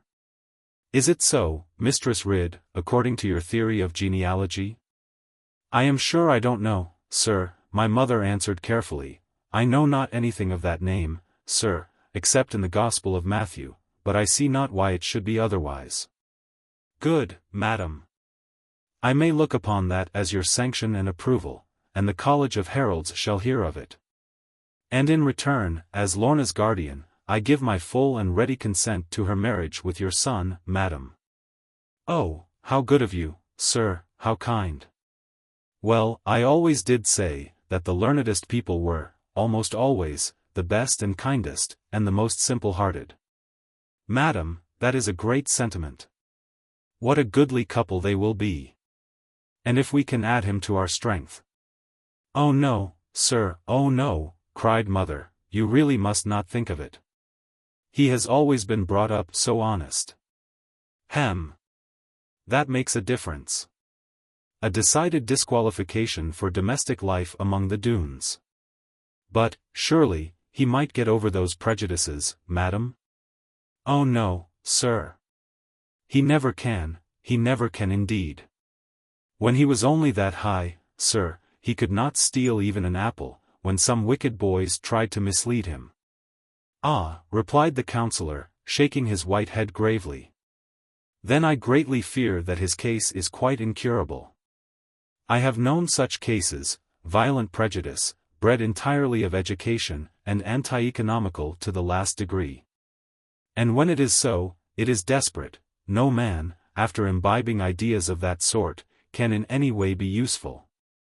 Oh yes, sir, John is very useful.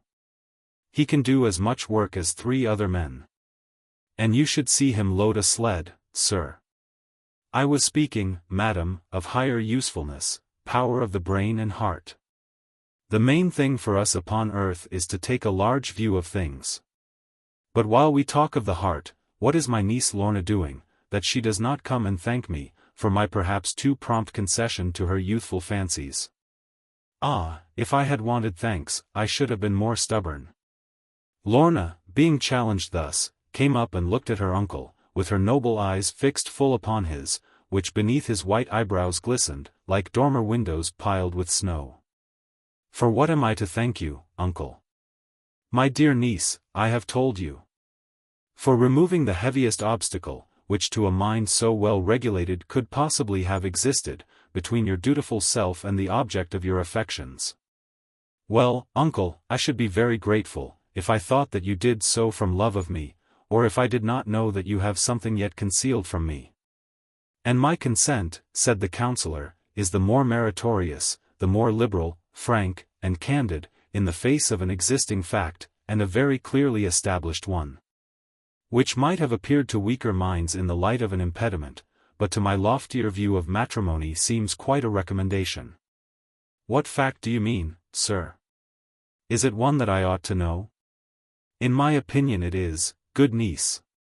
It forms, to my mind, so fine a basis for the invariable harmony of the matrimonial state. To be brief, as I always endeavor to be, without becoming obscure, you 2 young people, ah, what a gift is youth! One can never be too thankful for it. You will have the rare advantage of commencing married life, with a subject of common interest to discuss, whenever you weary of, well, say of one another. If you can now, by any means, conceive such a possibility. And perfect justice meted out, mutual goodwill resulting, from the sense of reciprocity. I do not understand you, sir. Why can you not say what you mean, at once? My dear child, I prolong your suspense. Curiosity is the most powerful of all feminine instincts. And therefore the most delightful, when not prematurely satisfied. However, if you must have my strong realities, here they are. Your father slew dear John's father, and dear John's father slew yours. Having said thus much, the counsellor leaned back upon his chair, and shaded his calm white-bearded eyes from the rays of our tallow candles. He was a man who liked to look, rather than to be looked at.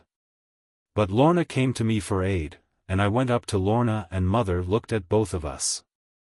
Then feeling that I must speak first, as no one would begin it, I took my darling round the waist, and led her up to the counsellor, while she tried to bear it bravely, yet must lean on me, or did. Now, Sir Counsellor Doone, I said, with Lorna squeezing both my hands, I never yet knew how, considering that she was walking all the time, or something like it. You know right well, Sir Counsellor, that Sir Ensor Doone gave approval. I cannot tell what made me think of this, but so it came upon me. Approval to what, good rustic John? To the slaughter so reciprocal?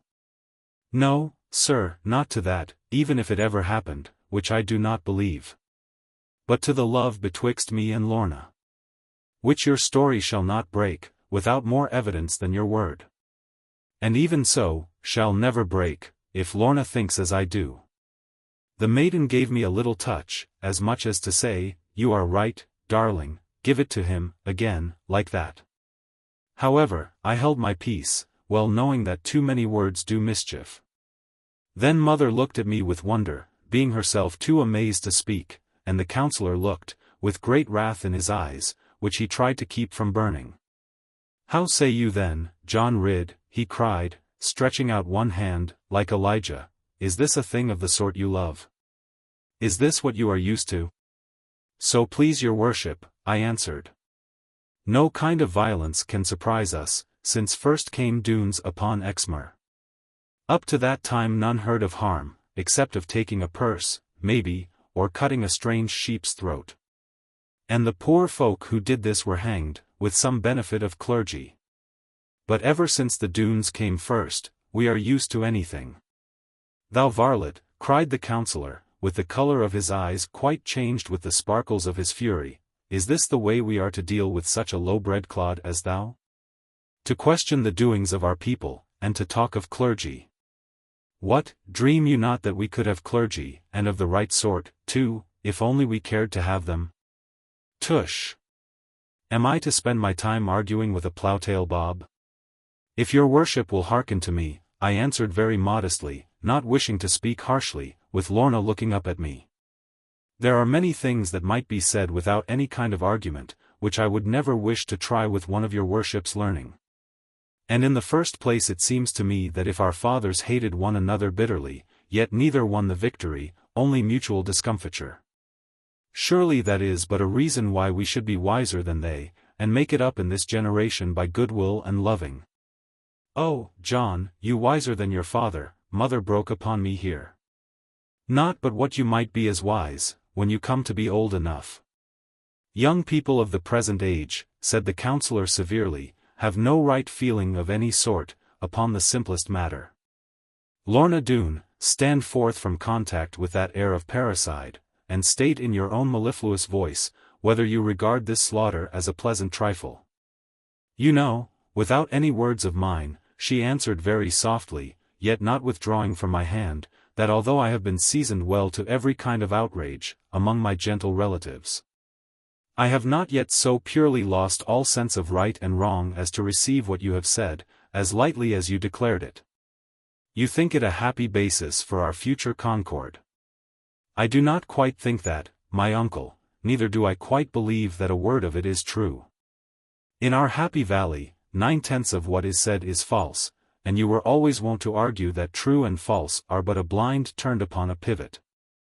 Without any failure of respect for your character, good uncle, I decline politely to believe a word of what you have told me. And even if it were proved to me, all I can say is this, if my John will have me, I am his forever." This long speech was too much for her. She had overrated her strength about it, and the sustenance of irony. So at last she fell into my arms, which had long been waiting for her. And there she lay with no other sound, except a gurgling in her throat.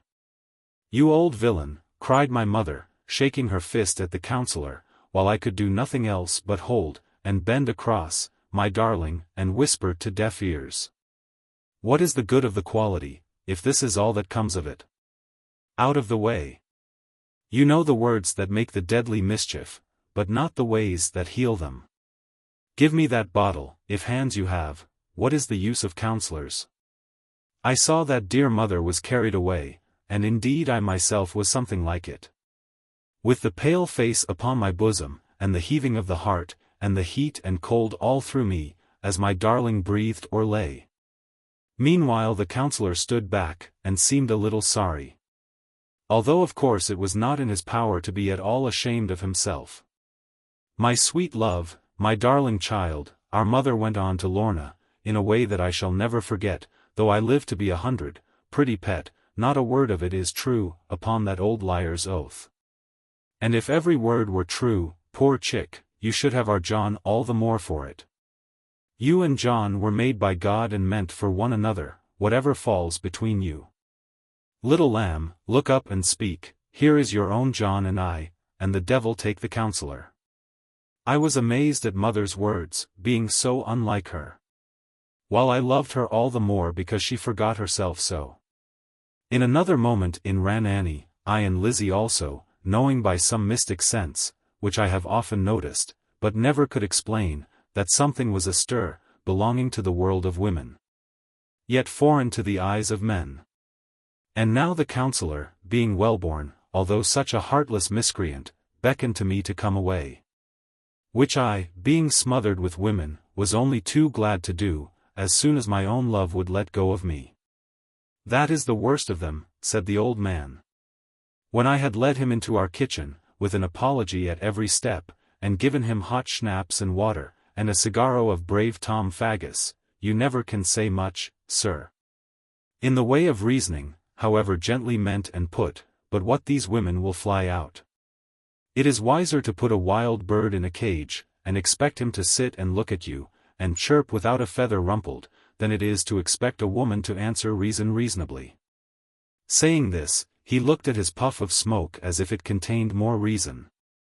I am sure I do not know, sir, I answered according to a phrase which has always been my favorite, on account of its general truth. Moreover, he was now our guest, and had right to be treated accordingly. I am, as you see, not acquainted with the ways of women, except my mother and sisters. Except not even them, my son, said the counsellor, now having finished his glass, without much consultation about it. If you once understand your mother and sisters, why you understand the lot of them. He made a twist in his cloud of smoke, and dashed his finger through it, so that I could not follow his meaning, and in manners liked not to press him.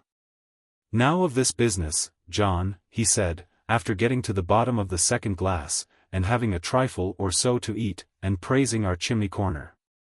Taking you on the whole, you know, you are wonderfully good people, and instead of giving me up to the soldiers, as you might have done, you are doing your best to make me drunk. Not at all, sir, I answered, not at all, your worship. Let me mix you another glass. We rarely have a great gentleman by the side of our embers and oven. I only beg your pardon, sir, that my sister Annie, who knows where to find all the good pans and the lard, could not wait upon you this evening. And I fear they have done it with dripping instead, and in a pan with the bottom burned. But old Betty quite loses her head sometimes, by dint of over-scolding. My son, replied the counsellor, standing across the front of the fire, to prove his strict sobriety, I meant to come down upon you tonight, but you have turned the tables upon me. Not through any skill on your part, nor through any paltry weakness as to love, and all that stuff, which boys and girls spin tops at, or knock dolls' noses together. But through your simple way of taking me, as a man to be believed. Combined with the comfort of this place, and the choice tobacco and cordials. I have not enjoyed an evening so much, God bless me if I know when. Your worship, said I, makes me more proud than I well know what to do with. Of all the things that please and lead us into happy sleep at night, the first and chiefest is to think that we have pleased a visitor. Then, John, thou hast deserved good sleep. For I am not pleased easily. But although our family is not so high now as it hath been, I have enough of the gentleman left to be pleased when good people try me. My father, Sir Ensor, was better than I in this great element of birth, and my son Carver is far worse. Itis parentum, what is it, my boy? I hear that you have been at a grammar school. So I have, your worship, and at a very good one, but I only got far enough to make more tail than head of Latin. Let that pass, said the counsellor. John, thou art all the wiser. And the old man shook his hoary locks, as if Latin had been his ruin. I looked at him sadly, and wondered whether it might have so ruined me, but for God's mercy in stopping it. Chapter 52. The way to make the cream rise. That night the Reverend Counsellor, not being in such state of mind as ought to go alone, kindly took our best old bedstead, carved in panels, well enough, with the woman of Samaria. I set him up, both straight and heavy, so that he need but close both eyes, and keep his mouth just open, and in the morning he was thankful for all that he could remember. I, for my part, scarcely knew whether he really had begun to feel goodwill towards us, and to see that nothing else could be of any use to him, or whether he was merely acting, so as to deceive us. And it had struck me, several times, that he had made a great deal more of the spirit he had taken than the quantity would warrant, with a man so wise and solid. Neither did I quite understand a little story which Lorna told me, how that in the night awaking, she had heard, or seemed to hear, a sound of feeling in her room. As if there had been someone groping carefully among the things within her drawers or wardrobe closet. But the noise had ceased at once, she said, when she sat up in bed and listened. And knowing how many mice we had, she took courage and fell asleep again. After breakfast, the counsellor, who looked no whit the worse for schnapps, but even more grave and venerable, followed our Annie into the dairy, to see how we managed the clotted cream, of which he had eaten a basinful. And thereupon they talked a little, and Annie thought him a fine old gentleman, and a very just one, for he had nobly condemned the people who spoke against Tom Faggus. "Your honour must plainly understand," said Annie, being now alone with him, and spreading out her light quick hands over the pans, like butterflies, that they are brought in here to cool, after being set in the basin holes, with the wood ash under them, which I showed you in the back kitchen. And they must have very little heat, not enough to simmer even, only just to make the bubbles rise, and the scum upon the top set thick.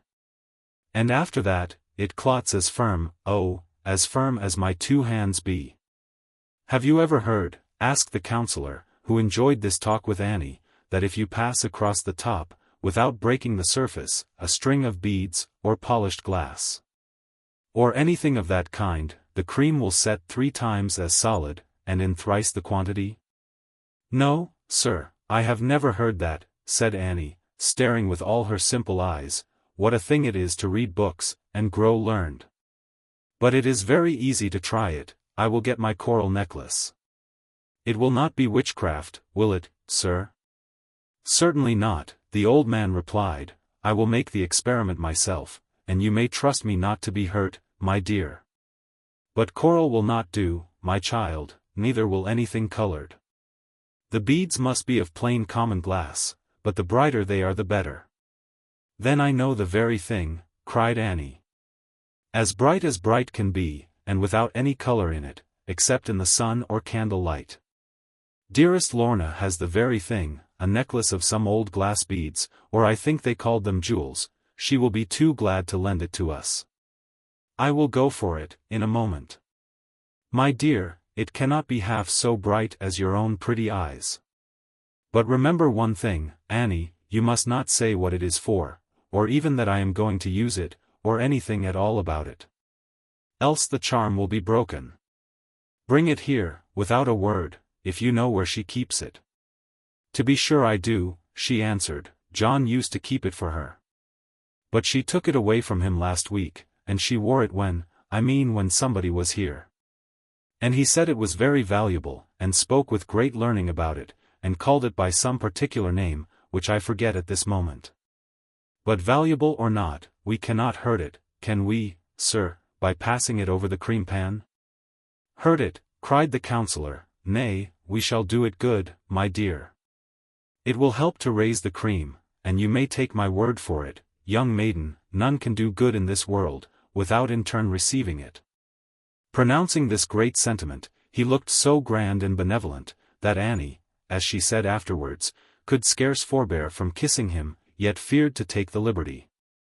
Therefore, she only ran away to fetch my Lorna's necklace. Now as luck would have it, whether good luck or otherwise, you must not judge too hastily, my darling had taken it into her head, only a day or 2 before, that I was far too valuable to be trusted with her necklace. Now that she had some idea of its price and quality, she had begun to fear that someone, perhaps even Squire Faggus, in whom her faith was illiberal, might form designs against my health, to win the bauble from me. So, with many pretty coaxings, she had led me to give it up, which, except for her own sake, I was glad enough to do, misliking a charge of such importance. Therefore Annie found it sparkling in the little secret hole, near the head of Lorna's bed, which she herself had recommended for its safer custody. And without a word to anyone she brought it down, and danced it in the air before the counsellor, for him to admire its lustre. Oh, that old thing, said the gentleman, in a tone of some contempt. I remember that old thing well enough. However, for want of a better, no doubt it will answer our purpose. 3 times 3, I pass it over. Crinklium, crankum, grass and clover. What are you feared of, you silly child? Good sir, it is perfect witchcraft. I am sure of that, because it rhymes. Oh, what would mother say to me? Shall I ever go to heaven again? Oh, I see the cream already. To be sure you do, but you must not look, or the whole charm will be broken, and the devil will fly away with the pan, and drown every cow you have got in it. Oh, sir, it is too horrible. How could you lead me to such a sin? Away with thee, witch of Endor. For the door began to creak, and a broom appeared suddenly in the opening, with our Betty, no doubt, behind it. But Annie, in the greatest terror, slammed the door, and bolted it, and then turned again to the counsellor, yet looking at his face, had not the courage to reproach him.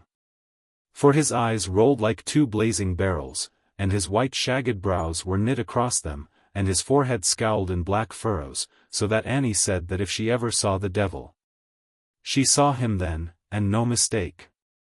Whether the old man wished to scare her, or whether he was trying not to laugh, is more than I can tell you. Now, he said, in a deep stern whisper, not a word of this to a living soul. Neither must you, nor any other enter this place for 3 hours at least. By that time the charm will have done its work, the pan will be creamed to the bottom. And you will bless me for a secret which will make your fortune. Put the bauble under this pannikin, which none must lift for a day and a night. Have no fear, my simple wench. Not a breath of harm shall come to you, if you obey my orders. Oh, that I will, sir, that I will, if you will only tell me what to do. Go to your room, without so much as a single word to anyone. Bolt yourself in, and for 3 hours now, read the Lord's Prayer backwards. Poor Annie was only too glad to escape, upon these conditions, and the counsellor kissed her upon the forehead and told her not to make her eyes red, because they were much too sweet and pretty. She dropped them at this, with a sob and a curtsy, and ran away to her bedroom, but as for reading the Lord's Prayer backwards, that was much beyond her. And she had not done 3 words quite right, before the 3 hours expired. Meanwhile the counsellor was gone. He bade our mother adieu, with so much dignity of bearing, and such warmth of gratitude, and the high-bred courtesy of the old school, now fast disappearing, that when he was gone, dear mother fell back on the chair which he had used last night, as if it would teach her the graces.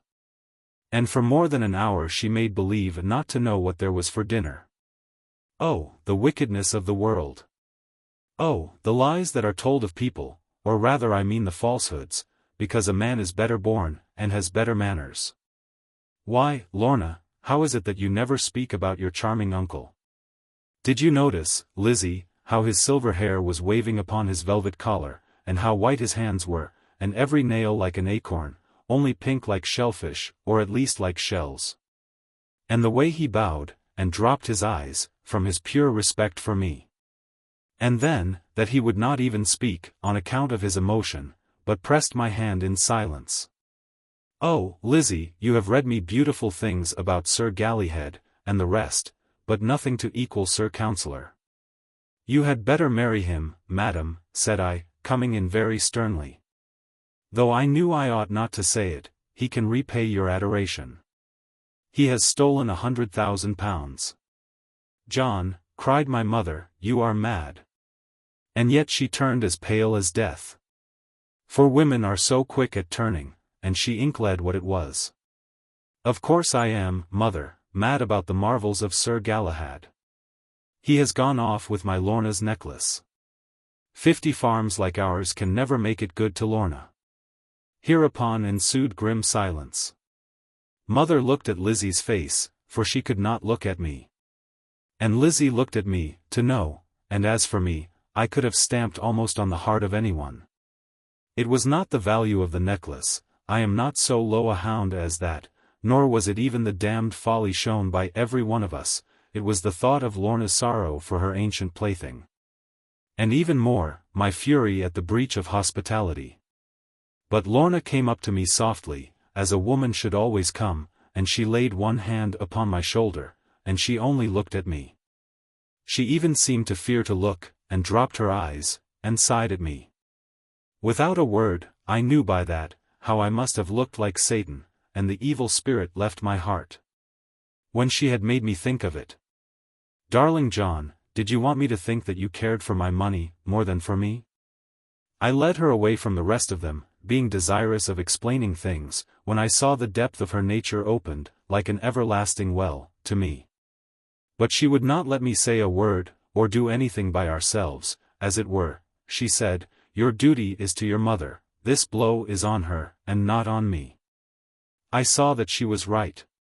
Though how she knew it is beyond me, and I asked her just to go in front, and bring my mother round a little.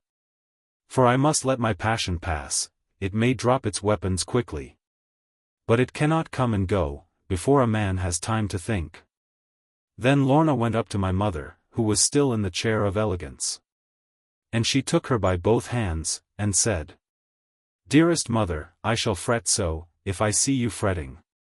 And to fret will kill me, mother. They have always told me so."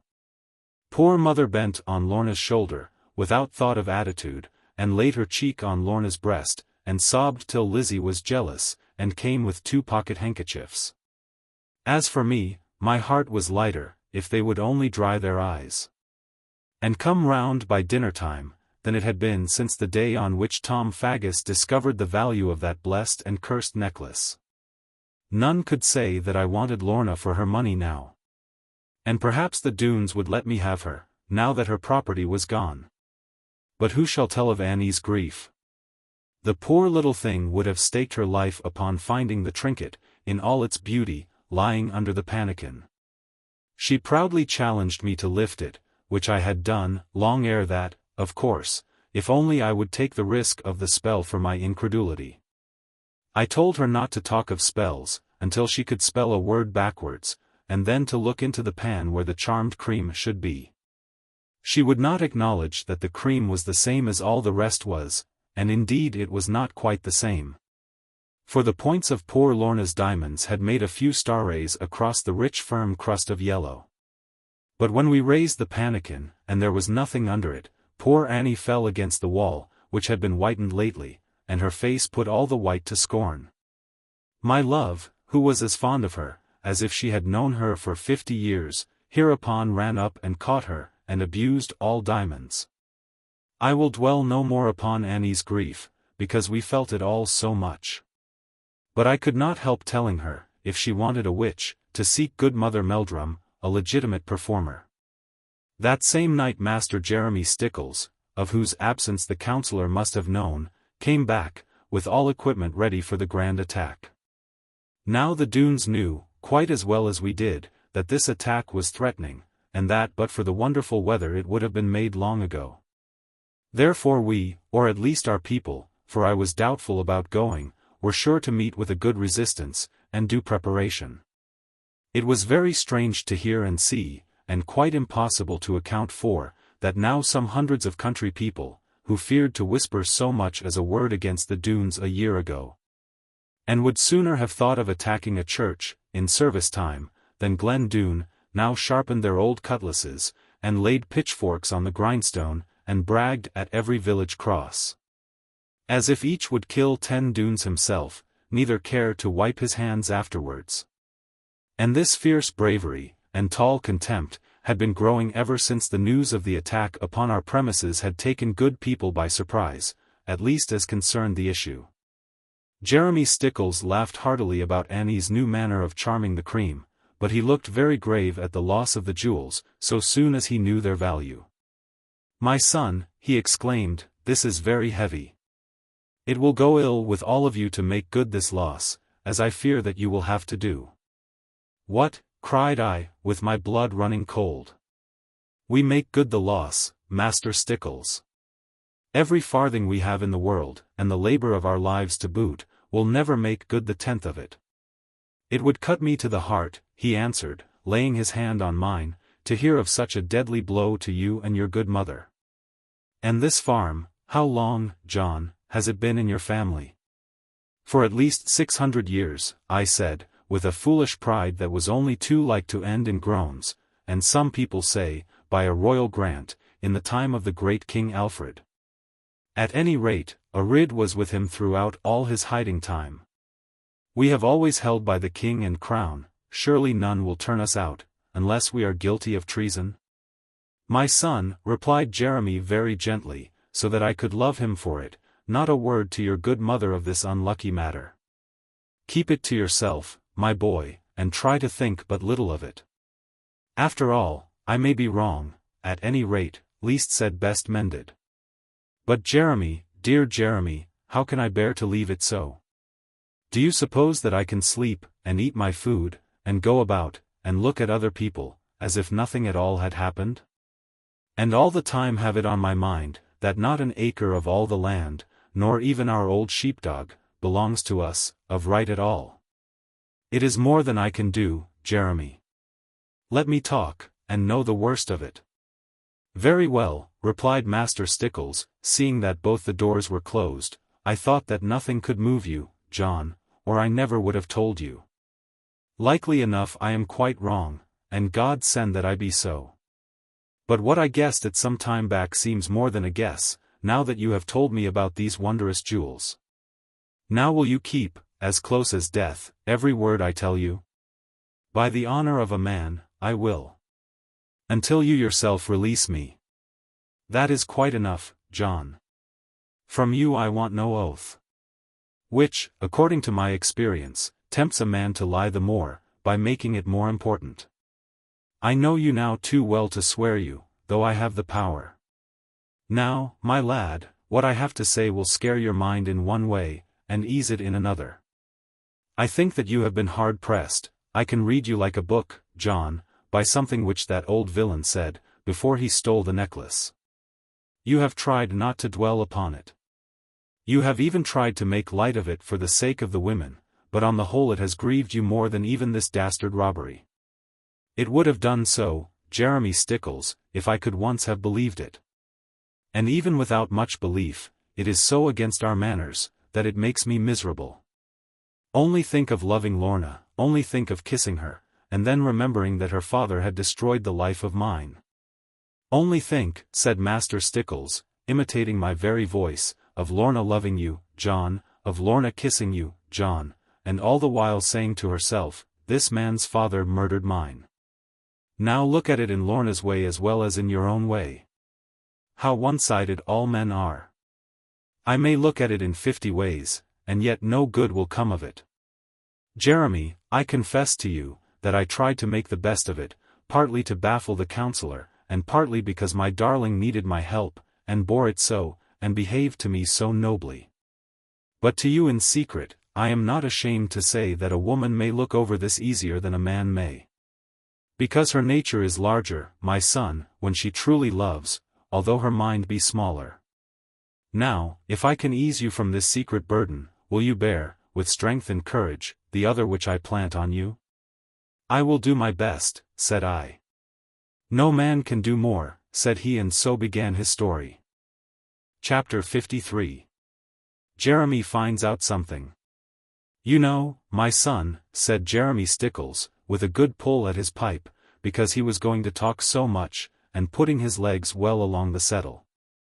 It has been my duty, for a wearier time than I care to think of, and which would have been unbearable, except for your great kindness, to search this neighborhood narrowly, and learn everything about everybody. Now the neighborhood itself is queer, and people have different ways of thinking from what we are used to in London. For instance now, among your folk, when any piece of news is told, or any man's conduct spoken of, the very first question that arises in your mind is this: was this action kind and good? Long after that, you say to yourselves, does the law enjoin or forbid this thing? Now here is your fundamental error, for among all truly civilized people the foremost of all questions is, how stands the law herein?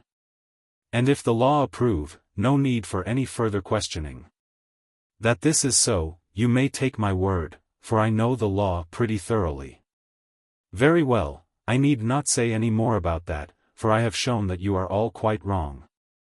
I only speak of this savage tendency, because it explains so many things which have puzzled me among you, and most of all your kindness to men whom you never saw before. which is an utterly illegal thing. It also explains your toleration of these outlaw Doones so long. If your views of law had been correct, and law an element of your lives, these robbers could never have been indulged for so many years amongst you, but you must have abetted the nuisance. Now, Stickles, I cried, this is too bad, he was delivering himself so grandly. Why you yourself have been amongst us, as the balance, and sceptre, and sword of law, for nigh upon a 12-month. And have you abetted the nuisance, or even cared to do it, until they began to shoot at you? My son, he replied, your argument is quite beside the purpose, and only tends to prove more clearly that which I have said of you. However, if you wish to hear my story, no more interruptions. I may not have a chance to tell you, perhaps for weeks, or I know not when, if once those yellows and reds arrive, and be blessed to them, the lubbers. Well, it may be 6 months ago, or it may be 7, at any rate a good while before that cursed frost began, the mere name of which sends a shiver down every bone of my body. When I was riding one afternoon from Dulverton to Watchet. Dulverton to Watchet! I cried. Now what does that remind me of? I am sure, I remember something. Remember this, John, if anything, that another word from thee, and thou hast no more of mine. Well, I was a little weary perhaps, having been plagued at Dulverton with the grossness of the people. For they would tell me nothing at all about their fellow townsman, your worthy Uncle Huckaback, except that he was a God-fearing man, and they only wished I was like him. I blessed myself for a stupid fool, in thinking to have pumped them. For by this time I might have known that, through your western homeliness, every man in his own country is something more than a prophet. And I felt, of course, that I had done more harm than good by questioning. Inasmuch as every soul in the place would run straightway and inform him that the king's man from the other side of the forest had been sifting out his ways and works. Ah, I cried, for I could not help it, you begin to understand at last, that we are not quite such a set of oafs, as you at first believed us. I was riding on from Dulverton, he resumed, with great severity, yet threatening me no more, which checked me more than 50 threats, and it was late in the afternoon, and I was growing weary.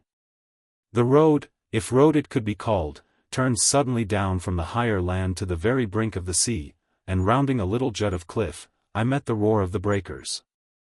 My horse was scared, and leaped aside, for a northerly wind was piping, and driving hunks of foam across, as children scatter snowballs. But he only sank to his fetlocks in the dry sand, piled with popweed, and I tried to make him face the waves, and then I looked about me. Watchet town was not to be seen, on account of a little foreland, a mile or more upon my course, and standing to the right of me. There was room enough below the cliffs, which are nothing there to yours, John, for horse and man to get along, although the tide was running high with a northerly gale to back it. But close at hand and in the corner, drawn above the yellow sands and long eyebrows of rackweed, as snug a little house blinked on me as ever I saw, or wished to see. You know that I am not luxurious, neither in any way given to the common lusts of the flesh, John. My father never allowed his hair to grow a fourth part of an inch in length, and he was a thoroughly godly man, and I try to follow in his footsteps, whenever I think about it. Nevertheless, I do assure you that my view of that little house and the way the lights were twinkling, so different from the cold and darkness of the rolling sea, moved the ancient Adam in me. If he could be found to move. I love not a house with too many windows, being out of house and doors some 3/4 of my time. When I get inside a house I like to feel the difference. Air and light are good for people who have any lack of them, and if a man once talks about them, 'tis enough to prove his need of them. But, as you well know, John Ridd, the horse who has been at work all day, with the sunshine in his eyes, sleeps better in dark stables, and needs no moon to help him. Seeing therefore that this same inn had 4 windows, and no more, I thought to myself how snug it was, and how beautiful I could sleep there. And so I made the old horse draw hand, which he was only too glad to do, and we clomb above the springtide mark, and over a little piece of turf, and struck the door of the hostelry. Someone came and peeped at me through the lattice overhead, which was full of bull's eyes, and then the bolt was drawn back, and a woman met me very courteously. A dark and foreign-looking woman, very hot of blood, I doubt, but not altogether a bad one. And she waited for me to speak first, which an Englishwoman would not have done. "Can I rest here for the night?" I asked, with a lift of my hat to her, for she was no provincial dame, who would stare at me for the courtesy. "My horse is weary from the sloughs, and myself but little better, beside that, we both are famished." "Yes, sir, you can rest and welcome. But of food, I fear, there is but little, unless of the common order. Our fishers would have drawn the nets, but the waves were violent. However, we have, what you call it? I never can remember, it is so hard to say, the flesh of the hog salted." "Bacon," said I, "what can be better? And half-dozen of eggs with it, and a quart of fresh-drawn ale." "You make me rage with hunger, madam. Is it cruelty, or hospitality?" "Ah, good," she replied, with a merry smile, full of southern sunshine, "you are not of the men round here. You can think, and you can laugh. And most of all, I can eat, good madam. In that way I shall astonish you, even more than by my intellect." She laughed aloud, and swung her shoulders, as your natives cannot do, and then she called a little maid to lead my horse to stable. However, I preferred to see that matter done myself, and told her to send the little maid for the frying pan and the egg box. Whether it were my natural wit and elegance of manner, or whether it were my London freedom and knowledge of the world, or, which is perhaps the most probable, because the least pleasing supposition, my ready and permanent appetite, and appreciation of garlic, I leave you to decide, John, but perhaps all three combine to recommend me to the graces of my charming hostess.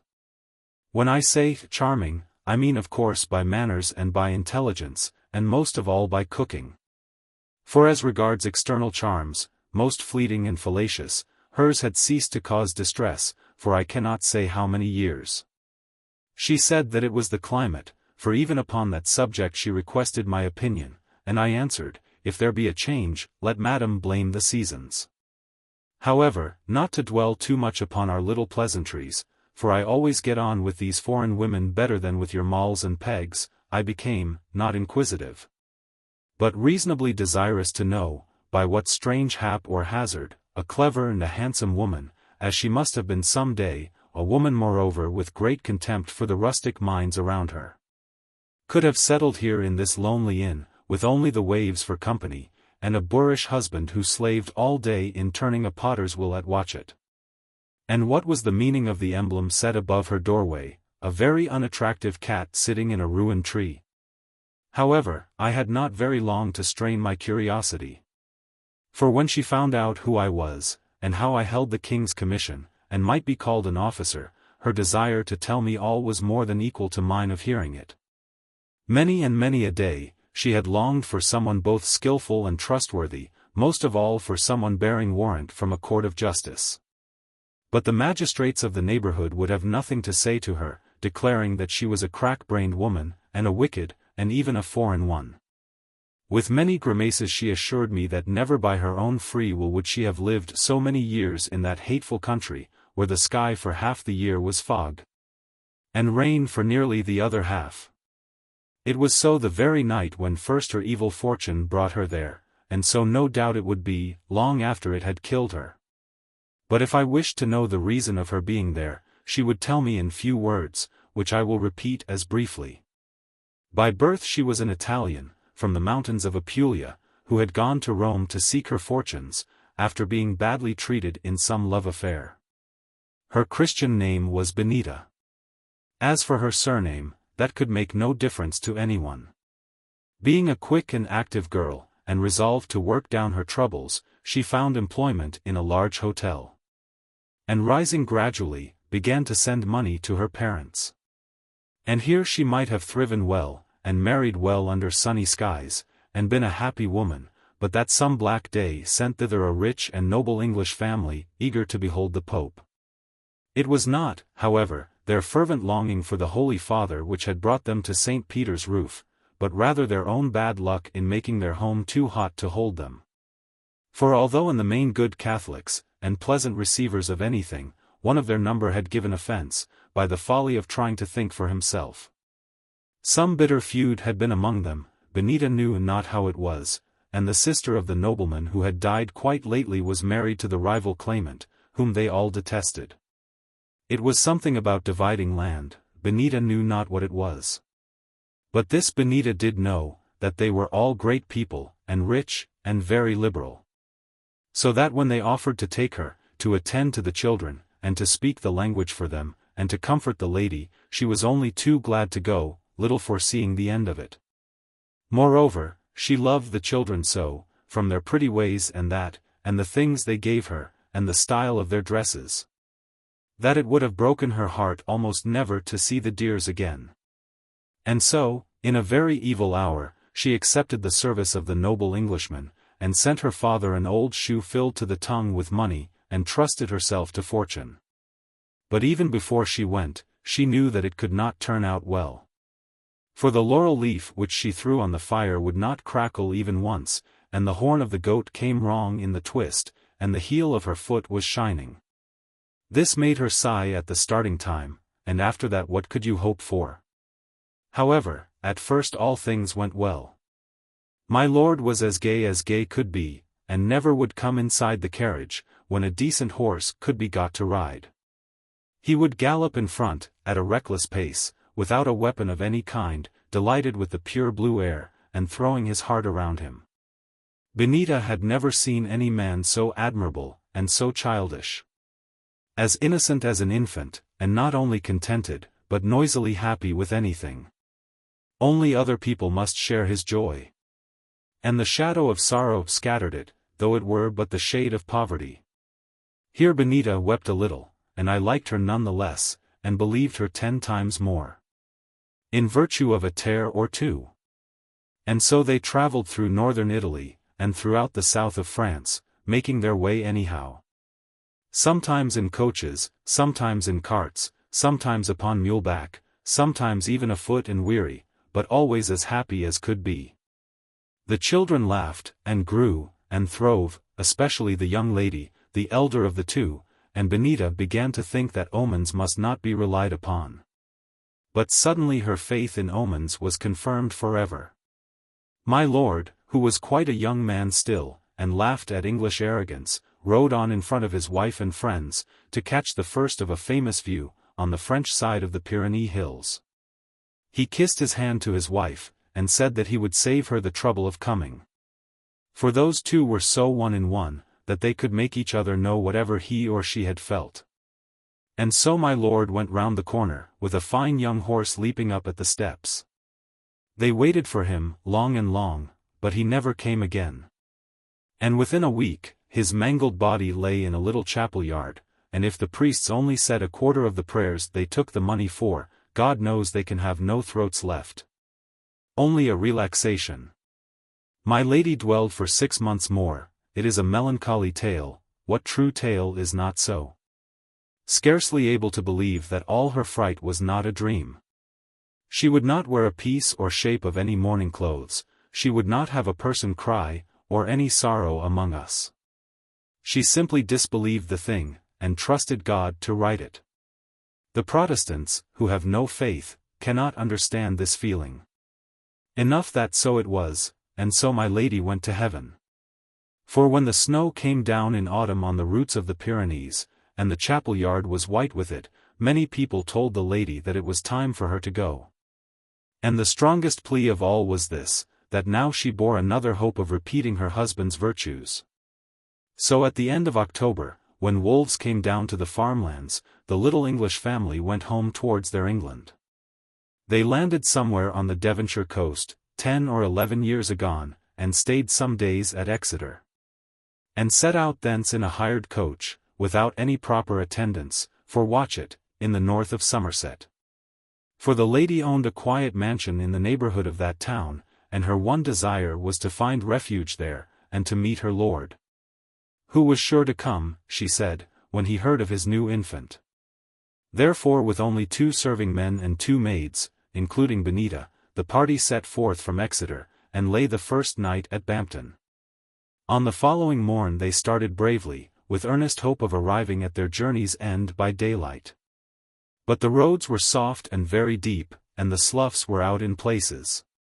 And the heavy coach broke down in the axle, and needed mending at Dulverton, and so they lost 3 hours or more, and would have been wiser to sleep there. But her ladyship would not hear of it. She must be home that night, she said, and her husband would be waiting. How could she keep him waiting now, after such a long, long time? Therefore, although it was afternoon, and the year now come to December, the horses were put to again, and the heavy coach went up the hill, with the lady and her 2 children, and Benita sitting inside of it. The other maid, and 2 serving men, each man with a great blunderbuss, mounted upon the outside, and upon the horses 3 Exeter postilions. Much had been said at Dulverton, and even back at Bampton, about some great freebooters, to whom all Exmoor owed suit and service, and paid them very punctually. Both the serving men were scared, even over their ale, by this. But the lady only said, "Drive on, I know a little of highwaymen, they never rob a lady." Through the fog and through the muck the coach went on, as best it might. Sometimes foundered in a slough, with half of the horses splashing it, and sometimes knuckled up on a bank, and straining across the middle, while all the horses kicked at it. However, they went on till dark as well as might be expected. But when they came, all thanking God, to the pitch and slope of the sea bank, leading on towards Watchet town, and where my horse had shied so, there the little boy jumped up and clapped his hands at the water. And there, as Benita said, they met their fate, and could not fly it. Although it was past the dusk of day, the silver light from the sea flowed in, and showed the cliffs, and the grey sand line, and the drifts of wreck and rackweed. It showed them also a troop of horsemen, waiting under a rock hard by, and ready to dash upon them. The postilions lashed towards the sea, and the horses strove in the depth of sand, and the serving men cocked their blunderbusses, and cowered away behind them. But the lady stood up in the carriage bravely, and neither screamed nor spoke, but hid her son behind her. Meanwhile the drivers drove into the sea, till the leading horses were swimming. But before the waves came into the coach, a score of fierce men were round it. They cursed the postilions for mad cowards, and cut the traces, and seized the wheel horses, all wild with dismay in the wet and the dark. Then, while the carriage was heeling over, and well nigh upset in the water, the lady exclaimed, "I know that man. He is our ancient enemy." And Benita, foreseeing that all their boxes would be turned inside out, or carried away, snatched the most valuable of the jewels, a magnificent necklace of diamonds, and cast it over the little girl's head, and buried it under her travelling cloak, hoping to save it. Then a great wave, crested with foam, rolled in, and the coach was thrown on its side, and the sea rushed in at the top and the windows, upon shrieking, and clashing, and fainting away. What followed Benita knew not, as one might well suppose, herself being stunned by a blow on the head, beside being palsied with terror. "See, I have the mark now," she said, "where the jamb of the door came down on me." But when she recovered her senses, she found herself lying upon the sand, the robbers were out of sight, and one of the serving men was bathing her forehead with sea water. For this she rated him well, having taken already too much of that article. And then she arose and ran to her mistress, who was sitting upright on a little rock, with her dead boy's face to her bosom, sometimes gazing upon him, and sometimes questing round for the other one. Although there were torches and links around, and she looked at her child by the light of them, no one dared to approach the lady, or speak, or try to help her. Each man whispered his fellow to go, but each hung back himself, and muttered that it was too awful to meddle with. And there she would have sat all night, with the fine little fellow stone dead in her arms, and her tearless eyes dwelling upon him, and her heart but not her mind thinking. Only that the Italian women stole up softly to her side, and whispered, "It is the will of God." "So it always seems to be," were all the words the mother answered, and then she fell on Benita's neck, and the men were ashamed to be near her weeping, and a sailor lay down and bellowed, "Surely these men are the best. Before the light of the morning came along the tide to watch it, my lady had met her husband. They took her into the town that night, but not to her own castle. And so the power of womanhood, which is itself maternity, came over swiftly upon her. The lady, whom all people loved, though at certain times particular, lies in Watchet little churchyard, with son and heir at her right hand, and a little babe, of sex unknown, sleeping on her bosom. This is a miserable tale, said Jeremy Stickles brightly. Hand me over the schnapps, my boy. What fools we are to spoil our eyes for other people's troubles. Enough of our own to keep them clean, although we all were chimney sweeps. There is nothing like good Hollands, when a man becomes too sensitive. Restore the action of the glands. That is my rule, after weeping. Let me make you another, John.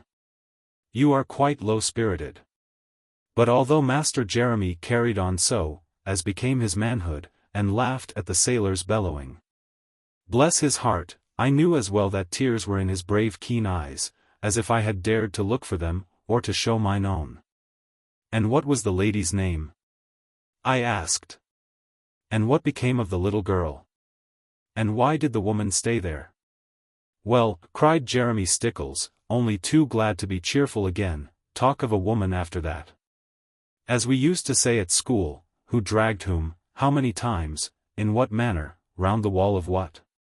But to begin, last first, my John, as becomes a woman, Benita stayed in that blessed place, because she could not get away from it. The Doones, if Doones indeed they were, about which you of course know best, took every stiver out of the carriage, wet or dry they took it. And Benita could never get her wages, for the whole affair is in Chancery, and they have appointed a receiver. Phew, said I, knowing something of London, and sorry for Benita's chance. So the poor thing was compelled to drop all thought of Apulia, and settle down on the brink of Exmoor, where you get all its evils, without the good to balance them. She married a man who turned a wheel for making the blue Watchet wear, partly because he could give her a house, and partly because he proved himself a good soul towards my lady. There they are, and have 3 children, and there you may go and visit them. I understand all that, Jeremy, though you do tell things too quickly, and I would rather have John Fry's style. For he leaves one time for his words to melt. Now for my second question. What became of the little maid? You great oaf!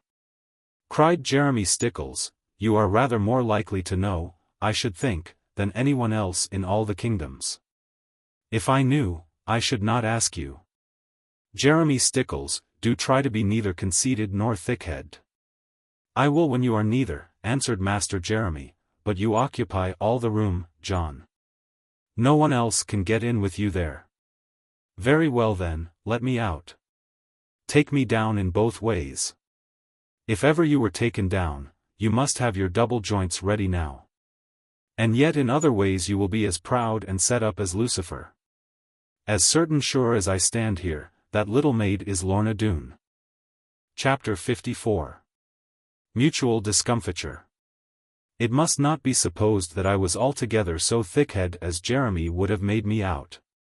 But it is part of my character that I like other people to think me slow, and to labor hard to enlighten me, while all the time I can say to myself, this man is shallower than I am. It is pleasant to see his shoals come up while he is sounding mine so. Not that I would so behave, God forbid, with anybody, be it man or woman, who in simple heart approached me, with no gauge of intellect. But when the upper hand is taken, upon the faith of one's patience, by a man of even smaller wits, not that Jeremy was that, neither could he have lived to be thought so, why, it naturally happens that we knuckle under, with an ounce of indignation. Jeremy's tale would have moved me greatly both with sorrow and anger, even without my guess at first, and now my firm belief, that the child of those unlucky parents was indeed my Lorna. And as I thought of the lady's troubles, and her faith in Providence, and her cruel, childless death, and then imagined how my darling would be overcome to hear it, you may well believe that my quick replies to Jeremy Stickles's banter were but as the flourish of a drum to cover the sounds of pain. For when he described the heavy coach and the persons in and upon it, and the breaking down at Dulverton, and the place of their destination, as well as the time and the weather. And the season of the year, my heart began to burn within me, and my mind replaced the pictures, first of the foreign lady's maid by the pump caressing me, and then of the coach struggling up the hill, and the beautiful dame, and the fine little boy, with the white cockade in his hat. But most of all the little girl, dark-haired and very lovely, and having even in those days the rich soft look of Lorna. But when he spoke of the necklace thrown over the head of the little maiden, and of her disappearance, before my eyes arose at once the flashing of the beacon fire, the lonely moors embrowned with the light, the tramp of the outlaw cavalcade, and the helpless child head downward, lying across the robber's saddlebow. Then I remembered my own mad shout of boyish indignation, and marvelled at the strange long way by which the events of life come round. And while I thought of my own return, and childish attempt to hide myself from sorrow in the soppet, and the agony of my mother's tears, it did not fail to strike me as a thing of omen, that the selfsame day should be, both to my darling and myself, the blackest and most miserable of all youthful days. The king's commissioner thought it wise, for some good reason of his own, to conceal from me, for the present, the name of the poor lady supposed to be Lorna's mother. And knowing that I could easily now discover it, without him, I let that question abide a while. Indeed, I was half afraid to hear it, remembering that the nobler and the wealthier she proved to be, the smaller was my chance of winning such a wife for plain John Ridd. Not that she would give me up, that I never dreamed of, but that others would interfere, or indeed I myself might find it only honest to relinquish her. That last thought was a dreadful blow, and took my breath away from me. Jeremy Stickles was quite decided, and of course the discovery being his, he had a right to be so, that not a word of all these things must be imparted to Lorna herself, or even to my mother, or anyone whatever. "Keep it tight as wax, my lad," he cried, with a wink of great expression. "This belongs to me, mind, and the credit, aye, and the premium, and the right of discount, are altogether mine. It would have taken you 50 years to put 2 and 2 together so, as I did, like a clap of thunder. Ah, God has given some men brains, and others have good farms and money, and a certain skill in the lower beasts. Each must use his special talent. You work your farm, I work my brains. In the end, my lad, I shall beat you. Then, Jeremy, what a fool you must be, if you cudgel your brains to make money of this, to open the barn door to me, and show me all your threshing.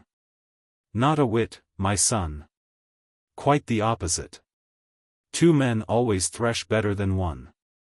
And here I have you bound to use your flail, 1 too, with mine, and yet in strictest honor bound not to bushel up, till I tell you. But," said I, being much amused by a Londoner's brave, yet uncertain, use of simplest rural metaphors, for he had wholly forgotten the winnowing, "surely if I bushel up, even when you tell me, I must take half measure." "So you shall, my boy," he answered, "if we can only cheat those confounded knaves of equity.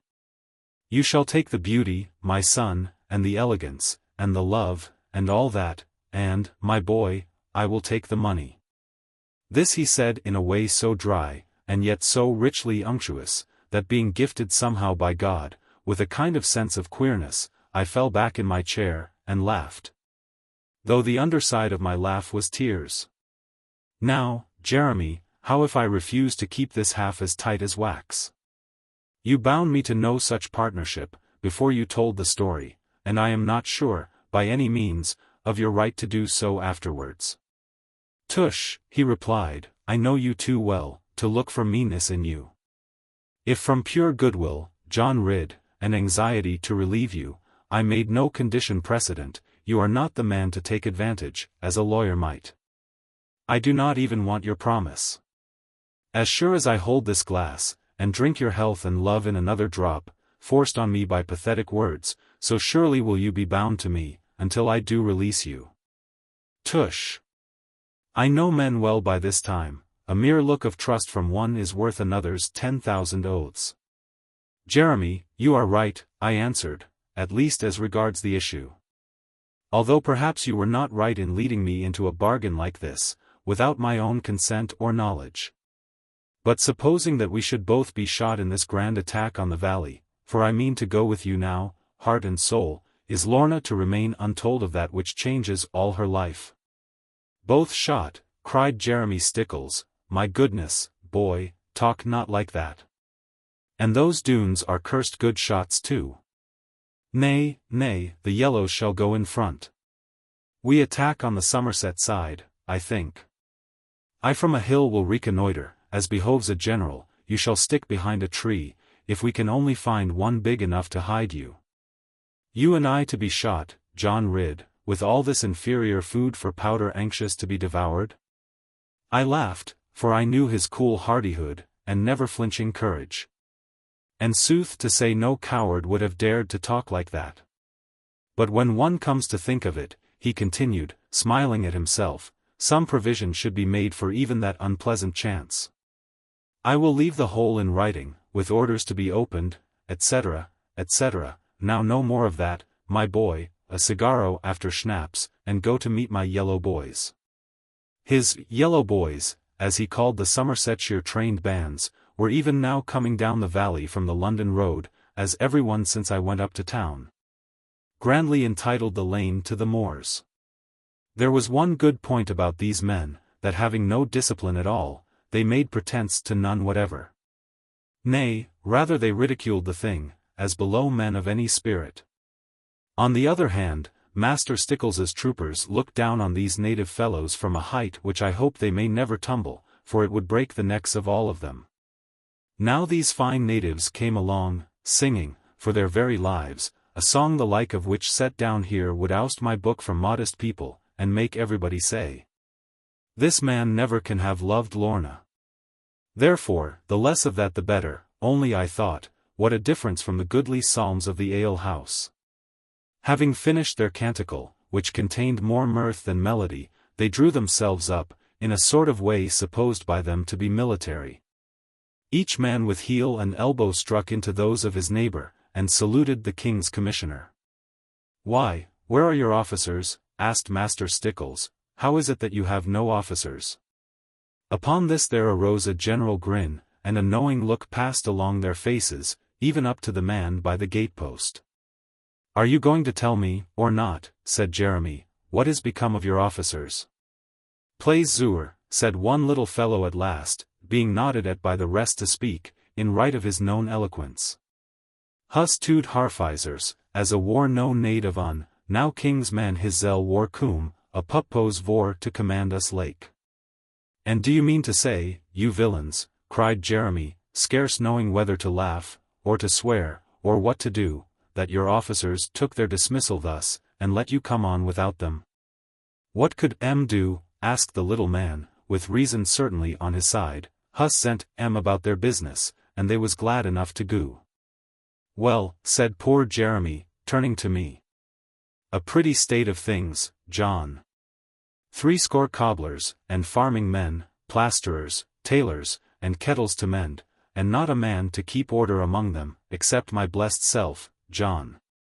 And I trow there is not one among them could hit all indoor flying. The Doones will make riddles of all of us." However, he had better hopes when the sons of Devon appeared, as they did in about an hour's time, fine fellows, and eager to prove themselves. These had not discarded their officers, but marched in good obedience to them, and were quite prepared to fight the men of Somerset, if need be, in addition to the Doones. And there was scarcely a man among them but could have trounced 3 of the yellow men, and would have done it gladly too, in honor of the red facings. "Do you mean to suppose, Master Jeremy Stickles," said I, looking on with amazement, beholding also all our maidens at the upstair windows wondering, "that we, my mother a widow woman, and I a young man of small estate, can keep and support all these precious fellows, both yellow ones, and red ones, until they have taken the Doone Glen?" "God forbid it, my son," he replied, laying a finger upon his lip. "Nay, nay, I am not of the shabby order, when I have the strings of government. Kill your sheep at famine prices, and knead your bread at a figure expressing the rigors of last winter. Let Annie make out the bill every day, and I at night will double it. You may take my word for it, Master John, this spring harvest shall bring you in 3 times as much as last autumn's did. If they cheated you in town, my lad, you shall have your change in the country. Take thy bill, and write down quickly. However, this did not meet my views of what an honest man should do. And I went to consult my mother about it, as all the accounts would be made in her name. Dear mother thought that if the king paid only half again as much as other people would have to pay, it would be perhaps the proper thing. The half being due for loyalty, and here she quoted an ancient saying. The king and his staff be a man and a half. Which, according to her judgment, ruled beyond dispute the law of the present question. To argue with her after that, which she brought up with such triumph, would have been worse than useless.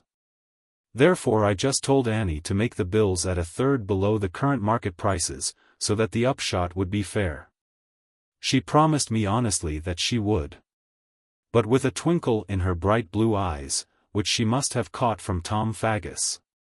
It always has appeared to me that stern and downright honesty upon money matters is a thing not understood of women, be they as good can be.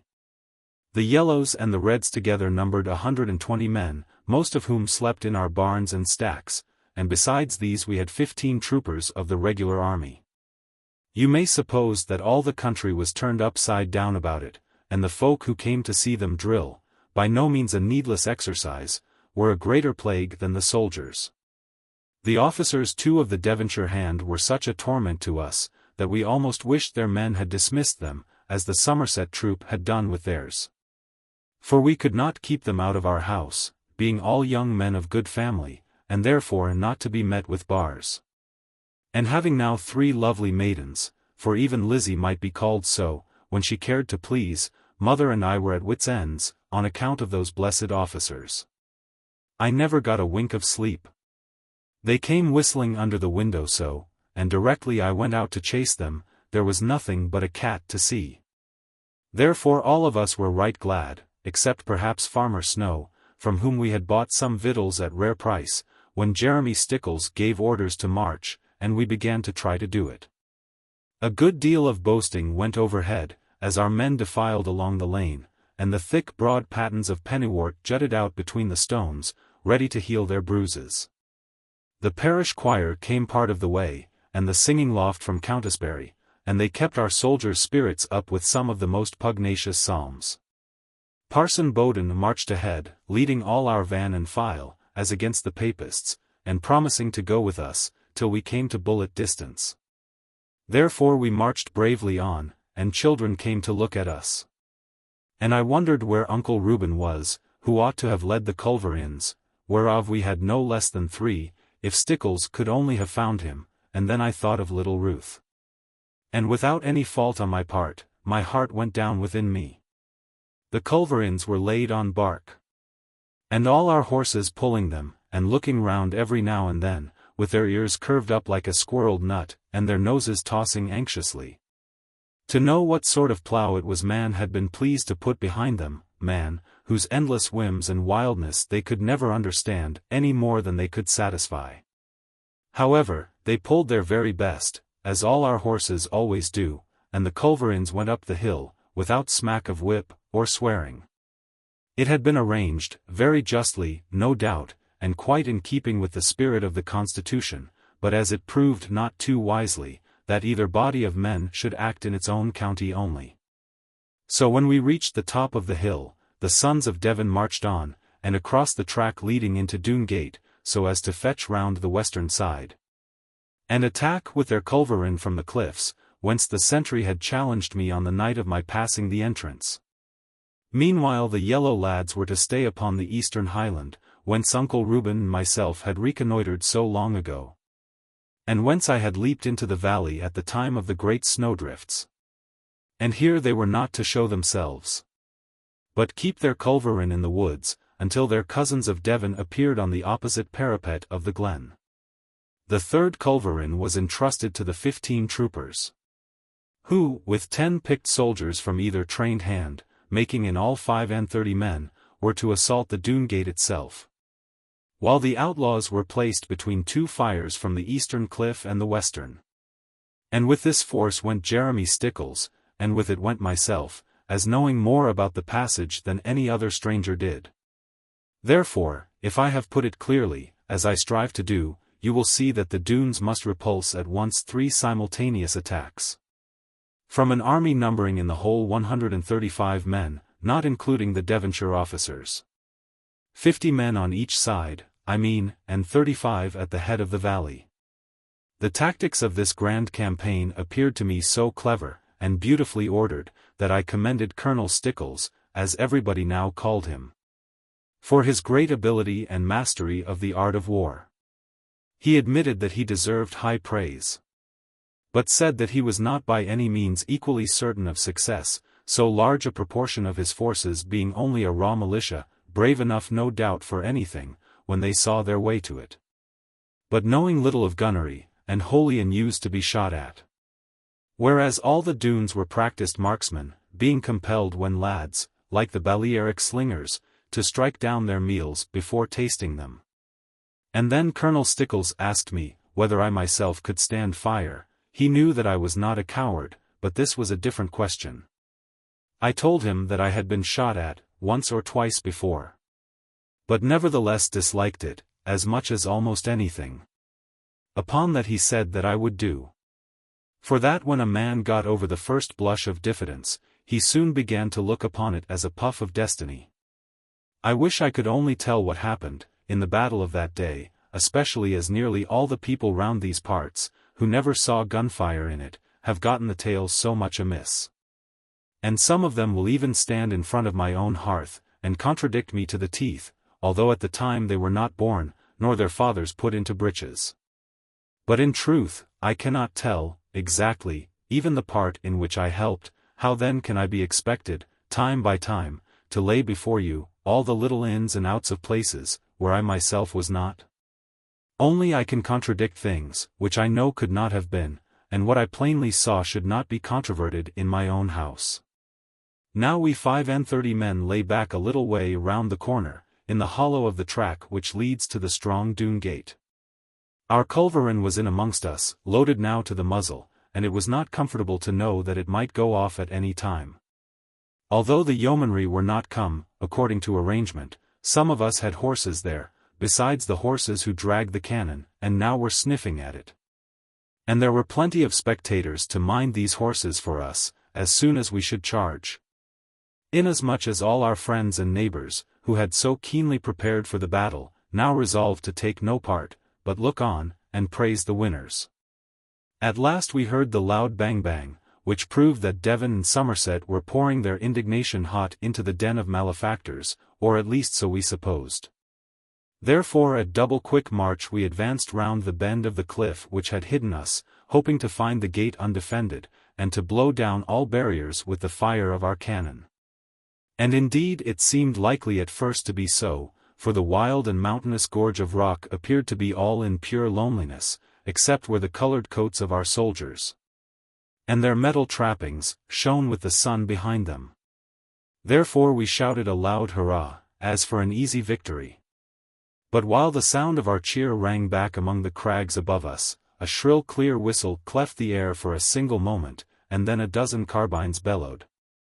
And all among us flew murderous lead. Several of our men rolled over, but the rest rushed on like Britons, Jeremy and myself in front, while we heard the horses plunging at the loaded gun behind us. Now, my lads, cried Jeremy, one dash, and we are beyond them. For he saw that the foe was overhead in the gallery of brushwood. Our men with a brave shout answered him, for his courage was fine example, and we leaped in under the feet of the foe, before they could load their guns again. But here, when the foremost among us were past, an awful crash rang behind us, with the shrieks of men, and the din of metal, and the horrible screaming of horses. The trunk of the tree had been launched overhead, and crashed into the very midst of us. Our cannon was under it, so were 2 men, and a horse with his poor back broken. Another horse vainly struggled to rise, with his thigh bone smashed and protruding. Now I lost all presence of mind at this, for I loved both those good horses, and shouting for any to follow me, dashed headlong into the cavern. Some 5 or 6 men came after me, the foremost of whom was Jeremy, when a storm of shot whistled and patted around me, with a blaze of light and a thunderous roar. On I leaped, like a madman, and pounced on one gunner, and hurled him across his culverin, but the others had fled, and a heavy oak door fell to with a bang, behind them. So utterly were my senses gone, and naught but strength remaining, that I caught up the cannon with both hands, and dashed it, breech first, at the doorway. The solid oak burst with the blow, and the gun stuck fast, like a builder's putlog. But here I looked round in vain for anyone to come and follow up my success. The scanty light showed me no figure moving through the length of the tunnel behind me, only a heavy groan or two went to my heart, and chilled it. So I hurried back to seek Jeremy, fearing that he must be smitten down. And so indeed I found him, as well as 3 other poor fellows, struck by the charge of the culverin, which had passed so close beside me. 2 of the 4 were as dead as stones, and growing cold already, but Jeremy and the other could manage to groan, just now and then. So I turned my attention to them, and thought no more of fighting. Having so many wounded men, and so many dead among us, we loitered at the cavern's mouth, and looked at one another, wishing only for somebody to come and take command of us. But no one came. And I was grieved so much about poor Jeremy, besides being wholly unused to any violence of bloodshed, that I could only keep his head up, and try to stop him from bleeding. And he looked up at me pitifully, being perhaps in a haze of thought, as a calf looks at a butcher. The shot had taken him in the mouth. About that no doubt could be, for 2 of his teeth were in his beard, and 1 of his lips was wanting. I laid his shattered face on my breast, and nursed him, as a woman might. But he looked at me with a jerk at this, and I saw that he wanted coolness. While here we stayed, quite out of danger, for the fellows from the gallery could by no means shoot us, even if they remained there.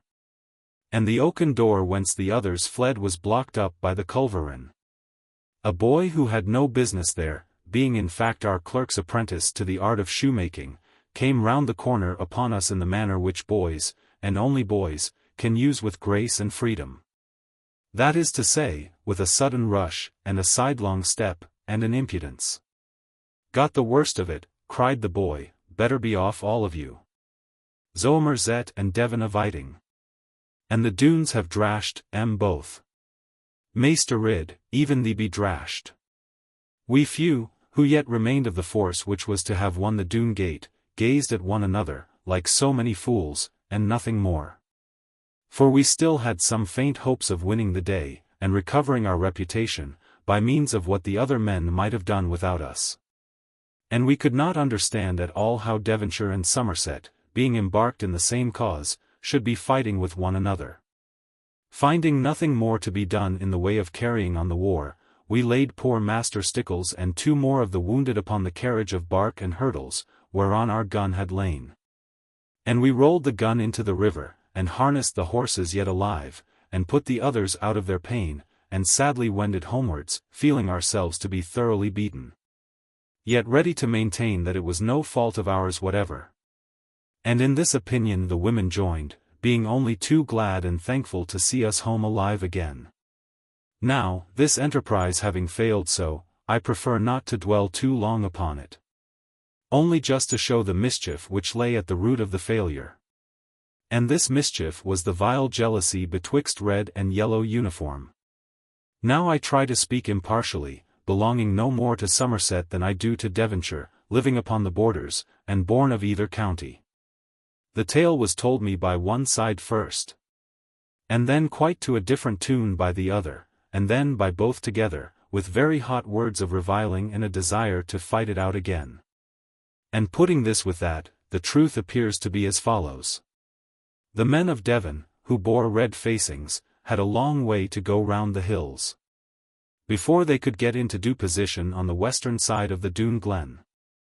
And knowing that their cousins in yellow would claim the whole of the glory, if allowed to be first with the firing, these worthy fellows waited not to take good aim with their cannons, seeing the others about to shoot, but fettled it anyhow on the slope, pointing in a general direction, and trusting in God for aimworthiness, laid the rope to the breech, and fired.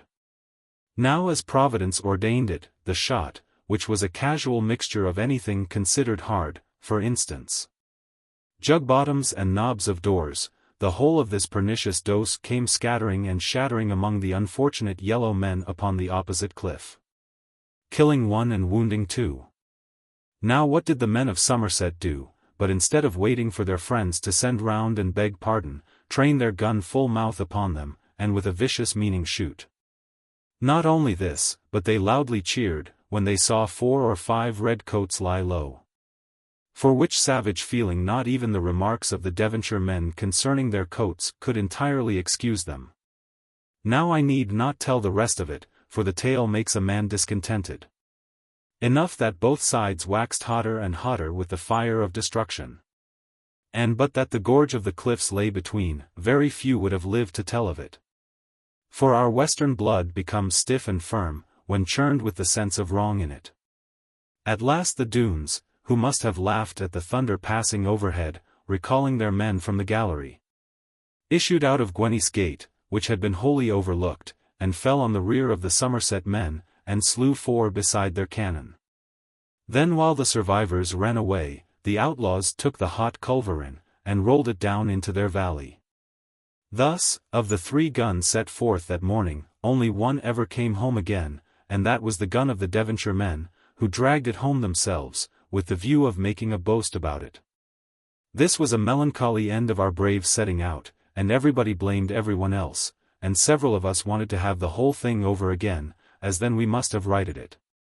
But upon one point all agreed, by some reason not clear to me, that the root of the evil was to be found in the way Parson Bowden went up the hill, with his hat on, and no cassock.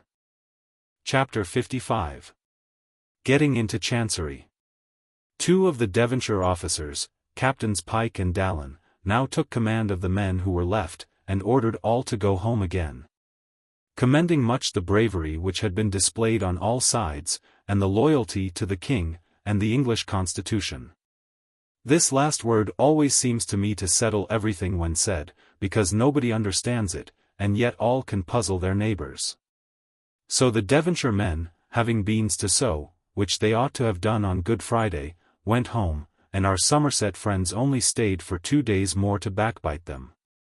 To me the whole thing was purely grievous, not from any sense of defeat, though that was bad enough, but from the pain and anguish caused by death, and wounds, and mourning. Surely we have woes enough, I used to think of an evening, when the poor fellows could not sleep or rest, or let others rest around them. Surely all this smell of wounds is not incense men should pay to the God who made them. Death, when it comes and is done with, may be a bliss to anyone.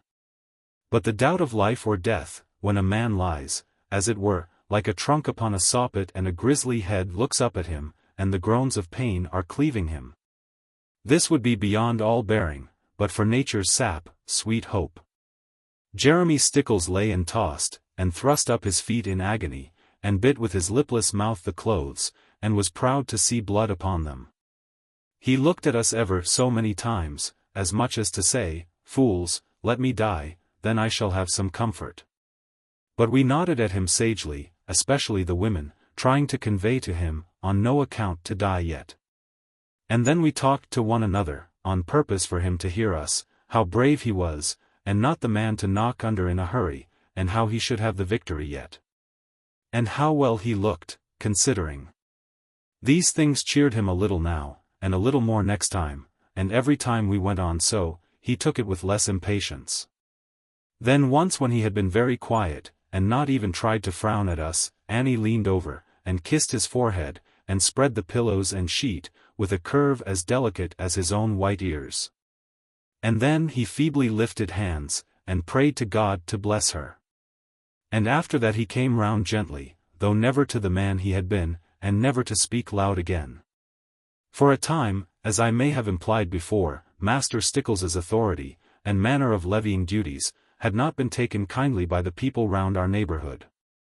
The manners of East Lynn and West Lynn, and even that of Woolhanger, although just then all 3 were at issue about some rights of wreck, and the hanging of a sheep-stealer, a man of no great eminence, yet claimed by each for the sake of his clothes, these three, having their rights impugned, or even superseded. As they declared by the quartering of soldiers in their neighborhood, united very kindly to oppose the king's commissioner. However, Jeremy had contrived to conciliate the whole of them, not so much by anything engaging in his deportment or delicate address, as by holding out bright hopes that the plunder of the Doone glen might become divisible among the adjoining manors. Now I have never discovered a thing which the lords of manors, at least in our part of the world, do not believe to belong to themselves, if only they could get their rights. And it did seem natural enough that if the Doones were ousted, and a nice collection of prey remained, this should be parted among the people having ancient rights of plunder. Nevertheless, Master Jeremy knew that the soldiers would have the first of it, and the king what they could not carry. And perhaps he was punished justly for language so misleading, by the general indignation of the people all around us, not at his failure, but at himself, for that which he could in no wise prevent. And the stewards of the manors rode up to our house on purpose to reproach him, and were greatly vexed with all of us, because he was too ill to see them. To myself, though by rights the last to be thought of, among so much pain and trouble, Jeremy's wound was a great misfortune, in more ways than one. In the first place, it deferred my chance of imparting either to my mother or to Mistress Lorna my firm belief that the maid I loved was not sprung from the race which had slain my father. Neither could he in any way have offended against her family. And this discovery I was yearning more and more to declare to them, being forced to see, even in the midst of all our warlike troubles, that a certain difference was growing betwixt them both, and betwixt them and me. For although the words of the Counsellor had seemed to fail among us, being bravely met and scattered, yet our courage was but as wind flinging wide the tare seeds, when the sower casts them from his bag. The crop may not come evenly, many places may long lie bare, and the field be all in patches. Yet almost every vetch will spring, and tiller out, and stretch across the scatterings where the wind puffed. And so dear mother and darling Lorna now had been for many a day thinking, worrying, and wearing, about the matter between us. Neither liked to look at the other, as they used to do. With mother admiring Lorna's eyes, and grace, and form of breeding, and Lorna loving mother's goodness, softness, and simplicity. And the saddest and most hurtful thing was that neither could ask the other of the shadow falling between them. And so it went on, and deepened. In the next place, Colonel Stickles's illness was a grievous thing to us, in that we had no one now to command the troopers. 10 of these were still alive, and so well approved to us, that they could never fancy aught, whether for dinner or supper, without its being forthcoming. If they wanted trout they should have it. If colloped venison, or broiled ham, or salmon from Lynmouth and Trentisoe, or truffles from the woodside, all these were at the warrior's service, until they lusted for something else. Even the wounded men ate nobly, all except poor Jeremy, who was forced to have a young elder shoot, with the pith drawn, for to feed him. And once, when they wanted pickled loach 9, from my description of it, I took up my boyish sport again, and pronged them a good jarful. Therefore, none of them could complain. And yet they were not satisfied, perhaps for want of complaining. Be that as it might, we knew that if they once resolved to go, as they might do at any time, with only a corporal over them, all our house, and all our goods, aye, and our own precious lives, would and must be at the mercy of embittered enemies. For now the Doones, having driven back, as everyone said, 500 men, though not 30 had ever fought with them, were in such feather all round the country, that nothing was too good for them. Offerings poured in at the Doone gate, faster than Doones could away with them, and the sympathy both of Devon and Somerset became almost oppressive. And perhaps this wealth of congratulation, and mutual good feeling between plundered and victim, saved us from any piece of spite, kindliness having won the day, and everyone loving everyone. But yet another cause arose, and this the strongest one of all, to prove the need of Stickles's aid, and calamity of his illness. And this came to our knowledge first, without much time to think of it. For 2 men appeared at our gate one day, stripped to their shirts, and void of horses, and looking very sorrowful. Now having some fear of attack from the Doones, and scarce knowing what their tricks might be, we received these strangers cautiously, desiring to know who they were before we let them see all our premises. However, it soon became plain to us that although they might not be honest fellows, at any rate they were not Doones, and so we took them in, and fed, and left them to tell their business. And this they were glad enough to do, as men who have been maltreated almost always are.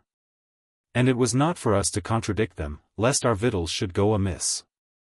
These two very worthy fellows, nay, more than that by their own account, being downright martyrs, were come, for the public benefit, from the court of Chancery, sitting for everybody's good, and boldly redressing evil. This court has a power of scent unknown to the common law practitioners, and slowly yet surely tracks its game. Even as the great lumbering dogs, now introduced from Spain, and called by some people pointers, differ from the swift gazehound, who sees his prey and runs him down in the manner of the common lawyers. If a man's ill fate should drive him to make a choice between these two, let him rather be chased by the hounds of law, than tracked by the dogs of equity. Now, as it fell in a very black day, for all except the lawyers, His Majesty's Court of Chancery, if that be what it called itself, gained scent of poor Lorna's life, and of all that might be made of it. Whether through that brave young lord who ran into such peril, or through any of his friends, or whether through that deep old counsellor, whose game none might penetrate, or through any disclosures of the Italian woman, or even of Jeremy himself, none just now could tell us. Only this truth was too clear: Chancery had heard of Lorna, and then had seen how rich she was, and never delaying in one thing, had opened mouth, and swallowed her. The Doones, with a share of that dry humour which was in them hereditary, had welcomed the two apparitors, if that be the proper name for them, and led them kindly down the valley, and told them then to serve their writ. Misliking the look of things, these poor men began to fumble among their clothes, upon which the Doones cried, "Off with them! Let us see if your message be on your skins." And with no more manners than that, they stripped, and lashed them out of the valley, only bidding them come to us, if they wanted Lorna Doone, and to us they came accordingly. Neither were they sure at first but that we should treat them so, for they had no knowledge of the West Country, and thought it quite a godless place, wherein no writ was holy. We however comforted and cheered them so considerably, that, in gratitude, they showed their writs, to which they had stuck like leeches. And these were twofold. One addressed to Mistress Lorna Doone, so called, and bidding her keep in readiness to travel whenever called upon, and commit herself to nobody, except the accredited messengers of the right honourable court. While the other was addressed to all subjects of His Majesty, having custody of Lorna Doone, or any power over her.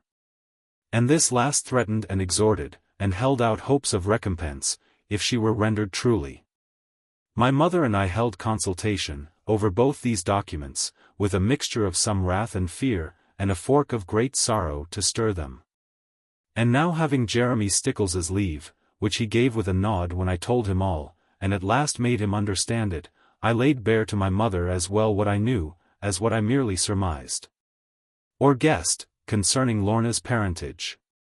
All this she received with great tears, and wonder, and fervent thanks to God, and still more fervent praise of her son, who had nothing whatever to do with it. However, now the question was, how to act about these writs. And herein it was most unlucky that we could not have Master Stickles, with his knowledge of the world, and especially of the law courts, to advise us what to do, and to help in doing it. And firstly of the first I said, we have rogues to deal with, but try we not to rogue them. To this, in some measure, dear mother agreed, though she could not see the justice of it, yet thought that it might be wiser, because of our want of practice. And then I said, now we are bound to tell Lorna, and to serve her citation upon her, which these good fellows have given us. Then go, and do it thyself, my son, mother replied with a mournful smile, misdoubting what the end might be. So I took the slip of brown parchment, and went to seek my darling. Lorna was in her favourite place, the little garden which she tended with such care and diligence. Seeing how the maiden loved it, and was happy there, I had labored hard to fence it from the dangers of the wood. And here she had corrected me, with better taste, and sense of pleasure, and the joys of musing. For I meant to shut out the brook, and build my fence inside of it, but Lorna said no. If we must have a fence, which could not but be injury, at any rate leave the stream inside, and a pleasant bank beyond it. And soon I perceived that she was right, though not so much as afterwards. For the fairest of all things in a garden, and in summertime most useful, is a brook of crystal water, where a man may come and meditate, and the flowers may lean and see themselves, and the rays of the sun are purified. Now partly with her own white hands, and partly with Gwenny's red ones, Lorna had made of this sunny spot a haven of beauty to dwell in. It was not only that colours lay in the harmony we would seek of them, neither was it the height of plants, sloping to one another, nor even the delicate tone of foliage following suit, and neighbouring. Even the breathing of the wind, soft and gentle in and out, moving things that need not move, and passing longer-stalked ones, even this was not enough among the flush of fragrance to tell a man the reason of his quiet satisfaction. But so it shall forever be. As the river we float upon, with wine, and flowers, and music, is nothing at the wellspring but a bubble without reason. Feeling many things, but thinking without much to guide me, over the grassplats laid between, I went up to Lorna. She in a shower of damask roses, raised her eyes and looked at me. And even now, in those sweet eyes, so deep with loving kindness, and soft maiden dreamings, there seemed to be a slight unwilling, half-confessed withdrawal.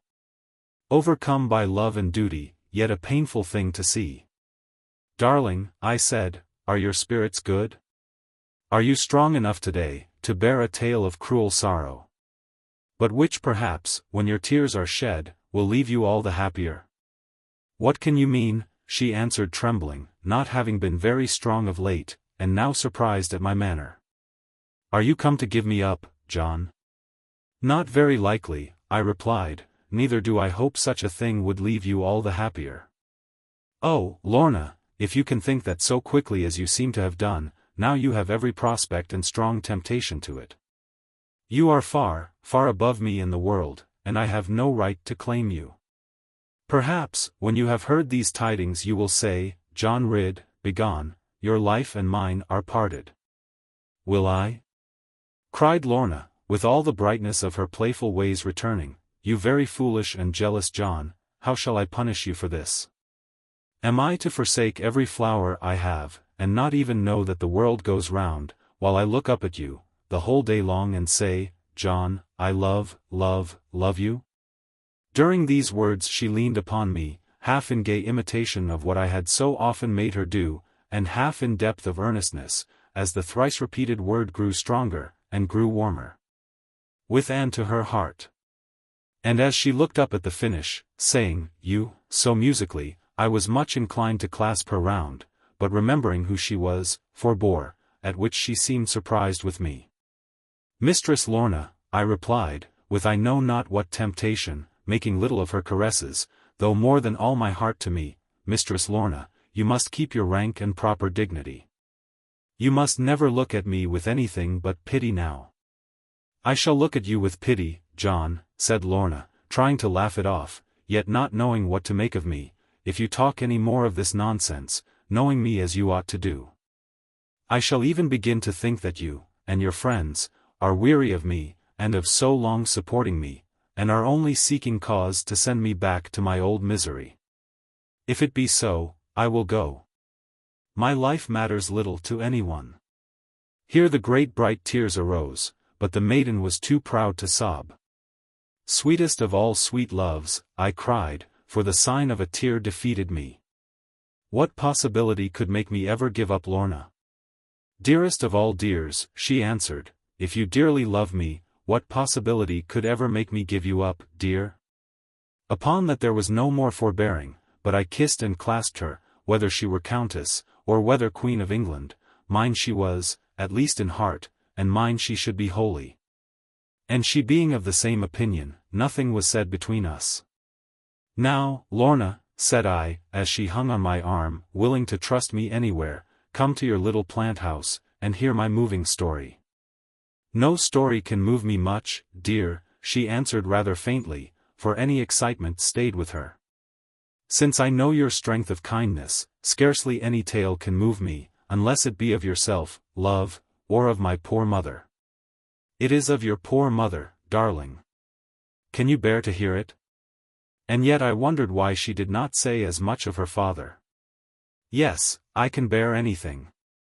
But although I cannot see her, and have long forgotten, I could not bear to hear ill of her. There is no ill to hear, sweet child, except of evil done to her.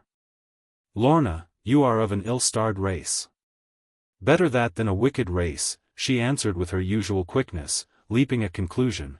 Tell me I am not a Doone, and I will, but I cannot love you more. You are not a Doone, my Lorna, for that, at least, I can answer, though I know not what your name is. And my father, your father, what I mean is, your father and mine never met one another. Your father was killed by an accident in the Pyrenean mountains, and your mother by the Doones, or at least they caused her death, and carried you away from her. All this, coming as in one breath upon the sensitive maiden, was more than she could bear all at once, as any but a fool like me must of course have known. She lay back on the garden bench, with her black hair shed on the oaken bark, while her color went and came, and only by that, and her quivering breath, could anyone say that she lived and thought. And yet she pressed my hand with hers, that I might tell her all of it. Chapter 56. John becomes too popular. No flower that I have ever seen, either in shifting of light and shade, or in the pearly morning, may vie with a fair young woman's face when tender thought and quick emotion vary, enrich, and beautify it. Thus my Lorna hearkened softly, almost without word or gesture, yet with sighs and glances telling, and the pressure of my hand, how each word was moving her. When at last my tale was done, she turned away, and wept bitterly for the sad fate of her parents. But to my surprise she spoke not even a word of wrath or rancor. She seemed to take it all as fate. Lorna, darling, I said at length, for men are more impatient in trials of time than women are, do you not even wish to know what your proper name is? How can it matter to me, John, she answered, with a depth of grief which made me seem a trifler. It can never matter now, when there are none to share it. Poor little soul!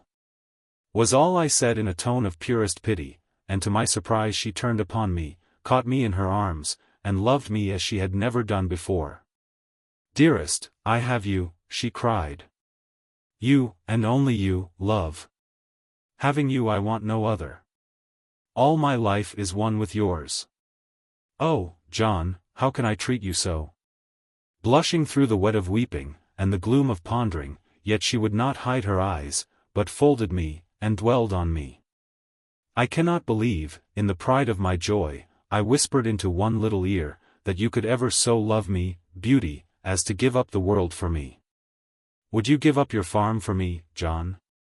Cried Lorna, leaping back and looking, with her wondrous power of light at me. Would you give up your mother, your sisters, your home, and all that you have in the world and every hope of your life, John? Of course I would. Without two thoughts. You know it. You know it, Lorna. It is true that I do, she answered in a tone of deepest sadness, and it is this power of your love which has made me love you so. No good can come of it, no good. God's face is set against selfishness. As she spoke in that low tone I gazed at the clear lines of her face, where every curve was perfect, not with love and wonder only, but with a strange new sense of awe. Darling, I said, come nearer to me. Give me surety against that. For God's sake never frighten me with the thought that he would part us. Does it then so frighten you? She whispered, coming close to me, I know it, dear, I have known it long, but it never frightens me. It makes me sad, and very lonely, till I can remember. Till you can remember what? I asked, with a long, deep shudder, for we are so superstitious.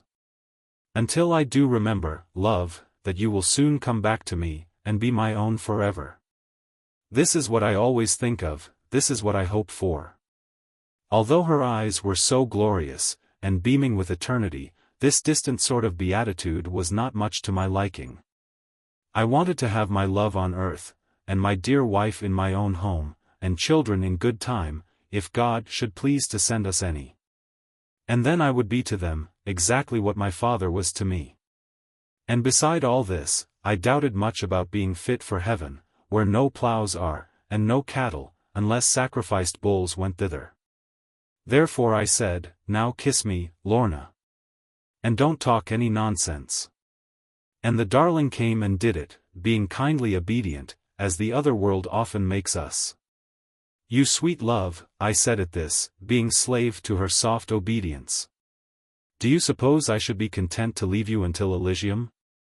How on earth can I tell, dear John, what you will be content with? You, and only you, said I. The whole of it lies in a syllable.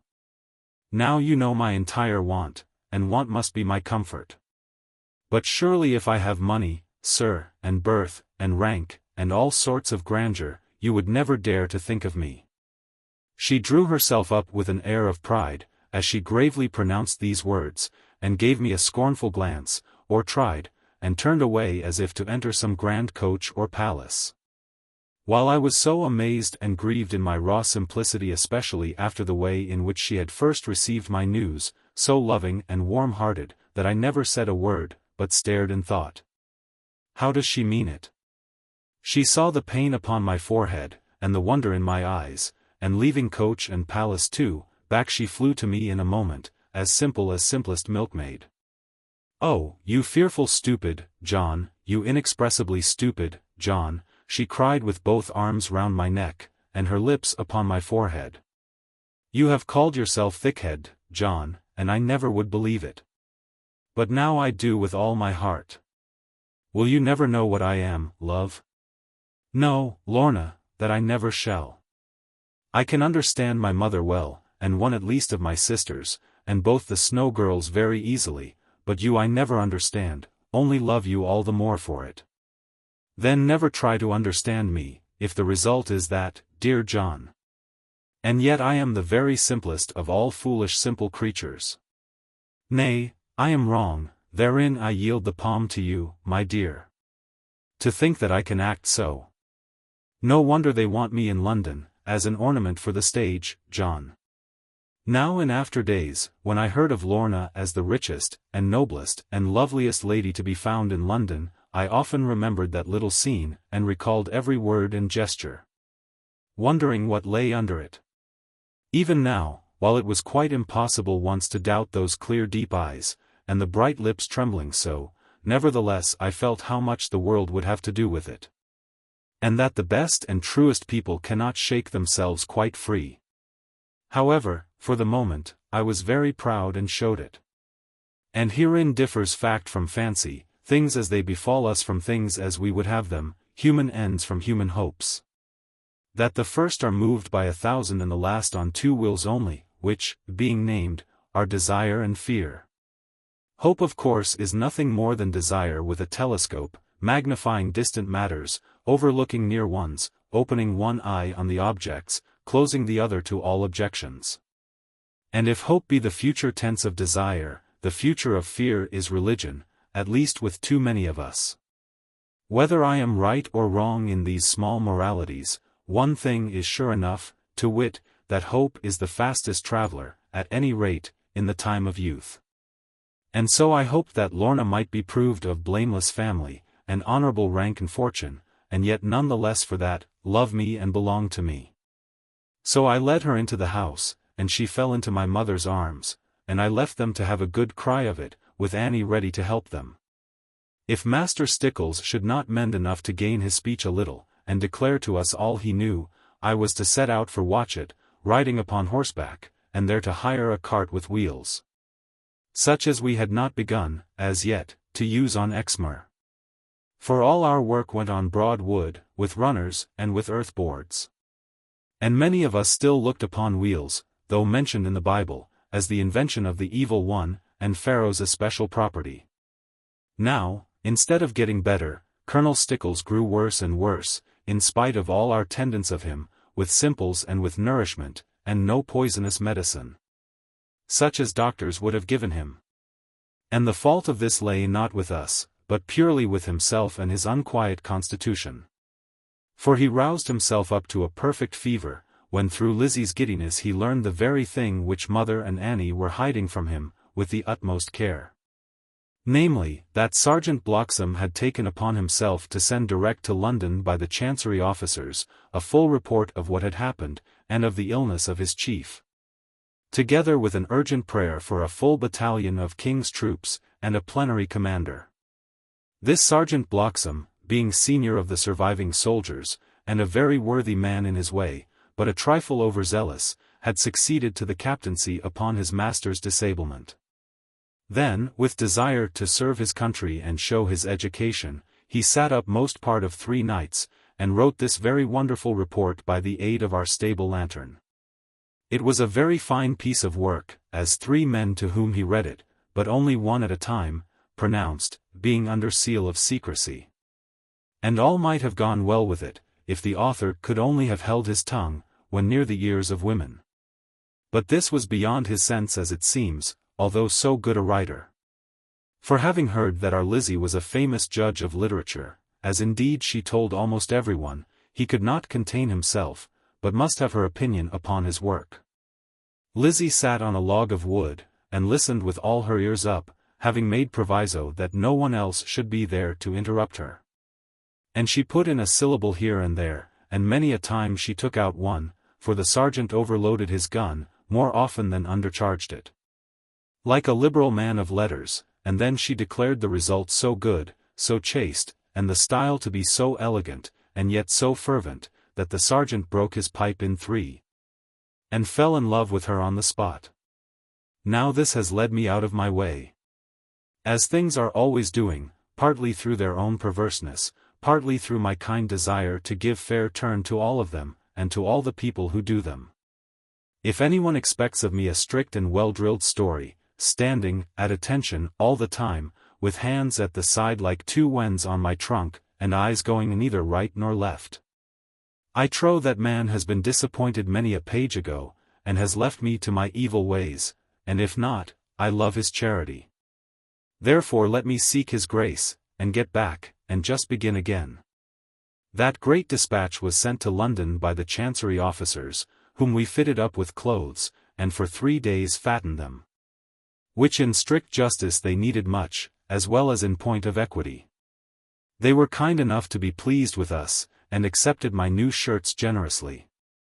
And urgent as their business was, another week, as they both declared, could do no harm to nobody, and might set them upon their legs again. And knowing, although they were London men, that fish do live in water, these 2 fellows went fishing all day, but never landed anything. However, their holiday was cut short. For the sergeant, having finished now his narrative of proceedings, was not the man to let it hang fire, and be quenched perhaps by Stickles. Therefore, having done their business, and served both citations, these 2 good men had a pannier of victuals put up by dear Annie, and borrowing 2 of our horses, rode to Dunster, where they left them, and hired on towards London. We had not time to like them much, and so we did not miss them, especially in our great anxiety about poor Master Stickles. Jeremy lay between life and death, for at least a fortnight. If the link of chain had flown upwards, for half a link of chain it was which took him in the mouth, so, even 1 inch upwards, the poor man could have needed no one except Parson Bowden. For the bottom of his skull, which holds the brain as in the egg cup, must have clean gone from him. But striking him horizontally, and a little upon the skew, the metal came out at the back of his neck, and, the powder not being strong, I suppose, it lodged in his leather collar. Now the rust of this iron hung in the wound, or at least we thought so, though since I have talked with a man of medicine, I am not so sure of it. And our chief aim was to purge this rust, when rather we should have stopped the hole, and let the oxide do its worst, with a plug of new flesh on both sides of it. At last I prevailed upon him by argument, that he must get better, to save himself from being ignobly and unjustly superseded. And hereupon I reviled Sergeant Bloxham more fiercely than Jeremy's self could have done, and indeed to such a pitch that Jeremy almost forgave him, and became much milder. And after that his fever and the inflammation of his wound diminished very rapidly. However, not knowing what might happen, or even how soon poor Lorna might be taken from our power, and, falling into lawyers' hands, have cause to wish herself most heartily back among the robbers, I set forth one day for Watchet, taking advantage of the visit of some troopers from an outpost, who would make our house quite safe. I rode alone, being fully primed, and having no misgivings. For it was said that even the Doones had begun to fear me, since I cast their culverin through the door, as above related. And they could not but believe, from my being still untouched, although so large an object, in the thickest of their fire, both of gun and cannon, that I must bear a charmed life, proof against ball and bullet. However, I knew that Carver Doone was not a likely man to hold any superstitious opinions, and of him I had an instinctive dread, although quite ready to face him. Riding along, I meditated upon Lorna's history, how many things were now beginning to unfold themselves, which had been obscure and dark. For instance, Sir Ensor Doone's consent, or to say the least his indifference, to her marriage with a yeoman, which in a man so proud, though dying, had greatly puzzled both of us. But now, if she not only proved to be no grandchild of the Doone, but even descended from his enemy, it was natural enough that he should feel no great repugnance to her humiliation. And that Lorna's father had been a foe to the house of Doone I gathered from her mother's cry when she beheld their leader. Moreover, that fact would supply their motive in carrying off the unfortunate little creature, and rearing her among them, and as one of their own family, yet hiding her true birth from her. She was a great card, as we say, when playing all fours at Christmas time. And if one of them could marry her, before she learned of right and wrong, vast property, enough to buy pardons for 1,000 Doones, would be at their mercy. And since I was come to know Lorna better, and she to know me thoroughly, many things had been outspoken, which her early bashfulness had kept covered from me. Attempts I mean to pledge her love to this one, or that other, some of which perhaps might have been successful, if there had not been too many. And then, as her beauty grew richer and brighter, Carver Doone was smitten strongly, and would hear of no one else as a suitor for her, and by the terror of his claim drove off all the others. Here too may the explanation of a thing which seemed to be against the laws of human nature, and upon which I longed, but dared not to cross-question Lorna. How could such a lovely girl, although so young, and brave, and distant, have escaped the vile affections of a lawless company? But now it was as clear as need be. For any proven violence would have utterly vitiated all claim upon her grand estate, at least as those claims must be urged before a court of equity. And therefore all the elders, with views upon her real estate, kept strict watch on the youngers, who confined their views to her personality. Now I do not mean to say that all this, or the 100 other things which came, crowding consideration, were half as plain to me at the time, as I have set them down above. Far be it from me to deceive you so. No doubt my thoughts were then dark and hazy, like an oil lamp full of fungus. And I have trimmed them, as when they burned, with scissors sharpened long afterwards. All I mean to say is this, that jogging along to a certain tune of the horse's feet, which we call 3 halfpence and 2pence, I saw my way a little into some things which had puzzled me. When I knocked at the little door, whose sill was gritty and grimed with sand, no one came for a very long time to answer me, or to let me in. Not wishing to be unmannerly, I waited a long time, and watched the sea, from which the wind was blowing, and whose many lips of waves, though the tide was halfway out, spoke to and refreshed me. After a while I knocked again, for my horse was becoming hungry, and a good while after that again, a voice came through the keyhole. "Who is that wishes to enter?" "The boy who was at the pump," said I, when the carriage broke down at Dulverton. "The boy that lives at Oa, and some day you would come seek for him." "Oh, yes, I remember certainly. My little boy, with the fair white skin. I have desired to see him, oh many times." She was opening the door, while saying this, and then she started back in a fright that the little boy should have grown so. You cannot be that little boy. It is quite impossible. Why do you impose on me? Not only am I that little boy, who made the water to flow for you, till the nebule came upon the glass, but also I am come to tell you all about your little girl. Come in, you very great little boy, she answered, with her dark eyes brightened. And I went in, and looked at her. She was altered by time, as much as I was. The slight and graceful shape was gone, not that I remembered anything of her figure, if you please, for boys of 12 are not yet prone to note the shapes of women. But that her lithe straight gait had struck me as being so unlike our people. Now her time for walking so was past, and transmitted to her children. Yet her face was comely still, and full of strong intelligence. I gazed at her, and she at me, and we were sure of one another. Now what will ye please to eat? She asked, with a lively glance at the size of my mouth.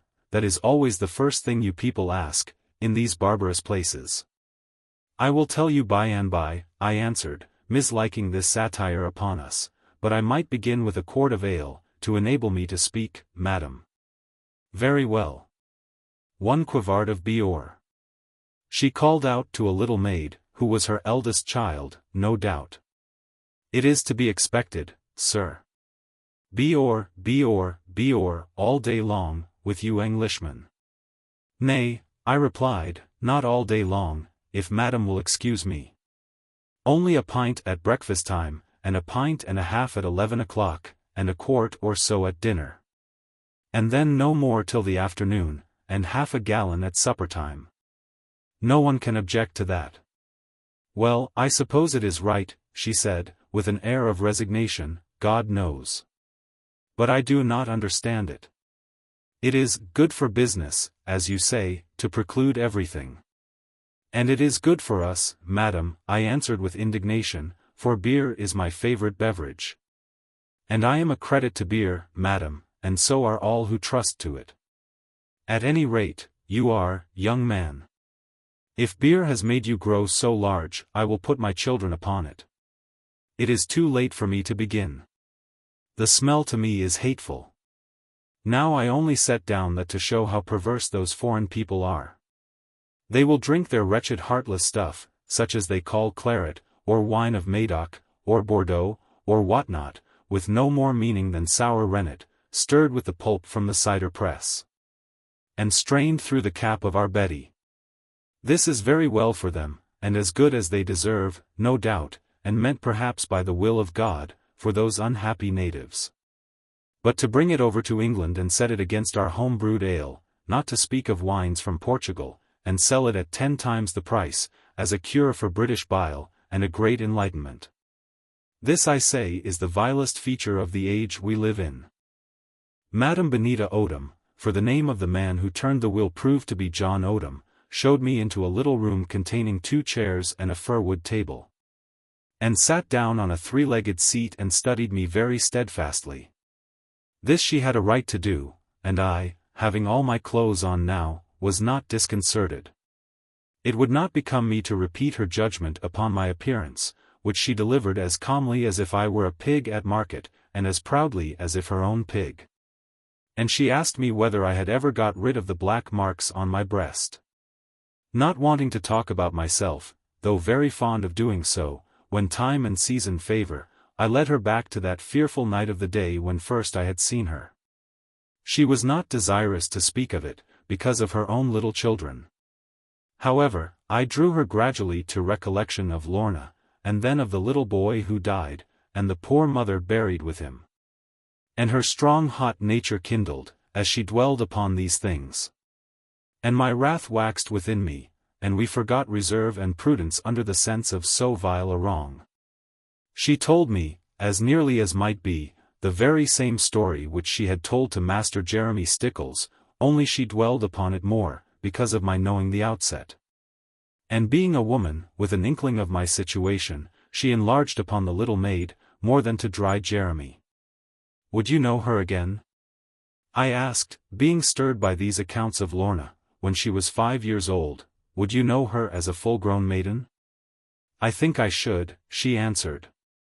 It is not possible to say until one sees the person, but from the eyes of the little girl, I think that I must know her. Oh, the poor young creature! Is it to be believed that the cannibals devoured her? What a people you are in this country! Meat, meat, meat! As she raised her hands and eyes in horror at our carnivorous propensities, to which she clearly attributed the disappearance of Lorna, I could scarce help laughing, even after that sad story. For though it is said at the present day, and will doubtless be said hereafter, that the Doones had devoured a baby once, as they came up Porlock Hill, after fighting hard in the marketplace, I knew that the tale was utterly false. For cruel and brutal as they were, their taste was very correct and choice, and indeed one might say fastidious. Nevertheless I could not stop to argue that matter with her. The little maid has not been devoured, I said to Mistress Odom, and now she is a tall young lady, and as beautiful as can be. If I sleep in your good hostel tonight after going to Watchet Town, will you come with me too or tomorrow, and see your little maiden? I would like, and yet I fear. This country is so barbarous. And I am good to eat, my God, there is much picking on my bones.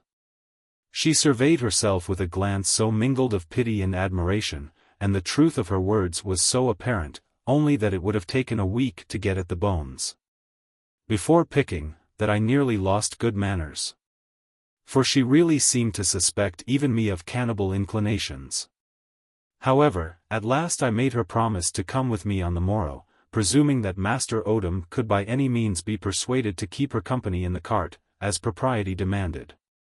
Having little doubt that Master Odom was entirely at his wife's command, I looked upon that matter as settled, and set off for Watchet, to see the grave of Lorna's poor mother. And to hire a cart for the morrow. And here, as so often happens with men, I succeeded without any trouble or hindrance, where I had looked for both of them, namely, in finding a suitable cart. Whereas the other matter, in which I could have expected no difficulty, came very near to defeat me.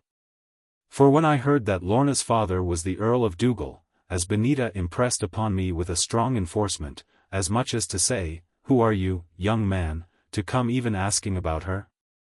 Then I never thought but that everybody in Watchet Town must know all about the tombstone of the Countess of Dougal. This, however, proved otherwise. For Lord Dougal had never lived at Watchet Grange, as their place was called, neither had his name become familiar as its owner. Because the Grange had only devolved to him by will, at the end of a long entail, when the last of the Fitzpaines died out.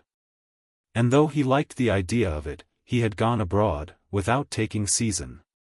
And upon news of his death, John Jones, a rich gentleman from Llandaff, had taken possession, as next of right, and hushed up all the story. And though, even at the worst of times, a lady of high rank and wealth could not be robbed, and as bad as murdered, and then buried in a little place, without moving some excitement. Yet it had been given out, on purpose and with diligence, that this was only a foreign lady travelling for her health and pleasure, along the seacoast of England. And as the poor thing never spoke, and several of her servants and her baggage looked so foreign, and she herself died in a collar of lace unlike any made in England, all Watchet, without hesitation, pronounced her to be a foreigner. And the English serving man and maid, who might have cleared up everything, either were bribed by Master Jones, or else decamped of their own accord with the relics of the baggage.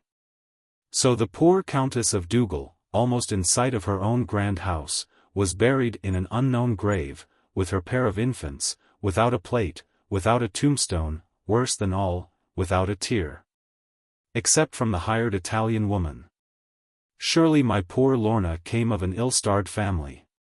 Now in spite of all this, if I had only taken Benita with me, or even told her what I wished, and craved her directions, there could have been no trouble. But I do assure you that among the stupid people at Watchet, compared with whom our folk of Or, exceeding dense though being, are as Hamlet against Dogberry, what with one of them and another. And the firm conviction of all the town that I could be come only to wrestle, I do assure you, as I said before, that my wits almost went out of me. And what vexed me yet more about it was, that I saw my own mistake, in coming myself to seek out the matter, instead of sending some unknown person. For my face and form were known at that time, and still are so, to 9 people out of every 10 living in 40 miles of me. Not through any excellence, or anything of good desert, in either the one or the other, but simply because folks will be fools on the rivalry of wrestling. The art is a fine one in itself, and demands a little wit of brain, as well as strength of body. It binds the man who studies it to temperance, and chastity, to self-respect, and most of all to an even and sweet temper. For I have thrown stronger men than myself, when I was a mere sapling, and before my strength grew hard on me, through their loss of temper. But though the art is an honest one, surely they who excel therein have a right, like all the rest of mankind, to their own private life. Be that either way, and I will not speak too strongly, for fear of indulging my own annoyance. Anyhow, all Watchet town cared 10 times as much to see John rid, as to show him what he wanted. I was led to every public house, instead of to the churchyard, and 20 tables were ready for me, in lieu of a single gravestone. Somerset thou beest, Jan rid, and Somerset thou shalt be. Thee Carl thee Zell a Devonshire man. Hui, thee lives in Somerset, and in Somerset thee wast barn, lad. And so it went on, till I was weary, though very much obliged to them. Dull and solid as I am, and with a wild duck waiting for me at good Mistress Odom's, I saw that there was nothing for it but to yield to these good people, and prove me a man of Somerset, by eating a dinner at their expense. As for the churchyard, none would hear of it, and I grieved for broaching the matter. But how was I to meet Lorna again, without having done the thing of all things which I had promised to see to? It would never do to tell her that so great was my popularity, and so strong the desire to feed me, that I could not attend to her mother. Least of all could I say that everyone in Watchet knew John rid, while none had heard of the Countess of Dougal. And yet that was about the truth, as I hinted very delicately to Mistress Odom that evening. But she, being vexed about her wild duck, and not having English ideas on the matter of sport, and so on, made a poor unwitting face at me. Nevertheless Master Odom restored me to my self-respect. For he stared at me till I went to bed, and he broke his hose with excitement. For being in the leg line myself, I wanted to know what the muscles were of a man who turned a wheel all day. I had never seen a treadmill, though they have one now at Exeter, and it touched me much to learn whether it were good exercise. And herein, from what I saw of Odom, I incline to think that it does great harm, as moving the muscles too much in a line, and without variety. Chapter 57. Lorna knows her nurse. Having obtained from Benita Odom a very close and full description of the place where her poor mistress lay, and the marks whereby to know it, I hastened to Watchet the following morning, before the sun was up, or any people were about. And so, without interruption, I was in the churchyard at sunrise. In the farthest and darkest nook, overgrown with grass, and overhung by a weeping tree, a little bank of earth betokened the rounding off of a hapless life. There was nothing to tell of rank, or wealth, of love, or even pity, nameless as a peasant lay the last, as supposed, of a mighty race. Only some unskilful hand, probably Master Odom's under his wife's teaching, had carved a rude L, and a ruder D, upon a large pebble from the beach, and set it up as a headstone. I gathered a little grass for Lorna and a sprig of the weeping tree, and then returned to the forest cat, as Benita's lonely inn was called. For the way is long from Watchet to Oare. And though you may ride it rapidly, as the Doones had done on that fatal night, to travel on wheels, with one horse only, is a matter of time and of prudence. Therefore, we set out pretty early, 3 of us and a baby, who could not well be left behind. The wife of the man who owned the cart had undertaken to mind the business, and the other babies, upon condition of having the keys of all the taps left with her. As the manner of journeying over the moor has been described oft enough already, I will say no more, except that we all arrived before dusk of the summer's day, safe at Plover's Barrows. Mistress Benita was delighted with the change from her dull hard life, and she made many excellent observations, such as seem natural to a foreigner looking at our country. As luck would have it, the first who came to meet us at the gate was Lorna, with nothing whatever upon her head, the weather being summerly, but her beautiful hair shed round her. And wearing a sweet white frock tucked in, and showing her figure perfectly. In her joy she ran straight up to the cart, and then stopped and gazed at Benita. At one glance her old nurse knew her. "Oh, the eyes, she cried, and was over the rail of the cart in a moment, in spite of all her substance. Lorna, on the other hand, looked at her with some doubt and wonder, as though having right to know much about her, and yet unable to do so. But when the foreign woman said something in Roman language, and flung new hay from the cart upon her, as if in a romp of childhood, the young maid cried, "Oh, Nita, Nita!" and fell upon her breast, and wept, and after that looked round at us. This being so, there could be no doubt as to the power of proving Lady Lorna's birth, and rights, both by evidence and token. For though we had not the necklace now, thanks to Annie's wisdom, we had the ring of heavy gold, a very ancient relic, with which my maid, in her simple way, had pledged herself to me. And Benita knew this ring as well as she knew her own fingers, having heard a long history about it, and the effigy on it of the wild cat was the bearing of the house of Lorne. For though Lorna's father was a nobleman of high and goodly lineage, her mother was of yet more ancient and renowned descent, being the last in line direct from the great and kingly chiefs of Lorne. A wild and headstrong race they were, and must have everything their own way. Hot blood was ever among them, even of one household. And their sovereignty, which more than once had defied the King of Scotland, waned and fell among themselves, by continual quarrelling. And it was of a piece with this, that the Doones, who were an offset, by the mother's side, holding in copartnership some large property, which had come by the spindle, as we say, should fall out with the Earl of Lorne, the last but one of that title. The daughter of this nobleman had married Sir Ensor Doone, but this, instead of healing matters, led to fiercer conflict.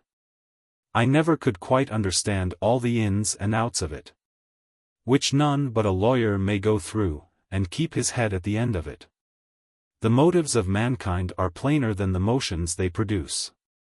Especially when charity, such as found among us, sits to judge the former, and is never weary of it, while reason does not care to trace the latter complications, except for fee or title. Therefore it is enough to say, that knowing Lorna to be direct in heirship to vast property, and bearing a special spite against the house of which she was the last, the Doones had brought her up with full intention of lawful marriage, and had carefully secluded her from the wildest of their young gallants. Of course, if they had been next in succession, the child would have gone down the waterfall, to save any further trouble. But there was an intercepting branch of some honest family, and they being outlaws, would have a poor chance, though the law loves outlaws, against them. Only Lorna was of the stock. And Lorna they must marry. And what a triumph against the old Earl, for a cursed Doone to succeed him. As for their outlawry, great robberies, and grand murders, the veriest child, nowadays, must know that money heals the whole of that. Even if they had murdered people of a good position, it would only cost about twice as much to prove their motives loyal. But they had never slain any man above the rank of yeoman. And folk even said that my father was the highest of their victims, for the death of Lorna's mother and brother was never set to their account. Pure pleasure it is to any man, to reflect upon all these things. How truly we discern clear justice, and how well we deal it. If any poor man steals a sheep, having 10 children starving, and regarding it as mountain game, as a rich man does a hare, to the gallows with him. If a man of rank beats down a door, smites the owner upon the head, and honors the wife with attention, it is a thing to be grateful for, and to slouch smitten head the lower. While we were full of all these things, and wondering what would happen next, or what we ought ourselves to do, another very important matter called for our attention. This was no less than Annie's marriage to the Squire Faggus. We had tried to put it off again, for in spite of all advantages, neither my mother nor myself had any real heart for it. Not that we dwelled upon Tom's shortcomings, or rather perhaps his going too far, at the time when he worked the road so. All that was covered by the king's pardon, and universal respect of the neighborhood. But our scruple was this, and the more we talked the more it grew upon us, that we both had great misgivings as to his future steadiness. For it would be 1,000 pities, we said, for a fine, well-grown, and pretty maiden, such as our Annie was, useful too, in so many ways, and lively, and warm-hearted, and mistress of £500, to throw herself away on a man with a kind of a turn for drinking. If that last were even hinted, Annie would be most indignant, and ask, with cheeks as red as roses, who had ever seen Master Faggus any the worse for liquor indeed? Her own opinion was, in truth, that he took a great deal too little, after all his hard work, and hard riding, and coming over the hills to be insulted. And if ever it lay in her power, and with no one to grudge him his trumpery glass, she would see that poor Tom had the nourishment which his cough and his lungs required. His lungs being quite as sound as mine, this matter was out of all argument. So mother and I looked at one another, as much as to say, let her go upstairs, she will cry and come down more reasonable. And while she was gone, we used to say the same thing over and over again, but without perceiving a cure for it. And we almost always finished up with the following reflection, which sometimes came from mother's lips, and sometimes from my own: well, well, there is no telling. None can say how a man may alter when he takes to matrimony. But if we could only make Annie promise to be a little firm with him. I fear that all this talk on our part only hurried matters forward, Annie being more determined every time we pitied her. And at last Tom Faggus came, and spoke as if he were on the King's Road, with a pistol at my head, and one at mother's. No more fast and loose, he cried, either one thing or the other. I love the maid, and she loves me, and we will have one another either with your leave, or without it. How many more times am I to dance over these vile hills, and leave my business, and get nothing more than a sigh or a kiss, and, Tom, I must wait for mother. You are famous for being straightforward, you Rids. Just treat me as I would treat you now. I looked at my mother, for a glance from her would have sent Tom out of the window. But she checked me with her hand, and said, you have some ground of complaint, sir, I will not deny it. Now I will be as straightforward with you, as even a Rid is supposed to be. My son and myself have all along disliked your marriage with Annie. Not for what you have been so much, as for what we fear you will be. Have patience, one moment, if you please. We do not fear your taking to the highway life again, for that you are too clever, no doubt, now that you have property. But we fear that you will take to drinking, and to squandering money. There are many examples of this around us, and we know what the fate of the wife is. It has been hard to tell you this, under our own roof, and with our own, here mother hesitated. Spirits, and cider, and beer, I broke in, out with it, like a Rid, mother, as he will have all of it. Spirits, and cider, and beer, said mother very firmly after me. And then she gave way and said, you know, Tom, you are welcome to every drop and more of it. Now Tom must have had a far sweeter temper than ever I could claim. For I should have thrust my glass away, and never have taken another drop in the house where such a check had met me. But instead of that, Master Faggus replied, with a pleasant smile. I know that I am welcome, good mother, and to prove it, I will have some more. And thereupon bemixed himself another glass of Hollands with lemon and hot water, yet pouring it very delicately. Oh, I have been so miserable, take a little more, Tom, said mother, handing the bottle. Yes, take a little more, I said, you have mixed it over weak, Tom. If ever there was a sober man, cried Tom, complying with our request, if ever there was in Christendom a man of perfect sobriety, that man is now before you. Shall we say tomorrow week, mother? It will suit your washing day. How very thoughtful you are, Tom. Now John would never have thought of that, in spite of all his steadiness. Certainly not, I answered proudly. When my time comes for Lorna, I shall not study Betty Muxworthy. In this way the Squire got over us. And Farmer Nicholas Snow was sent for, to counsel with mother about the matter and to set his 2 daughters sewing. When the time for the wedding came, there was such a stir and commotion as had never been known in the parish of or since my father's marriage. For Annie's beauty and kindliness had made her the pride of the neighborhood, and the presents sent her, from all around, were enough to stock a shop with. Master Stickles, who now could walk, and who certainly owed his recovery, with the blessing of God, to Annie, presented her with a mighty Bible, silver-clasped, and very handsome. Beating the parsons out and out, and for which he had sent to Taunton.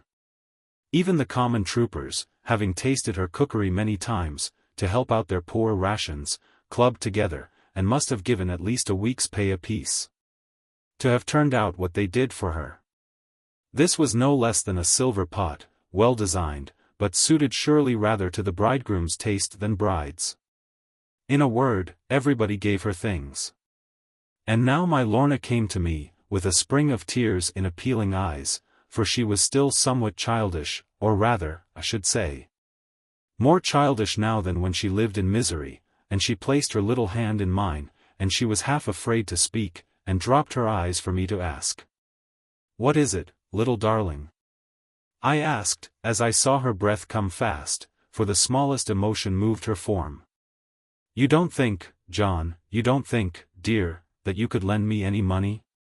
"All I have got," I answered. "How much do you want, dear heart?" "I have been calculating, and I fear that I cannot do any good with less than £10, John." Here she looked up at me, with horror at the grandeur of the sum, and not knowing what I could think of it. But I kept my eyes from her. £10, I said in my deepest voice, on purpose to have it out in comfort, when she should be frightened. "What can you want with £10, child?" "That is my concern," said Lorna, plucking up her spirit at this. "When a lady asks for a loan, no gentleman pries into the cause of her asking it." "That may be as may be," I answered in a judicial manner. £10, or 20, you shall have. But I must know the purport. "Then that you never shall know, John. I am very sorry for asking you. It is not of the smallest consequence." "Oh, dear, no." Herewith she was running away. "Oh, dear, yes," I replied, "it is of very great consequence. And I understand the whole of it. You want to give that stupid Annie, who has lost you £100,000, and who is going to be married before us, dear, God only can tell why. Being my younger sister, you want to give her a wedding present. And you shall do it, darling, because it is so good of you. Don't you know your title, love? How humble you are with us humble folk. You are Lady Lorna something, so far as I can make out yet, and you ought not even to speak to us. You will go away and disdain us. If you please, talk not like that, John. I will have nothing to do with it, if it comes between you and me, John." "You cannot help yourself," said I. And then she vowed that she could and would. And rank and birth were banished from between our lips in no time. "What can I get her good enough?" "I am sure I do not know," she asked. "She has been so kind and good to me, and she is such a darling. How I shall miss her, to be sure. By the by, you seem to think, John, that I shall be rich some day." "Of course you will. As rich as the French king who keeps ours. Would the Lord Chancellor trouble himself about you, if you were poor? Then if I am rich, perhaps you would lend me £20, dear John." £10 would be very mean for a wealthy person to give her. To this I agreed, upon condition that I should make the purchase myself, whatever it might be. For nothing could be easier than to cheat Lorna about the cost, until time should come for her paying me. And this was better than to cheat her for the benefit of our family. For this end, and for many others, I set off to Dulverton, bearing more commissions, more messages, and more questions than a man of thrice my memory might carry so far as the corner where the soppet is. And to make things worse, one girl or other would keep on running up to me, or even after me, when started, with something or other she had just thought of, which she could not possibly do without. And which I must be sure to remember, as the most important of the whole. To my dear mother, who had partly outlived the exceeding value of trifles, the most important matter seemed to ensure Uncle Reuben's countenance and presence at the marriage. And if I succeeded in this, I might well forget all the Maiden's trumpery. This she would have been wiser to tell me when they were out of hearing, for I left her to fight her own battle with them. And laughing at her predicament, promised to do the best I could for all, so far as my wits would go. Uncle Reuben was not at home, but Ruth, who received me very kindly, although without any expressions of joy, was sure of his return in the afternoon, and persuaded me to wait for him. And by the time that I had finished all I could recollect of my orders, even with paper to help me, the old gentleman rode into the yard, and was more surprised than pleased to see me. But if he was surprised, I was more than that. I was utterly astonished at the change in his appearance since the last time I had seen him. From a hale, and rather heavy man, grey-haired, but plump, and ruddy, he was altered to a shrunken, wizened, trembling, and almost decrepit figure. Instead of curly and comely locks, grizzled indeed, but plentiful, he had only a few lank white hairs scattered and flattened upon his forehead. But the greatest change of all was in the expression of his eyes, which had been so keen, and restless, and bright, and a little sarcastic. Bright indeed they still were, but with a slow unhealthy luster. Their keenness was turned to perpetual outlook, their restlessness to a haggard want. As for the humor which once gleamed there, which people who fear it call sarcasm, it had been succeeded by stares of terror, and then mistrust, and shrinking. There was none of the interest in mankind, which is needful even for satire. Now what can this be, thought I to myself, has the old man lost all his property, or taken too much to strong waters? Come inside, John Ridd, he said, I will have a talk with you. It is cold out here, and it is too light. Come inside, John Ridd, boy. I followed him into a little dark room, quite different from Ruth Huckaback's. It was closed from the shop by an old division of boarding, hung with tanned canvas. And the smell was very close and faint. Here there was a ledger desk, and a couple of chairs, and a long-legged stool. Take the stool, said Uncle Reuben, showing me in very quietly, it is fitter for your height, John. Wait a moment, there is no hurry. Then he slipped out by another door, and closing it quickly after him, told the foreman and waiting men that the business of the day was done. They had better all go home at once. And he would see to the fastenings. Of course they were only too glad to go, but I wondered at his sending them, with at least 2 hours of daylight left. However, that was no business of mine, and I waited, and pondered whether fair Ruth ever came into this dirty room, and if so, how she kept her hands from it. For Annie would have had it upside down in about 2 minutes, and scrubbed, and brushed, and dusted, until it looked quite another place, and yet all this done without scolding and crossness. Which are the curse of clean women, and 10 times worse than the dustiest dust. Uncle Ben came reeling in, not from any power of liquor, but because he was stiff from horseback, and weak from work and worry.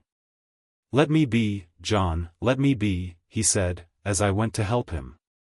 This is an unkind dreary place, but many a hundred of good gold Corollas has been turned in this place, John.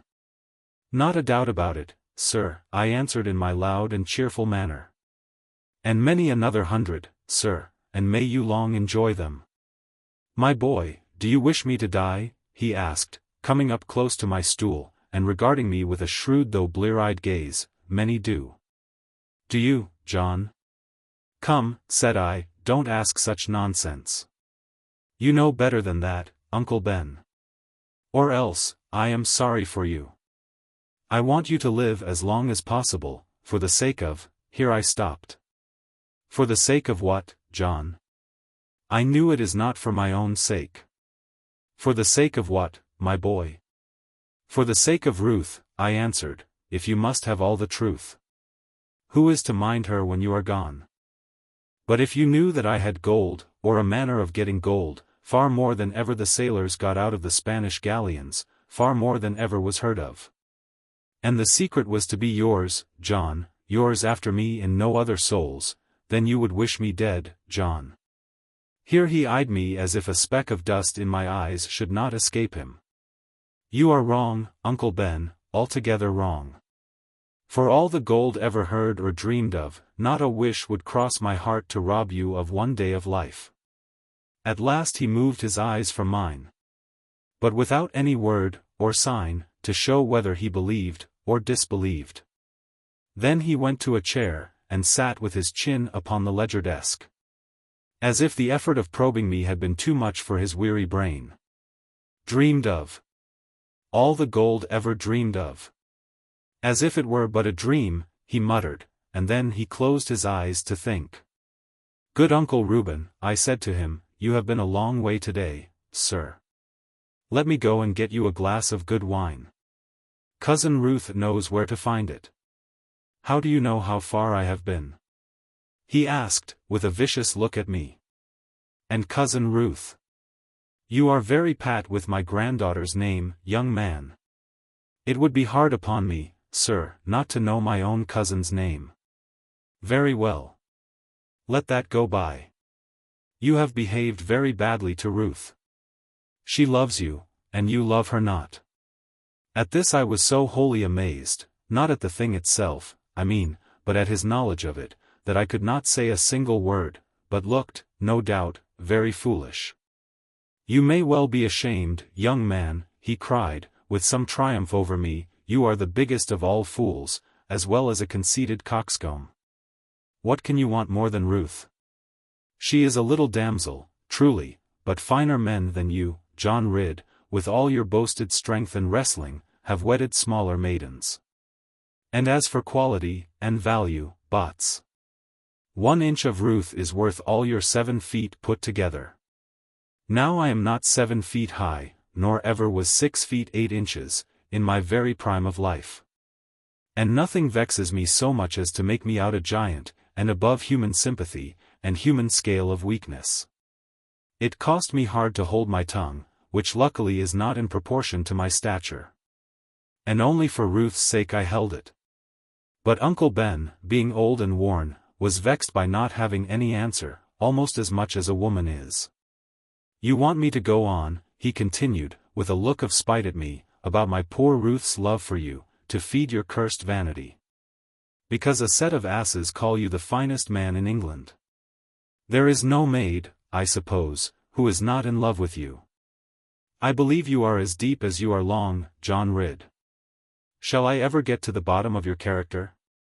This was a little too much for me. Any insult I could take, with goodwill, from a white-haired man, and one who was my relative, unless it touched my love for Lorna, or my conscious modesty. Now both of these were touched to the quick by the sentences of the old gentleman. Therefore, without a word, I went, only making a bow to him. But women who are, beyond all doubt, the mothers of all mischief, also nurse that babe to sleep, when he is too noisy. And there was Ruth, as I took my horse, with a trunk of frippery on him, poor little Ruth was at the bridle, and rusting all the knops of our town-going harness with tears. Goodbye, dear, I said, as she bent her head away from me, shall I put you up on the saddle, dear? Cousin Ridd, you may take it lightly, said Ruth, turning full upon me, and very likely you are right. According to your nature, this was the only cutting thing the little soul ever said to me, but oh, Cousin Ridd, you have no idea of the pain you will leave behind you. How can that be so, Ruth, when I am as good as ordered to be off the premises? In the first place, Cousin Ridd, grandfather will be angry with himself, for having so ill-used you. And now he is so weak and poorly, that he is always repenting. In the next place I shall scold him first, until he admits his sorrow. And when he has admitted it, I shall scold myself for scolding him.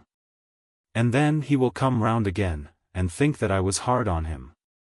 And end perhaps by hating you, for he is like a woman now, John. That last little touch of self-knowledge in Ruth, which she delivered with a gleam of some secret pleasantry, made me stop and look closely at her, but she pretended not to know it. There is something in this child, I thought, very different from other girls. What it is I cannot tell, for one very seldom gets at it. At any rate the upshot was that the good horse went back to stable, and had another feed of corn, while my wrath sank within me. There are two things, according to my experience, which may not hold with another man, fitted beyond any others to take hot tempers out of us. The first is to see our favorite creatures feeding, and licking up their food, and happily snuffling over it, yet sparing time to be grateful, and showing taste and perception. The other is to go gardening boldly, in the spring of the year, without any misgiving about it, and hoping the utmost of everything. If there be a third anodyne, approaching these two in power, it is to smoke good tobacco well, and watch the setting of the moon, and if this should only be over the sea, the result is irresistible. Master Huckaback showed no especial signs of joy at my return, but received me with a little grunt, which appeared to me to mean, "Ah, I thought he would hardly be fool enough to go." I told him how sorry I was for having in some way offended him, and he answered that I did well to grieve for one at least of my offences. To this I made no reply, as behoves a man dealing with cross and fractious people, and presently he became better tempered, and sent little Ruth for a bottle of wine. She gave me a beautiful smile of thanks for my forbearance as she passed, and I knew by her manner that she would bring the best bottle in all the cellar.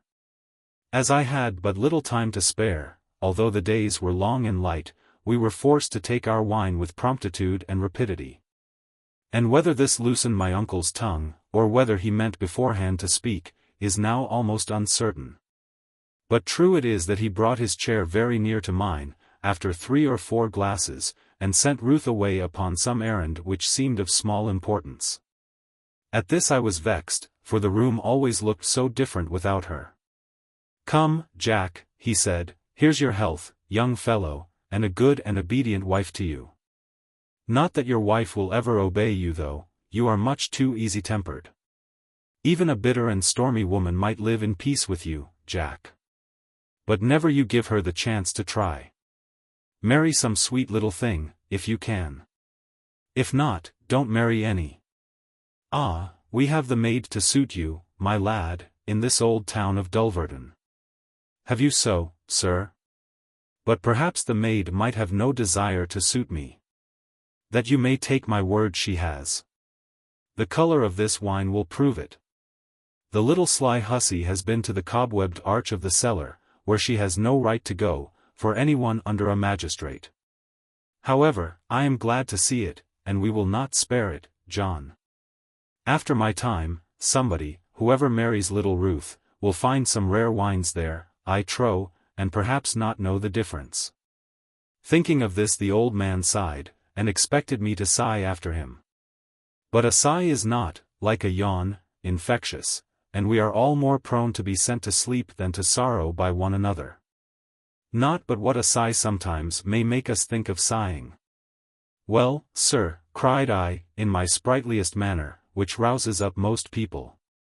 "Here's to your health and dear little Ruth's, and may you live to knock off the cobwebs from every bottle in under the arch. Uncle Reuben, your life and health, sir." With that I took my glass thoughtfully, for it was wondrous good. And Uncle Ben was pleased to see me dwelling pleasantly on the subject with parenthesis, and self-commune, and oral judgment unpronounced, though smacking of fine decision. Curia vult adversari, as the lawyers say, which means, let us have another glass, and then we can think about it. "Come now, John," said Uncle Ben, laying his wrinkled hand on my knee, when he saw that none could heed us, "I know that you have a sneaking fondness for my grandchild Ruth. Don't interrupt me now. You have, and to deny it will only provoke me." "I do like Ruth, sir," I said boldly, for fear of misunderstanding, "but I do not love her." "Very well, that makes no difference.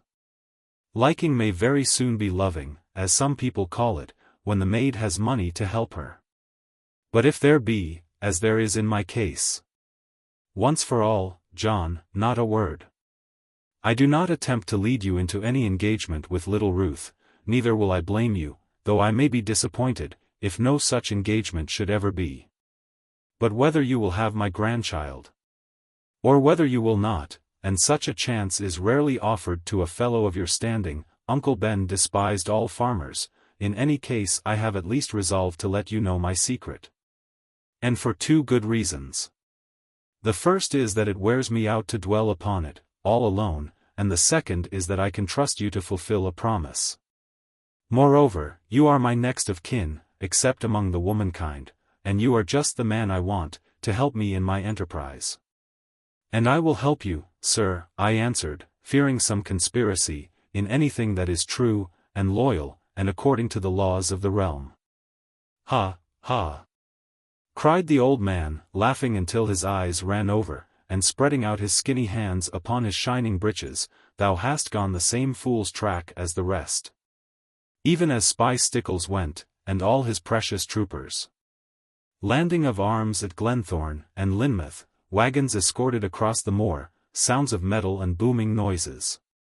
Ah, but we managed it cleverly, to cheat even those so near to us. Disaffection at Taunton, signs of insurrection at Dulverton, revolutionary tanner at Dunster. We set it all abroad, right well. And not even you to suspect our work, though we thought at one time that you watched us. Now who, do you suppose, is at the bottom of all this Exmoor insurgency, all this western rebellion? Not that I say there is none, mind, but who is at the bottom of it? Either Mother Meldrum, said I, being now a little angry, or else old Nick himself. Nay, old Uncle Reuben. Saying this, Master Huckaback cast back his coat, and stood up, and made the most of himself. Well, cried I, being now quite come to the limits of my intellect, then, after all, Captain Stickles was right in calling you a rebel, sir. Of course he was. Could so keen a man be wrong about an old fool like me? But come, and see our rebellion, John. I will trust you now with everything. I will take no oath from you, only your word to keep silence. And most of all from your mother. I will give you my word, I said, although liking not such pledges, which make a man think before he speaks in ordinary company, against his usual practices. However, I was now so curious, that I thought of nothing else, and scarcely could believe at all that Uncle Ben was quite right in his head. Take another glass of wine, my son, he cried with a cheerful countenance, which made him look more than 10 years younger. You shall come into partnership with me, your strength will save us 2 horses, and we always fear the horse work. Come and see our rebellion, my boy, you are a made man from tonight. But where am I to come and see it? Where am I to find it, sir? Meet me, he answered, yet closing his hands, and wrinkling with doubt his forehead, come alone, of course. And meet me at the Wizard's Slough, at 10 tomorrow morning. Chapter 58. Master Huckaback's Secret. Knowing Master Huckaback to be a man of his word, as well as one who would have others so, I was careful to be in good time the next morning. By the side of the Wizard's Slough. I am free to admit that the name of the place bore a feeling of uneasiness, and a love of distance, in some measure to my heart. But I did my best not to think of this. Only I thought it a wise precaution, and due for the sake of my mother and Lorna, to load my gun with a dozen slugs made from the lead of the old church porch, laid by, long since, against witchcraft. I am well aware that some people now begin to doubt about witchcraft, or at any rate feign to do so, being desirous to disbelieve whatever they are afraid of. This spirit is growing too common among us, and will end, unless we put a stop to it, in the destruction of all religion. And as regards witchcraft, a man is bound either to believe in it, or to disbelieve the Bible. For even in the New Testament, discarding many things of the Old, such as sacrifices, and Sabbath, and fasting, and other miseries, witchcraft is clearly spoken of as a thing that must continue. That the evil one be not utterly robbed of his vested interests. Hence let no one tell me that witchcraft is done away with, for I will meet him with St. Paul, than whom no better man, and few less superstitious, can be found in all the Bible. Feeling these things more in those days than I feel them now, I fetched a goodish compass round, by the way of the cloven rocks, rather than cross Black Barrow down, in a reckless and unholy manner. There were several spots, upon that down, cursed and smitten, and blasted, as if thunderbolts had fallen there, and Satan sat to keep them warm. At any rate it was good, as everyone acknowledged, not to wander there too much, even with a doctor of divinity on one arm and of medicine upon the other. Therefore, I, being all alone, and on foot, as seemed the wisest, preferred a course of roundabout. And starting about 8 o'clock, without mentioning my business, arrived at the mouth of the deep descent, such as John Fry described it. Now this, though I have not spoken of it, was not my first time of being there.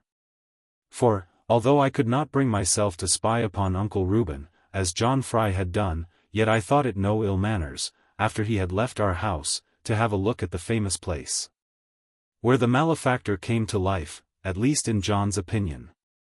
At that time, however, I saw nothing except the great ugly black morass, with the grisly reeds around it, and I did not care to go very near it, much less to pry on the further side.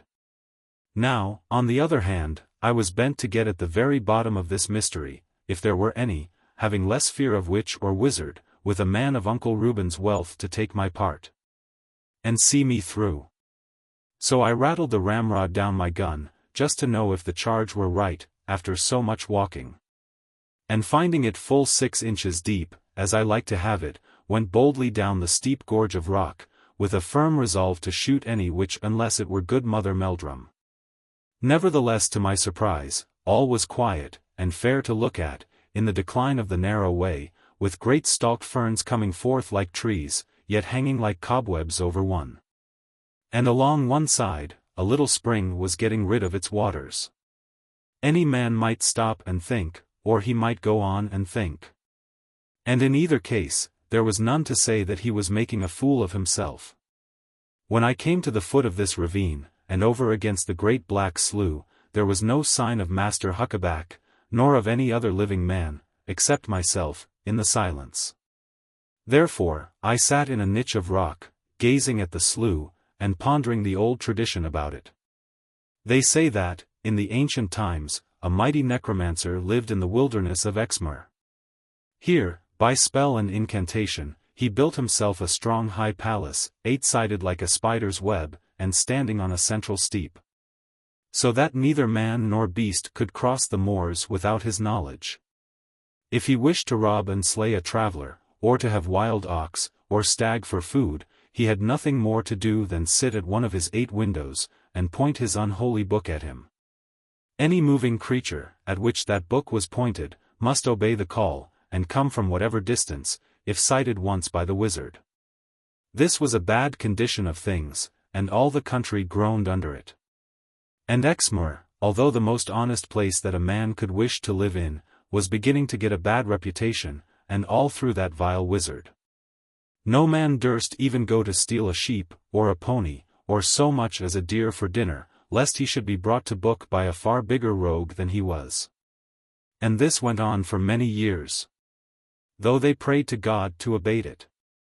But at last, when the wizard was getting fat and haughty upon his high stomach, a mighty deliverance came to Exmoor, and a warning, and a memory.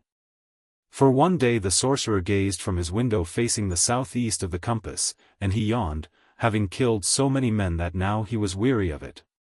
"I Fackins," he cried, or some such oath, both profane and uncomely, "I see a man on the verge of the skyline, going along laboriously. A pilgrim, I trow, or some such fool, with the nails of his boots inside them. Too thin to be worth eating, but I will have him for the fun of the thing, and most of those saints have got money." With these words he stretched forth his legs on a stool, and pointed the book of heathenish spells back upwards at the pilgrim.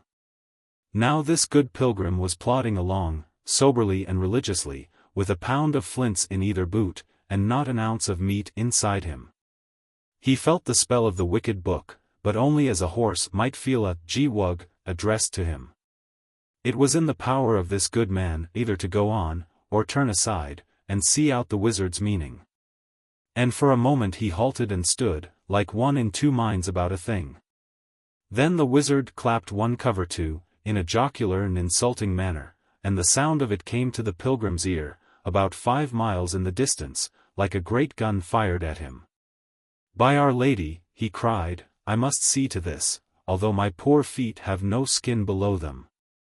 I will teach this heathen miscreant how to scoff at Glastonbury." Thereupon he turned his course, and ploughed along through the moors and bogs, towards the 8-sided palace. The wizard sat on his chair of comfort, and with the rancorest contempt observed the holy man ploughing towards him. "He has something good in his wallet, I trow," said the black thief to himself. "These fellows get always the pick of the wine, and the best of a woman's money." Then he cried, come in, good sir," as he always did to everyone. "Bad sir, I will not come in," said the pilgrim, "neither shall you come out again. Here are the bones of all you have slain, and here shall your own bones be." "Hurry me not," cried the sorcerer. "That is a thing to think about. How many miles hast thou travelled this day?" But the pilgrim was too wide awake, for if he had spoken of any number, bearing no cross upon it, the necromancer would have had him, like a ball at bando play. Therefore he answered, as truly as need be, by the grace of Our Lady, 9. Now 9 is the crossest of all cross numbers, and full to the lip of all crochets. So the wizard staggered back, and thought, and inquired again with bravery, "Where can you find a man and wife, one going uphill and one going down, and not a word spoken between them?" "In a cucumber plant," said the modest saint, blushing even to think of it, and the wizard knew he was done for. "You have tried me with ungodly questions," continued the honest pilgrim, with one hand still over his eyes, as he thought of the feminine cucumber, "and now I will ask you a pure one. To whom of mankind have you ever done good, since God saw fit to make you?" The wizard thought, but could quote no one. And he looked at the saint, and the saint at him, and both their hearts were trembling. "Can you mention only one?" asked the saint, pointing a piece of the true cross at him, hoping he might cling to it. "Even a little child will do, try to think of someone." The earth was rocking beneath their feet, and the palace windows darkened on them, with a tint of blood, for now the saint was come inside, hoping to save the wizard. "If I must tell the pure truth," said the wizard, looking up at the arches of his windows, "I can tell of only one to whom I ever have done good. One will do, one is quite enough. Be quick before the ground opens. The name of one, and this cross will save you. Lay your thumb on the end of it." "Nay, that I cannot do, great saint. The devil have mercy upon me." All this while the palace was sinking, and blackness coming over them. "Thou hast all but done for thyself," said the saint, with a glory burning round his head, by that last invocation. "Yet give us the name of the one, my friend, if one there be, it will save thee, with the cross upon thy breast. All is crashing round us, dear brother, who is that one?" "My own self," cried the wretched wizard. "Then there is no help for thee." And with that the honest saint went upward, and the wizard, and all his palace, and even the crag that bore it, sank to the bowels of the earth. And over them was nothing left except a black bog fringed with reed, of the tint of the wizard's whiskers. The saint, however, was all right, after sleeping off the excitement. And he founded a chapel, some 3 miles westward. And there he lies with his holy relic, and thither in after ages came, as we all come home at last, both my Lorna's Aunt Sabina, and her guardian Ensor Doone. While yet I dwelled upon this strange story, wondering if it all were true, and why such things do not happen now, a man on horseback appeared as suddenly as if he had risen out of the earth. On the other side of the great black slough. At first I was a little scared, my mind being in the tune for wonders. But presently the white hair, whiter from the blackness of the bog between us, showed me that it was Uncle Reuben come to look for me, that way. Then I left my chair of rock, and waved my hat and shouted to him, and the sound of my voice among the crags and lonely corners frightened me. Old Master Huckaback made no answer, but, so far as I could guess, beckoned me to come to him.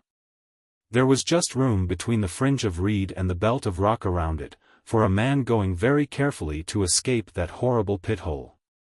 And so I went round to the other side, and there found open space enough, with stunted bushes, and starveling trees, and straggling tufts of rushes. "You fool, you are frightened," said Uncle Ben, as he looked at my face after shaking hands. "I want a young man of steadfast courage, as well as of strength and silence. And after what I heard of the battle at Glen Doone, I thought I might trust you for courage." So you may, said I, wherever I see mine enemy, but not where witch and wizard be. Tush, great fool, cried Master Huckaback, the only witch or wizard here is the one that bewitcheth all men. Now fasten up my horse, John Ridd, and not too near the slough, lad. Ah, we have chosen our entrance wisely. 2 good horsemen, and their horses, coming hither to spy us out, are gone mining on their own account, and their last account it is, down this good wizard's bog-hole. With these words, Uncle Reuben clutched the mane of his horse and came down, as a man does when his legs are old, and as I myself begin to do, at this time of writing. I offered a hand, but he was vexed, and would have naught to do with it. Now follow me, step for step, he said, when I had tethered his horse to a tree. The ground is not death, like the wizard's hole, but many parts are treacherous, I know it well by this time. Without any more ado, he led me in and out the marshy places, to a great round hole or shaft, bratticed up with timber. I never had seen the like before, and wondered how they could want a well, with so much water on every side. Around the mouth were a few little heaps of stuff unused to the daylight. And I thought at once of the tales I had heard concerning mines in Cornwall, and the silver cup at Coomartin, sent to the Queen Elizabeth. We had a tree across it, John, said Uncle Reuben, smiling grimly at my sudden shrink from it, but some rogue came spying here, just as one of our men went up. He was frightened half out of his life, I believe, and never ventured to come again. But we put the blame of that upon you. And I see that we were wrong, John. Here he looked at me with keen eyes, though weak. You were altogether wrong, I answered. Am I mean enough to spy upon anyone dwelling with us? And more than that, Uncle Reuben, it was mean of you to suppose it. All ideas are different, replied the old man to my heat, like a little worn-out rill running down a smithy. You with your strength and youth, and all that, are inclined to be romantic. I take things as I have known them, going on for 70 years. Now will you come and meet the wizard, or does your courage fail you? My courage must be none, said I, if I would not go where you go, sir. He said no more, but signed to me to lift a heavy wooden corb with an iron loop across it, and sunk in a little pit of earth, a yard or so from the mouth of the shaft. I raised it, and by his direction dropped it into the throat of the shaft, where it hung and shook from a great crossbeam laid at the level of the earth. A very stout thick rope was fastened to the handle of the corb, and ran across a pulley hanging from the center of the beam, and thence out of sight in the nether places. I will first descend, he said, your weight is too great for safety. When the bucket comes up again, follow me, if your heart is good. Then he whistled down, with a quick sharp noise, and a whistle from below replied. And he clomb into the vehicle, and the rope ran through the pulley, and Uncle Ben went merrily down, and was out of sight, before I had time to think of him. Now being left on the bank like that, and in full sight of the goodly heaven, I wrestled hard with my flesh and blood, about going down into the pit-hole. And but for the pale shame of the thing, that a white-headed man should adventure so, and green youth doubt about it, never could I have made up my mind, for I do love air and heaven. However, at last up came the bucket, and with a short sad prayer I went into whatever might happen. My teeth would chatter, do all I could, but the strength of my arms was with me. And by them I held on the grimy rope, and so eased the foot of the corb, which threatened to go away fathoms under me. Of course I should still have been safe enough, being like an egg in an egg cup, too big to care for the bottom, still I wished that all should be done, in good order, without excitement. The scoopings of the side grew black, and the patch of sky above more blue, as with many thoughts of Lorna, a long way underground I sank. Then I was fetched up at the bottom with a jerk and rattle. And but for holding by the rope so, must have tumbled over. 2 great torches of bale resin showed me all the darkness, one being held by Uncle Ben and the other by a short square man with a face which seemed well known to me.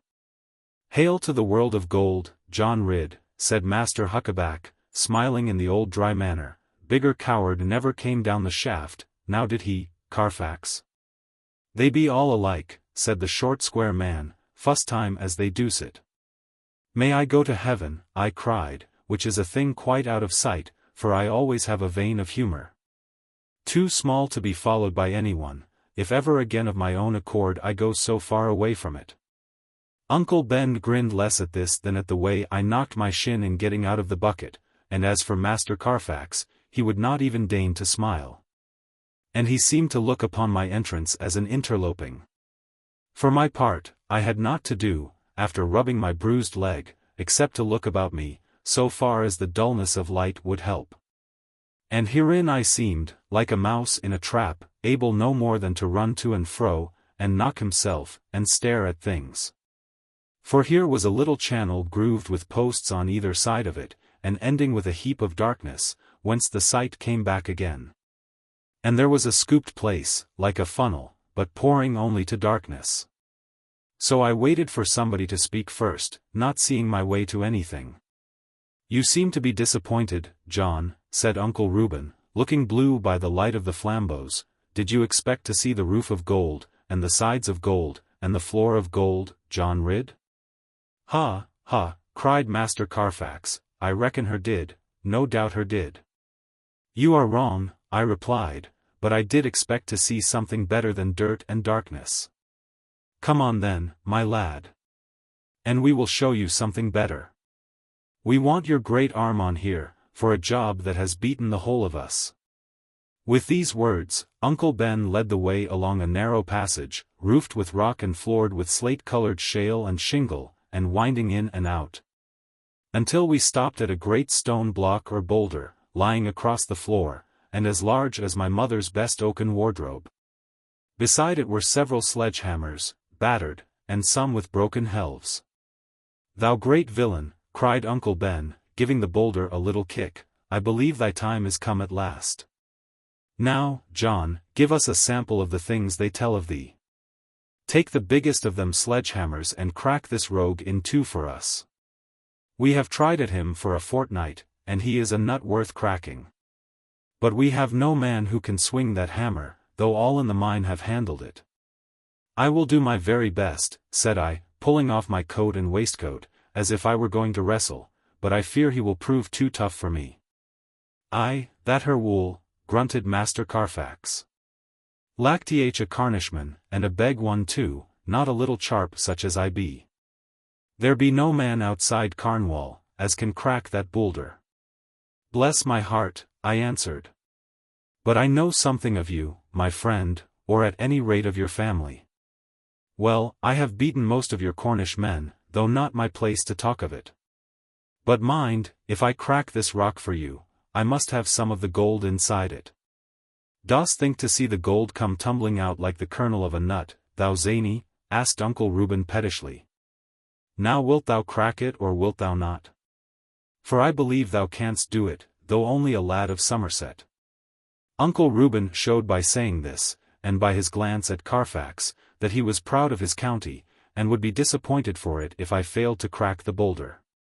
So I begged him to stoop his torch a little, that I might examine my subject. To me there appeared to be nothing at all remarkable about it, except that it sparkled here and there, when the flash of the flame fell upon it. A great obstinate, oblong, sullen stone. How could it be worth the breaking, except for making roads with? Nevertheless, I took up the hammer, and swinging it far behind my head, fetched it down, with all my power, upon the middle of the rock. The roof above rang mightily, and the echo went down delven galleries, so that all the miners flocked to know what might be doing. But Master Carfax only smiled, although the blow shook him where he stood, for behold the stone was still unbroken, and as firm as ever. Then I smote it again, with no better fortune, and Uncle Ben looked vexed and angry, but all the miners grinned with triumph. "This little tool is too light," I cried. "One of you give me a piece of strong cord." Then I took two more of the weightiest hammers, and lashed them fast to the back of mine, not so as to strike, but to burden the fall. Having made this firm, and with room to grasp the handle of the largest one only, for the helves of the others were shorter, I smiled at Uncle Ben, and whirled the mighty implement round my head, just to try whether I could manage it. Upon that the miners gave a cheer, being honest men, and desirous of seeing fair play between this shameless stone, as Dan Homer calls it, and me with my hammer hammering. Then I swung me on high to the swing of the sledge, as a thresher bends back to the rise of his flail, and with all my power descending delivered the ponderous onset. Crashing and crushed, the great stone fell over, and threads of sparkling gold appeared in the jagged sides of the breakage. "How now, Simon Carfax," cried Uncle Ben triumphantly. "Wilt thou find a man in Cornwall can do the like of that?" "Aye, and more," he answered, "however, it be pretty fair for a lad of these outlandish parts. Get your rollers, my lads, and lead it to the crushing engine." I was glad to have been of some service to them. For it seems that this great boulder had been too large to be drawn along the gallery and too hard to crack. But now they moved it very easily, taking piece by piece, and carefully picking up the fragments. "Thou hast done us a good turn, my lad," said Uncle Reuben, as the others passed out of sight at the corner, "and now I will show thee the bottom of a very wondrous mystery. But we must not do it more than once, for the time of day is the wrong one." The whole affair being a mystery to me, and far beyond my understanding, I followed him softly, without a word, yet thinking very heavily, and longing to be above ground again. He led me through small passages, to a hollow place near the descending shaft, where I saw a most extraordinary monster fitted up. In form it was like a great coffee mill, such as I had seen in London, only 1,000 times larger, and with heavy windlass to work it. "Put in a barrow-load of the smoulder," said Uncle Ben to Carfax, "and let them work the crank, for John to understand a thing or two." "At this time of day," cried Simon Carfax. "And the watching as has been late." However, he did it without more remonstrance, pouring into the scuttle at the top of the machine about a basketful of broken rock. And then a dozen men went to the wheel, and forced it round, as sailors do. Upon that such a hideous noise arose, as I never should have believed any creature capable of making, and I ran to the well of the mine for air, and to ease my ears, if possible. "Enough, enough!" shouted Uncle Ben by the time I was nearly deafened. "We will digest our goodly boulder after the devil is come abroad for his evening work. Now, John, not a word about what you have learned. But henceforth you will not be frightened by the noise we make at dusk." I could not deny but what this was very clever management. If they could not keep the echoes of the upper air from moving, the wisest plan was to open their valves during the discouragement of the falling evening, when folk would rather be driven away, than drawn into the wilds and quagmires, by a sound so deep and awful, coming through the darkness. Chapter 59. Lorna Gone Away. Although there are very ancient tales of gold being found upon Exmoor, in lumps and solid hummocks, and of men who slew one another for it, this deep digging and great labor seemed to me a dangerous and unholy enterprise. And Master Huckaback confessed that up to the present time his 2 partners and himself, for they proved to be 3 adventurers, had put into the earth more gold than they had taken out of it. Nevertheless he felt quite sure that it must in a very short time succeed, and pay them back an 100-fold. And he pressed me with great earnestness to join them, and work there as much as I could, without moving my mother's suspicions. I asked him how they had managed so long to carry on without discovery. And he said that this was partly through the wildness of the neighborhood, and the legends that frighten people of a superstitious turn. Partly through their own great caution, and the manner of fetching both supplies and implements by night. But most of all, they had to thank the troubles of the period, the suspicions of rebellion, and the terror of the Doones, which, like the wizard I was speaking of, kept folk from being too inquisitive where they had no business.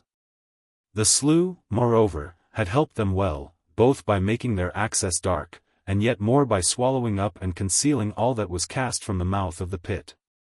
Once, before the attack on Glen Doone, they had a narrow escape from the King's Commissioner. For Captain Stickles, having heard no doubt the story of John Fry, went with 6 troopers, on purpose to search the neighborhood.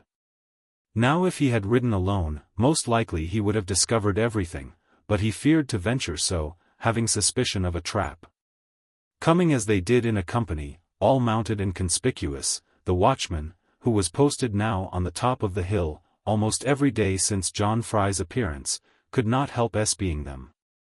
Miles distant, over the moorland. He watched them under the shade of his hand, and presently ran down the hill, and raised a great commotion.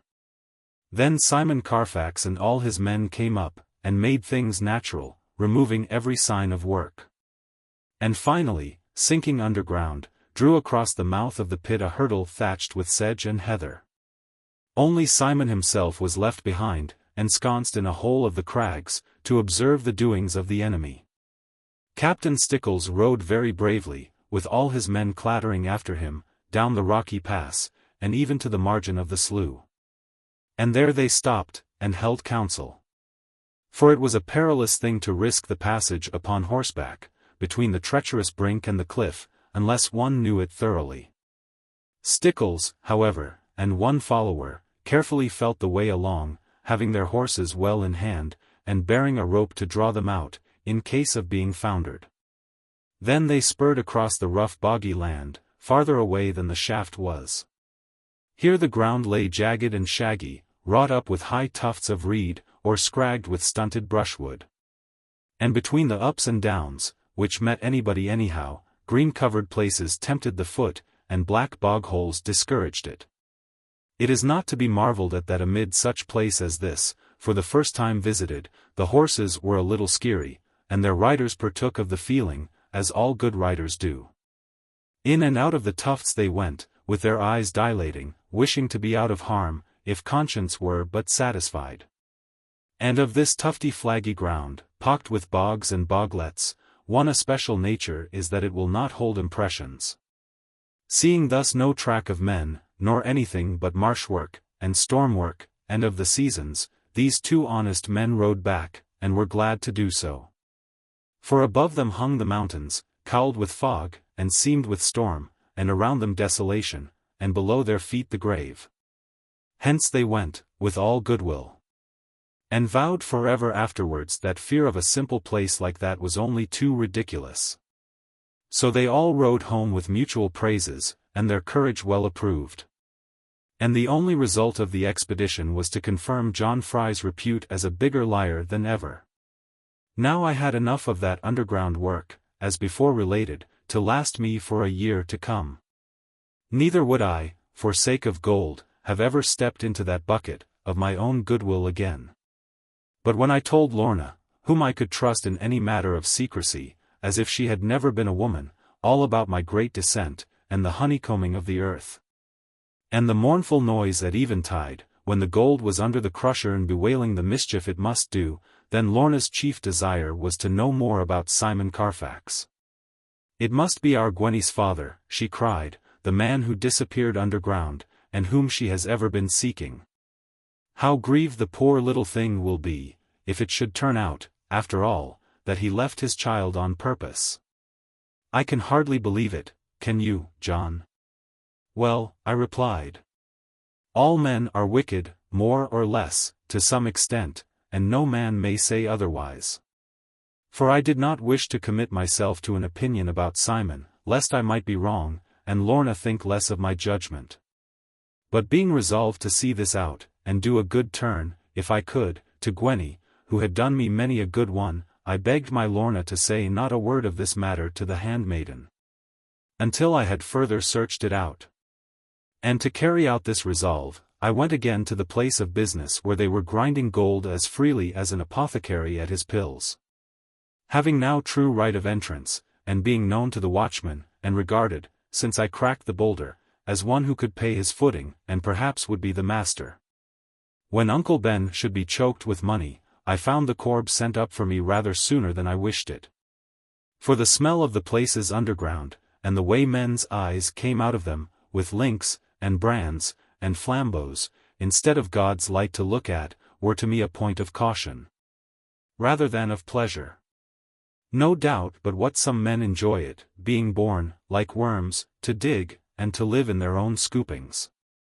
Yet even the worms come up sometimes, after a good soft shower of rain, and hold discourse with one another, whereas these men, and the horses let down, come above ground never. And the changing of the sky is half the change our nature calls for. Earth we have, and all its produce, moving from the first appearance, and the hope with infant's eyes, through the bloom of beauty's promise, to the rich and ripe fulfillment. And the falling back to rest. Sea we have, with all its wonder shed on eyes, and ears, and heart, and the thought of something more, but without the sky to look at, what would earth, and sea, and even our own selves, be to us? Do we look at earth with hope? Yes, for victuals only. Do we look at sea with hope? Yes, that we may escape it. At the sky alone, though questioned with the doubts of sunshine, or scattered with uncertain stars, at the sky alone we look with pure hope and with memory. Hence it always hurt my feelings when I got into that bucket, with my small clothes turned up over, and a kerchief round my hat. But knowing that my purpose was sound, and my motives pure, I let the sky grow to a little blue hole, and then to nothing over me. At the bottom Master Carfax met me, being captain of the mine, and desirous to know my business. He wore a loose sack round his shoulders, and his beard was 2 feet long. My business is to speak with you, I answered rather sternly, for this man, who was nothing more than Uncle Reuben's servant, had carried things too far with me, showing no respect whatever. And though I did not care for much, I liked to receive a little, even in my early days. "Come into the muck hole, then," was his gracious answer. And he led me into a filthy cell, where the miners changed their jackets. "Simon Carfax," I began, with a manner to discourage him, "I fear you are a shallow fellow, and not worth my trouble." "Then don't take it," he replied, "I want no man's trouble." "For your sake I would not," I answered, "but for your daughter's sake I will. The daughter whom you left to starve so pitifully in the wilderness." The man stared at me with his pale grey eyes, whose color was lost from candle light. And his voice as well as his body shook, while he cried, "It is a lie, man. No daughter, and no son have I. Nor was ever child of mine left to starve in the wilderness. You are too big for me to tackle, and that makes you a coward for saying it." His hands were playing with a pickaxe held, as if he longed to have me under it. "Perhaps I have wronged you, Simon," I answered very softly, for the sweat upon his forehead shone in the smoky torchlight. "If I have, I crave your pardon. But did you not bring up from Cornwall a little maid named Gwenny, and supposed to be your daughter?" "Aye, and she was my daughter, my last and only child of 5. And for her I would give this mine, and all the gold will ever come from it. You shall have her, without either mine or gold, if you only prove to me that you did not abandon her." "Abandon her? I abandon Gwenny?" He cried with such a rage of scorn, that I at once believed him. "They told me she was dead, and crushed, and buried in the drift here, and half my heart died with her. The Almighty blast their mining work, if the scoundrels lied to me." "The scoundrels must have lied to you," I answered, with a spirit fired by his heat of fury. "The maid is living and with us. Come up, and you shall see her. Rig the bucket," he shouted out along the echoing gallery. And then he fell against the wall, and through the grimy sack I saw the heaving of his breast, as I have seen my opponent's chest, in a long hard bout of wrestling. For my part, I could do no more than hold my tongue and look at him. Without another word we rose to the level of the moors and mires. Neither would Master Carfax speak, as I led him across the barrows. In this he was welcome to his own way, for I do love silence, so little harm can come of it. And though Gwenny was no beauty, her father might be fond of her. So I put him in the cowhouse, not to frighten the little maid, and the folding shutters over him, such as we used at the beastings. And he listened to my voice outside, and held on, and preserved himself. For now he would have scooped the earth, as cattle do at yearning time, and as meekly and as patiently, to have his child restored to him. Not to make long tale of it, for this thing is beyond me, through want of true experience, I went and fetched his Gwenny forth from the back kitchen, where she was fighting, as usual, with our Betty. "Come along, you little Vic," I said, for so we called her. "I have a message to you, Gwenny, from the Lord in heaven." Don't talk about he, she answered, her have long forgotten me. That he has never done, you stupid. Come, and see who is in the cowhouse. Gwenny knew, she knew in a moment. Looking into my eyes, she knew. And hanging back from me to sigh, she knew it even better. She had not much elegance of emotion, being flat and square all over. But none the less for that her heart came quick, and her words came slowly. Oh, Jan, you are too good to cheat me. Is it joke you are putting upon me? I answered her with a gaze alone. And she tucked up her clothes and followed me because the road was dirty. Then I opened the door just wide enough for the child to go to her father, and left those two to have it out, as might be most natural. And they took a long time about it. Meanwhile I needs must go and tell my Lorna all the matter, and her joy was almost as great as if she herself had found a father. And the wonder of the whole was this, that I got all the credit, of which not a thousandth part belonged by right and reason to me. Yet so it almost always is. If I work for good desert, and slave, and lie awake at night, and spend my unborn life in dreams, not a blink, nor wink, nor inkling of my labor ever tells. It would have been better to leave unburned, and to keep undevoured, the fuel and the food of life. But if I have labored not, only acted by some impulse, whim, caprice, or anything, or even acting not at all, only letting things float by, piled upon me commendations, bravos, and applauses, almost work me up to tempt once again, though sick of it, the ill luck of deserving. Without intending any harm, and meaning only good indeed, I had now done serious wrong to Uncle Reuben's prospects. For Captain Carfax was full as angry at the trick played on him as he was happy in discovering the falsehood and the fraud of it. Nor could I help agreeing with him, when he told me all of it, as with tears in his eyes he did, and ready to be my slave henceforth. I could not forbear from owning that it was a low and heartless trick, unworthy of men who had families, and the recoil whereof was well deserved, whatever it might end in. For when this poor man left his daughter, asleep as he supposed, and having his food, and change of clothes, and Sunday hat to see to, he meant to return in an hour or so, and settle about her sustenance in some house of the neighborhood. But this was the very thing of all things which the leaders of the enterprise, who had brought him up from Cornwall, for his noted skill in metals, were determined, whether by fair means or foul, to stop at the very outset. Secrecy being their main object, what chance could there be of it, if the minors were allowed to keep their children in the neighborhood? Hence, on the plea of feasting Simon, they kept him drunk for 3 days and 3 nights, assuring him, whenever he had gleams enough to ask for her, that his daughter was as well as could be, and enjoying herself with the children. Not wishing the maid to see him tipsy, he pressed the matter no further, but applied himself to the bottle again, and drank her health with pleasure. However, after 3 days of this, his constitution rose against it, and he became quite sober, with a certain lowness of heart moreover, and a sense of error. And his first desire to right himself, and easiest way to do it, was by exerting parental authority upon Gwenny. Possessed with this intention, for he was not a sweet-tempered man, and his head was aching sadly, he sought for Gwenny high and low. First with threats, and then with fears, and then with tears and wailing.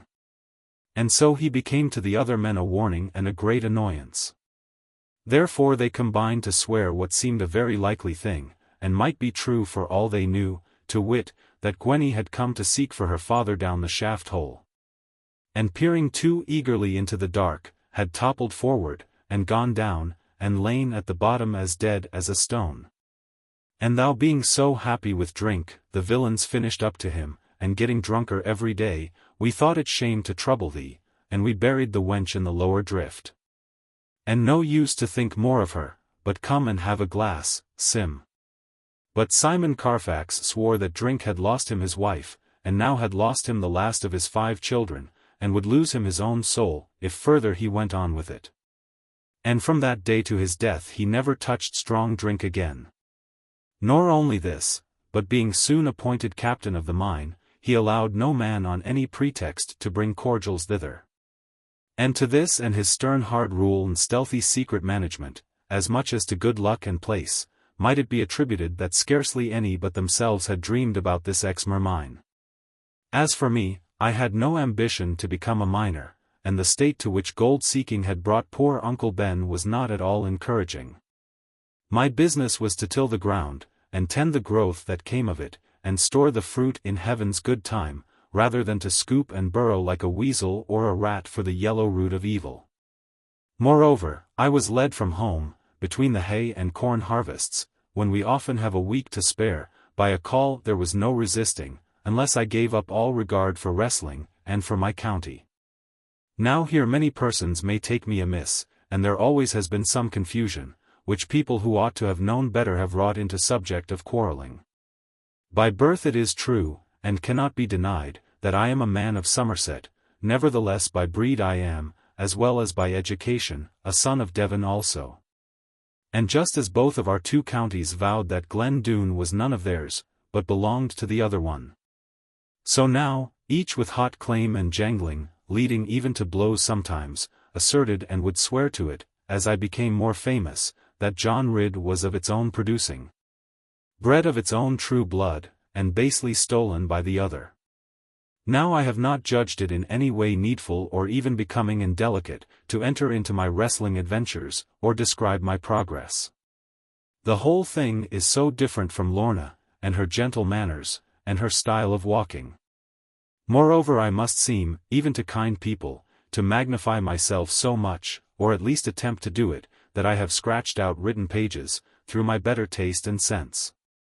Neither will I, upon this head, make any difference even now, being simply betrayed into mentioning the matter because bare truth requires it, in the tale of Lorna's fortunes. For a mighty giant had arisen in a part of Cornwall, and his calf was 25 inches round, and the breadth of his shoulders 2 feet and a quarter. And his stature 7 feet and 3/4. Round the chest he was 70 inches, and his hand a foot across, and there were no scales strong enough to judge of his weight in the marketplace. Now this man, or I should say, his backers and his boasters, for the giant himself was modest, sent me a brave and haughty challenge, to meet him in the ring at Bodmin town. On the 1st day of August, or else to return my champion's belt to them by the messenger. It is no use to deny but that I was greatly dashed and scared at first. For my part, I was only, when measured without clothes on, 60 inches round the breast, and round the calf scarce 21, only 2 feet across the shoulders. And in height not 6 3/4. However, my mother would never believe that this man could beat me. And Lorna being of the same mind, I resolved to go and try him, as they would pay all expenses and £100, if I conquered him, so confident were those Cornish men. Now this story is too well known for me to go through it again and again. Every child in Devonshire knows, and his grandson will know, the song which some clever man made of it, after I had treated him to water, and to lemon, and a little sugar, and a drop of eau de vie. Enough that I had found the giant quite as big as they had described him, and enough to terrify anyone. But trusting in my practice and study of the art, I resolved to try a back with him. And when my arms were round him once, the giant was but a farthingale put into the vice of a blacksmith. The man had no bones, his frame sank in, and I was afraid of crushing him. He lay on his back, and smiled at me, and I begged his pardon. Now this affair made a noise at the time, and redounded so much to my credit, that I was deeply grieved at it, because deserving none. For I do like a good strife and struggle, and the doubt makes the joy of victory, whereas in this case, I might as well have been sent for a match with a haymow. However, I got my £100, and made up my mind to spend every farthing in presents for mother and Lorna. For Annie was married by this time, and long before I went away. As need scarcely be said, perhaps, if anyone follows the weeks and the months. The wedding was quiet enough, except for everybody's good wishes. And I desire not to dwell upon it, because it grieved me in many ways. But now that I had tried to hope the very best for dear Annie, a deeper blow than could have come, even through her, awaited me. For after that visit to Cornwall, and with my prize money about me, I came on foot from Oakhampton to Oare, so as to save a little sum towards my time of marrying. For Lorna's fortune I would not have, small or great I would not have it, only if there were no denying we would devote the whole of it to charitable uses, as Master Peter Blundell had done. And perhaps the future ages would endeavour to be grateful. Lorna and I had settled this question at least twice a day, on the average, and each time with more satisfaction. Now coming into the kitchen with all my cash in my breeches pocket, golden guineas, with an elephant on them, for the stamp of the Guinea Company. I found dear mother most heartily glad to see me safe and sound again, for she had dreaded that giant, and dreamed of him, and she never asked me about the money. Lizzie also was softer, and more gracious than usual, especially when she saw me pour guineas, like peppercorns, into the pudding basin. But by the way they hung about, I knew that something was gone wrong. "Where is Lorna?" I asked at length, after trying not to ask it. "I want her to come, and see my money. She never saw so much before." "Alas," said mother with a heavy sigh, "she will see a great deal more, I fear, and a deal more than is good for her. Whether you ever see her again will depend upon her nature, John." "What do you mean, mother? Have you quarrelled? Why does not Lorna come to me? Am I never to know?" "Now, John, be not so impatient," my mother replied, quite calmly, for in truth she was jealous of Lorna. "You could wait now, very well, John, if it were till this day week. For the coming of your mother, John. And yet your mother is your best friend. Who can ever fill her place?" Thinking of her future absence, mother turned away and cried, and the box iron singed the blanket. "Now," said I, being wild by this time, "Lizzie, you have a little sense. Will you tell me where is Lorna?" "The Lady Lorna Doone," said Lizzie, screwing up her lips as if the title were too grand, "is gone to London, brother John, and not likely to come back again. We must try to get on without her." "You little something," I cried, which I dare not write down here, as all you are too good for such language, but Lizzie's lip provoked me so, "My Lorna gone, my Lorna gone. And without goodbye to me even. It is your spite has sickened her." "You are quite mistaken there," she replied. "How can folk of low degree have either spite or liking towards the people so far above them? The Lady Lorna Doone is gone, because she could not help herself. And she wept enough to break 10 hearts, if hearts are ever broken, John." "Darling Lizzie, how good you are!" I cried, without noticing her sneer. "Tell me all about it, dear. Tell me every word," she said. "That will not take long," said Lizzie, quite as unmoved by soft coaxing as by urgent cursing. "The lady spoke very little to anyone, except indeed to mother, and to Gwenny Carfax, and Gwenny is gone with her, so that the benefit of that is lost. But she left a letter for poor John, as in charity she called him. How grand she looked, to be sure, with the fine clothes on that were come for her. Where is the letter, you utter vixen? Oh, may you have a husband who will thresh it out of you, and starve it, and swear it out of you," was the meaning of my imprecation, but Lizzie, not dreaming as yet of such things, could not understand me, and was rather thankful. Therefore she answered quietly. "The letter is in the little cupboard, near the head of Lady Lorna's bed, where she used to keep the diamond necklace, which we contrived to get stolen." Without another word I rushed, so that every board in the house shook, up to my lost Lorna's room, and tore the little wall niche open and espied my treasure. It was as simple, and as homely, and loving, as even I could wish.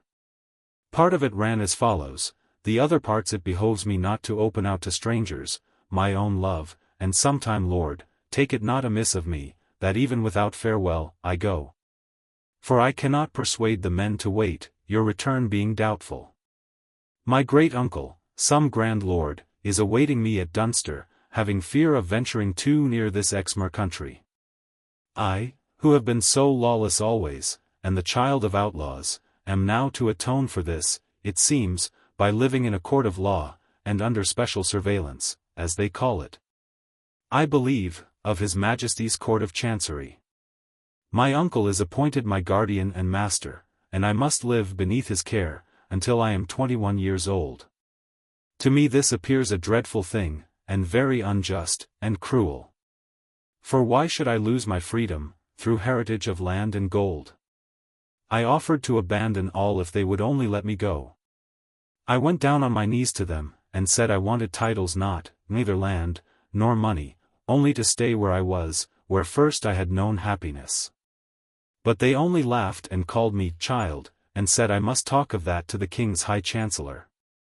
Their orders they had, and must obey them. And Master Stickles was ordered too, to help as the king's commissioner. And then, although it pierced my heart not to say one goodbye, John, I was glad upon the whole that you were not here to dispute it. For I am almost certain that you would not, without force to yourself, have let your Lorna go to people who never can care for her. Here my darling had wept again, by the tokens on the paper, and then there followed some sweet words, too sweet for me to chatter them. But she finished with these noble lines, which, being common to all humanity, in a case of steadfast love, I do no harm, but rather help all true love by repeating. Of one thing rest you well assured, and I do hope that it may prove of service to your rest, love, else would my own be broken, no difference of rank, or fortune, or of life itself, shall ever make me swerve from truth to you. We have passed through many troubles, dangers, and dispartments, but never yet was doubt between us, neither ever shall be. Each has trusted well the other, and still each must do so. Though they tell you I am false, though your own mind harbors it, from the sense of things around, and your own undervaluing, yet take counsel of your heart and cast such thoughts away from you. Being unworthy of itself they must be unworthy also of the one who dwells there, and that one is, and ever shall be, your own Lorna Doone. Some people cannot understand that tears should come from pleasure. But whether from pleasure or from sorrow, mixed as they are in the twisted strings of a man's heart, or a woman's, great tears fell from my stupid eyes, even on the blots of Lorna's.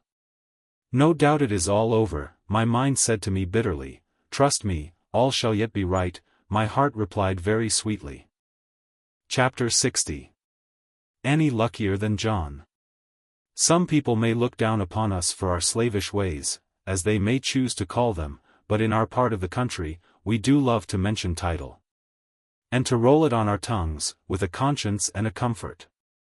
Even if a man knows not, through fault of education, who the Duke of this is, or the Earl of that, it will never do for him to say so, lest the room look down on him. Therefore he must nod his head, and say, ah, to be sure.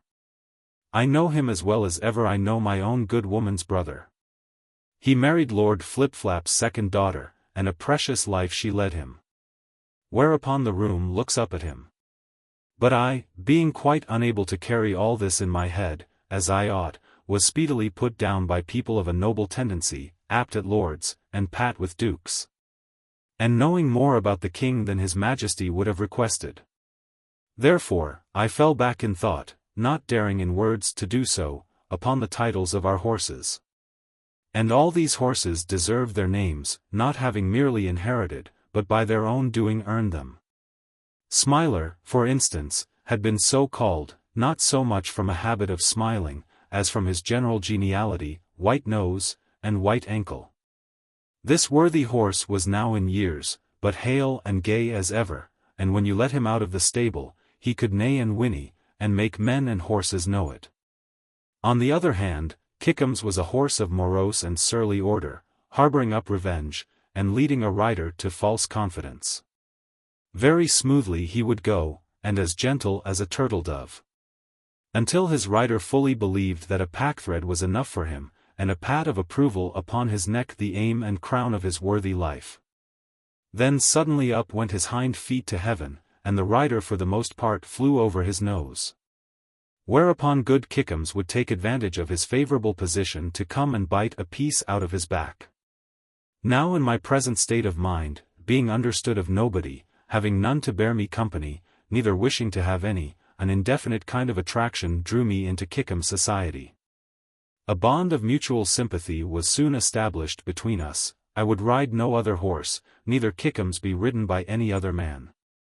And this good horse became as jealous about me as a dog might be, and would lash out, or run teeth foremost, at anyone who came near him when I was on his back.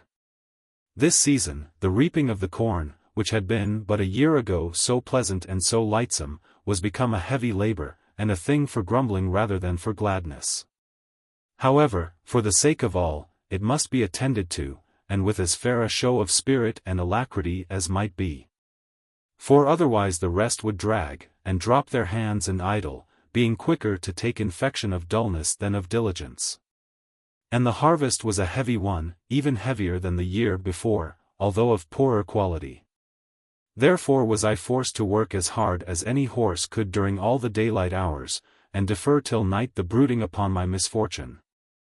But the darkness always found me stiff with work, and weary, and less able to think than to dream, may be, of Lorna. And now the house was so dull and lonesome, wanting Annie's pretty presence, and the light of Lorna's eyes, that a man had no temptation after supper-time even to sit and smoke a pipe. For Lizzie, though so learned, and pleasant when it suited her, never had taken very kindly to my love for Lorna, and being of a proud and slightly upstart nature, could not bear to be eclipsed in bearing, looks, and breeding, and even in clothes, by the stranger. For one thing I will say of the Doones, that whether by purchase or plunder, they had always dressed my darling well, with her own sweet taste to help them. And though Lizzie's natural hate of the maid, as a Doone and burdened with father's death, should have been changed to remorse when she learned of Lorna's real parentage, it was only altered to sullenness, and discontent with herself, for frequent rudeness to an innocent person, and one of such high descent. Moreover, the child had imbibed strange ideas as to our aristocracy, partly perhaps from her own way of thinking, and partly from reading of history. For while, from one point of view she looked up at them very demurely, as commissioned by God for the country's good, from another sight she disliked them, as ready to sacrifice their best and follow their worst members. Yet why should this wench dare to judge upon a matter so far beyond her, and form opinions which she knew better than declare before mother?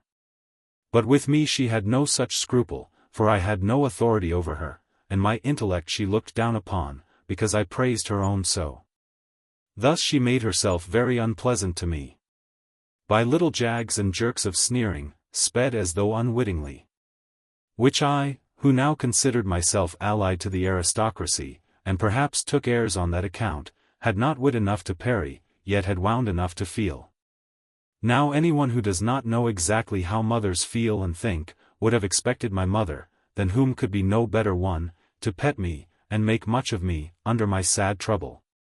To hang with anxiety on my looks, and shed her tears with mine, if any, and season every dish of meat put by for her John's return. And if the whole truth must be told, I did expect that sort of thing, and thought what a plague it would be to me, yet not getting it, was vexed, as if by some new injury. For mother was a special creature, as I suppose we all are, being the warmest of the warm, when fired at the proper corner, and yet, if taken at the wrong point, you would say she was incombustible. Hence it came to pass that I had no one even to speak to, about Lorna and my grievances, for Captain Stickles was now gone southward. And John Fry, of course, was too low for it, although a married man, and well under his wife's management.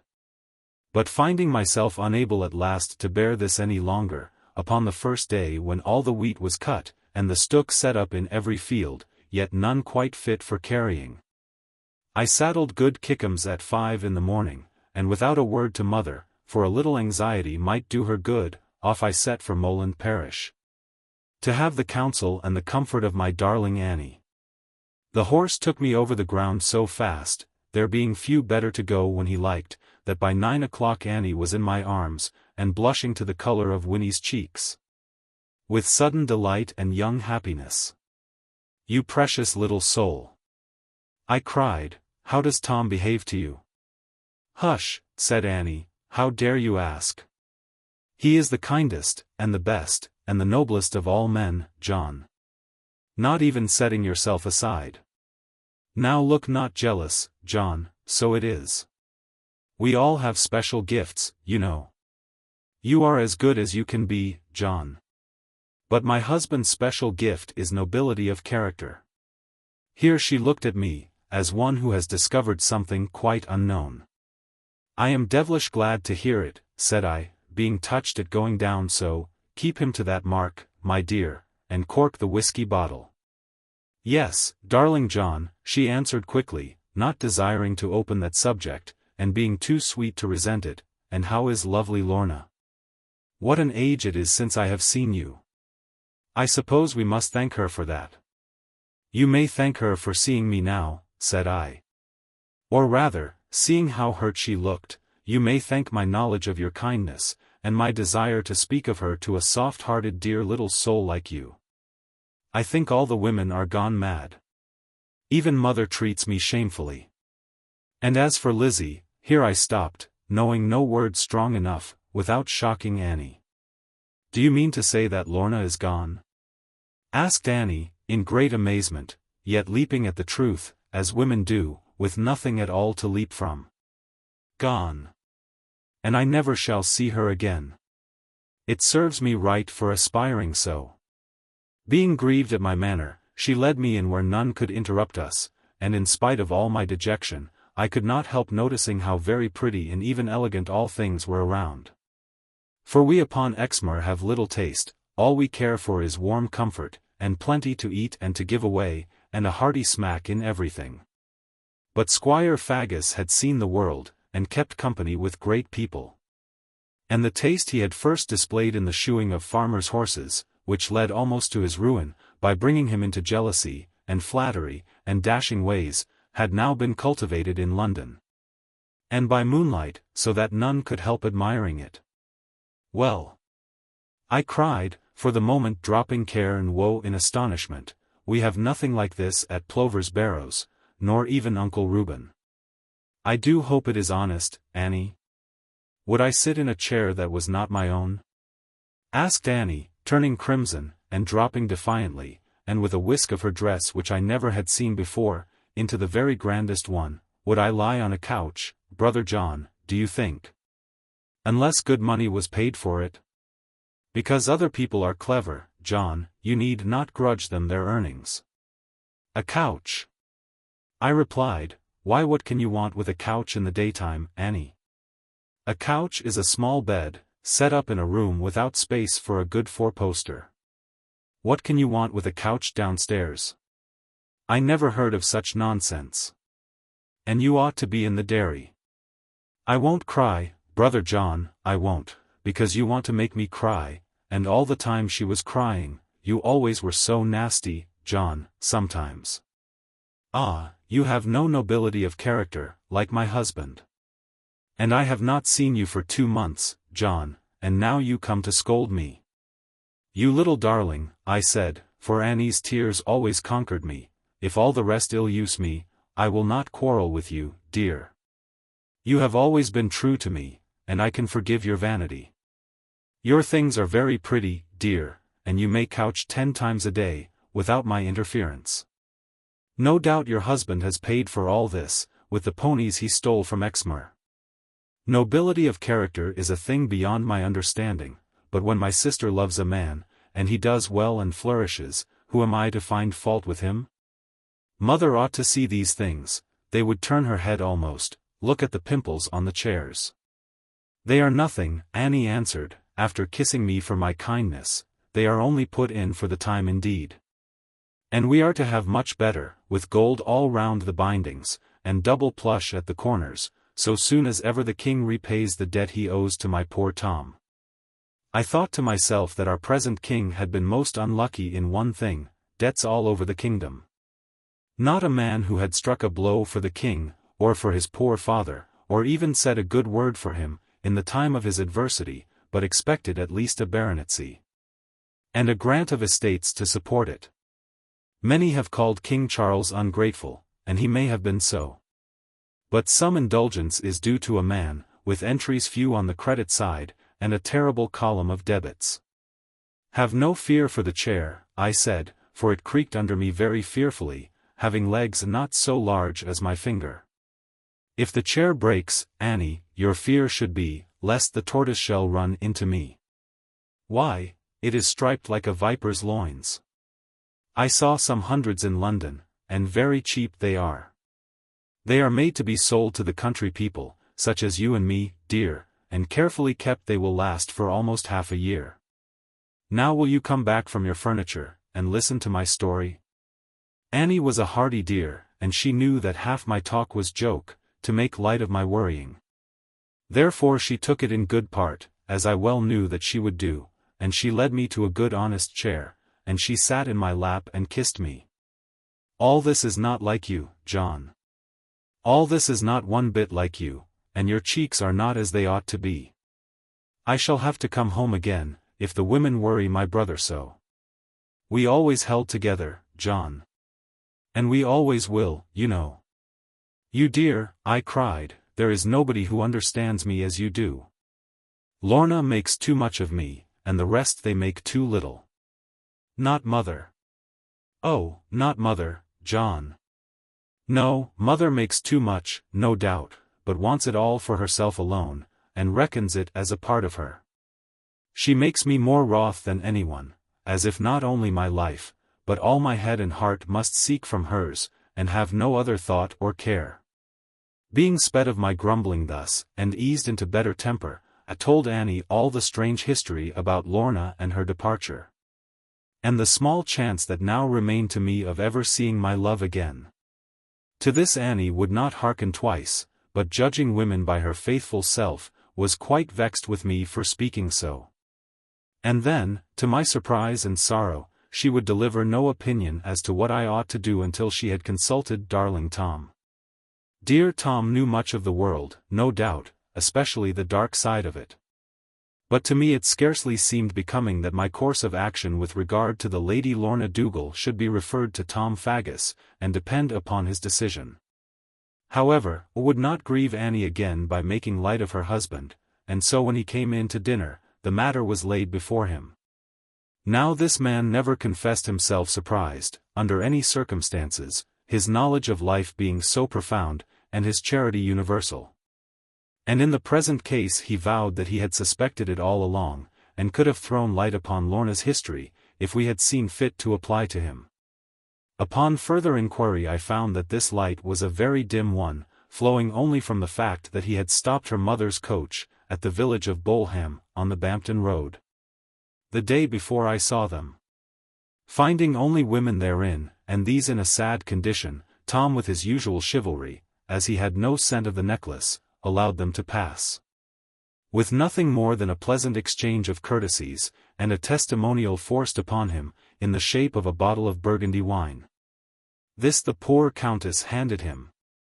And he twisted the cork out with his teeth, and drank her health with his hat off. A lady she was, and a true one, and I am a pretty good judge, said Tom. Ah, I do like a high lady. Our Annie looked rather queer at this, having no pretensions to be one, but she conquered herself, and said, yes, Tom, and many of them liked you. With this, Tom went on the brag at once, being but a shallow fellow, and not of settled principles, though steadier than he used to be, until I felt myself almost bound to fetch him back a little. For of all things I do hate brag the most, as any reader of this tale must by this time know. Therefore I said to Squire Faggus, come back from your highway days. You have married the daughter of an honest man, and such talk is not fit for her. If you were right in robbing people, I am right in robbing you. I could bind you to your own mantelpiece, as you know thoroughly well, Tom, and drive away with your own horses, and all your goods behind them, but for the sense of honesty. And should I not do as fine a thing as any you did on the highway? If everything is of public right, how does this chair belong to you? Clever as you are, Tom Faggus, you are nothing but a fool to mix your felony with your farmership. Drop the one, or drop the other, you cannot maintain them both. As I finished very sternly a speech which had exhausted me more than 10 rounds of wrestling, but I was carried away by the truth, as sometimes happens to all of us, Tom had not a word to say. Albeit his mind was so much more nimble and rapid than ever mine was. He leaned against the mantelpiece, a newly invented affair in his house, as if I had courted him to it, even as I spoke of doing. And he laid one hand on his breast in a way which made Annie creep softly to him, and look at me not like a sister. "You have done me good, John," he said at last, and the hand he gave me was trembling. "There is no other man on God's earth would have dared to speak to me as you have done. From no other would I have taken it. Nevertheless every word is true, and I shall dwell on it when you are gone. If you never did good in your life before, John, my brother, you have done it now." He turned away, in bitter pain, that none might see his trouble, and Annie, going along with him, looked as if I had killed our mother. For my part, I was so upset, for fear of having gone too far, that without a word to either of them, but a message on the title page of King James's prayer book, I saddled Kickums, and was off. And glad of the moorland air again. Chapter 61. Therefore he seeks comfort. It was for poor Annie's sake that I had spoken my mind to her husband so freely, and even harshly. For we all knew she would break her heart, if Tom took to evil ways again.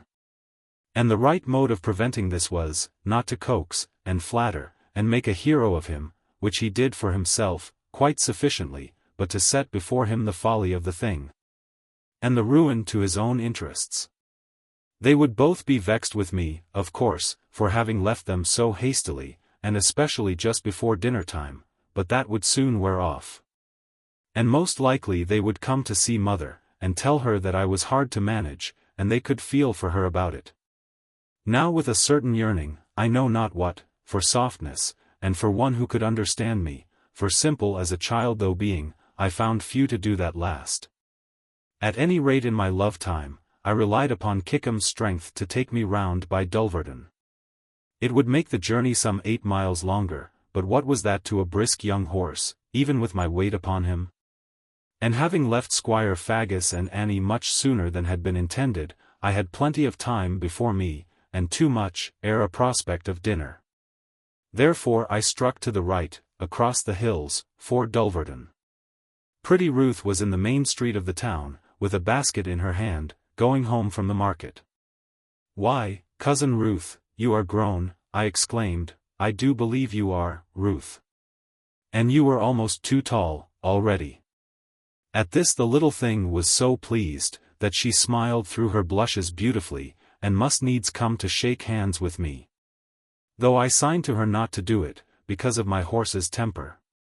But scarcely was her hand in mine, when Kickums turned like an eel upon her, and caught her by the left arm with his teeth, so that she screamed with agony.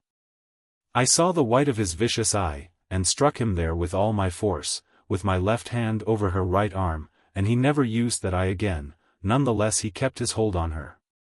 Then I smote him again on the jaw, and caught the little maid up by her right hand, and laid her on the saddle in front of me. While the horse being giddy and staggered with blows, and foiled of his spite, ran backward. Ruth's wits were gone. And she lay before me, in such a helpless and senseless way that I could have killed vile Kickums. I struck the spurs into him past the rowels, and away he went at full gallop. While I had enough to do to hold on, with the little girl lying in front of me. But I called to the men who were flocking around, to send up a surgeon, as quick as could be, to Master Reuben Huckaback's. The moment I brought my right arm to bear, the vicious horse had no chance with me, and if ever a horse was well paid for spite, Kickums had his change that day. The bridle would almost have held a whale, and I drew on it so that his lower jaw was well nigh broken from him, while with both spurs I tore his flanks, and he learned a little lesson. There are times when a man is more vicious than any horse may vie with. Therefore by the time we had reached Uncle Reuben's house at the top of the hill, the bad horse was only too happy to stop. Every string of his body was trembling, and his head hanging down with impotence. I leaped from his back at once, and carried the maiden into her own sweet room. Now Cousin Ruth was recovering softly from her fright and faintness, and the volley of the wind from galloping so had made her little ears quite pink, and shaken her locks all round her. But anyone who might wish to see a comely sight and a moving one, need only have looked at Ruth Huckaback, when she learned, and imagined yet more than it was, the manner of her little ride with me. Her hair was of a hazel brown, and full of waving readiness, and with no concealment of the trick, she spread it over her eyes and face. Being so delighted with her, and so glad to see her safe, I kissed her through the thick of it, as a cousin has a right to do, and ought to do, with gravity. "Darling," I said. "He has bitten you dreadfully, show me your poor arm, dear." She pulled up her sleeve in the simplest manner, rather to look at it herself, than to show me where the wound was. Her sleeve was of dark blue Taunton staple, and her white arm shone, coming out of it, as round and plump and velvety, as a stalk of asparagus, newly fetched out of the ground. But above the curved soft elbow, where no room was for one cross word, according to our proverb, 10 sad gashes, edged with crimson, spoiled the flow of the pearly flesh. My presence of mind was lost altogether, and I raised the poor sore arm to my lips, both to stop the bleeding and to take the venom out, having heard how wise it was, and thinking of my mother. But Ruth, to my great amazement, drew away from me in bitter haste, as if I had been inserting instead of extracting poison. For the bite of a horse is most venomous, especially when he sheds his teeth, and far more to be feared than the bite of a dog, or even of a cat. And in my haste I had forgotten that Ruth might not know a word about this, and might doubt about my meaning, and the warmth of my osculation. But knowing her danger, I durst not heed her childishness, or her feelings. "Don't be a fool, Cousin Ruth," I said, catching her so that she could not move, "the poison is soaking into you. Do you think that I do it for pleasure?"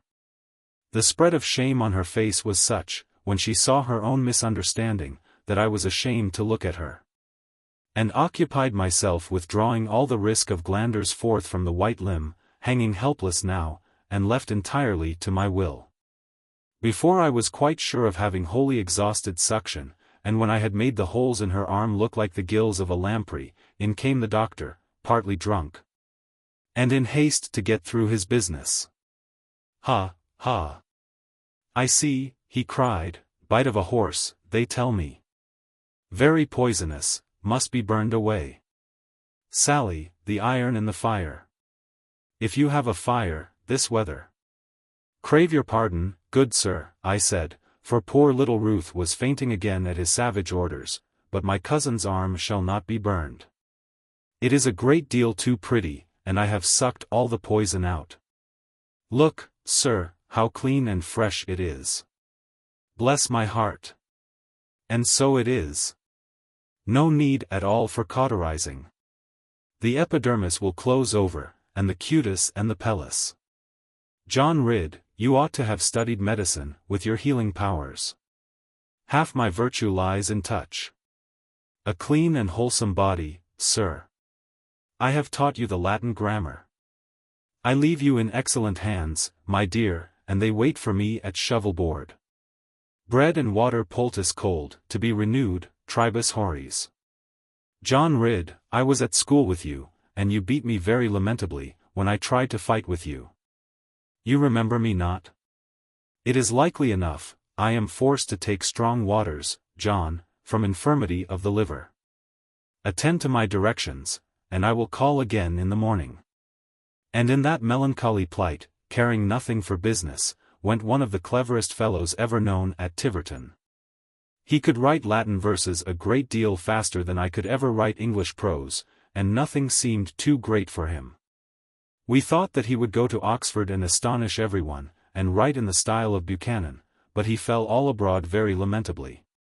And now, when I met him again, was come down to pushpin and shovel-board, with a wager of spirits pending. When Master Huckaback came home, he looked at me very sulkily. Not only because of my refusal to become a slave to the gold digging, but also because he regarded me as the cause of a savage broil between Simon Carfax and the men who had cheated him as to his Gwenny. However, when Uncle Ben saw Ruth, and knew what had befallen her, and she with tears in her eyes declared that she owed her life to Cousin Ridd, the old man became very gracious to me. For if he loved anyone on earth, it was his little granddaughter.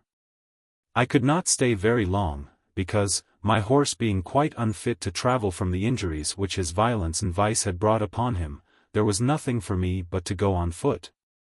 As none of Uncle Ben's horses could take me to Plover's Barrows, without downright cruelty, and though there would be a harvest moon, Ruth agreed with me that I must not keep my mother waiting. With no idea where I might be, until a late hour of the night, I told Ruth all about our Annie, and her noble furniture. And the little maid was very lively, although her wounds were paining her so, that half her laughter came on the wrong side of her mouth, as we rather coarsely express it. Especially she laughed about Annie's newfangled closet for clothes, or standing press, as she called it. This had frightened me so that I would not come without my stick to look at it.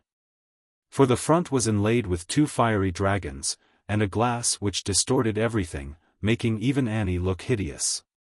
And when it was opened, a woman's skeleton, all in white, revealed itself, in the midst of 3 standing women. It is only to keep my best frocks in shape, Annie had explained to me. Hanging them up does ruin them so. But I own that I was afraid of it, John, until I had got all my best clothes there, and then I became very fond of it. But even now it frightens me sometimes in the moonlight. Having made poor Ruth a little cheerful, with a full account of all Annie's frocks, material, pattern, and fashion, of which I had taken a list for my mother, and for Lizzie, lest they should cry out at man's stupidity about anything of real interest, I proceeded to tell her about my own troubles, and the sudden departure of Lorna. Concluding with all the show of indifference which my pride could muster, that now I never should see her again, and must do my best to forget her, as being so far above me. I had not intended to speak of this, but Ruth's face was so kind and earnest, that I could not stop myself. "You must not talk like that, Cousin Ridd," she said, in a low and gentle tone, and turning away her eyes from me. "No lady can be above a man, who is pure, and brave, and gentle. And if her heart be worth having, she will never let you give her up, for her grandeur, and her nobility." She pronounced those last few words, as I thought, with a little bitterness, unperceived by herself perhaps, for it was not in her appearance.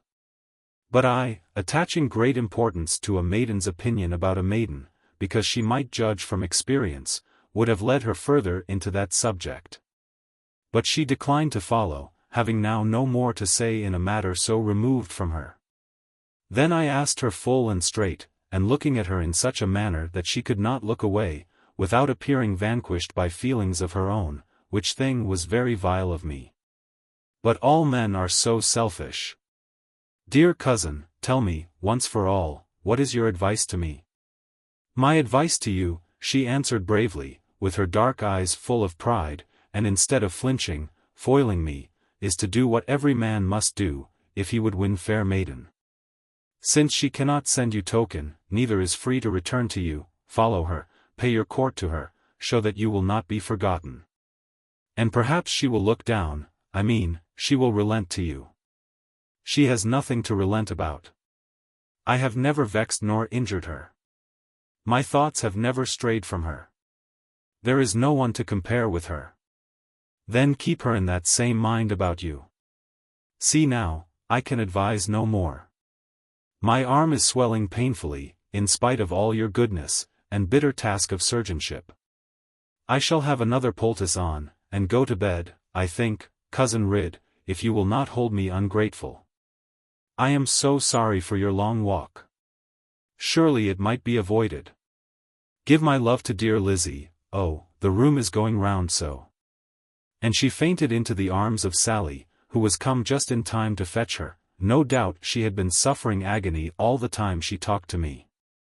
Leaving word that I would come again to inquire for her, and fetch Kickums home, so soon as the harvest permitted me, I gave directions about the horse, and striding away from the ancient town, was soon upon the moorlands. Now, through the whole of that long walk, the latter part of which was led by starlight, till the moon arose, I dwelt, in my young and foolish way, upon the ordering of our steps by a power beyond us. But as I could not bring my mind to any clearness upon this matter, and the stars shed no light upon it, but rather confused me with wondering how their Lord could attend to them all. And yet to a puny fool like me, it came to pass that my thoughts on the subject were not worth ink, if I knew them. But it is perhaps worth ink to relate, so far as I can do so, mother's delight at my return, when she had almost abandoned hope and concluded that I was gone to London, in disgust at her behaviour. And now she was looking up the lane, at the rise of the harvest moon, in despair, as she said afterwards. But if she had despaired in truth, what use to look at all? Yet according to the epigram made by a good Blundellite, despair was never yet so deep, in sinking as in seeming. Despair is hope just dropped asleep, for better chance of dreaming. And mother's dream was a happy one, when she knew my step at a furlong distant, for the night was of those that carry sound thrice as far as day can. She recovered herself, when she was sure, and even made up her mind to scold me, and felt as if she could do it. But when she was in my arms, into which she threw herself, and I by the light of the moon descried the silver gleam on one side of her head, now spreading since Annie's departure. Bless my heart and yours therewith, no room was left for scolding. She hugged me, and she clung to me, and I looked at her, with duty made tenfold, and discharged by love. We said nothing to one another, but all was right between us. Even Lizzie behaved very well, so far as her nature admitted, not even saying a nasty thing all the time she was getting my supper ready, with a weak imitation of Annie. She knew that the gift of cooking was not vouchsafed by God to her, but sometimes she would do her best, by intellect to win it. Whereas it is no more to be won by intellect than is divine poetry. An amount of strong quick heart is needful, and the understanding must second it, in the one art as in the other. Now my fare was very choice for the next 3 days or more. Yet not turned out like Annie's.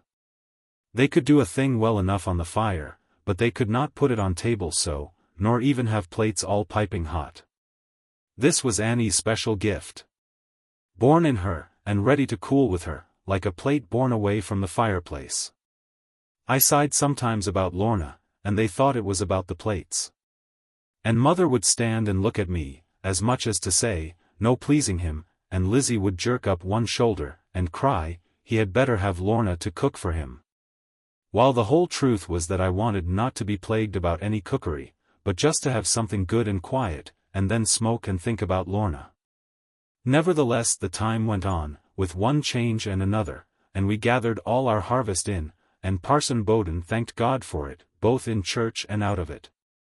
For his tithes would be very goodly. The unmatched cold of the previous winter, and general fear of scarcity, and our own talk about our ruin, had sent prices up to a grand high pitch. And we did our best to keep them there. For 9 Englishmen out of every 10 believe that a bitter winter must breed a sour summer, and explain away topmost prices. While according to my experience, more often it would be otherwise, except for the public thinking so. However, I have said too much. And if any farmer reads my book, he will vow that I wrote it for nothing else except to rob his family. Chapter 62. The king must not be prayed for. All our neighborhood was surprised that the Doones had not ere now attacked, and probably made an end of us. For we lay almost at their mercy now, having only Sergeant Bloxham, and 3 men, to protect us, Captain Stickles having been ordered southwards with all his force.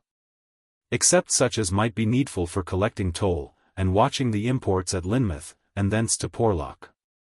The sergeant, having now imbibed a taste for writing reports, though his first great effort had done him no good, and only offended Stickles, reported weekly from Plover's Barrows, whenever he could find a messenger. And though we fed not Sergeant Bloxham at our own table, with the best we had, as in the case of Stickles, who represented his Majesty, yet we treated him so well, that he reported very highly of us, as loyal and true-hearted lieges, and most devoted to our Lord the King. And indeed he could scarcely have done less, when Lizzie wrote great part of his reports, and furbished up the rest to such a pitch of lustre, that Lord Clarendon himself need scarce have been ashamed of them. And though this cost a great deal of ale, and even of strong waters, for Lizzie would have it the duty of a critic to stand treat to the author, and though it was otherwise a plague, as giving the maid such airs of patronage, and such pretence to politics. Yet there was no stopping it, without the risk of mortal offence to both writer and reviewer. Our mother also, while disapproving Lizzie's long stay in the saddle-room on a Friday night and a Saturday, and insisting that Betty should be there, was nevertheless as proud as need be.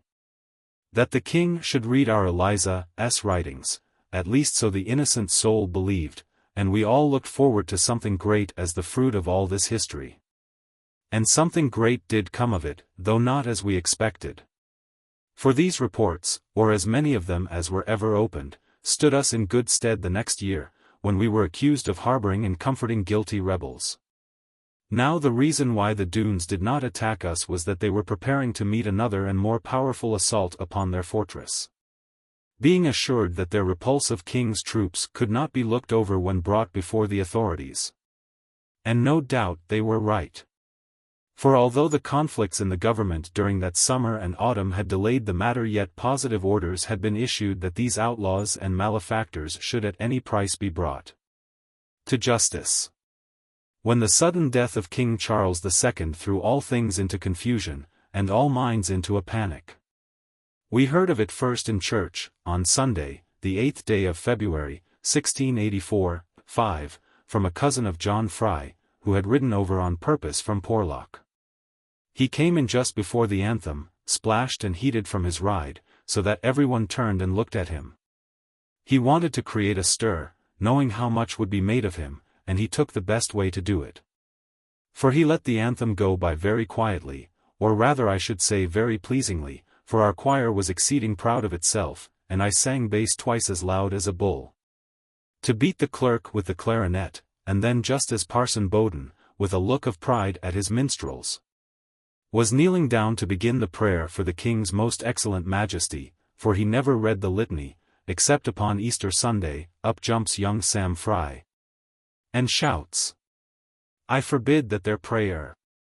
"What?" cried the parson, rising slowly, and looking for someone to shut the door, "have we a rebel in the congregation?" For the parson was growing short-sighted now, and knew not Sam Fry at that distance. "No," replied Sam, not a whit abashed by the staring of all the parish, "no rebel, parson. But a man who mislaketh popery and murder. That their prayer be a prayer for the dead." "Nay," cried the parson, now recognizing and knowing him to be our John's first cousin, "you do not mean to say, Sam, that his gracious majesty is dead. Dead as a estion, poisoned by they papishers." And Sam rubbed his hands with enjoyment, at the effect he had produced. "Remember where you are, Sam," said Parson Bowden solemnly. "When did this most sad thing happen?"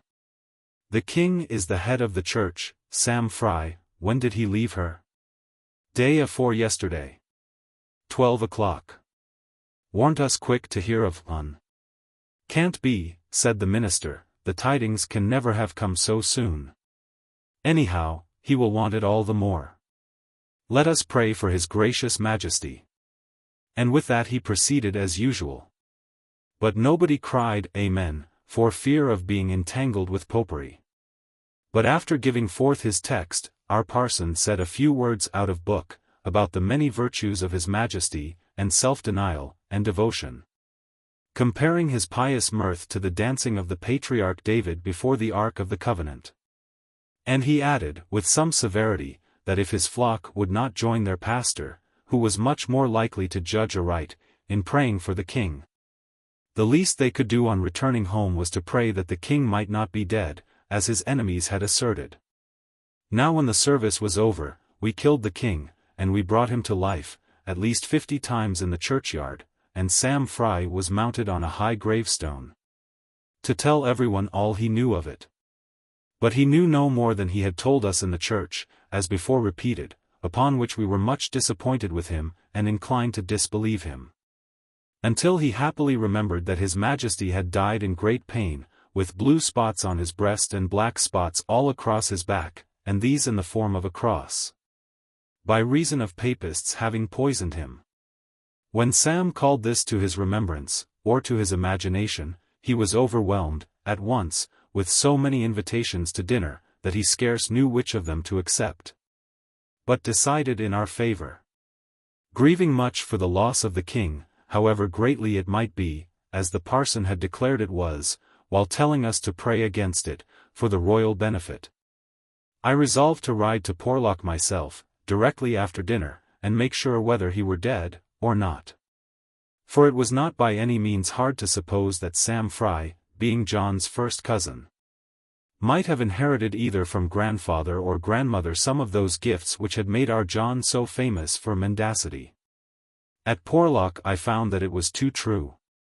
And the women of the town were in great distress, for the king had always been popular with them. The men, on the other hand, were forecasting what would be likely to ensue.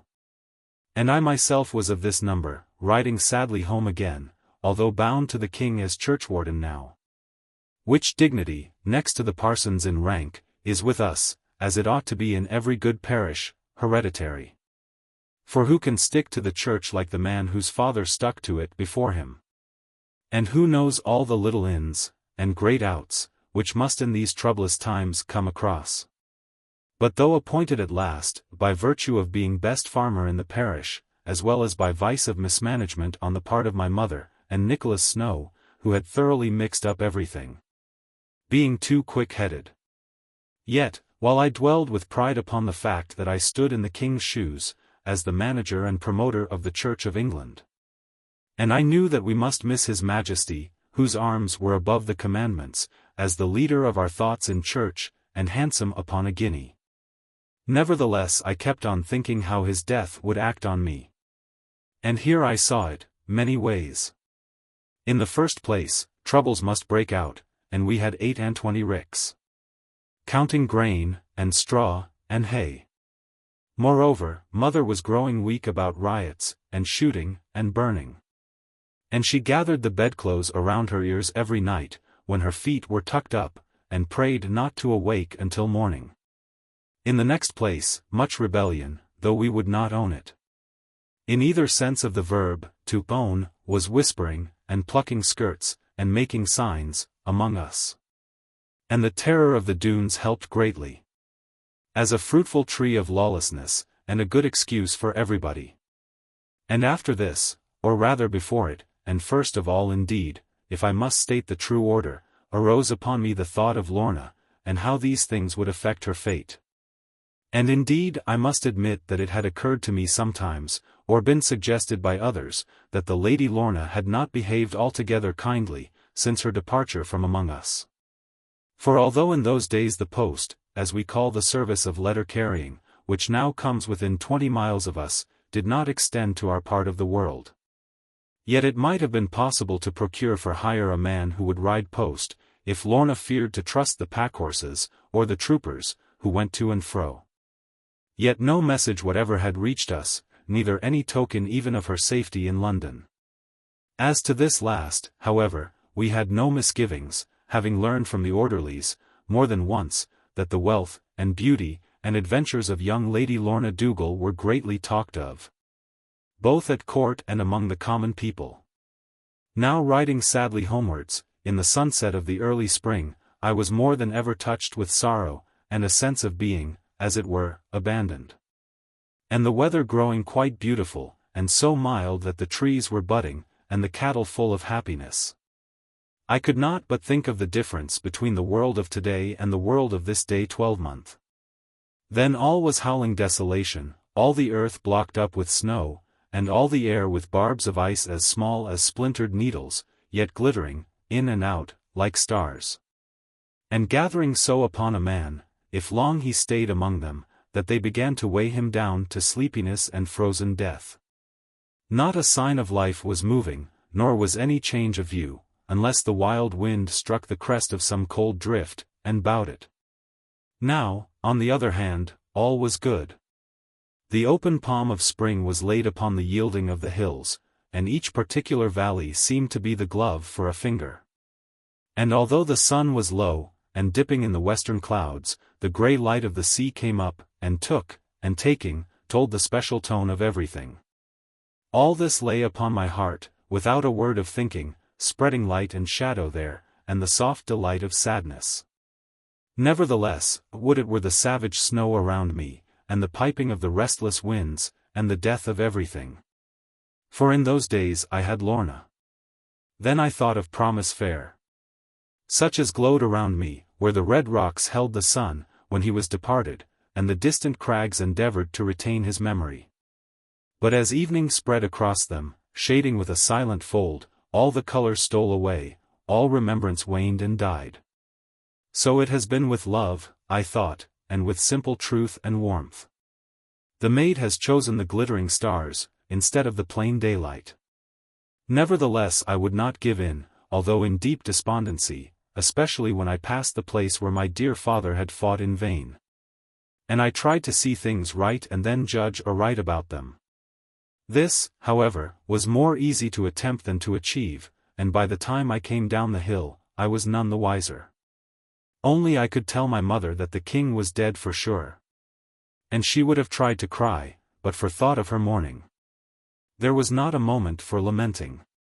All the morning must be ready, if we cared to beat the snows, in 48 hours, and, although it was Sunday night, mother, now feeling sure of the thing, sat up with Lizzie, cutting patterns, and stitching things on brown paper, and snipping, and laying the fashions down, and requesting all opinions, yet when given, scorning them. Insomuch that I grew weary even of tobacco, which had comforted me since Lorna, and prayed her to go on until the king should be alive again. The thought of that so flurried her, for she never yet could see a joke, that she laid her scissors on the table and said, "The Lord forbid, John. After what I have cut up." "It would be just like him," I answered, with a knowing smile. "Mother, you had better stop. Patterns may do very well, but don't cut up any more good stuff." "Well, good lack, I am a fool. 3 tables pegged with needles. The Lord in his mercy keep his majesty, if ever he hath gotten him." By this device we went to bed. And not another stitch was struck until the troopers had office tidings that the king was truly dead. Hence the snows beat us by a day. And both old Betty and Lizzie laid the blame upon me, as usual. Almost before we had put off the mourning, which as loyal subjects we kept for the king 3 months and a week, rumours of disturbances, of plottings, and of outbreak began to stir among us. We heard of fighting in Scotland, and buying of ships on the continent, and of arms in Dorset and Somerset. And we kept our beacon in readiness to give signals of a landing, or rather the soldiers did. For we, having trustworthy reports that the king had been to high mass himself in the Abbey of Westminster, making all the bishops go with him, and all the guards in London, and then tortured all the Protestants who dared to wait outside, moreover had received from the Pope a flower grown in the Virgin Mary's garden, and warranted to last forever. We of the moderate party, hearing all this and 10 times as much, and having no love for this sour James, such as we had for the lively Charles, were ready to wait for what might happen, rather than care about stopping it. Therefore we listened to rumours gladly, and shook our heads with gravity, and predicted, every man something, but scarce any to the same.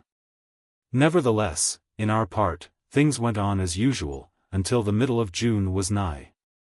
We ploughed the ground, and sowed the corn, and tended the cattle, and heeded everyone his neighbour's business, as carefully as heretofore. And the only thing that moved us much was that Annie had a baby. This being a very fine child with blue eyes, and christened John, in compliment to me, and with me for his godfather, it is natural to suppose that I thought a good deal about him. And when mother or Lizzie would ask me, all of a sudden, and treacherously, when the fire flared up at supper time, for we always kept a little wood just alight in summer-time, and enough to make the pot boil, then when they would say to me, "John, what are you thinking of?" At a word, "Speak," I would always answer, "Little John Faggus," and so they made no more of me.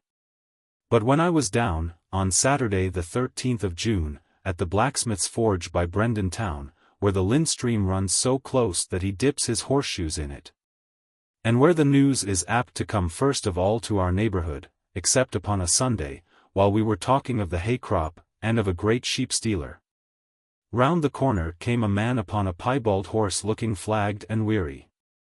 But seeing half a dozen of us, young, and brisk, and hearty, he made a flourish with his horse, and waved a blue flag vehemently, shouting with great glory, "Monmouth and the Protestant faith!" Monmouth and no popery. Monmouth, the good king's eldest son. Down with the poisoning murderer. Down with the black usurper, and to the devil with all papists. Why so, thou little varlet? I asked very quietly.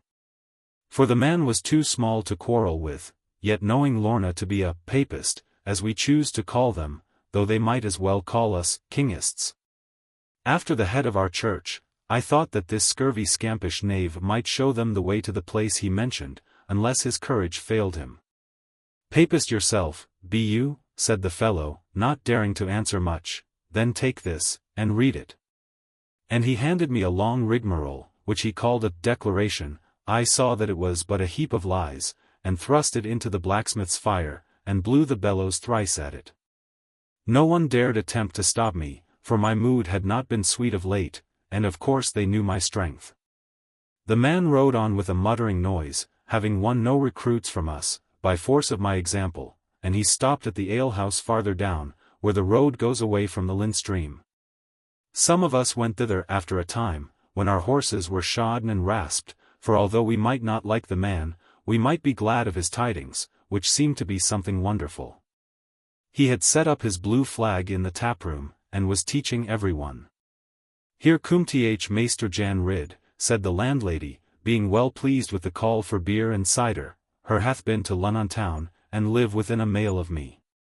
Arl the news come from them nowadays, instead of from here, as her ought to do. If Jan Rid say it be true, I will try almost to belave it. Hath the good Duke landed, sir? And she looked at me over a foaming cup, and blew the froth off, and put more in. I have no doubt it is true enough, I answered, before drinking, and too true, Mistress Pugsley. Many a poor man will die, but none shall die from our parish, nor from Brendan, if I can help it. And I knew that I could help it, for everyone in those little places would abide by my advice. Not only from the fame of my schooling and long sojourn in London, but also because I had earned repute for being very slow and sure, and with 9 people out of 10 this is the very best recommendation. For they think themselves much before you in wit, and under no obligation, but rather conferring a favor, by doing the thing that you do. Hence, if I cared for influence, which means, for the most part, making people do one's will, without knowing it, my first step toward it would be to be called, in common parlance, slow but sure. For the next fortnight we were daily troubled with conflicting rumors, each man relating what he desired, rather than what he had right, to believe. We were told that the Duke had been proclaimed King of England in every town of Dorset and of Somerset. That he had won a great battle at Axminster, and another at Bridport, and another somewhere else, that all the western counties had risen as one man for him, and all the militia had joined his ranks. That Taunton, and Bridgewater, and Bristow, were all mad with delight, the 2 former being in his hands, and the latter craving to be so. And then, on the other hand, we heard that the Duke had been vanquished, and put to flight, and upon being apprehended, had confessed himself an impostor and a papist as bad as the king was. We longed for Colonel Stickles, as he always became in time of war, though he fell back to captain, and even lieutenant, directly the fight was over, for then we should have won trusty news, as well as good consideration. But even Sergeant Bloxham, much against his will, was gone, having left his heart with our Lizzie, and a collection of all his writings. All the soldiers had been ordered away at full speed for Exeter, to join the Duke of Albemarle, or if he were gone, to follow him. As for us, who had fed them so long, although not quite for nothing, we must take our chance of Doones, or any other enemies. Now all these tidings moved me a little. Not enough to spoil appetite, but enough to make things lively, and to teach me that look of wisdom which is bred of practice only, and the hearing of many lies. Therefore I withheld my judgment, fearing to be triumphed over, if it should happen to miss the mark. But Mother and Lizzie, 10 times in a day, predicted all they could imagine. And their prophecies increased in strength according to contradiction. Yet this was not in the proper style for a house like ours, which knew the news, or at least had known it. And still was famous, all around, for the last advices.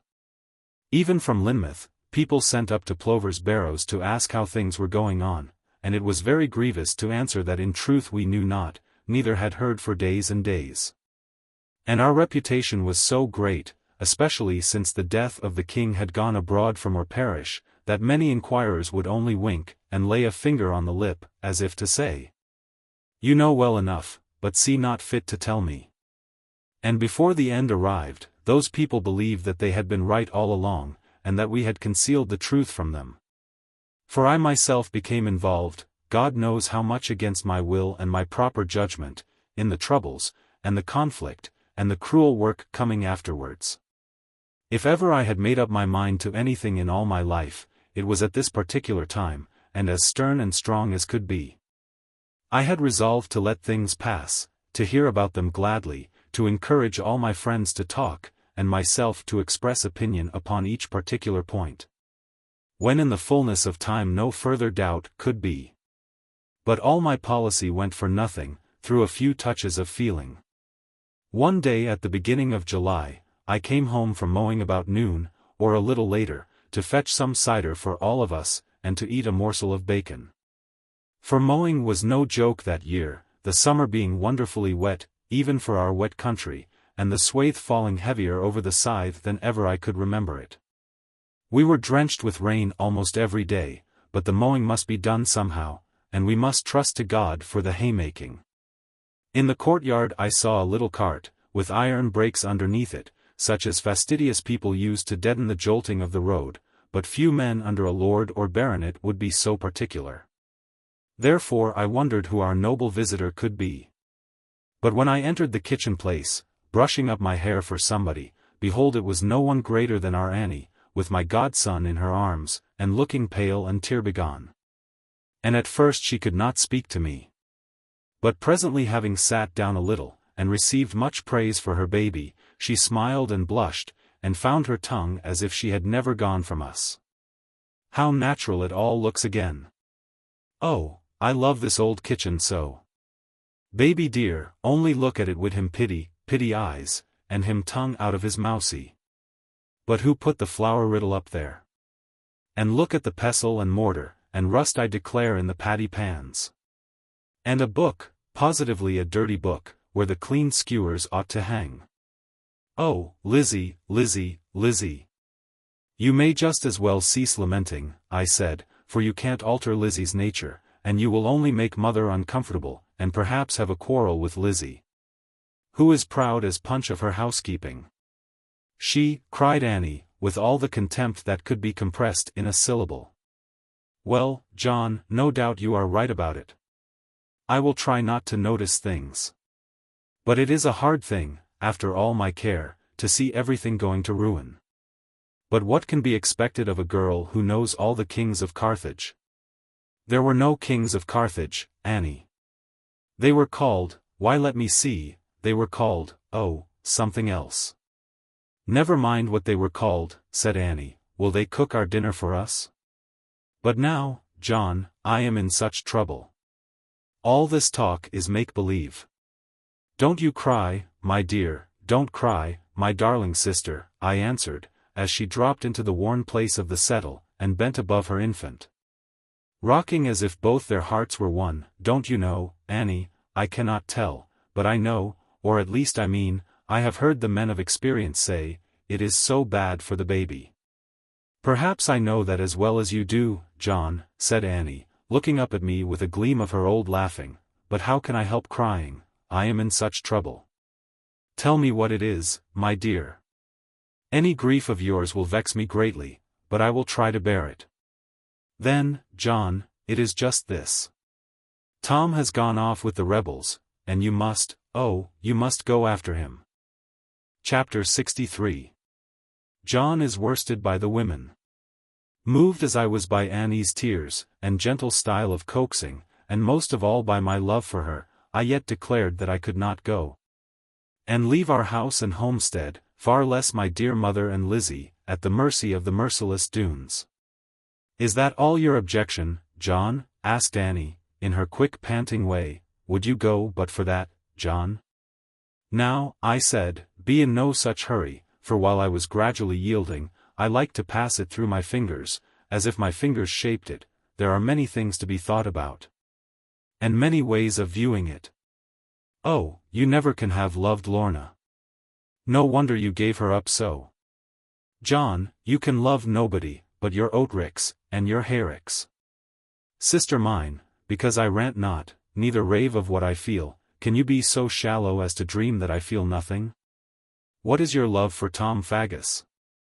What is your love for your baby, pretty darling as he is, to compare with such a love as forever dwells with me? Because I do not prate of it. Because it is beyond me, not only to express, but even form to my own heart in thoughts. Because I do not shape my face, and would scorn to play to it, as a thing of acting, and lay it out before you, are you fools enough to think, but here I stopped. Having said more than was usual with me. I am very sorry, John. Dear John, I am so sorry.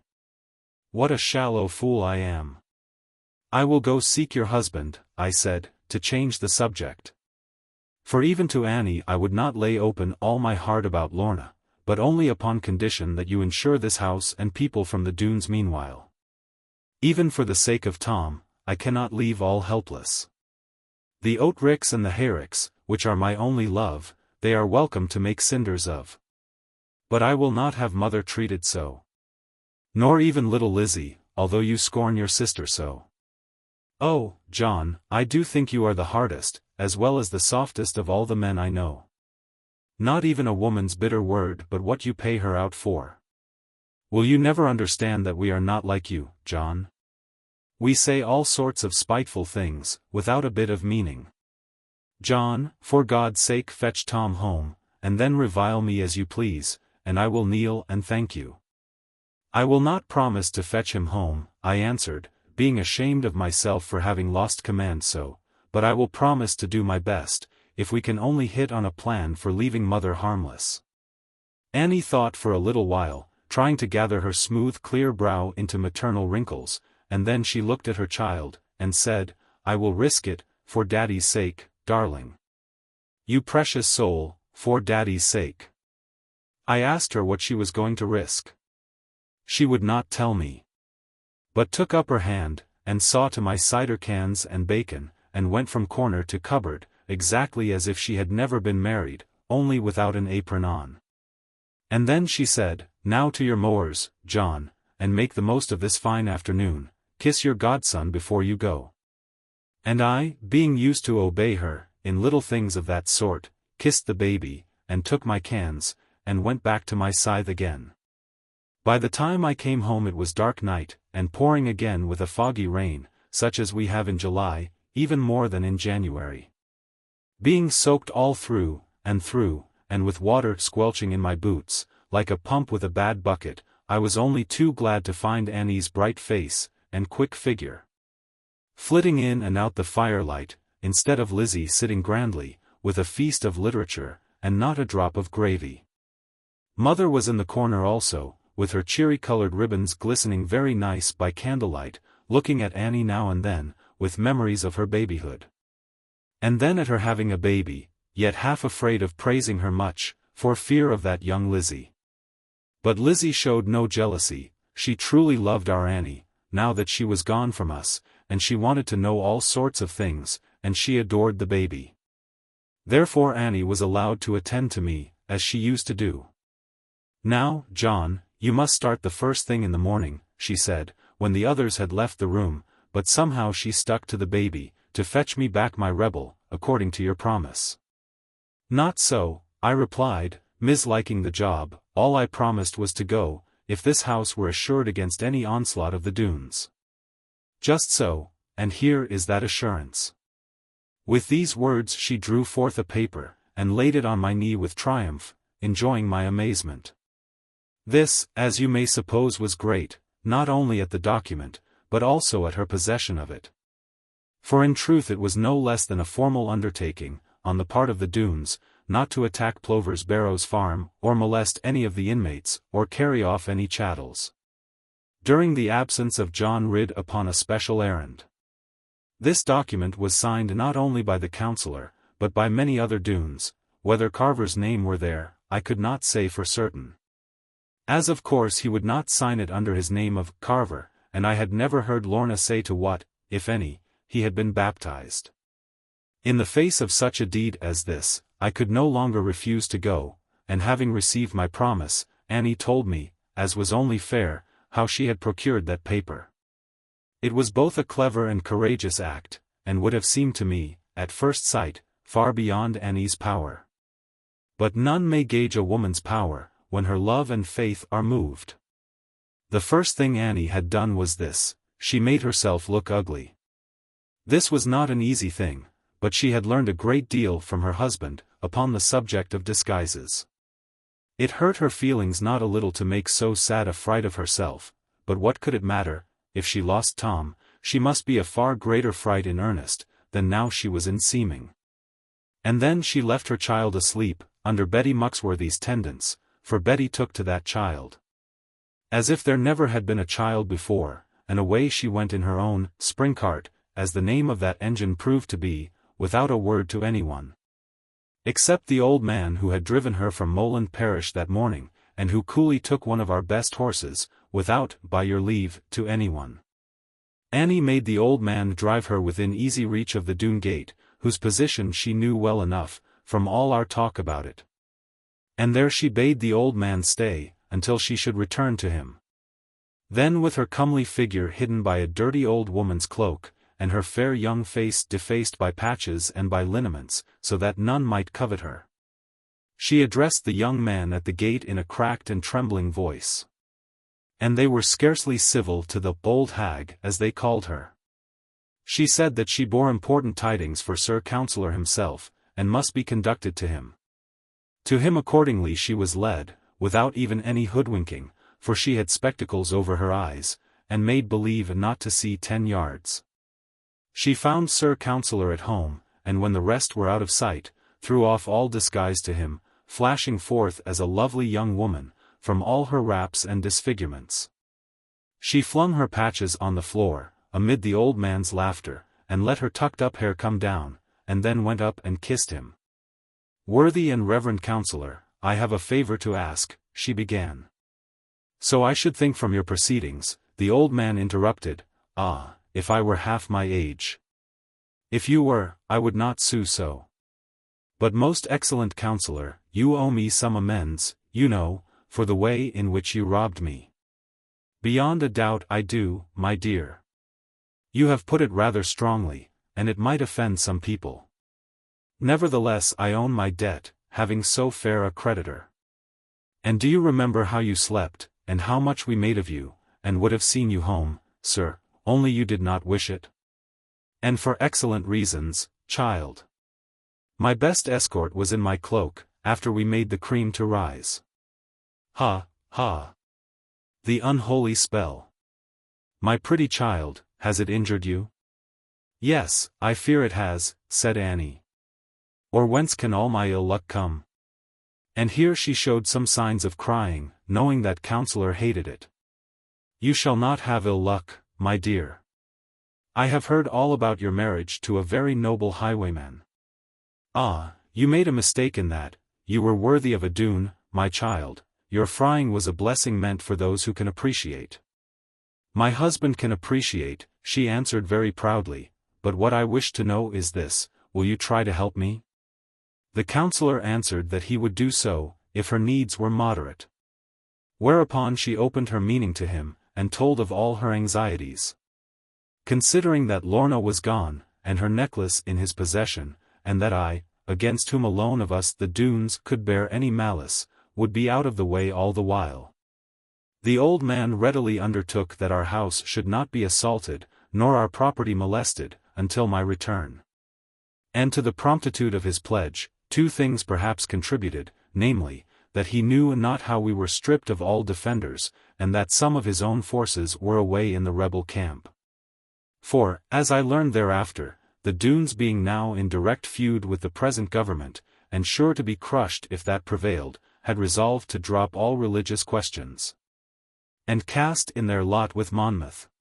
And the turbulent youths, being long restrained from their wonted outlet for vehemence, by the troopers in the neighbourhood, were only too glad to rush forth upon any promise of blows and excitement. However, Annie knew little of this, but took the counsellor's pledge as a mark of especial favour in her behalf, which it may have been to some extent, and thanked him for it most heartily. And felt that he had earned the necklace.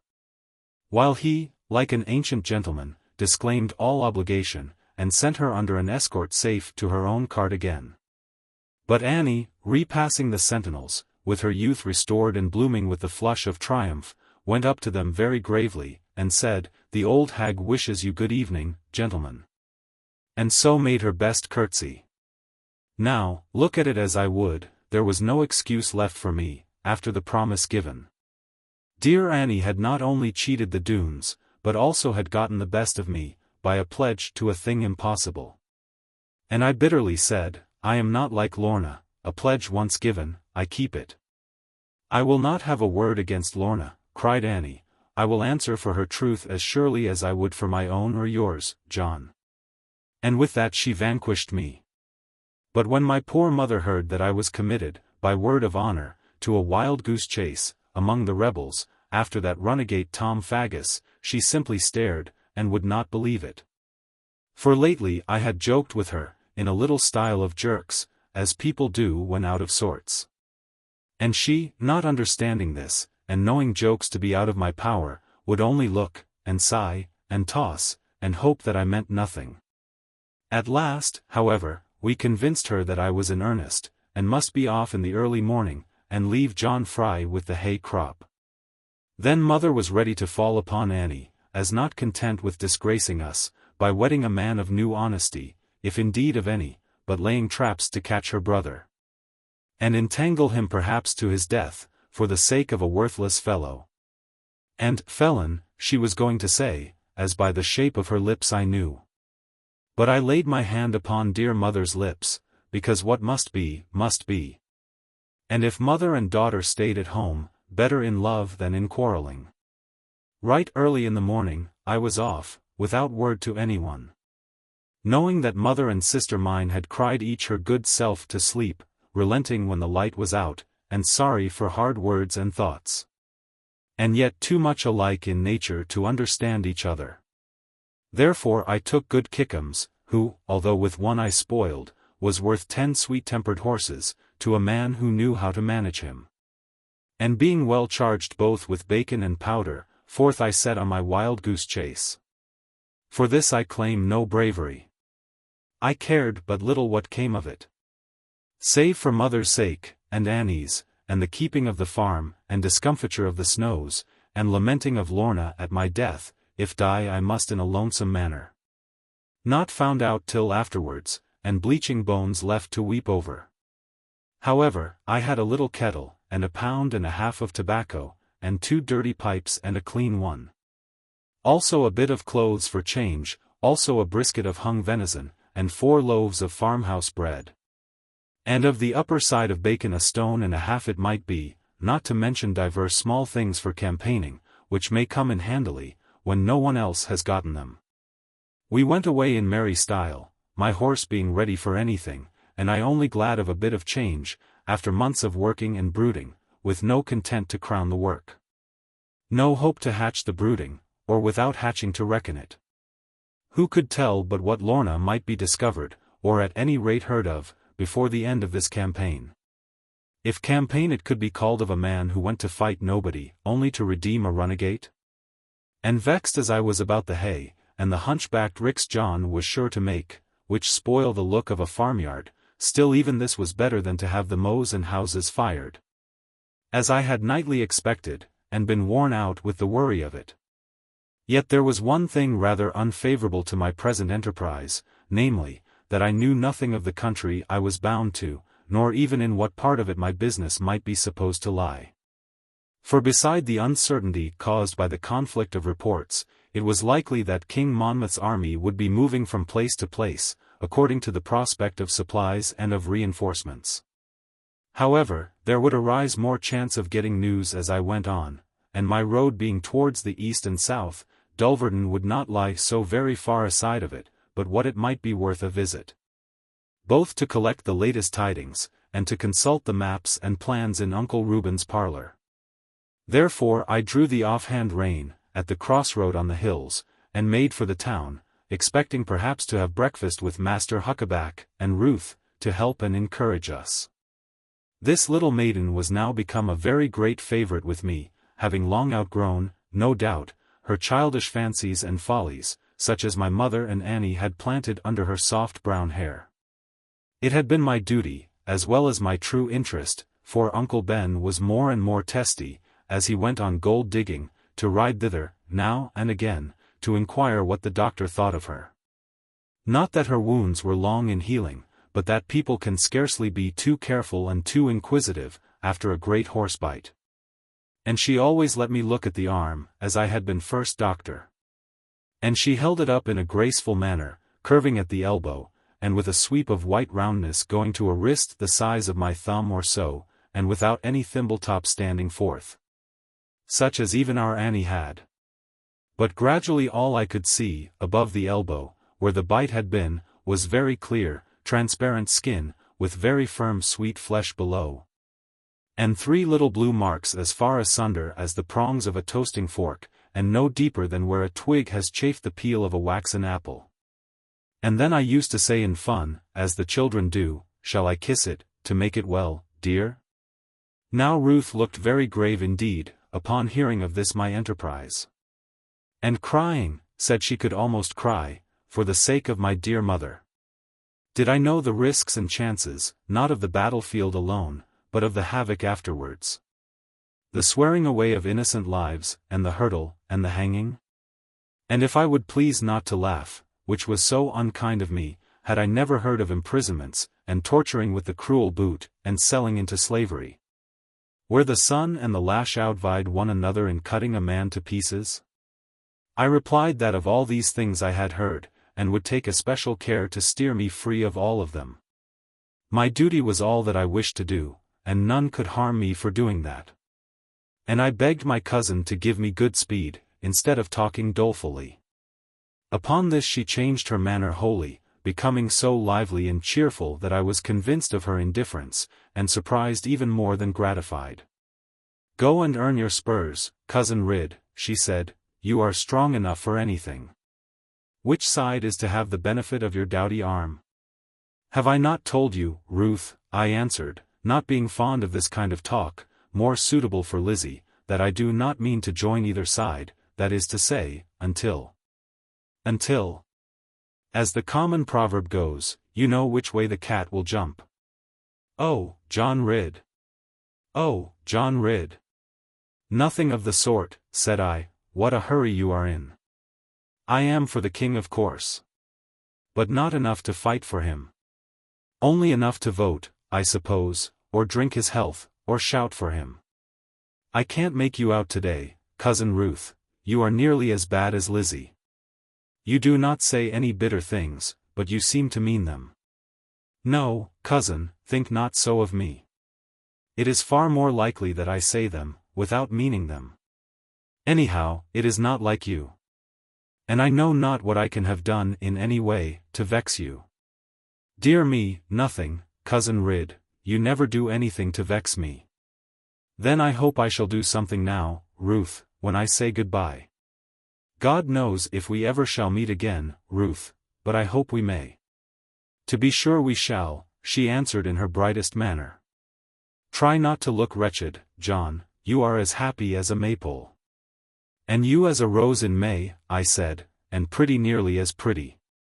Give my love to Uncle Ben, and I trust him to keep on the winning side. Of that you need have no misgivings. Never yet has he failed of it. Now, Cousin Ridd, why go you not? You hurried me so at breakfast time." "My only reason for waiting, Ruth, is that you have not kissed me, as you are almost bound to do, for the last time perhaps of seeing me." "Oh, if that is all, just fetch the stool. And I will do my best, cousin. I pray you be not so vexatious, you always used to do it nicely, without any stool, Ruth." "Ah, but you are grown since then, and become a famous man, John Ridd, and a member of the nobility. Go your way, and win your spurs." I want no lip service. Being at the end of my wits, I did even as she ordered me. At least I had no spurs to win, because there were big ones on my boots, paid for in the Easter bill, and made by a famous saddler, so as never to clog with marsh weed. But prick as hard as any horse, in reason, could desire. And Kickums never wanted spurs, but always went tail foremost, if anybody offered them for his consideration. Chapter 64. Slaughter in the Marshes. We rattled away at a merry pace, out of the town of Dulverton, my horse being gaily fed, and myself quite fit again for going. Of course I was puzzled about Cousin Ruth, for her behavior was not at all such as I had expected, and indeed I had hoped for a far more loving and moving farewell than I got from her. But I said to myself, it is useless ever to count upon what a woman will do, and I think that I must have vexed her, almost as much as she vexed me. And now to see what comes of it. So I put my horse across the moorland, and he threw his chest out bravely. Now if I tried to set down at length all the things that happened to me, upon this adventure, every in and out, and up and down, and to and fro, that occupied me, together with the things I saw, and the things I heard of, however much the wiser people might applaud my narrative, it is likely enough that idle readers might exclaim, "What ails this man? Knows he not that men of parts and of real understanding, have told us all we care to hear of that miserable business? Let him keep to his farm, and his bacon, and his wrestling, and constant feeding." Fearing to meet with such rebuffs, which after my death would vex me, I will try to set down only what is needful for my story, and the clearing of my character, and the good name of our parish. But the manner in which I was bandied about, by false information, from pillar to post, or at other times driven quite out of my way by the presence of the king's soldiers, may be known by the names of the following towns, to which I was sent in succession: Bath, Frome, Wells, Wincanton, Glastonbury, Shepton, Bradford, Axbridge, Somerton, and Bridgewater. This last place I reached on a Sunday night, the 4th or 5th of July, I think, or it might be the 6th, for that matter, inasmuch as I had been too much worried to get the day of the month at church. Only I know that my horse and myself were glad to come to a decent place, where meat and corn could be had for money. And being quite weary of wandering about, we hoped to rest there a little. Of this, however, we found no chance, for the town was full of the good Duke's soldiers, if men may be called so, the half of whom had never been drilled, nor had fired a gun.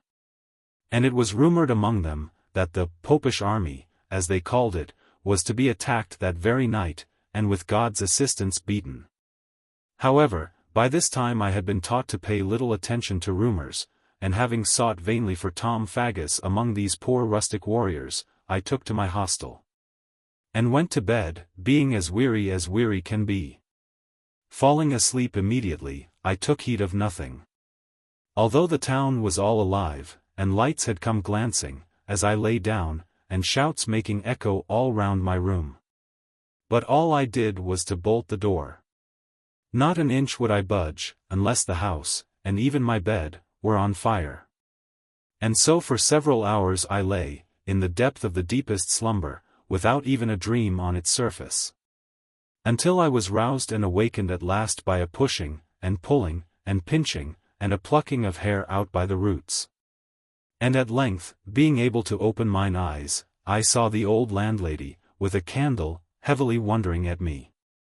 "Can't you let me alone?" I grumbled.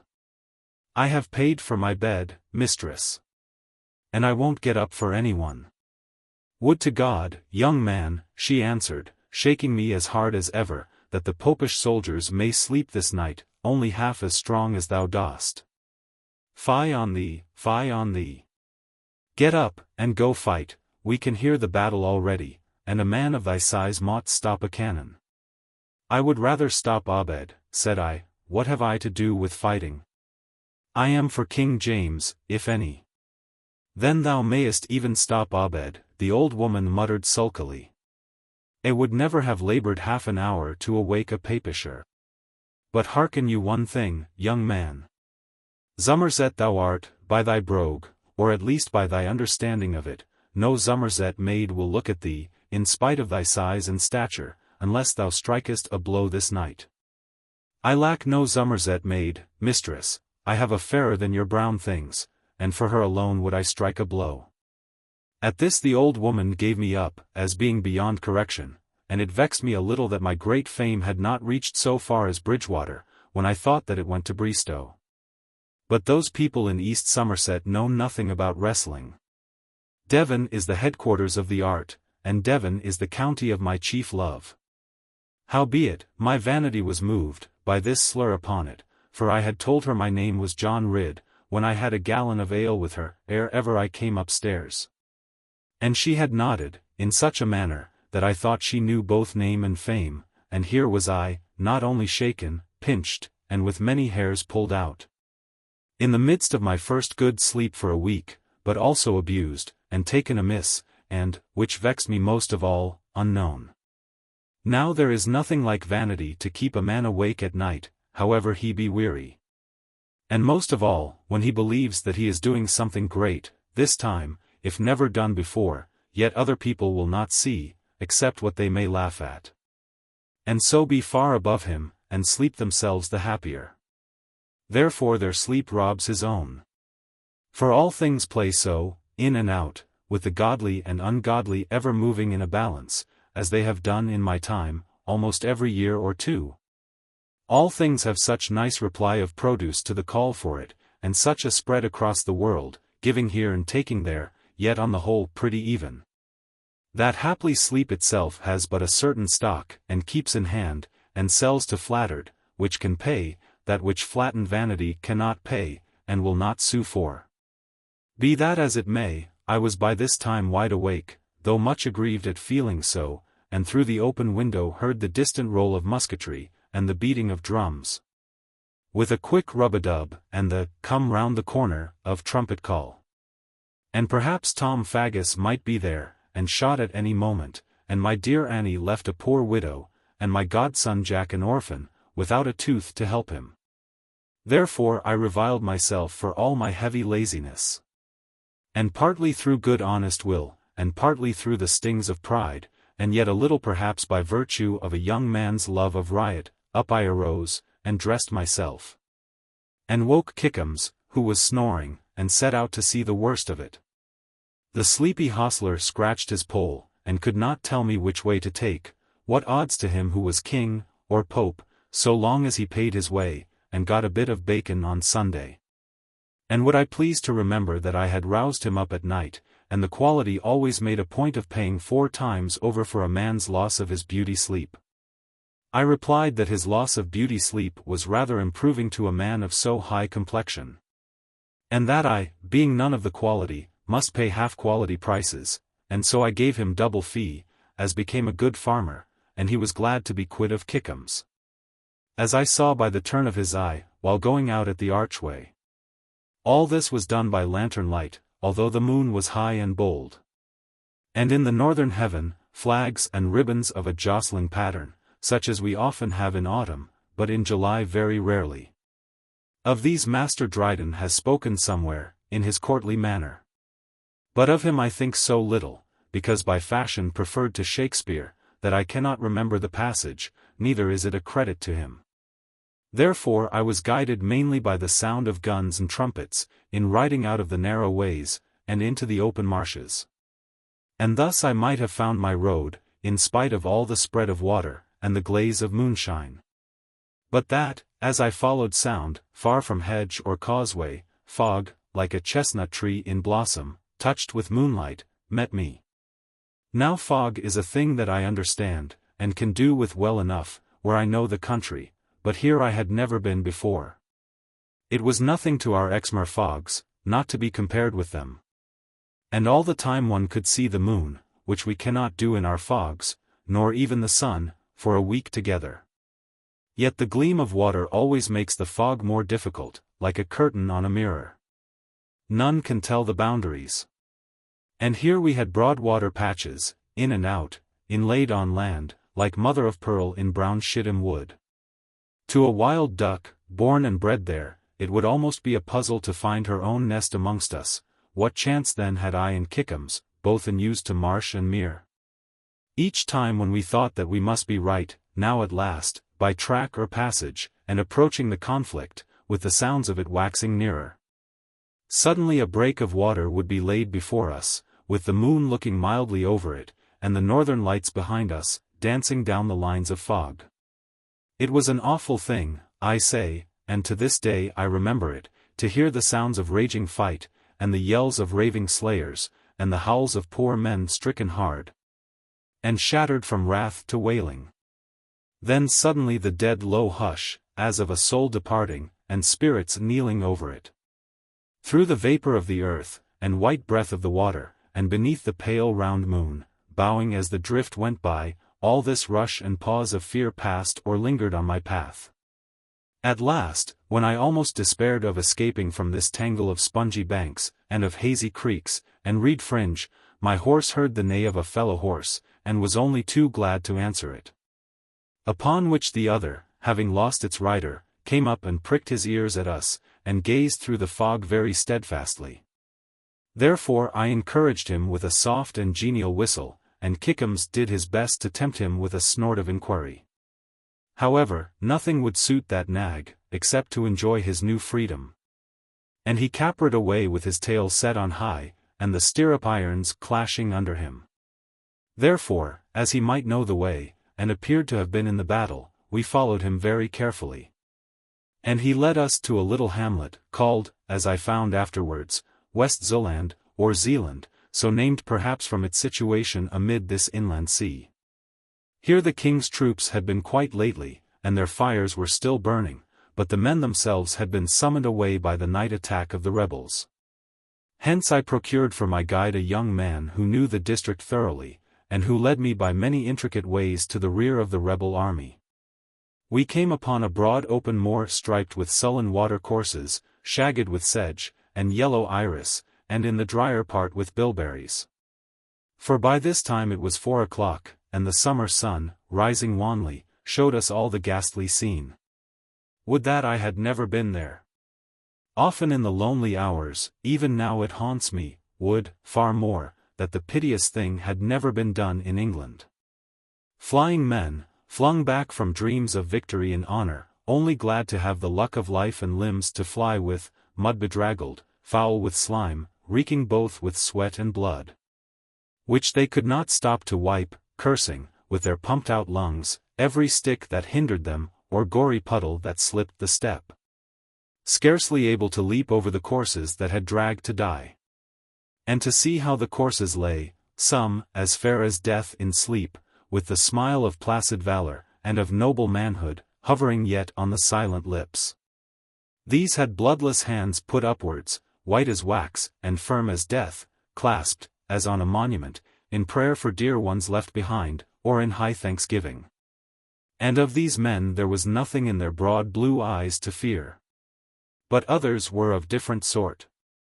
Simple fellows unused to pain, accustomed to the billhook, perhaps, or rasp of the knuckles in a quickset hedge, or making some to-do at breakfast, over a thumb cut in sharpening a scythe, and expecting their wives to make more to-do.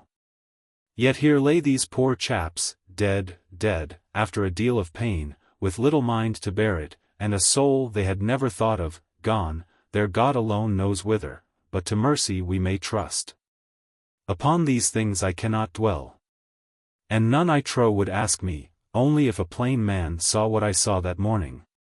He, if God had blessed him with the heart that is in most of us, must have sickened of all desire to be great among mankind.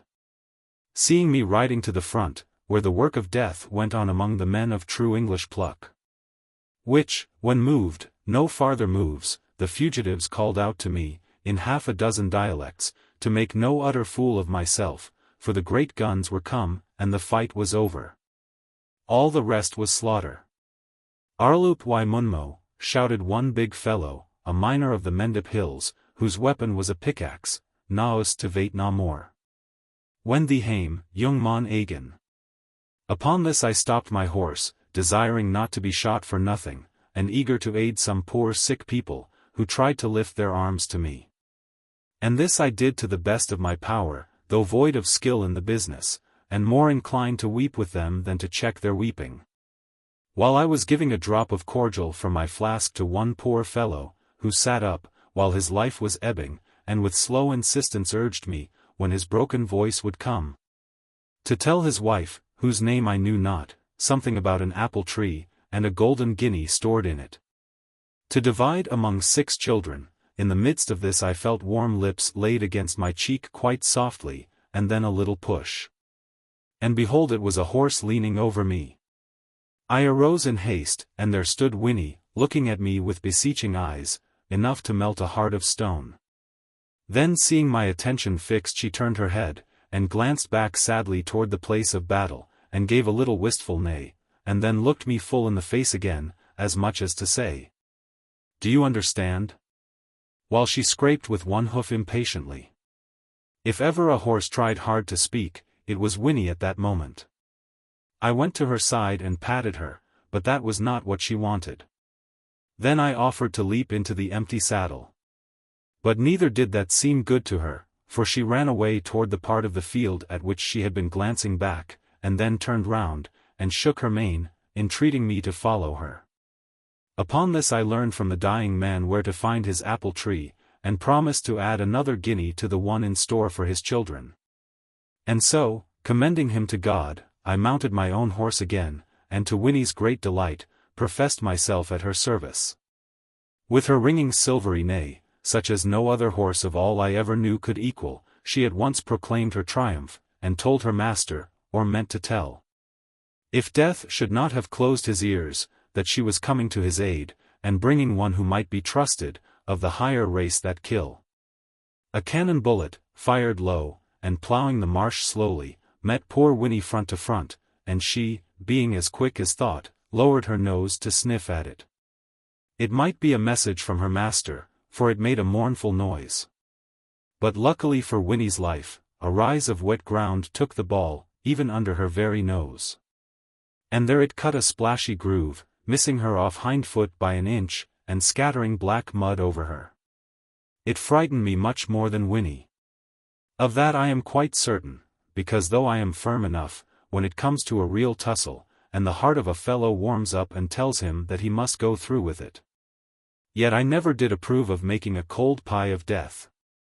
Therefore, with those reckless cannons, brazen-mouthed, and bellowing, 2 furlongs off, or it might be more, and the more the merrier, I would have given that year's hay-crop for a bit of a hill, or a thicket of oaks, or almost even a badger's earth. People will call me a coward for this, especially when I had made up my mind, that life was not worth having without any sign of Lorna. Nevertheless, I cannot help it, those were my feelings. And I set them down, because they made a mark on me. At Glen Doone I had fought, even against cannon, with some spirit and fury, but now I saw nothing to fight about. But rather in every poor doubled corpse, a good reason for not fighting. So, in cold blood riding on, and yet ashamed that a man should shrink where a horse went bravely, I cast a bitter blame upon the reckless ways of Winnie. Nearly all were scattered now. Of the noble countrymen, armed with scythe or pickaxe, blacksmith's hammer, or fold pitcher, who had stood their ground for hours against blazing musketry, from men whom they could not get at, by reason of the water dike, and then against the deadly cannon, dragged by the bishop's horses to slaughter his own sheep.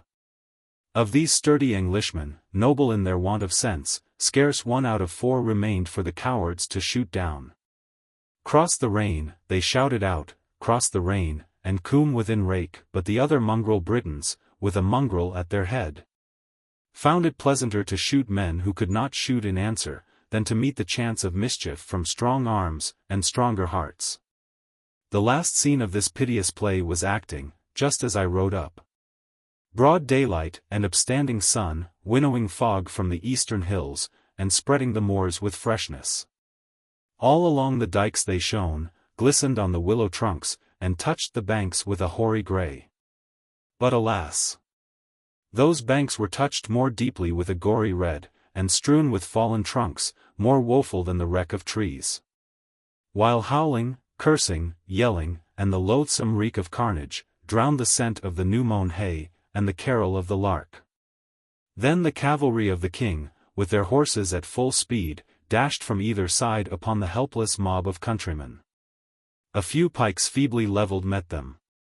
But they shot the pikemen, drew swords, and helter-skelter leaped into the shattered and scattering mass.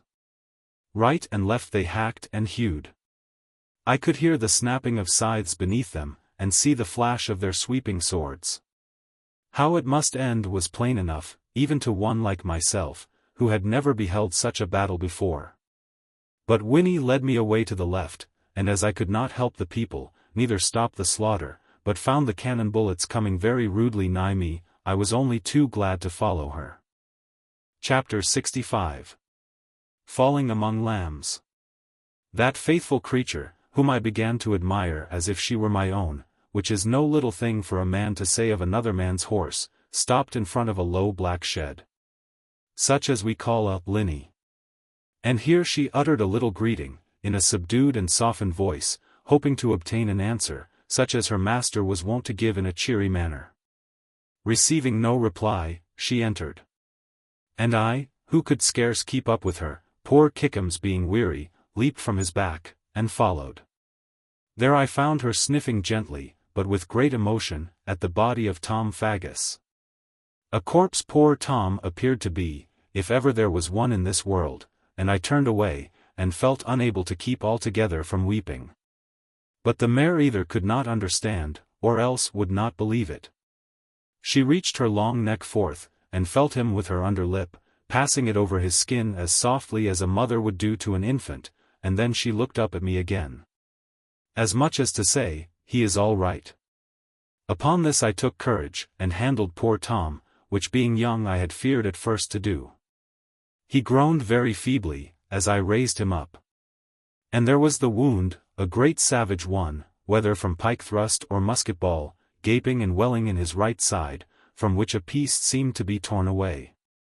I bound it up with some of my linen, so far as I knew how, just to stanch the flow of blood, until we could get a doctor. Then I gave him a little weak brandy and water, which he drank with the greatest eagerness, and made sign to me for more of it. But not knowing how far it was right to give cordial under the circumstances, I handed him unmixed water that time, thinking that he was too far gone to perceive the difference. But herein I wronged Tom Faggus, for he shook his head and frowned at me. Even at the door of death, he would not drink what Adam drank, by whom came death into the world. So I gave him a little more eau-de-vie, and he took it most submissively. After that he seemed better, and a little colour came into his cheeks, and he looked at Winnie and knew her, and would have her nose in his clammy hand, though I thought it not good for either of them. With the stay of my arm he sat upright, and faintly looked about him, as if at the end of a violent dream, too much for his power of mind. Then he managed to whisper, "Is Winnie hurt?" As sound as a roach, I answered. "Then so am I," said he, "put me upon her back, John, she and I die together." Surprised as I was at this fatalism, for so it appeared to me, of which he had often shown symptoms before, but I took them for mere levity, now I knew not what to do. For it seemed to me a murderous thing to set such a man on horseback, where he must surely bleed to death, even if he could keep the saddle. But he told me, with many breaks and pauses, that unless I obeyed his orders, he would tear off all my bandages, and accept no further aid from me. While I was yet hesitating, a storm of horse at full gallop went by, tearing, swearing, bearing away all the country before them. Only a little pollard hedge kept us from their bloodshot eyes. "Now is the time," said my cousin Tom, so far as I could make out his words, on their heels. "I am safe, John, if I have only Winnie under me. Winnie and I die together." Seeing this strong bent of his mind, stronger than any pains of death, I even did what his feeble eyes sometimes implored, and sometimes commanded. With a strong sash, from his own hot neck, bound and twisted, tight as wax, around his damaged waist, I set him upon Winnie's back, and placed his trembling feet in stirrups, with a band from one to another, under the good mare's body, so that no swerve could throw him out, and then I said, "Lean forward, Tom, it will stop your hurt from bleeding." He leaned almost on the neck of the mare, which, as I knew, must close the wound. And the light of his eyes was quite different, and the pain of his forehead unstrung itself, as if he felt the undulous readiness of her volatile paces under him. "God bless you, John." "I am safe," he whispered, fearing to open his lungs much. "Who can come near my Winnie mare? A mile of her gallop is 10 years of life. Look out for yourself, John Ridd." He sucked his lips, and the mare went off, as easy and swift as a swallow. Well, thought I, as I looked at Kickums, ignobly cropping up a bit of grass, I have done a very good thing, no doubt, and ought to be thankful to God for the chance. But as for getting away unharmed, with all these scoundrels about me, and only a foundered horse to trust in, good and spiteful as he is, upon the whole, I begin to think that I have made a fool of myself, according to my habit. No wonder Tom said, "Look out for yourself." I shall look out from a prison window, or perhaps even out of a halter. And then, what will Lorna think of me? Being in this wistful mood, I resolved to abide a while, even where fate had thrown me. For my horse required good rest no doubt, and was taking it even while he cropped, with his hind legs far away stretched out, and his forelegs gathered under him, and his muzzle on the molehills. So that he had 5 supportings from his mother earth. Moreover, the linney itself was full of very ancient cow dung, than which there is no balmier and more maiden soporific. Hence I resolved, upon the whole, though grieving about breakfast, to light a pipe, and go to sleep, or at least until the hot sun should arouse the flies. I may have slept 3 hours, or 4, or it might be even 5, for I never counted time, while sleeping, when a shaking more rude than the old landlady's, brought me back to the world again. I looked up, with a mighty yawn, and saw 20, or so, of foot soldiers.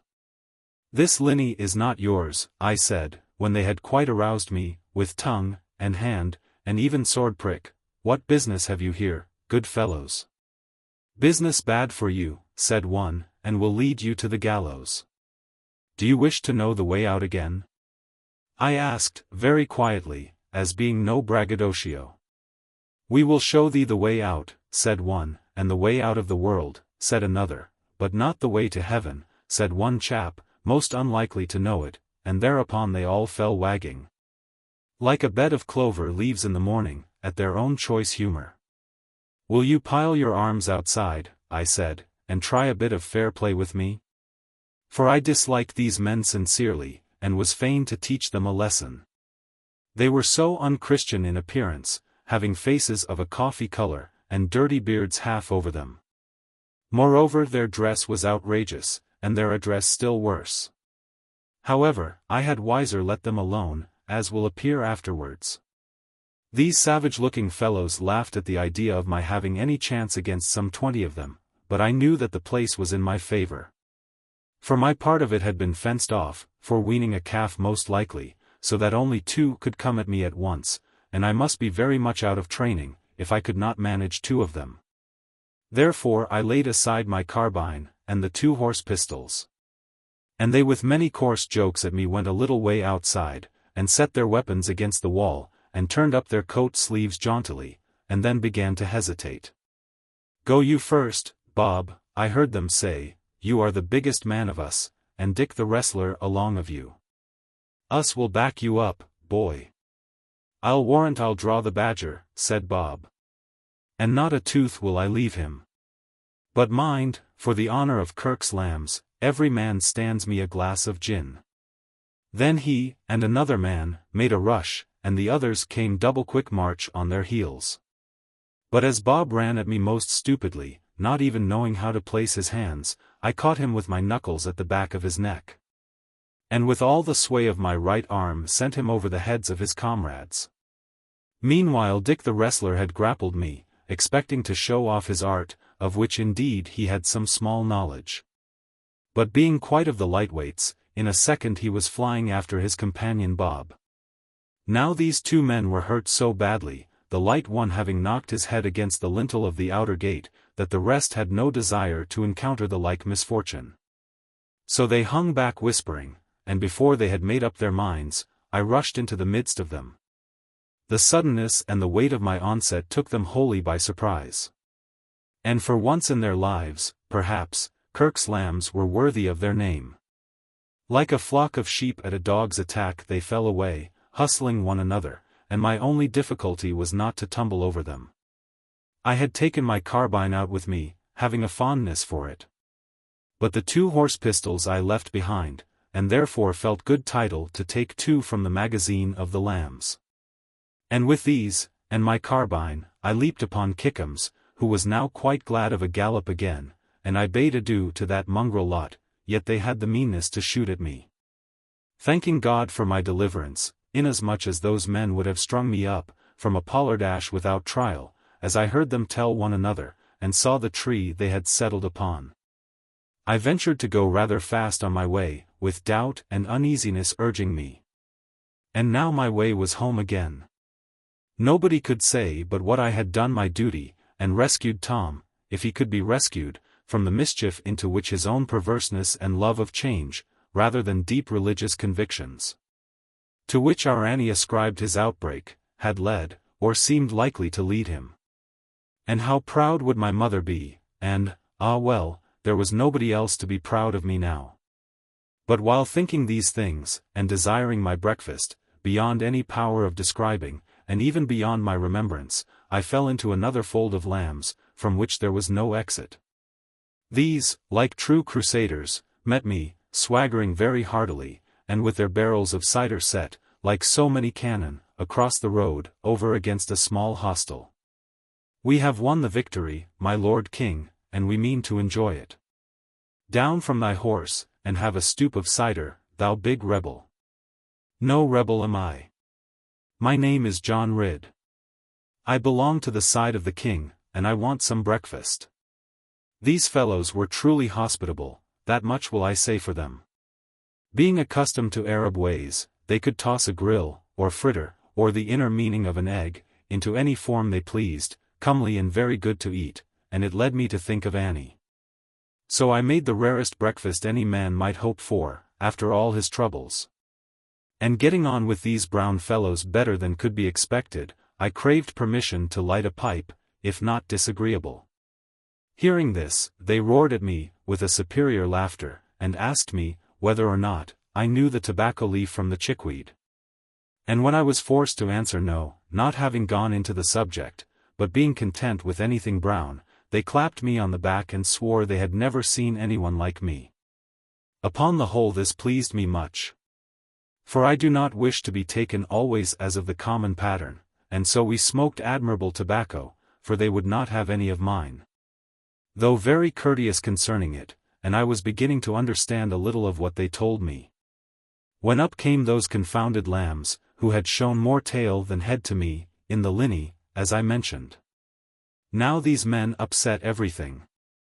Having been among wrestlers so much as my duty compelled me to be, and having learned the necessity of the rest which follows the conflict, and the right of discussion which all people have to pay their sixpence to enter, and how they obtrude this right, and their wisdom, upon the man who has labored, until he forgets all the work he did, and begins to think that they did it. Having some knowledge of this sort of thing, and the flux of minds swimming in liquor, I foresaw a brawl, as plainly as if it were Bear Street in Barnstaple. And a brawl there was, without any error, except of the men who hit their friends, and those who defended their enemies. My partners in breakfast and beerkin swore that I was no prisoner, but the best and most loyal subject, and the finest-hearted fellow they had ever the luck to meet with. Whereas the men from the LIII swore that I was a rebel miscreant. And have me they would, with a rope's end ready, in spite of every violent language, who had got drunk at my expense, and been misled by my strong word, lies. While this fight was going on, and its mere occurrence shows, perhaps, that my conversation in those days was not entirely despicable, else why should my new friends fight for me? When I had paid for the ale, and therefore won the wrong tense of gratitude, it was in my power at any moment to take horse and go. And this would have been my wisest plan, and a very great saving of money, but somehow I felt as if it would be a mean thing to slip off so. Even while I was hesitating, and the men were breaking each other's heads, a superior officer rode up, with his sword drawn, and his face on fire. "What, my lambs, my lambs!" he cried, smiting with the flat of his sword. "Is this how you waste my time and my purse, when you ought to be catching 100 prisoners, worth £10 apiece to me? Who is this young fellow we have here? Speak up, sirrah, what art thou, and how much will thy good mother pay for thee?" "My mother will pay naught for me," I answered. While the lambs fell back and glowered at one another, "So please your worship, I am no rebel, but an honest farmer, and well proved of loyalty." "Ha, ha, a farmer art thou? Those fellows always pay the best. Good farmer, come to yon barren tree, thou shalt make it fruitful." Colonel Kirke made a sign to his men, and before I could think of resistance, stout new ropes were flung around me, and with 3 men on either side I was led along very painfully. And now I saw, and repented deeply of my careless folly, in stopping with those boon companions, instead of being far away. But the newness of their manners to me, and their mode of regarding the world, differing so much from mine own, as well as the flavour of their tobacco, had made me quite forget my duty to the farm and to myself. Yet methought they would be tender to me, after all our speeches. How then was I disappointed, when the men who had drunk my beer, drew on those grievous ropes, twice as hard as the men I had been at strife with. Yet this may have been from no ill will, but simply that having fallen under suspicion of laxity, they were compelled, in self-defense, now to be overzealous. Nevertheless, however pure and godly might be their motives, I beheld myself in a grievous case, and likely to get the worst of it. For the face of the colonel was hard and stern as a block of bogwood oak. And though the men might pity me and think me unjustly executed, yet they must obey their orders, or themselves be put to death. Therefore I addressed myself to the colonel, in a most ingratiating manner, begging him not to sully the glory of his victory, and dwelling upon my pure innocence, and even good service to our lord the king. But Colonel Kirke only gave command that I should be smitten in the mouth, which office Bob, whom I had flung so hard out of the linney, performed with great zeal and efficiency. But being aware of the coming smack, I thrust forth a pair of teeth, upon which the knuckles of my good friend made a melancholy shipwreck. It is not in my power to tell half the thoughts that moved me, when we came to the fatal tree, and saw 2 men hanging there already, as innocent perhaps as I was, and henceforth entirely harmless. Though ordered by the colonel to look steadfastly upon them, I could not bear to do so. Upon which he called me a paltry coward, and promised my breeches to any man who would spit upon my countenance. This vile thing Bob, being angered perhaps by the smarting wound of his knuckles, bravely stepped forward to do for me, trusting no doubt to the rope I was led with. But, unluckily as it proved for him, my right arm was free for a moment, and therewith I dealt him such a blow, that he never spake again. For this thing I have often grieved. But the provocation was very sore to the pride of a young man, and I trust that God has forgiven me. At the sound and sight of that bitter stroke, the other men drew back. And Colonel Kirke, now black in the face with fury and vexation, gave orders for to shoot me, and cast me into the ditch hard by. The men raised their pieces, and pointed at me, waiting for the word to fire. And I, being quite overcome by the hurry of these events, and quite unprepared to die yet, could only think all upside down about Lorna, and my mother, and wonder what each would say to it. I spread my hands before my eyes, not being so brave as some men, and hoping, in some foolish way, to cover my heart with my elbows. I heard the breath of all around, as if my skull were a sounding board, and knew even how the different men were fingering their triggers. And a cold sweat broke all over me, as the colonel, prolonging his enjoyment, began slowly to say, "Fire." But while he was yet dwelling on the death, the hoofs of a horse dashed out on the road, and horse and horseman flung themselves betwixt me and the gun muzzles. So narrowly was I saved that one man could not check his trigger, his musket went off, and the ball struck the horse on the withers, and scared him exceedingly. He began to lash out with his heels all around, and the colonel was glad to keep clear of him, and the men made excuse to lower their guns, not really wishing to shoot me. "How now, Captain Stickles?" cried Kirke, the more angry because he had shown his cowardice. dare you, sir, to come betwixt me and my lawful prisoner? Nay, hearken one moment, Colonel, replied my old friend Jeremy, and his damaged voice was the sweetest sound I had heard for many a day. For your own sake, hearken. He looked so full of momentous tidings, that Colonel Kirke made a sign to his men not to shoot me till further orders. And then he went aside with Stickles, so that in spite of all my anxiety I could not catch what passed between them. But I fancied that the name of the Lord Chief Justice Jeffreys was spoken more than once, and with emphasis and deference. Then I leave him in your hands, Captain Stickles, said Kirke at last, so that all might hear him. And though the news was good for me, the smile of baffled malice made his dark face look most hideous, and I shall hold you answerable for the custody of this prisoner. Colonel Kirke, I will answer for him, Master Stickles replied, with a grave bow, and one hand on his breast. John Ridd, you are my prisoner. Follow me, John Ridd. Upon that, those precious lambs flocked away, leaving the rope still around me, and some were glad, and some were sorry, not to see me swinging. Being free of my arms again, I touched my hat to Colonel Kirke, as became his rank and experience. But he did not condescend to return my short salutation, having espied in the distance a prisoner, out of whom he might make money. I wrung the hand of Jeremy Stickles, for his truth and goodness. And he almost wept, for since his wound he had been a weakened man, as he answered, turn for turn, John. You saved my life from the Doones. And by the mercy of God, I have saved you from a far worse company. Let your sister Annie know it. Chapter LXVI. Suitable Devotion. Now Kickums was not like Winnie, any more than a man is like a woman, and so he had not followed my fortunes, except at his own distance. No doubt but what he felt a certain interest in me, but his interest was not devotion, and man might go his way and be hanged, rather than horse would meet hardship.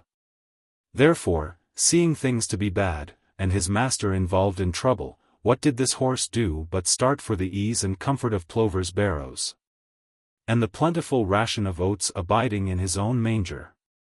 For this I do not blame him. It is the manner of mankind. But I could not help being very uneasy at the thought of my mother's discomfort and worry, when she should spy this good horse coming home, without any master or rider.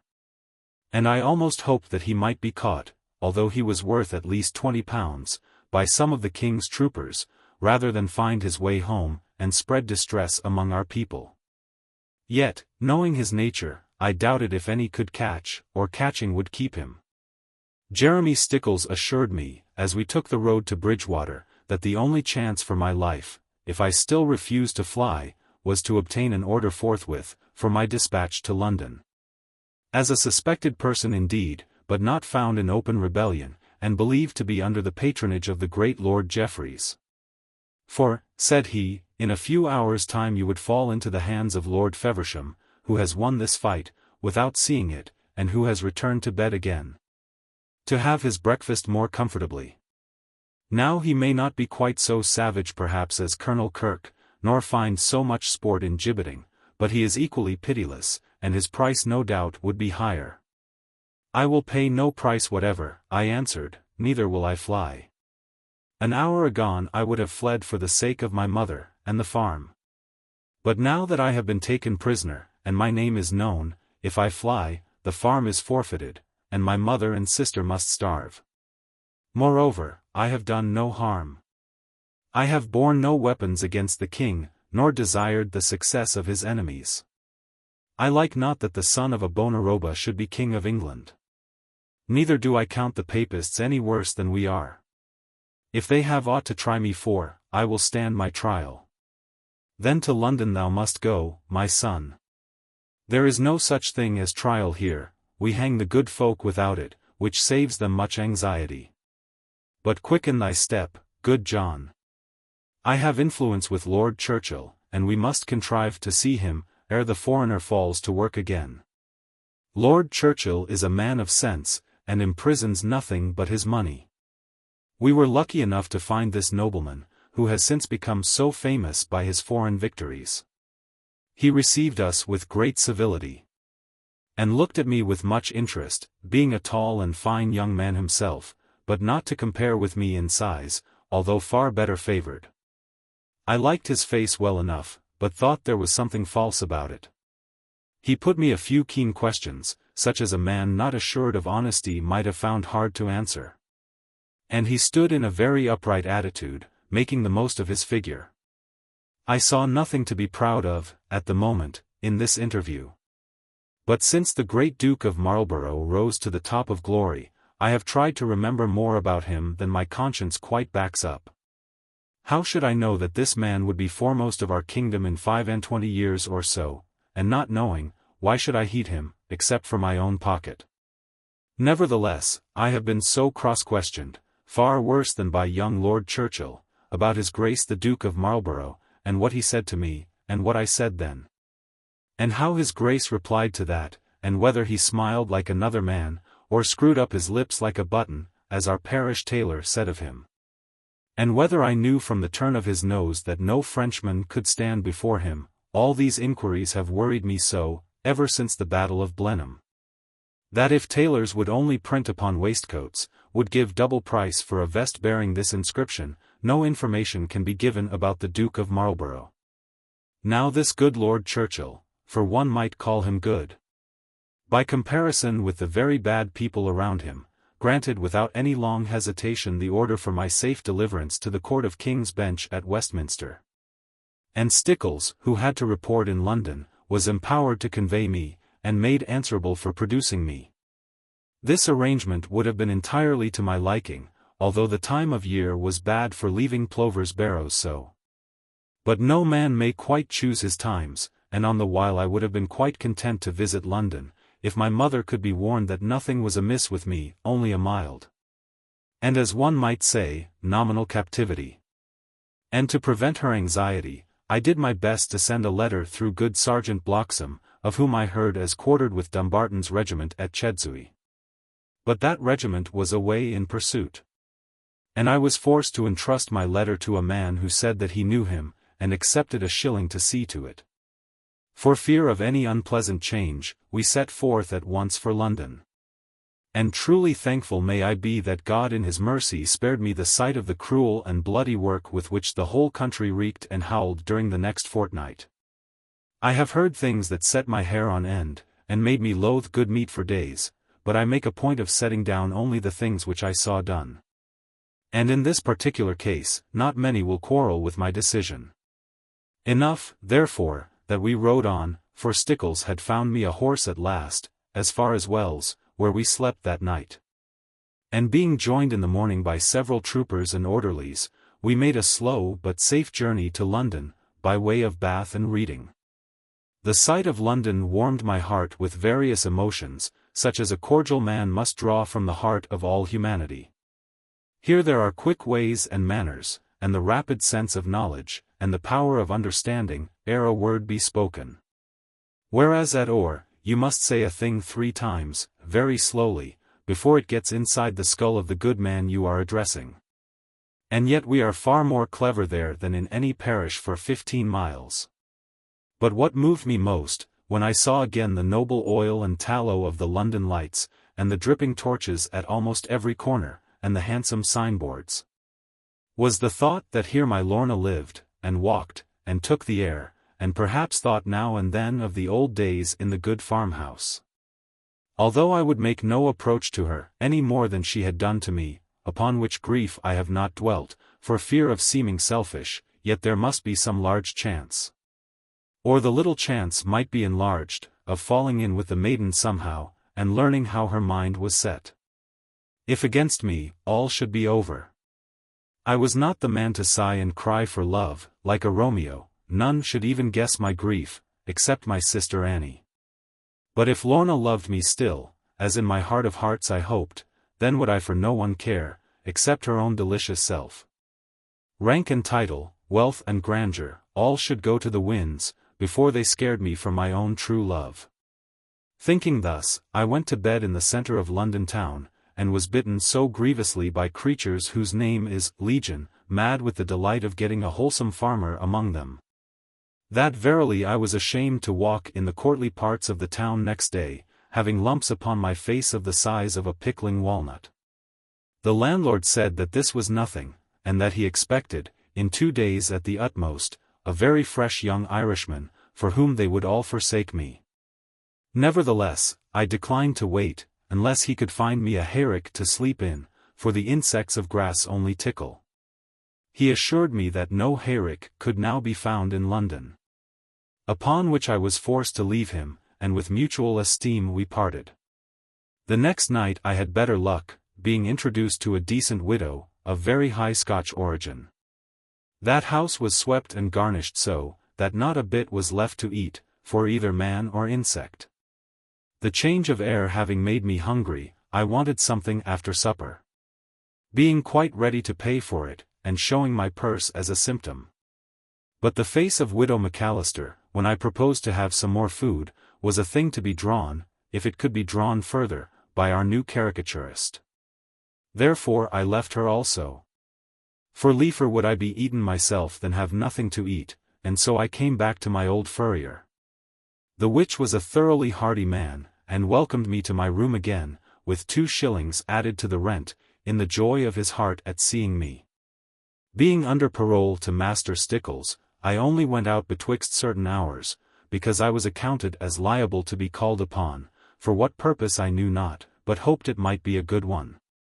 I felt it a loss, and a hindrance to me, that I was so bound to remain at home during the session of the courts of law. For thereby the chance of ever beholding Lorna was very greatly contracted, if not altogether annihilated. For these were the very hours in which the people of fashion, and the high world, were wont to appear to the rest of mankind, so as to encourage them. And of course by this time, the Lady Lorna was high among people of fashion, and was not likely to be seen out of fashionable hours. It is true that there were some places of expensive entertainment, at which the better sort of mankind might be seen and studied, in their hours of relaxation, by those of the lower order, who could pay sufficiently. But alas, my money was getting low, and the privilege of seeing my betters was more and more denied to me, as my cash drew shorter. For a man must have a good coat at least, and the pockets not wholly empty, before he can look at those whom God has created for his ensample. Hence, and from many other causes, part of which was my own pride, it happened that I abode in London betwixt a month and 5 weeks' time, ere ever I saw Lorna. It seemed unfit that I should go, and waylay her, and spy on her, and say, or mean to say, Lo, here is your poor faithful farmer, a man who is unworthy of you, by means of his common birth. And yet who dares to crawl across your path, that you may pity him? For God's sake show a little pity, though you may not feel it. Such behavior might be comely in a lovelorn boy, a page to some grand princess, but I, John Ridd, would never stoop to the lowering of love so.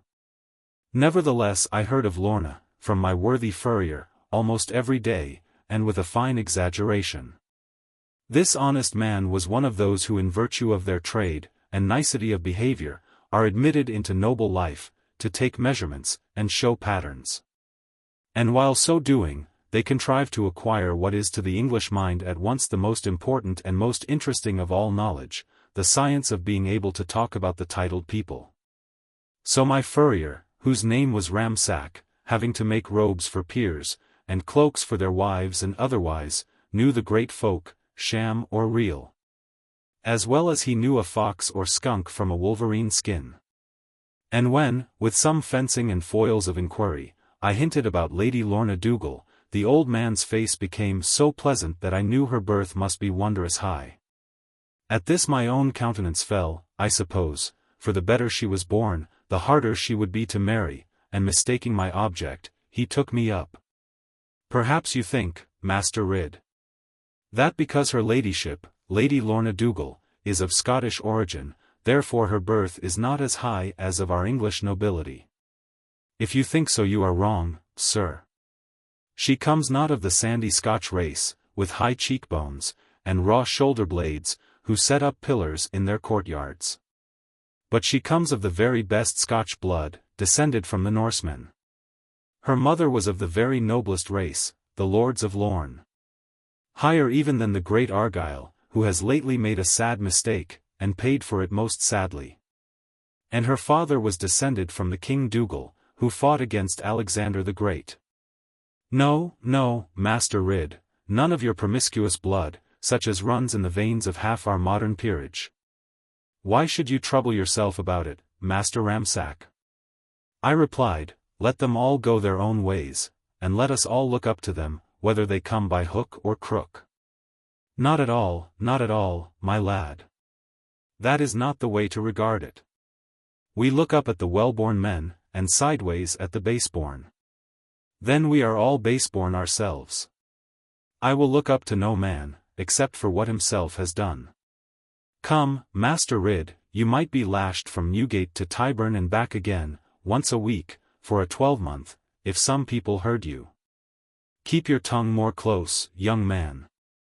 Or here you lodge no longer, albeit I love your company, which smells to me of the hayfield.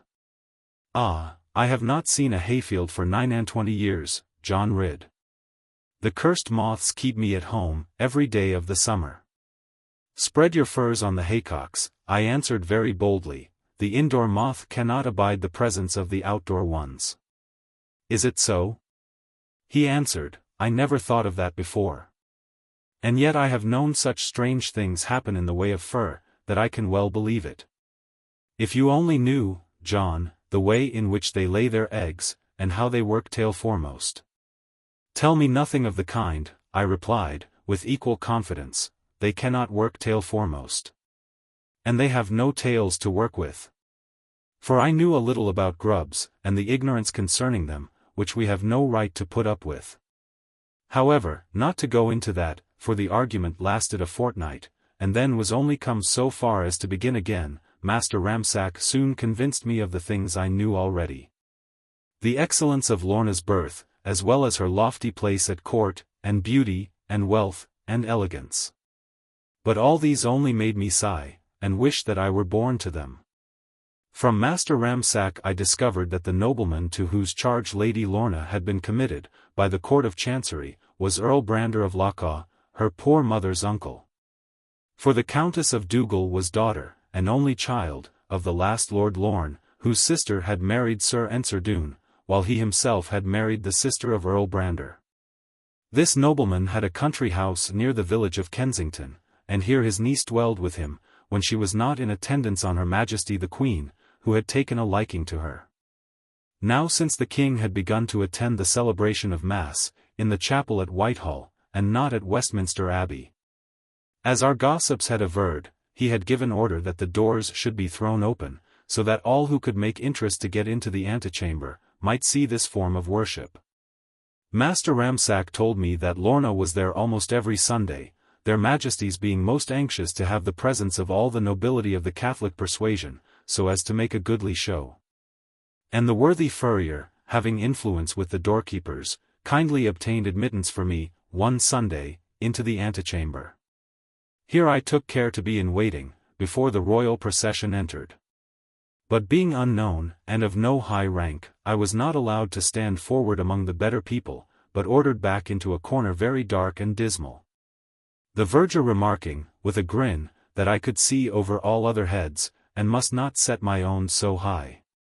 Being frightened to find myself among so many people of great rank and gorgeous apparel, I blushed at the notice drawn upon me by this uncourteous fellow, and silently fell back into the corner by the hangings.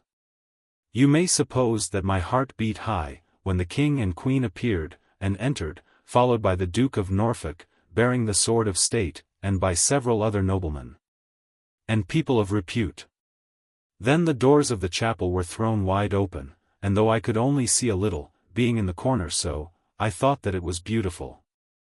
Bowers of rich silk were there, and plenty of metal shining, and polished wood with lovely carving.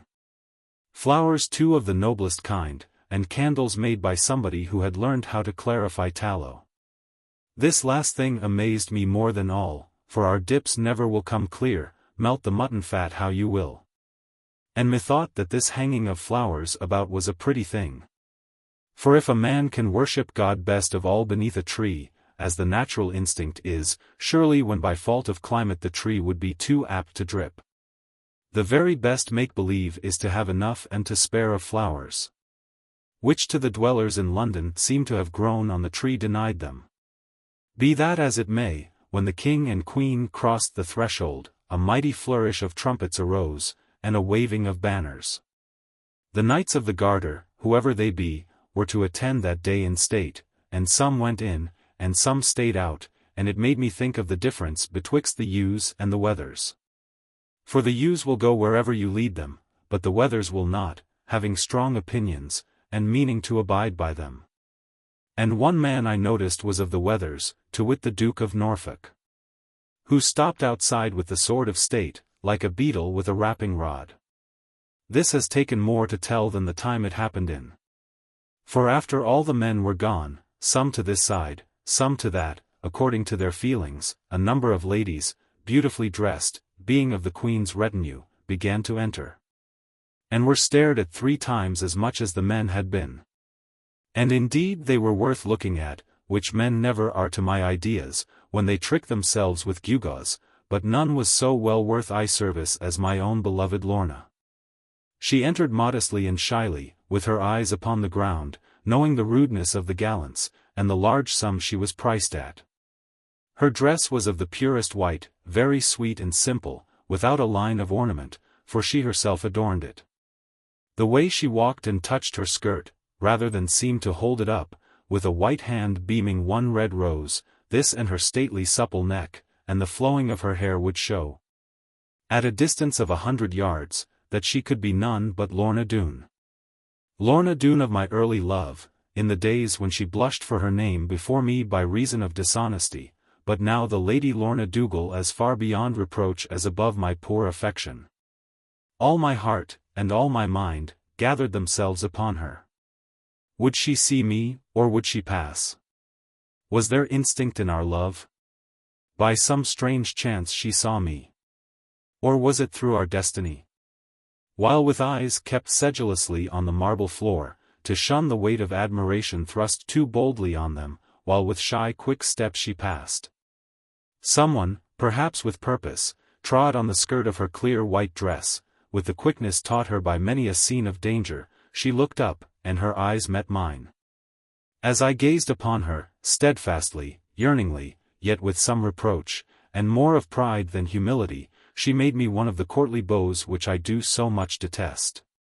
Yet even that was sweet and graceful, when my Lorna did it. But the color of her pure clear cheeks was nearly as deep as that of my own, when she went on for the religious work. And the shining of her eyes was owing to an unpaid debt of tears. Upon the whole I was satisfied. Lorna had seen me, and had not, according to the phrase of the high world then, even tried to cut me. Whether this low phrase is born of their own stupid meanness, or whether it comes of necessity exercised on a man without money, I know not, and I care not. But one thing I know right well. Any man who cuts man, except for vice or meanness, should be quartered without quarter. All these proud thoughts rose within me as the lovely form of Lorna went inside, and was no more seen. And then I felt how coarse I was, how apt to think strong thoughts, and so on, without brains to bear me out, even as a hen's egg, laid without enough of lime, and looking only a poor jelly. Nevertheless, I waited on, as my usual manner is. For to be beaten, while running away, is 10 times worse than to face it out, and take it, and have done with it. So at least I have always found, because of reproach of conscience, and all the things those clever people carried on inside, at large. Made me long for our Parson Bowden that he might know how to act. While I stored up, in my memory, enough to keep our parson going through 6 pipes on a Saturday night, to have it as right as could be next day, a lean man with a yellow beard, too thin for a good Catholic, which religion always fattens, came up to me, working sideways, in the manner of a female crab. This is not to my liking, I said, if aught thou hast, speak plainly, while they make that horrible noise inside. Nothing had this man to say. But with many sighs, because I was not of the proper faith, he took my reprobate hand to save me, and with several religious tears, looked up at me, and winked with one eye. Although the skin of my palms was thick, I felt a little suggestion there, as of a gentle leaf in spring, fearing to seem too forward. I paid the man, and he went happy. For the standard of heretical silver is purer than that of the Catholics. Then I lifted up my little billet. And in that dark corner read it, with a strong rainbow of colors coming from the angled light. And in mine eyes there was enough to make rainbow of strongest sun, as my anger clouded off. Not that it began so well, but that in my heart I knew, ere 3 lines were through me, that I was with all heart loved, and beyond that, who may need? The darling of my life went on, as if I were of her own rank, or even better than she was, and she dotted her I's, and crossed her T's, as if I were at least a schoolmaster. All of it was done in pencil, but as plain could be. In my coffin it shall lie, with my ring and something else. Therefore will I not expose it to every man who buys this book, and haply thinks that he has bought me to the bottom of my heart. Enough for men of gentle birth, who never are inquisitive, that my love told me, in her letter, just to come and see her. I ran away, and could not stop. To behold even her, at the moment, would have dashed my fancy's joy. Yet my brain was so amiss, that I must do something. Therefore to the river Thames, with all speed, I hurried. And keeping all my best clothes on, indeed for sake of Lorna, into the quiet stream I leaped, and swam as far as London Bridge, and ate nobler dinner afterwards. Chapter 67. Lorna still is Lorna. Although a man may be as simple as the flowers of the field, knowing when, but scarcely why, he closes to the bitter wind. And feeling why, but scarcely when, he opens to the genial sun. Yet without his questing much into the capsule of himself, to do which is a misery, he may have a general notion how he happens to be getting on. I felt myself to be getting on better than at any time since the last wheat harvest, as I took the lane to Kensington upon the Monday evening. For although no time was given in my Lorna's letter, I was not inclined to wait more than decency required. And though I went and watched the house, decency would not allow me to knock on the Sunday evening, especially when I found at the corner that his lordship was at home. The lanes and fields between Charing Cross and the village of Kensington are, or were at that time, more than reasonably infested with footpads and with highwaymen. However, my stature and holly club kept these fellows from doing more than casting sheep's eyes at me. For it was still broad daylight, and the view of the distant villages, Chelsea, Battersea, Tyburn, and others, as well as a few large houses, among the hams and towards the river, made it seem less lonely. Therefore I sang a song in the broadest Exmoor dialect, which caused no little amazement in the minds of all who met me. When I came to Earl Brander's house, my natural modesty forbade me to appear at the door for guests, therefore I went to the entrance for servants and retainers. Here, to my great surprise, who should come and let me in but little Gwenny Carfax, whose very existence had almost escaped my recollection.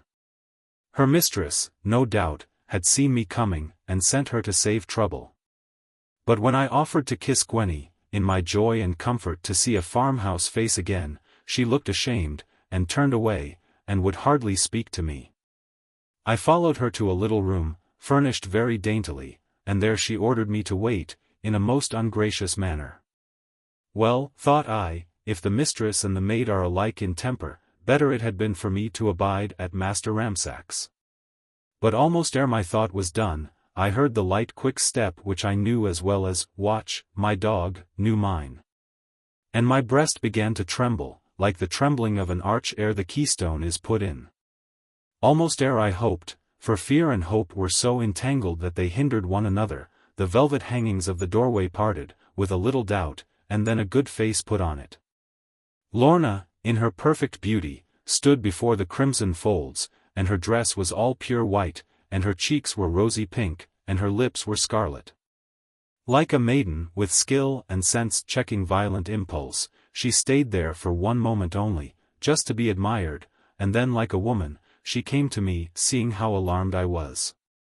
The hand she offered me I took, and raised it to my lips with fear, as a thing too good for me. "Is that all?" she whispered, and then her eyes gleamed up at me. And in another instant, she was weeping on my breast. "Darling Lorna, Lady Lorna," I cried, in astonishment, yet unable but to keep her closer to me, and closer. "Surely, though I love you so, this is not as it should be." "Yes, it is, John. Yes, it is. Nothing else should ever be." "Oh, why have you behaved so?" "I am behaving," I replied, "to the very best of my ability. There is no other man in the world could hold you so, without kissing you." "Then why don't you do it, John?" asked Lorna, looking up at me, with a flash of her old fun. Now this matter, proverbially, is not for discussion and repetition. Enough that we said nothing more than, "Oh, John, how glad I am," and "Lorna, Lorna, Lorna," for about 5 minutes. Then my darling drew back proudly, with blushing cheeks, and tear-bright eyes. She began to cross-examine me. "Master John Ridd, you shall tell the truth, the whole truth, and nothing but the truth. I have been in Chancery, sir, and can detect a story. Now why have you never, for more than a 12-month, taken the smallest notice of your old friend, Mistress Lorna Doone?" Although she spoke in this lightsome manner, as if it made no difference, I saw that her quick heart was moving, and the flash of her eyes controlled. "Simply for this cause," I answered, "that my old friend and true love, took not the smallest heed of me. Nor knew I where to find her." "What?" cried Lorna, "and nothing more?" Being overcome with wondering, and much inclined to fall away, but for my assistance, I told her, over and over again, that not a single syllable of any message from her, or tidings of her welfare, had reached me, or any one of us, since the letter she left behind.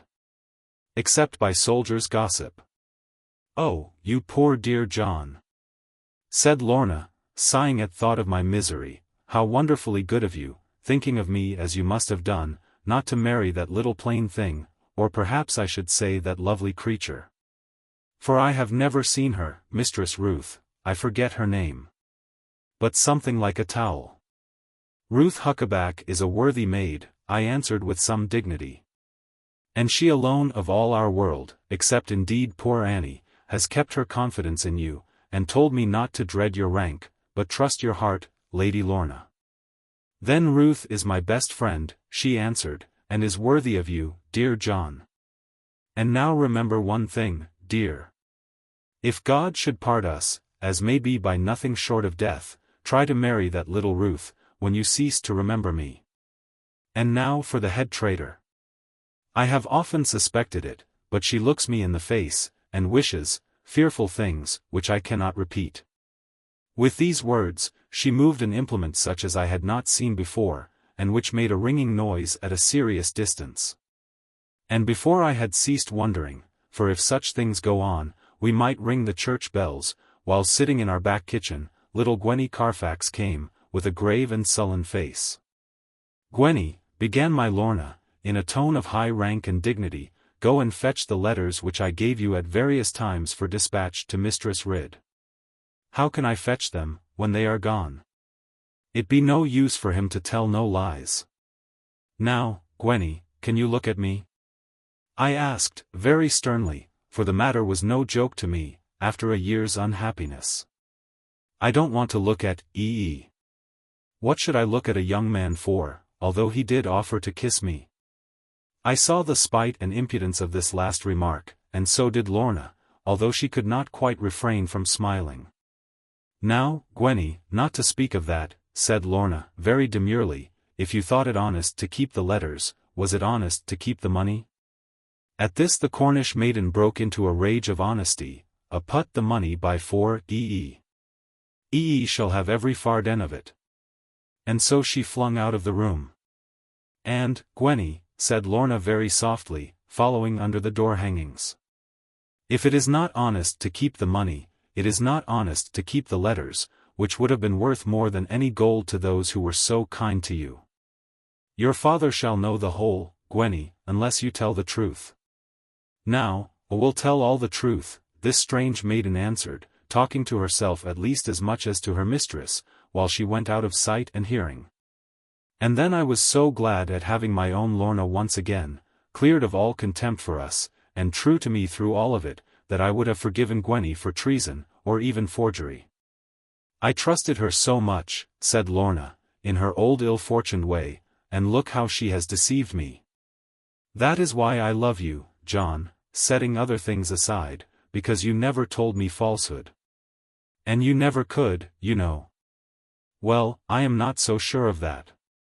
I think I could tell any lie, to have you, darling, all my own. Yes. And perhaps it might be right. To other people besides us too. But you could not do it to me, John. You never could do it to me, you know. Before I quite perceived my way to the bottom of the distinction, although beyond doubt a valid one, Gwenny came back with a leathern bag, and tossed it upon the table. Not a word did she vouchsafe to us, but stood there, looking injured. Go, and get your letters, John, said Lorna very gravely, or at least your mother's letters, made of messages to you. As for Gwenny, she shall go before Lord Justice Jeffreys. I knew that Lorna meant it not, but thought that the girl deserved a frightening, as indeed she did. But we both mistook the courage of this child of Cornwall. She stepped upon a little round thing, in the nature of a stool, such as I never had seen before, and thus delivered her sentiments. And you may take me, if you please, before the great Lord Jeffreys.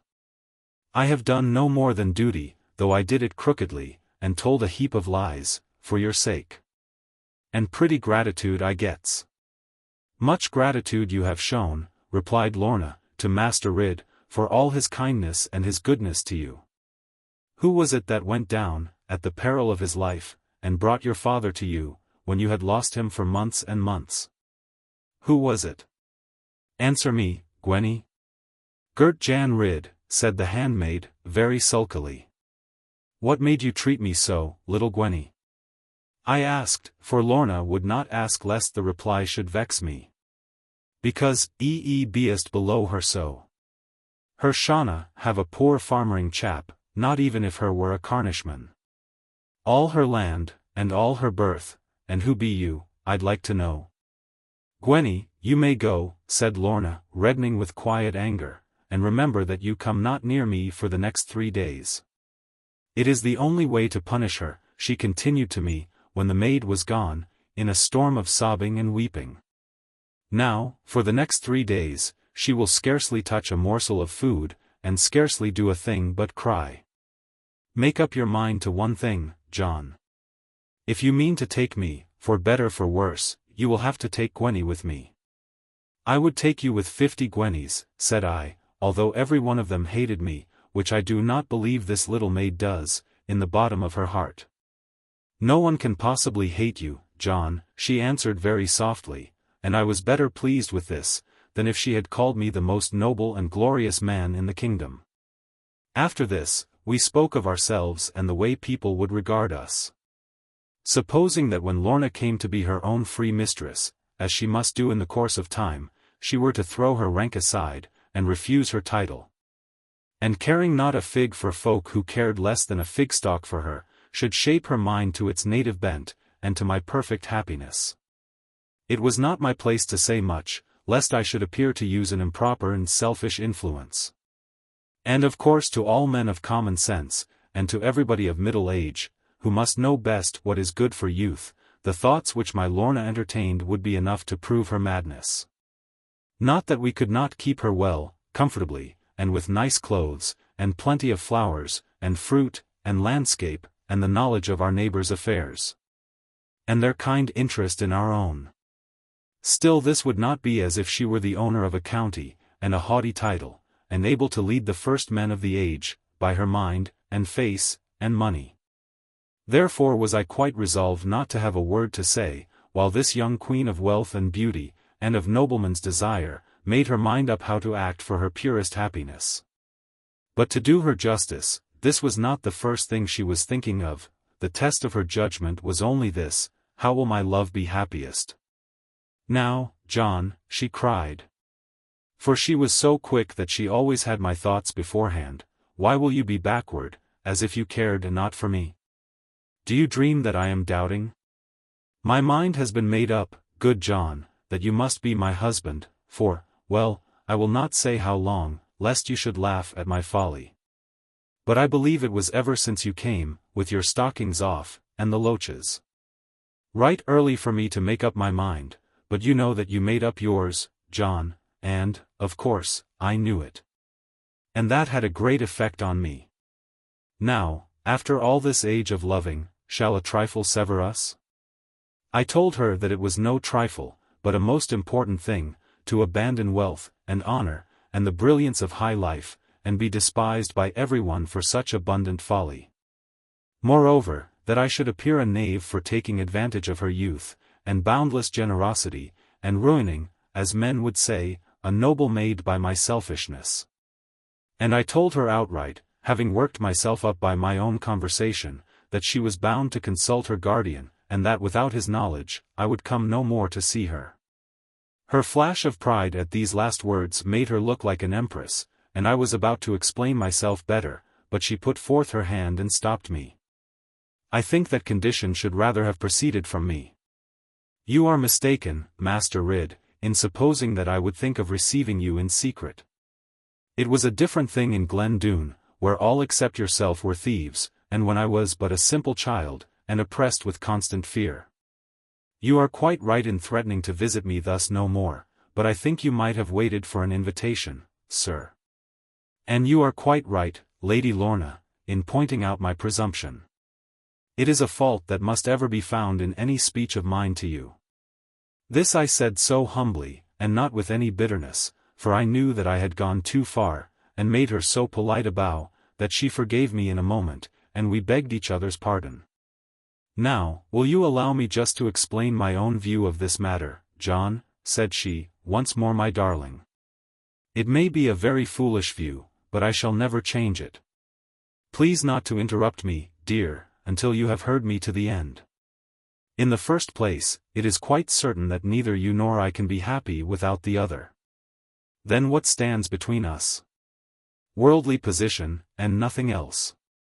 I have no more education than you have, John Ridd, nay, and not so much. My birth and ancestry are not one whit more pure than yours, although they may be better known. Your descent from ancient freeholders, for 25 generations of good, honest men, although you bear no coat of arms, is better than the lineage of 9 proud English noblemen out of every 10 I meet with. In manners, though your mighty strength, and hatred of any meanness, sometimes break out in violence, of which I must try to cure you, dear, in manners, if kindness, and gentleness, and modesty are the true things wanted, you are immeasurably above any of our court gallants, who indeed have very little. As for difference of religion, we allow for one another, neither having been brought up in a bitterly pious manner. Here, though the tears were in my eyes, at the loving things love said of me, I could not help a little laugh at the notion of any bitter piety being found among the Doones, or even in mother. For that matter. Lorna smiled, in her slyest manner, and went on again. Now, you see, I have proved my point. There is nothing between us but worldly position, if you can defend me against the Doones, for which, I trow, I may trust you. And worldly position means wealth, and title, and the right to be in great houses, and the pleasure of being envied.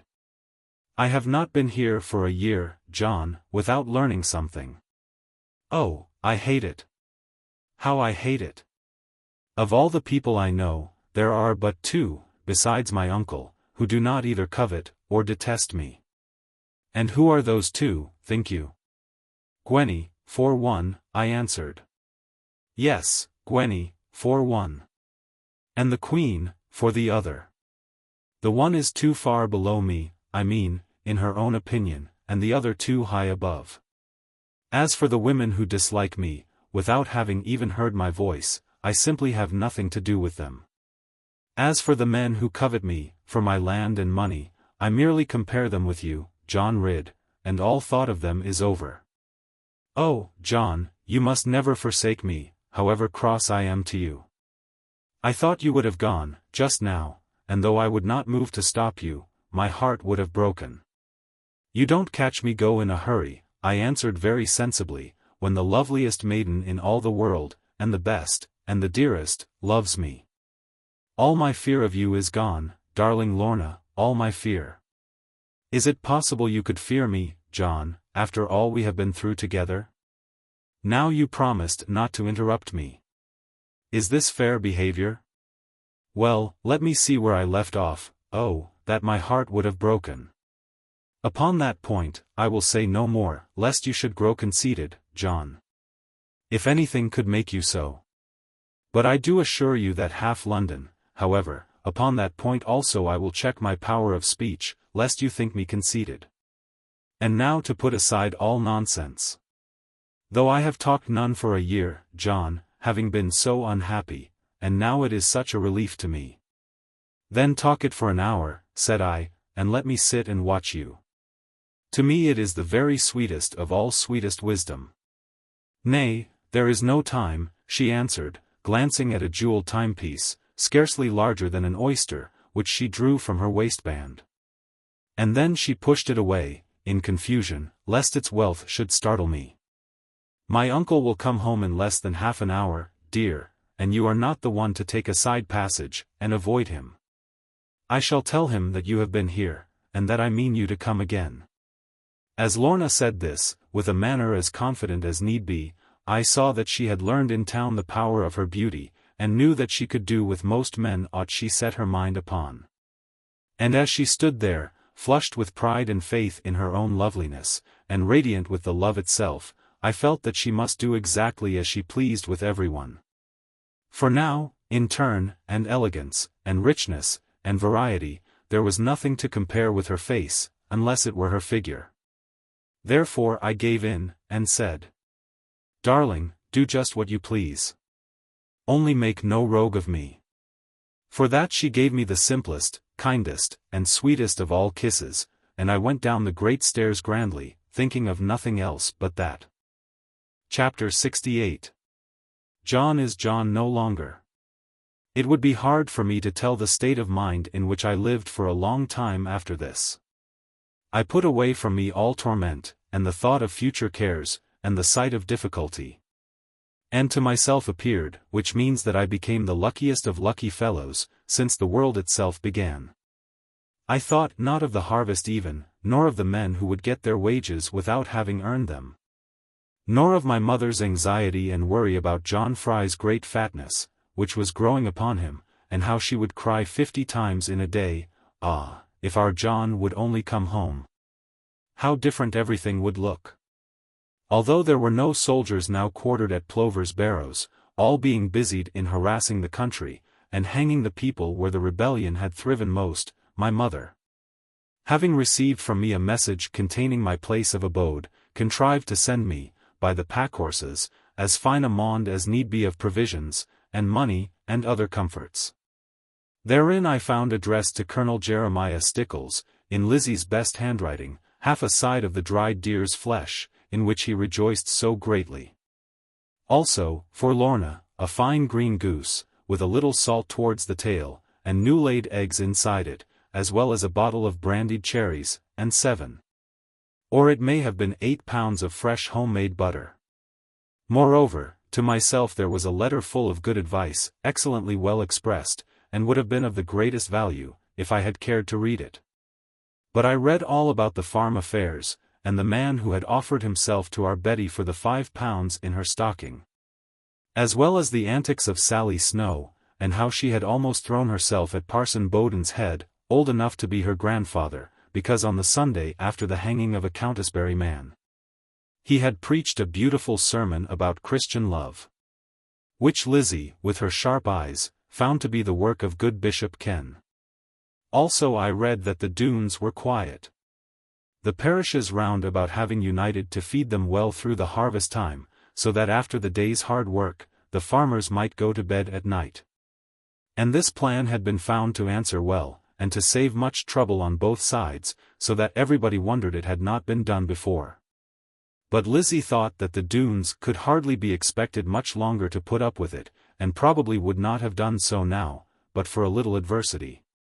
To wit, that the famous Colonel Kirke had, in the most outrageous manner, hanged no less than 6 of them, who were captured among the rebels. For he said that men of their rank and breeding, and above all of their religion, should have known better than to join ploughboys, and carters, and pickaxemen, against our Lord the King, and His Holiness the Pope. This hanging of so many Doones caused some indignation among people who were used to them, and it seemed for a while to check the rest from any spirit of enterprise. Moreover, I found from this same letter, which was pinned upon the knuckle of a leg of mutton, for fear of being lost in straw, that good Tom Faggus was at home again, and nearly cured of his dreadful wound, but intended to go to war no more, only to mind his family. And it grieved him more than anything he ever could have imagined, that his duty to his family, and the strong power of his conscience, so totally forbade him to come up and see after me. For now his design was to lead a new life, and be in charity with all men. Many better men than he had been hanged, he saw no cause to doubt. But by the grace of God he hoped himself to cheat the gallows. There was no further news of moment in this very clever letter, except that the price of horses' shoes was gone up again, though already 2 farthing each. And that Betty had broken her lover's head with the stocking full of money. And then in the corner it was written that the distinguished man of war, and worshipful scholar, Master Bloxham, was now promoted to take the tolls, and catch all the rebels around our part. Lorna was greatly pleased with the goose, and the butter, and the brandied cherries. And the Earl Brander himself declared that he never tasted better than those last, and would beg the young man from the country to procure him instructions for making them. This nobleman, being as deaf as a post, and of a very solid mind, could never be brought to understand the nature of my thoughts towards Lorna. He looked upon me as an excellent youth, who had rescued the maiden from the Doones, whom he cordially detested. And learning that I had thrown 2 of them out of window, as the story was told him, he patted me on the back, and declared that his doors would ever be open to me, and that I could not come too often. I thought this very kind of his lordship, especially as it enabled me to see my darling Lorna, not indeed as often as I wished, but at any rate very frequently, and as many times as modesty, ever my leading principle, would in common conscience approve of. And I made up my mind that if ever I could help Earl Brander, it would be, as we say, when with brandy and water, the proudest moment of my life, when I could fulfill the pledge. And I soon was able to help Lord Brander, as I think, in 2 different ways. First of all as regarded his mind, and then as concerned his body, and the latter perhaps was the greatest service, at his time of life. But not to be too nice about that. Let me tell how these things were.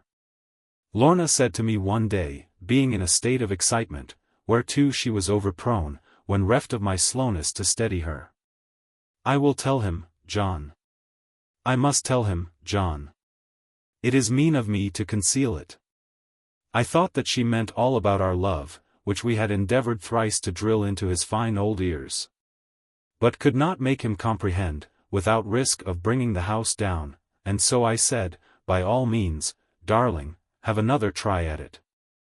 Lorna, however, looked at me, for her eyes told more than tongue, as much as to say, well, you are a stupid. We agreed to let that subject rest. And then she saw that I was vexed at my own want of quickness, and so she spoke very kindly. I meant about his poor son, dearest, the son of his old age almost, whose loss threw him into that dreadful cold, for he went, without hat, to look for him, which ended in his losing the use of his dear old ears. I believe if we could only get him to Plover's Barrows for a month, he would be able to hear again. And look at his age. He is not much over 70, John, you know. And I hope that you will be able to hear me, long after you are 70, John. Well, said I, God settles that. Or at any rate, he leaves us time to think about those questions, when we are over 50. Now let me know what you want, Lorna. The idea of my being 70. But you would still be beautiful. To the one who loves me, she answered, trying to make wrinkles in her pure bright forehead, but if you will have common sense, as you always will, John. Whether I wish it or otherwise, I want to know whether I am bound, in honor, and in conscience, to tell my dear and good old uncle what I know about his son? First let me understand quite clearly, said I, never being in a hurry, except when passion moves me, what his lordship thinks at present, and how far his mind is urged with sorrow and anxiety. This was not the first time we had spoken of the matter. Why, you know, John, well enough, she answered, wondering at my coolness, that my poor uncle still believes that his one beloved son will come to light and live again. He has made all arrangements accordingly, all his property is settled on that supposition. He knows that young Alan always was what he calls a feckless ne'er-do-weel. But he loves him all the more for that. He cannot believe that he will die, without his son coming back to him. And he always has a bedroom ready, and a bottle of Alan's favorite wine cool from out the cellar. He has made me work him a pair of slippers from the size of a mouldy boot. And if he hears of a new tobacco, much as he hates the smell of it, he will go to the other end of London to get some for Alan. Now you know how deaf he is. But if anyone say, Alan, even in the place outside the door, he will make his courteous bow to the very highest visitor, and be out there in a moment, and search the entire passage. And yet let no one know it. It is a piteous thing, I said, for Lorna's eyes were full of tears. And he means me to marry him. It is the pet scheme of his life. I am to grow more beautiful, and more highly taught, and graceful, until it pleases Alan to come back, and demand me. Can you understand this matter, John? Or do you think my uncle mad? Lorna, I should be mad myself, to call any other man mad, for hoping. Then will you tell me what to do? It makes me very sorrowful. For I know that Alan Brander lies below the sod in Doone Valley. And if you tell his father, I answered softly, but clearly, in a few weeks he will lie below the sod in London. At least if there is any. Perhaps you are right, John, she replied, to lose hope must be a dreadful thing, when one is turned of 70. Therefore I will never tell him. The other way in which I managed to help the good Earl Brander was of less true moment to him, but as he could not know of the first, this was the one which moved him. And it happened pretty much as follows, though I hardly like to tell, because it advanced me to such a height as I myself was giddy at. And which all my friends resented greatly, save those of my own family, and even now are sometimes bitter, in spite of all my humility. Now this is a matter of history, because the king was concerned in it. And being so strongly misunderstood, especially in my own neighborhood, I will overcome so far as I can, my diffidence in telling it. The good Earl Brander was a man of the noblest charity. True charity begins at home, and so did his, and was afraid of losing the way, if it went abroad. So this good nobleman kept his money in a handsome pewter box, with his coat of arms upon it, and a double lid and locks. Moreover, there was a heavy chain, fixed to a staple in the wall, so that none might carry off the pewter with the gold inside of it. Lorna told me the box was full, for she had seen him go to it, and she often thought that it would be nice for us to begin the world with. I told her that she must not allow her mind to dwell upon things of this sort, being wholly against the last commandment set up in our church at Or.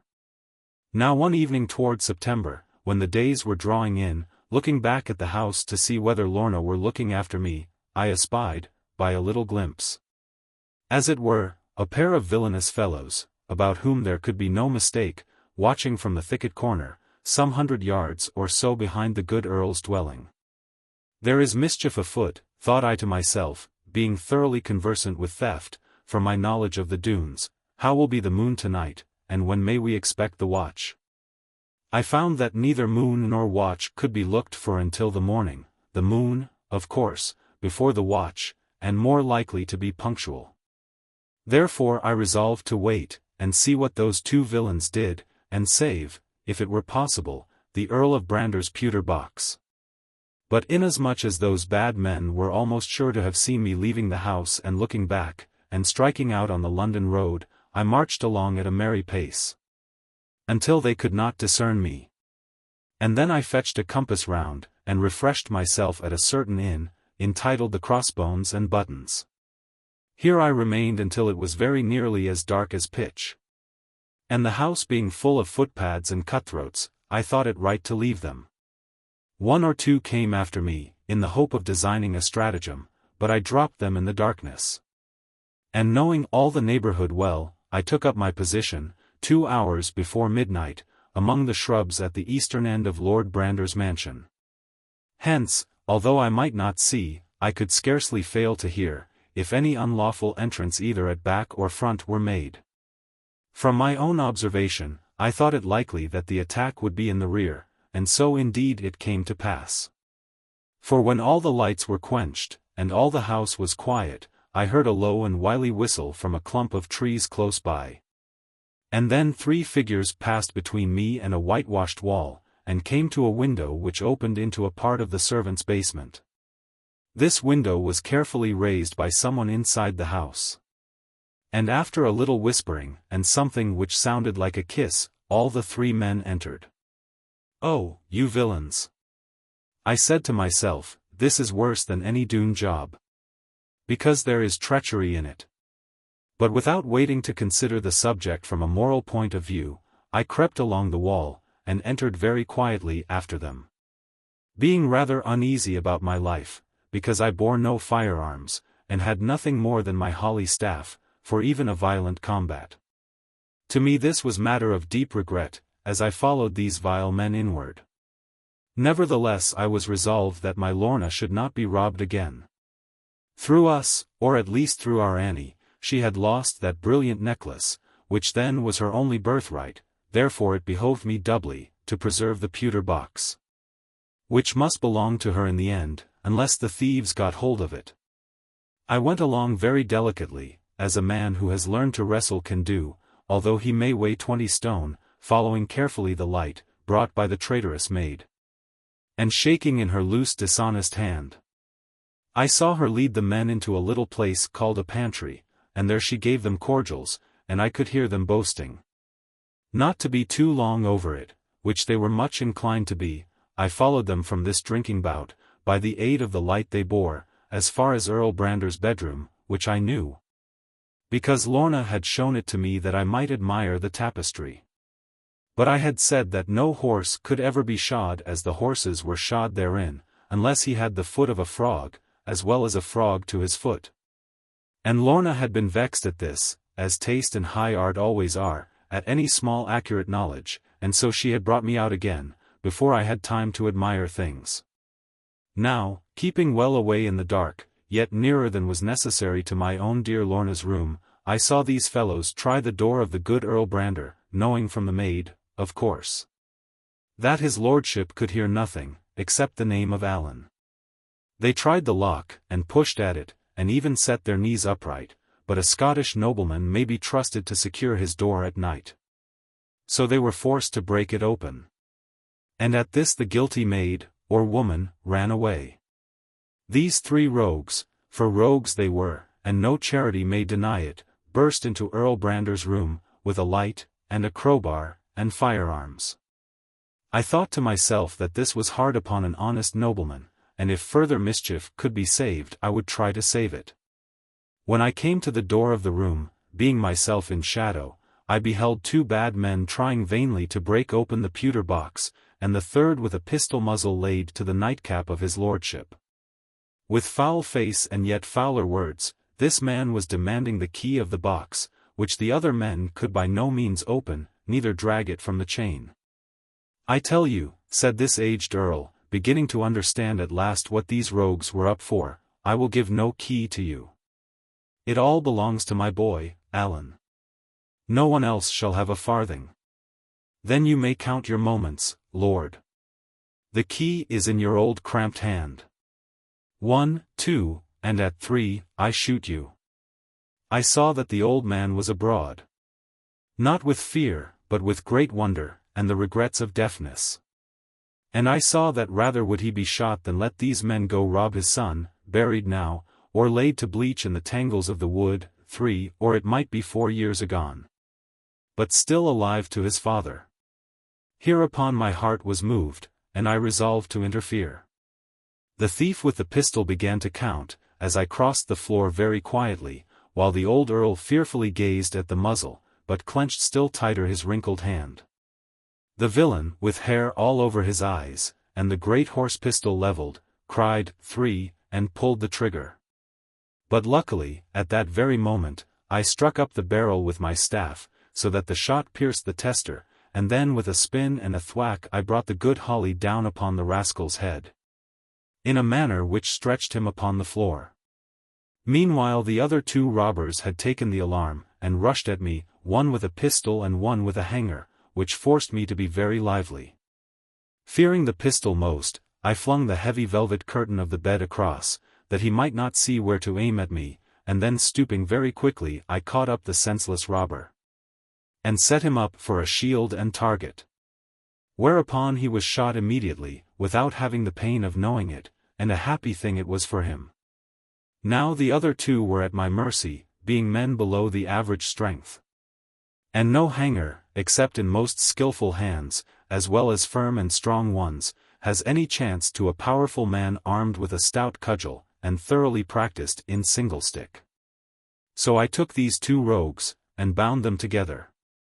And leaving them under charge of the butler, a worthy and shrewd Scotchman, I myself went in search of the constables, whom, after some few hours, I found. Neither were they so drunk but what they could take roped men to prison. In the morning, these 2 men were brought before the justices of the peace, and now my wonderful luck appeared. For the merit of having defeated, and caught them, would never have raised me 1 step in the state, or in public consideration, if they had only been common robbers, or even notorious murderers. But when these fellows were recognized, by someone in the court, as Protestant witnesses out of employment, companions and understrappers to Oates, and Bedloe, and Carstairs, and hand in glove with Dangerfield, Turberville, and Dugdale, in a word, the very men against whom His Majesty the King bore the bitterest rancour, but whom he had hitherto failed to catch, when this was laid before the public, with emphasis and admiration, at least a dozen men came up, whom I had never seen before, and prayed me to accept their congratulations, and to be sure to remember them. For all were of neglected merit, and required no more than a piece of luck. I answered them very modestly, and each according to his worth, as stated by himself, who of course could judge the best. The magistrate made me many compliments, 10 times more than I deserved, and took good care to have them copied, that His Majesty might see them. And ere the case was thoroughly heard, and those poor fellows were committed, more than a score of generous men had offered to lend me £100, wherewith to buy a new court suit, when called before His Majesty. Now this may seem very strange to us who live in a better and purer age, or say at least that we do so, and yet who are we to condemn our fathers for teaching us better manners, and at their own expense? With these points any virtuous man is bound to deal quite tenderly, making allowance for corruption, and not being too sure of himself. And to tell the truth, although I had seen so little of the world as yet, that which astonished me in the matter, was not so much that they paid me court, as that they found out so soon the expediency of doing it. In the course of that same afternoon I was sent for by His Majesty. He had summoned first the good Earl Brander, and received the tale from him, not without exaggeration, although my lord was a Scotchman. But the chief thing His Majesty cared to know was that, beyond all possible doubt, these were the very precious fellows from perjury turned to robbery. Being fully assured at last of this, His Majesty had rubbed his hands, and ordered the boots of a stricter pattern, which he himself had invented, to be brought at once, that he might have them in the best possible order. And he oiled them himself, and expressed his fear that there was no man in London quite competent to work them. Nevertheless he would try 1 or 2, rather than wait for his pleasure, till the torturer came from Edinburgh. The next thing he did was to send for me. And in great alarm and flurry I put on my best clothes, and hired a fashionable hairdresser, and drank half a gallon of ale, because both my hands were shaking. Then forth I set, with my holly staff, wishing myself well out of it. I was shown at once, and before I desired it, into His Majesty's presence, and there I stood most humbly, and made the best bow I could think of. As I could not advance any farther, for I saw that the Queen was present, which frightened me tenfold, His Majesty, in the most gracious manner, came down the room to encourage me. And as I remained with my head bent down, he told me to stand up, and look at him. "I have seen thee before, young man," he said, "thy form is not one to be forgotten." "Where was it?" "Thou art most likely to know." "May it please your most gracious Majesty the King," I answered, finding my voice in a manner which surprised myself, "it was in the royal chapel." Now I meant no harm whatever by this. I ought to have said the ante-chapel, but I could not remember the word, and feared to keep the king looking at me. "I am well pleased," said His Majesty, with a smile which almost made his dark and stubborn face look pleasant, "to find that our greatest subject, greatest I mean in the bodily form, is also a good Catholic. Thou needest not say otherwise. The time shall be, and that right soon, when men shall be proud of the one true faith." Here he stopped, having gone rather far. But the gleam of his heavy eyes was such that I durst not contradict. "This is that great Johann Reed," said Her Majesty, coming forward, because the king was in meditation. "For whom I have so much heard, from the dear, dear Lorna. Ah, she is not of this black country, she is of the breed Italy. I have tried to write it, as she said it, but it wants a better scholar to express her mode of speech." "Now, John Ridd," said the king, recovering from his thoughts about the true church, and thinking that his wife was not to take the lead upon me, "thou hast done great service to the realm, and to religion. It was good to save Earl Brander, a loyal and Catholic nobleman. But it was great service to catch two of the vilest bloodhounds ever laid on by heretics. And to make them shoot one another, it was rare, my lad. Now ask us anything in reason. Thou canst carry any honors, on thy club, like Hercules. What is thy chief ambition, lad?" "Well," said I, after thinking a little, and meaning to make the most of it, for so the Queen's eyes conveyed to me. "My mother always used to think that having been schooled at Tiverton, with 30 marks a year to pay, I was worthy of a coat of arms. And that is what she longs for. A good lad." "A very good lad," said the king, and he looked at the Queen, as if almost in joke. "But what is thy condition in life?" "I am a freeholder," I answered, in my confusion, "ever since the time of King Alfred. A Ridd was with him in the Isle of Athelney, and we hold our farm by gift from him, or at least people say so. We have had 3 very good harvests running, and might support a coat of arms, but for myself I want it not." "Thou shalt have a coat, my lad," said the king, smiling at his own humor. "But it must be a large one to fit thee. And more than that shalt thou have, John Ridd, being of such loyal breed, and having done such service." And while I wondered what he meant, he called to some of the people in waiting at the farther end of the room, and they brought him a little sword, such as Annie would skewer a turkey with. Then he signified to me to kneel, which I did, after dusting the board, for the sake of my best breeches, and then he gave me a little tap very nicely upon my shoulder, before I knew what he was up to, and said, "Arise, Sir John Ridd." This astonished and amazed me to such extent of loss of mind, that when I got up I looked about, and thought what the Snows would think of it. And I said to the king, without forms of speech, "Sir, I am very much obliged. But what be I to do with it?"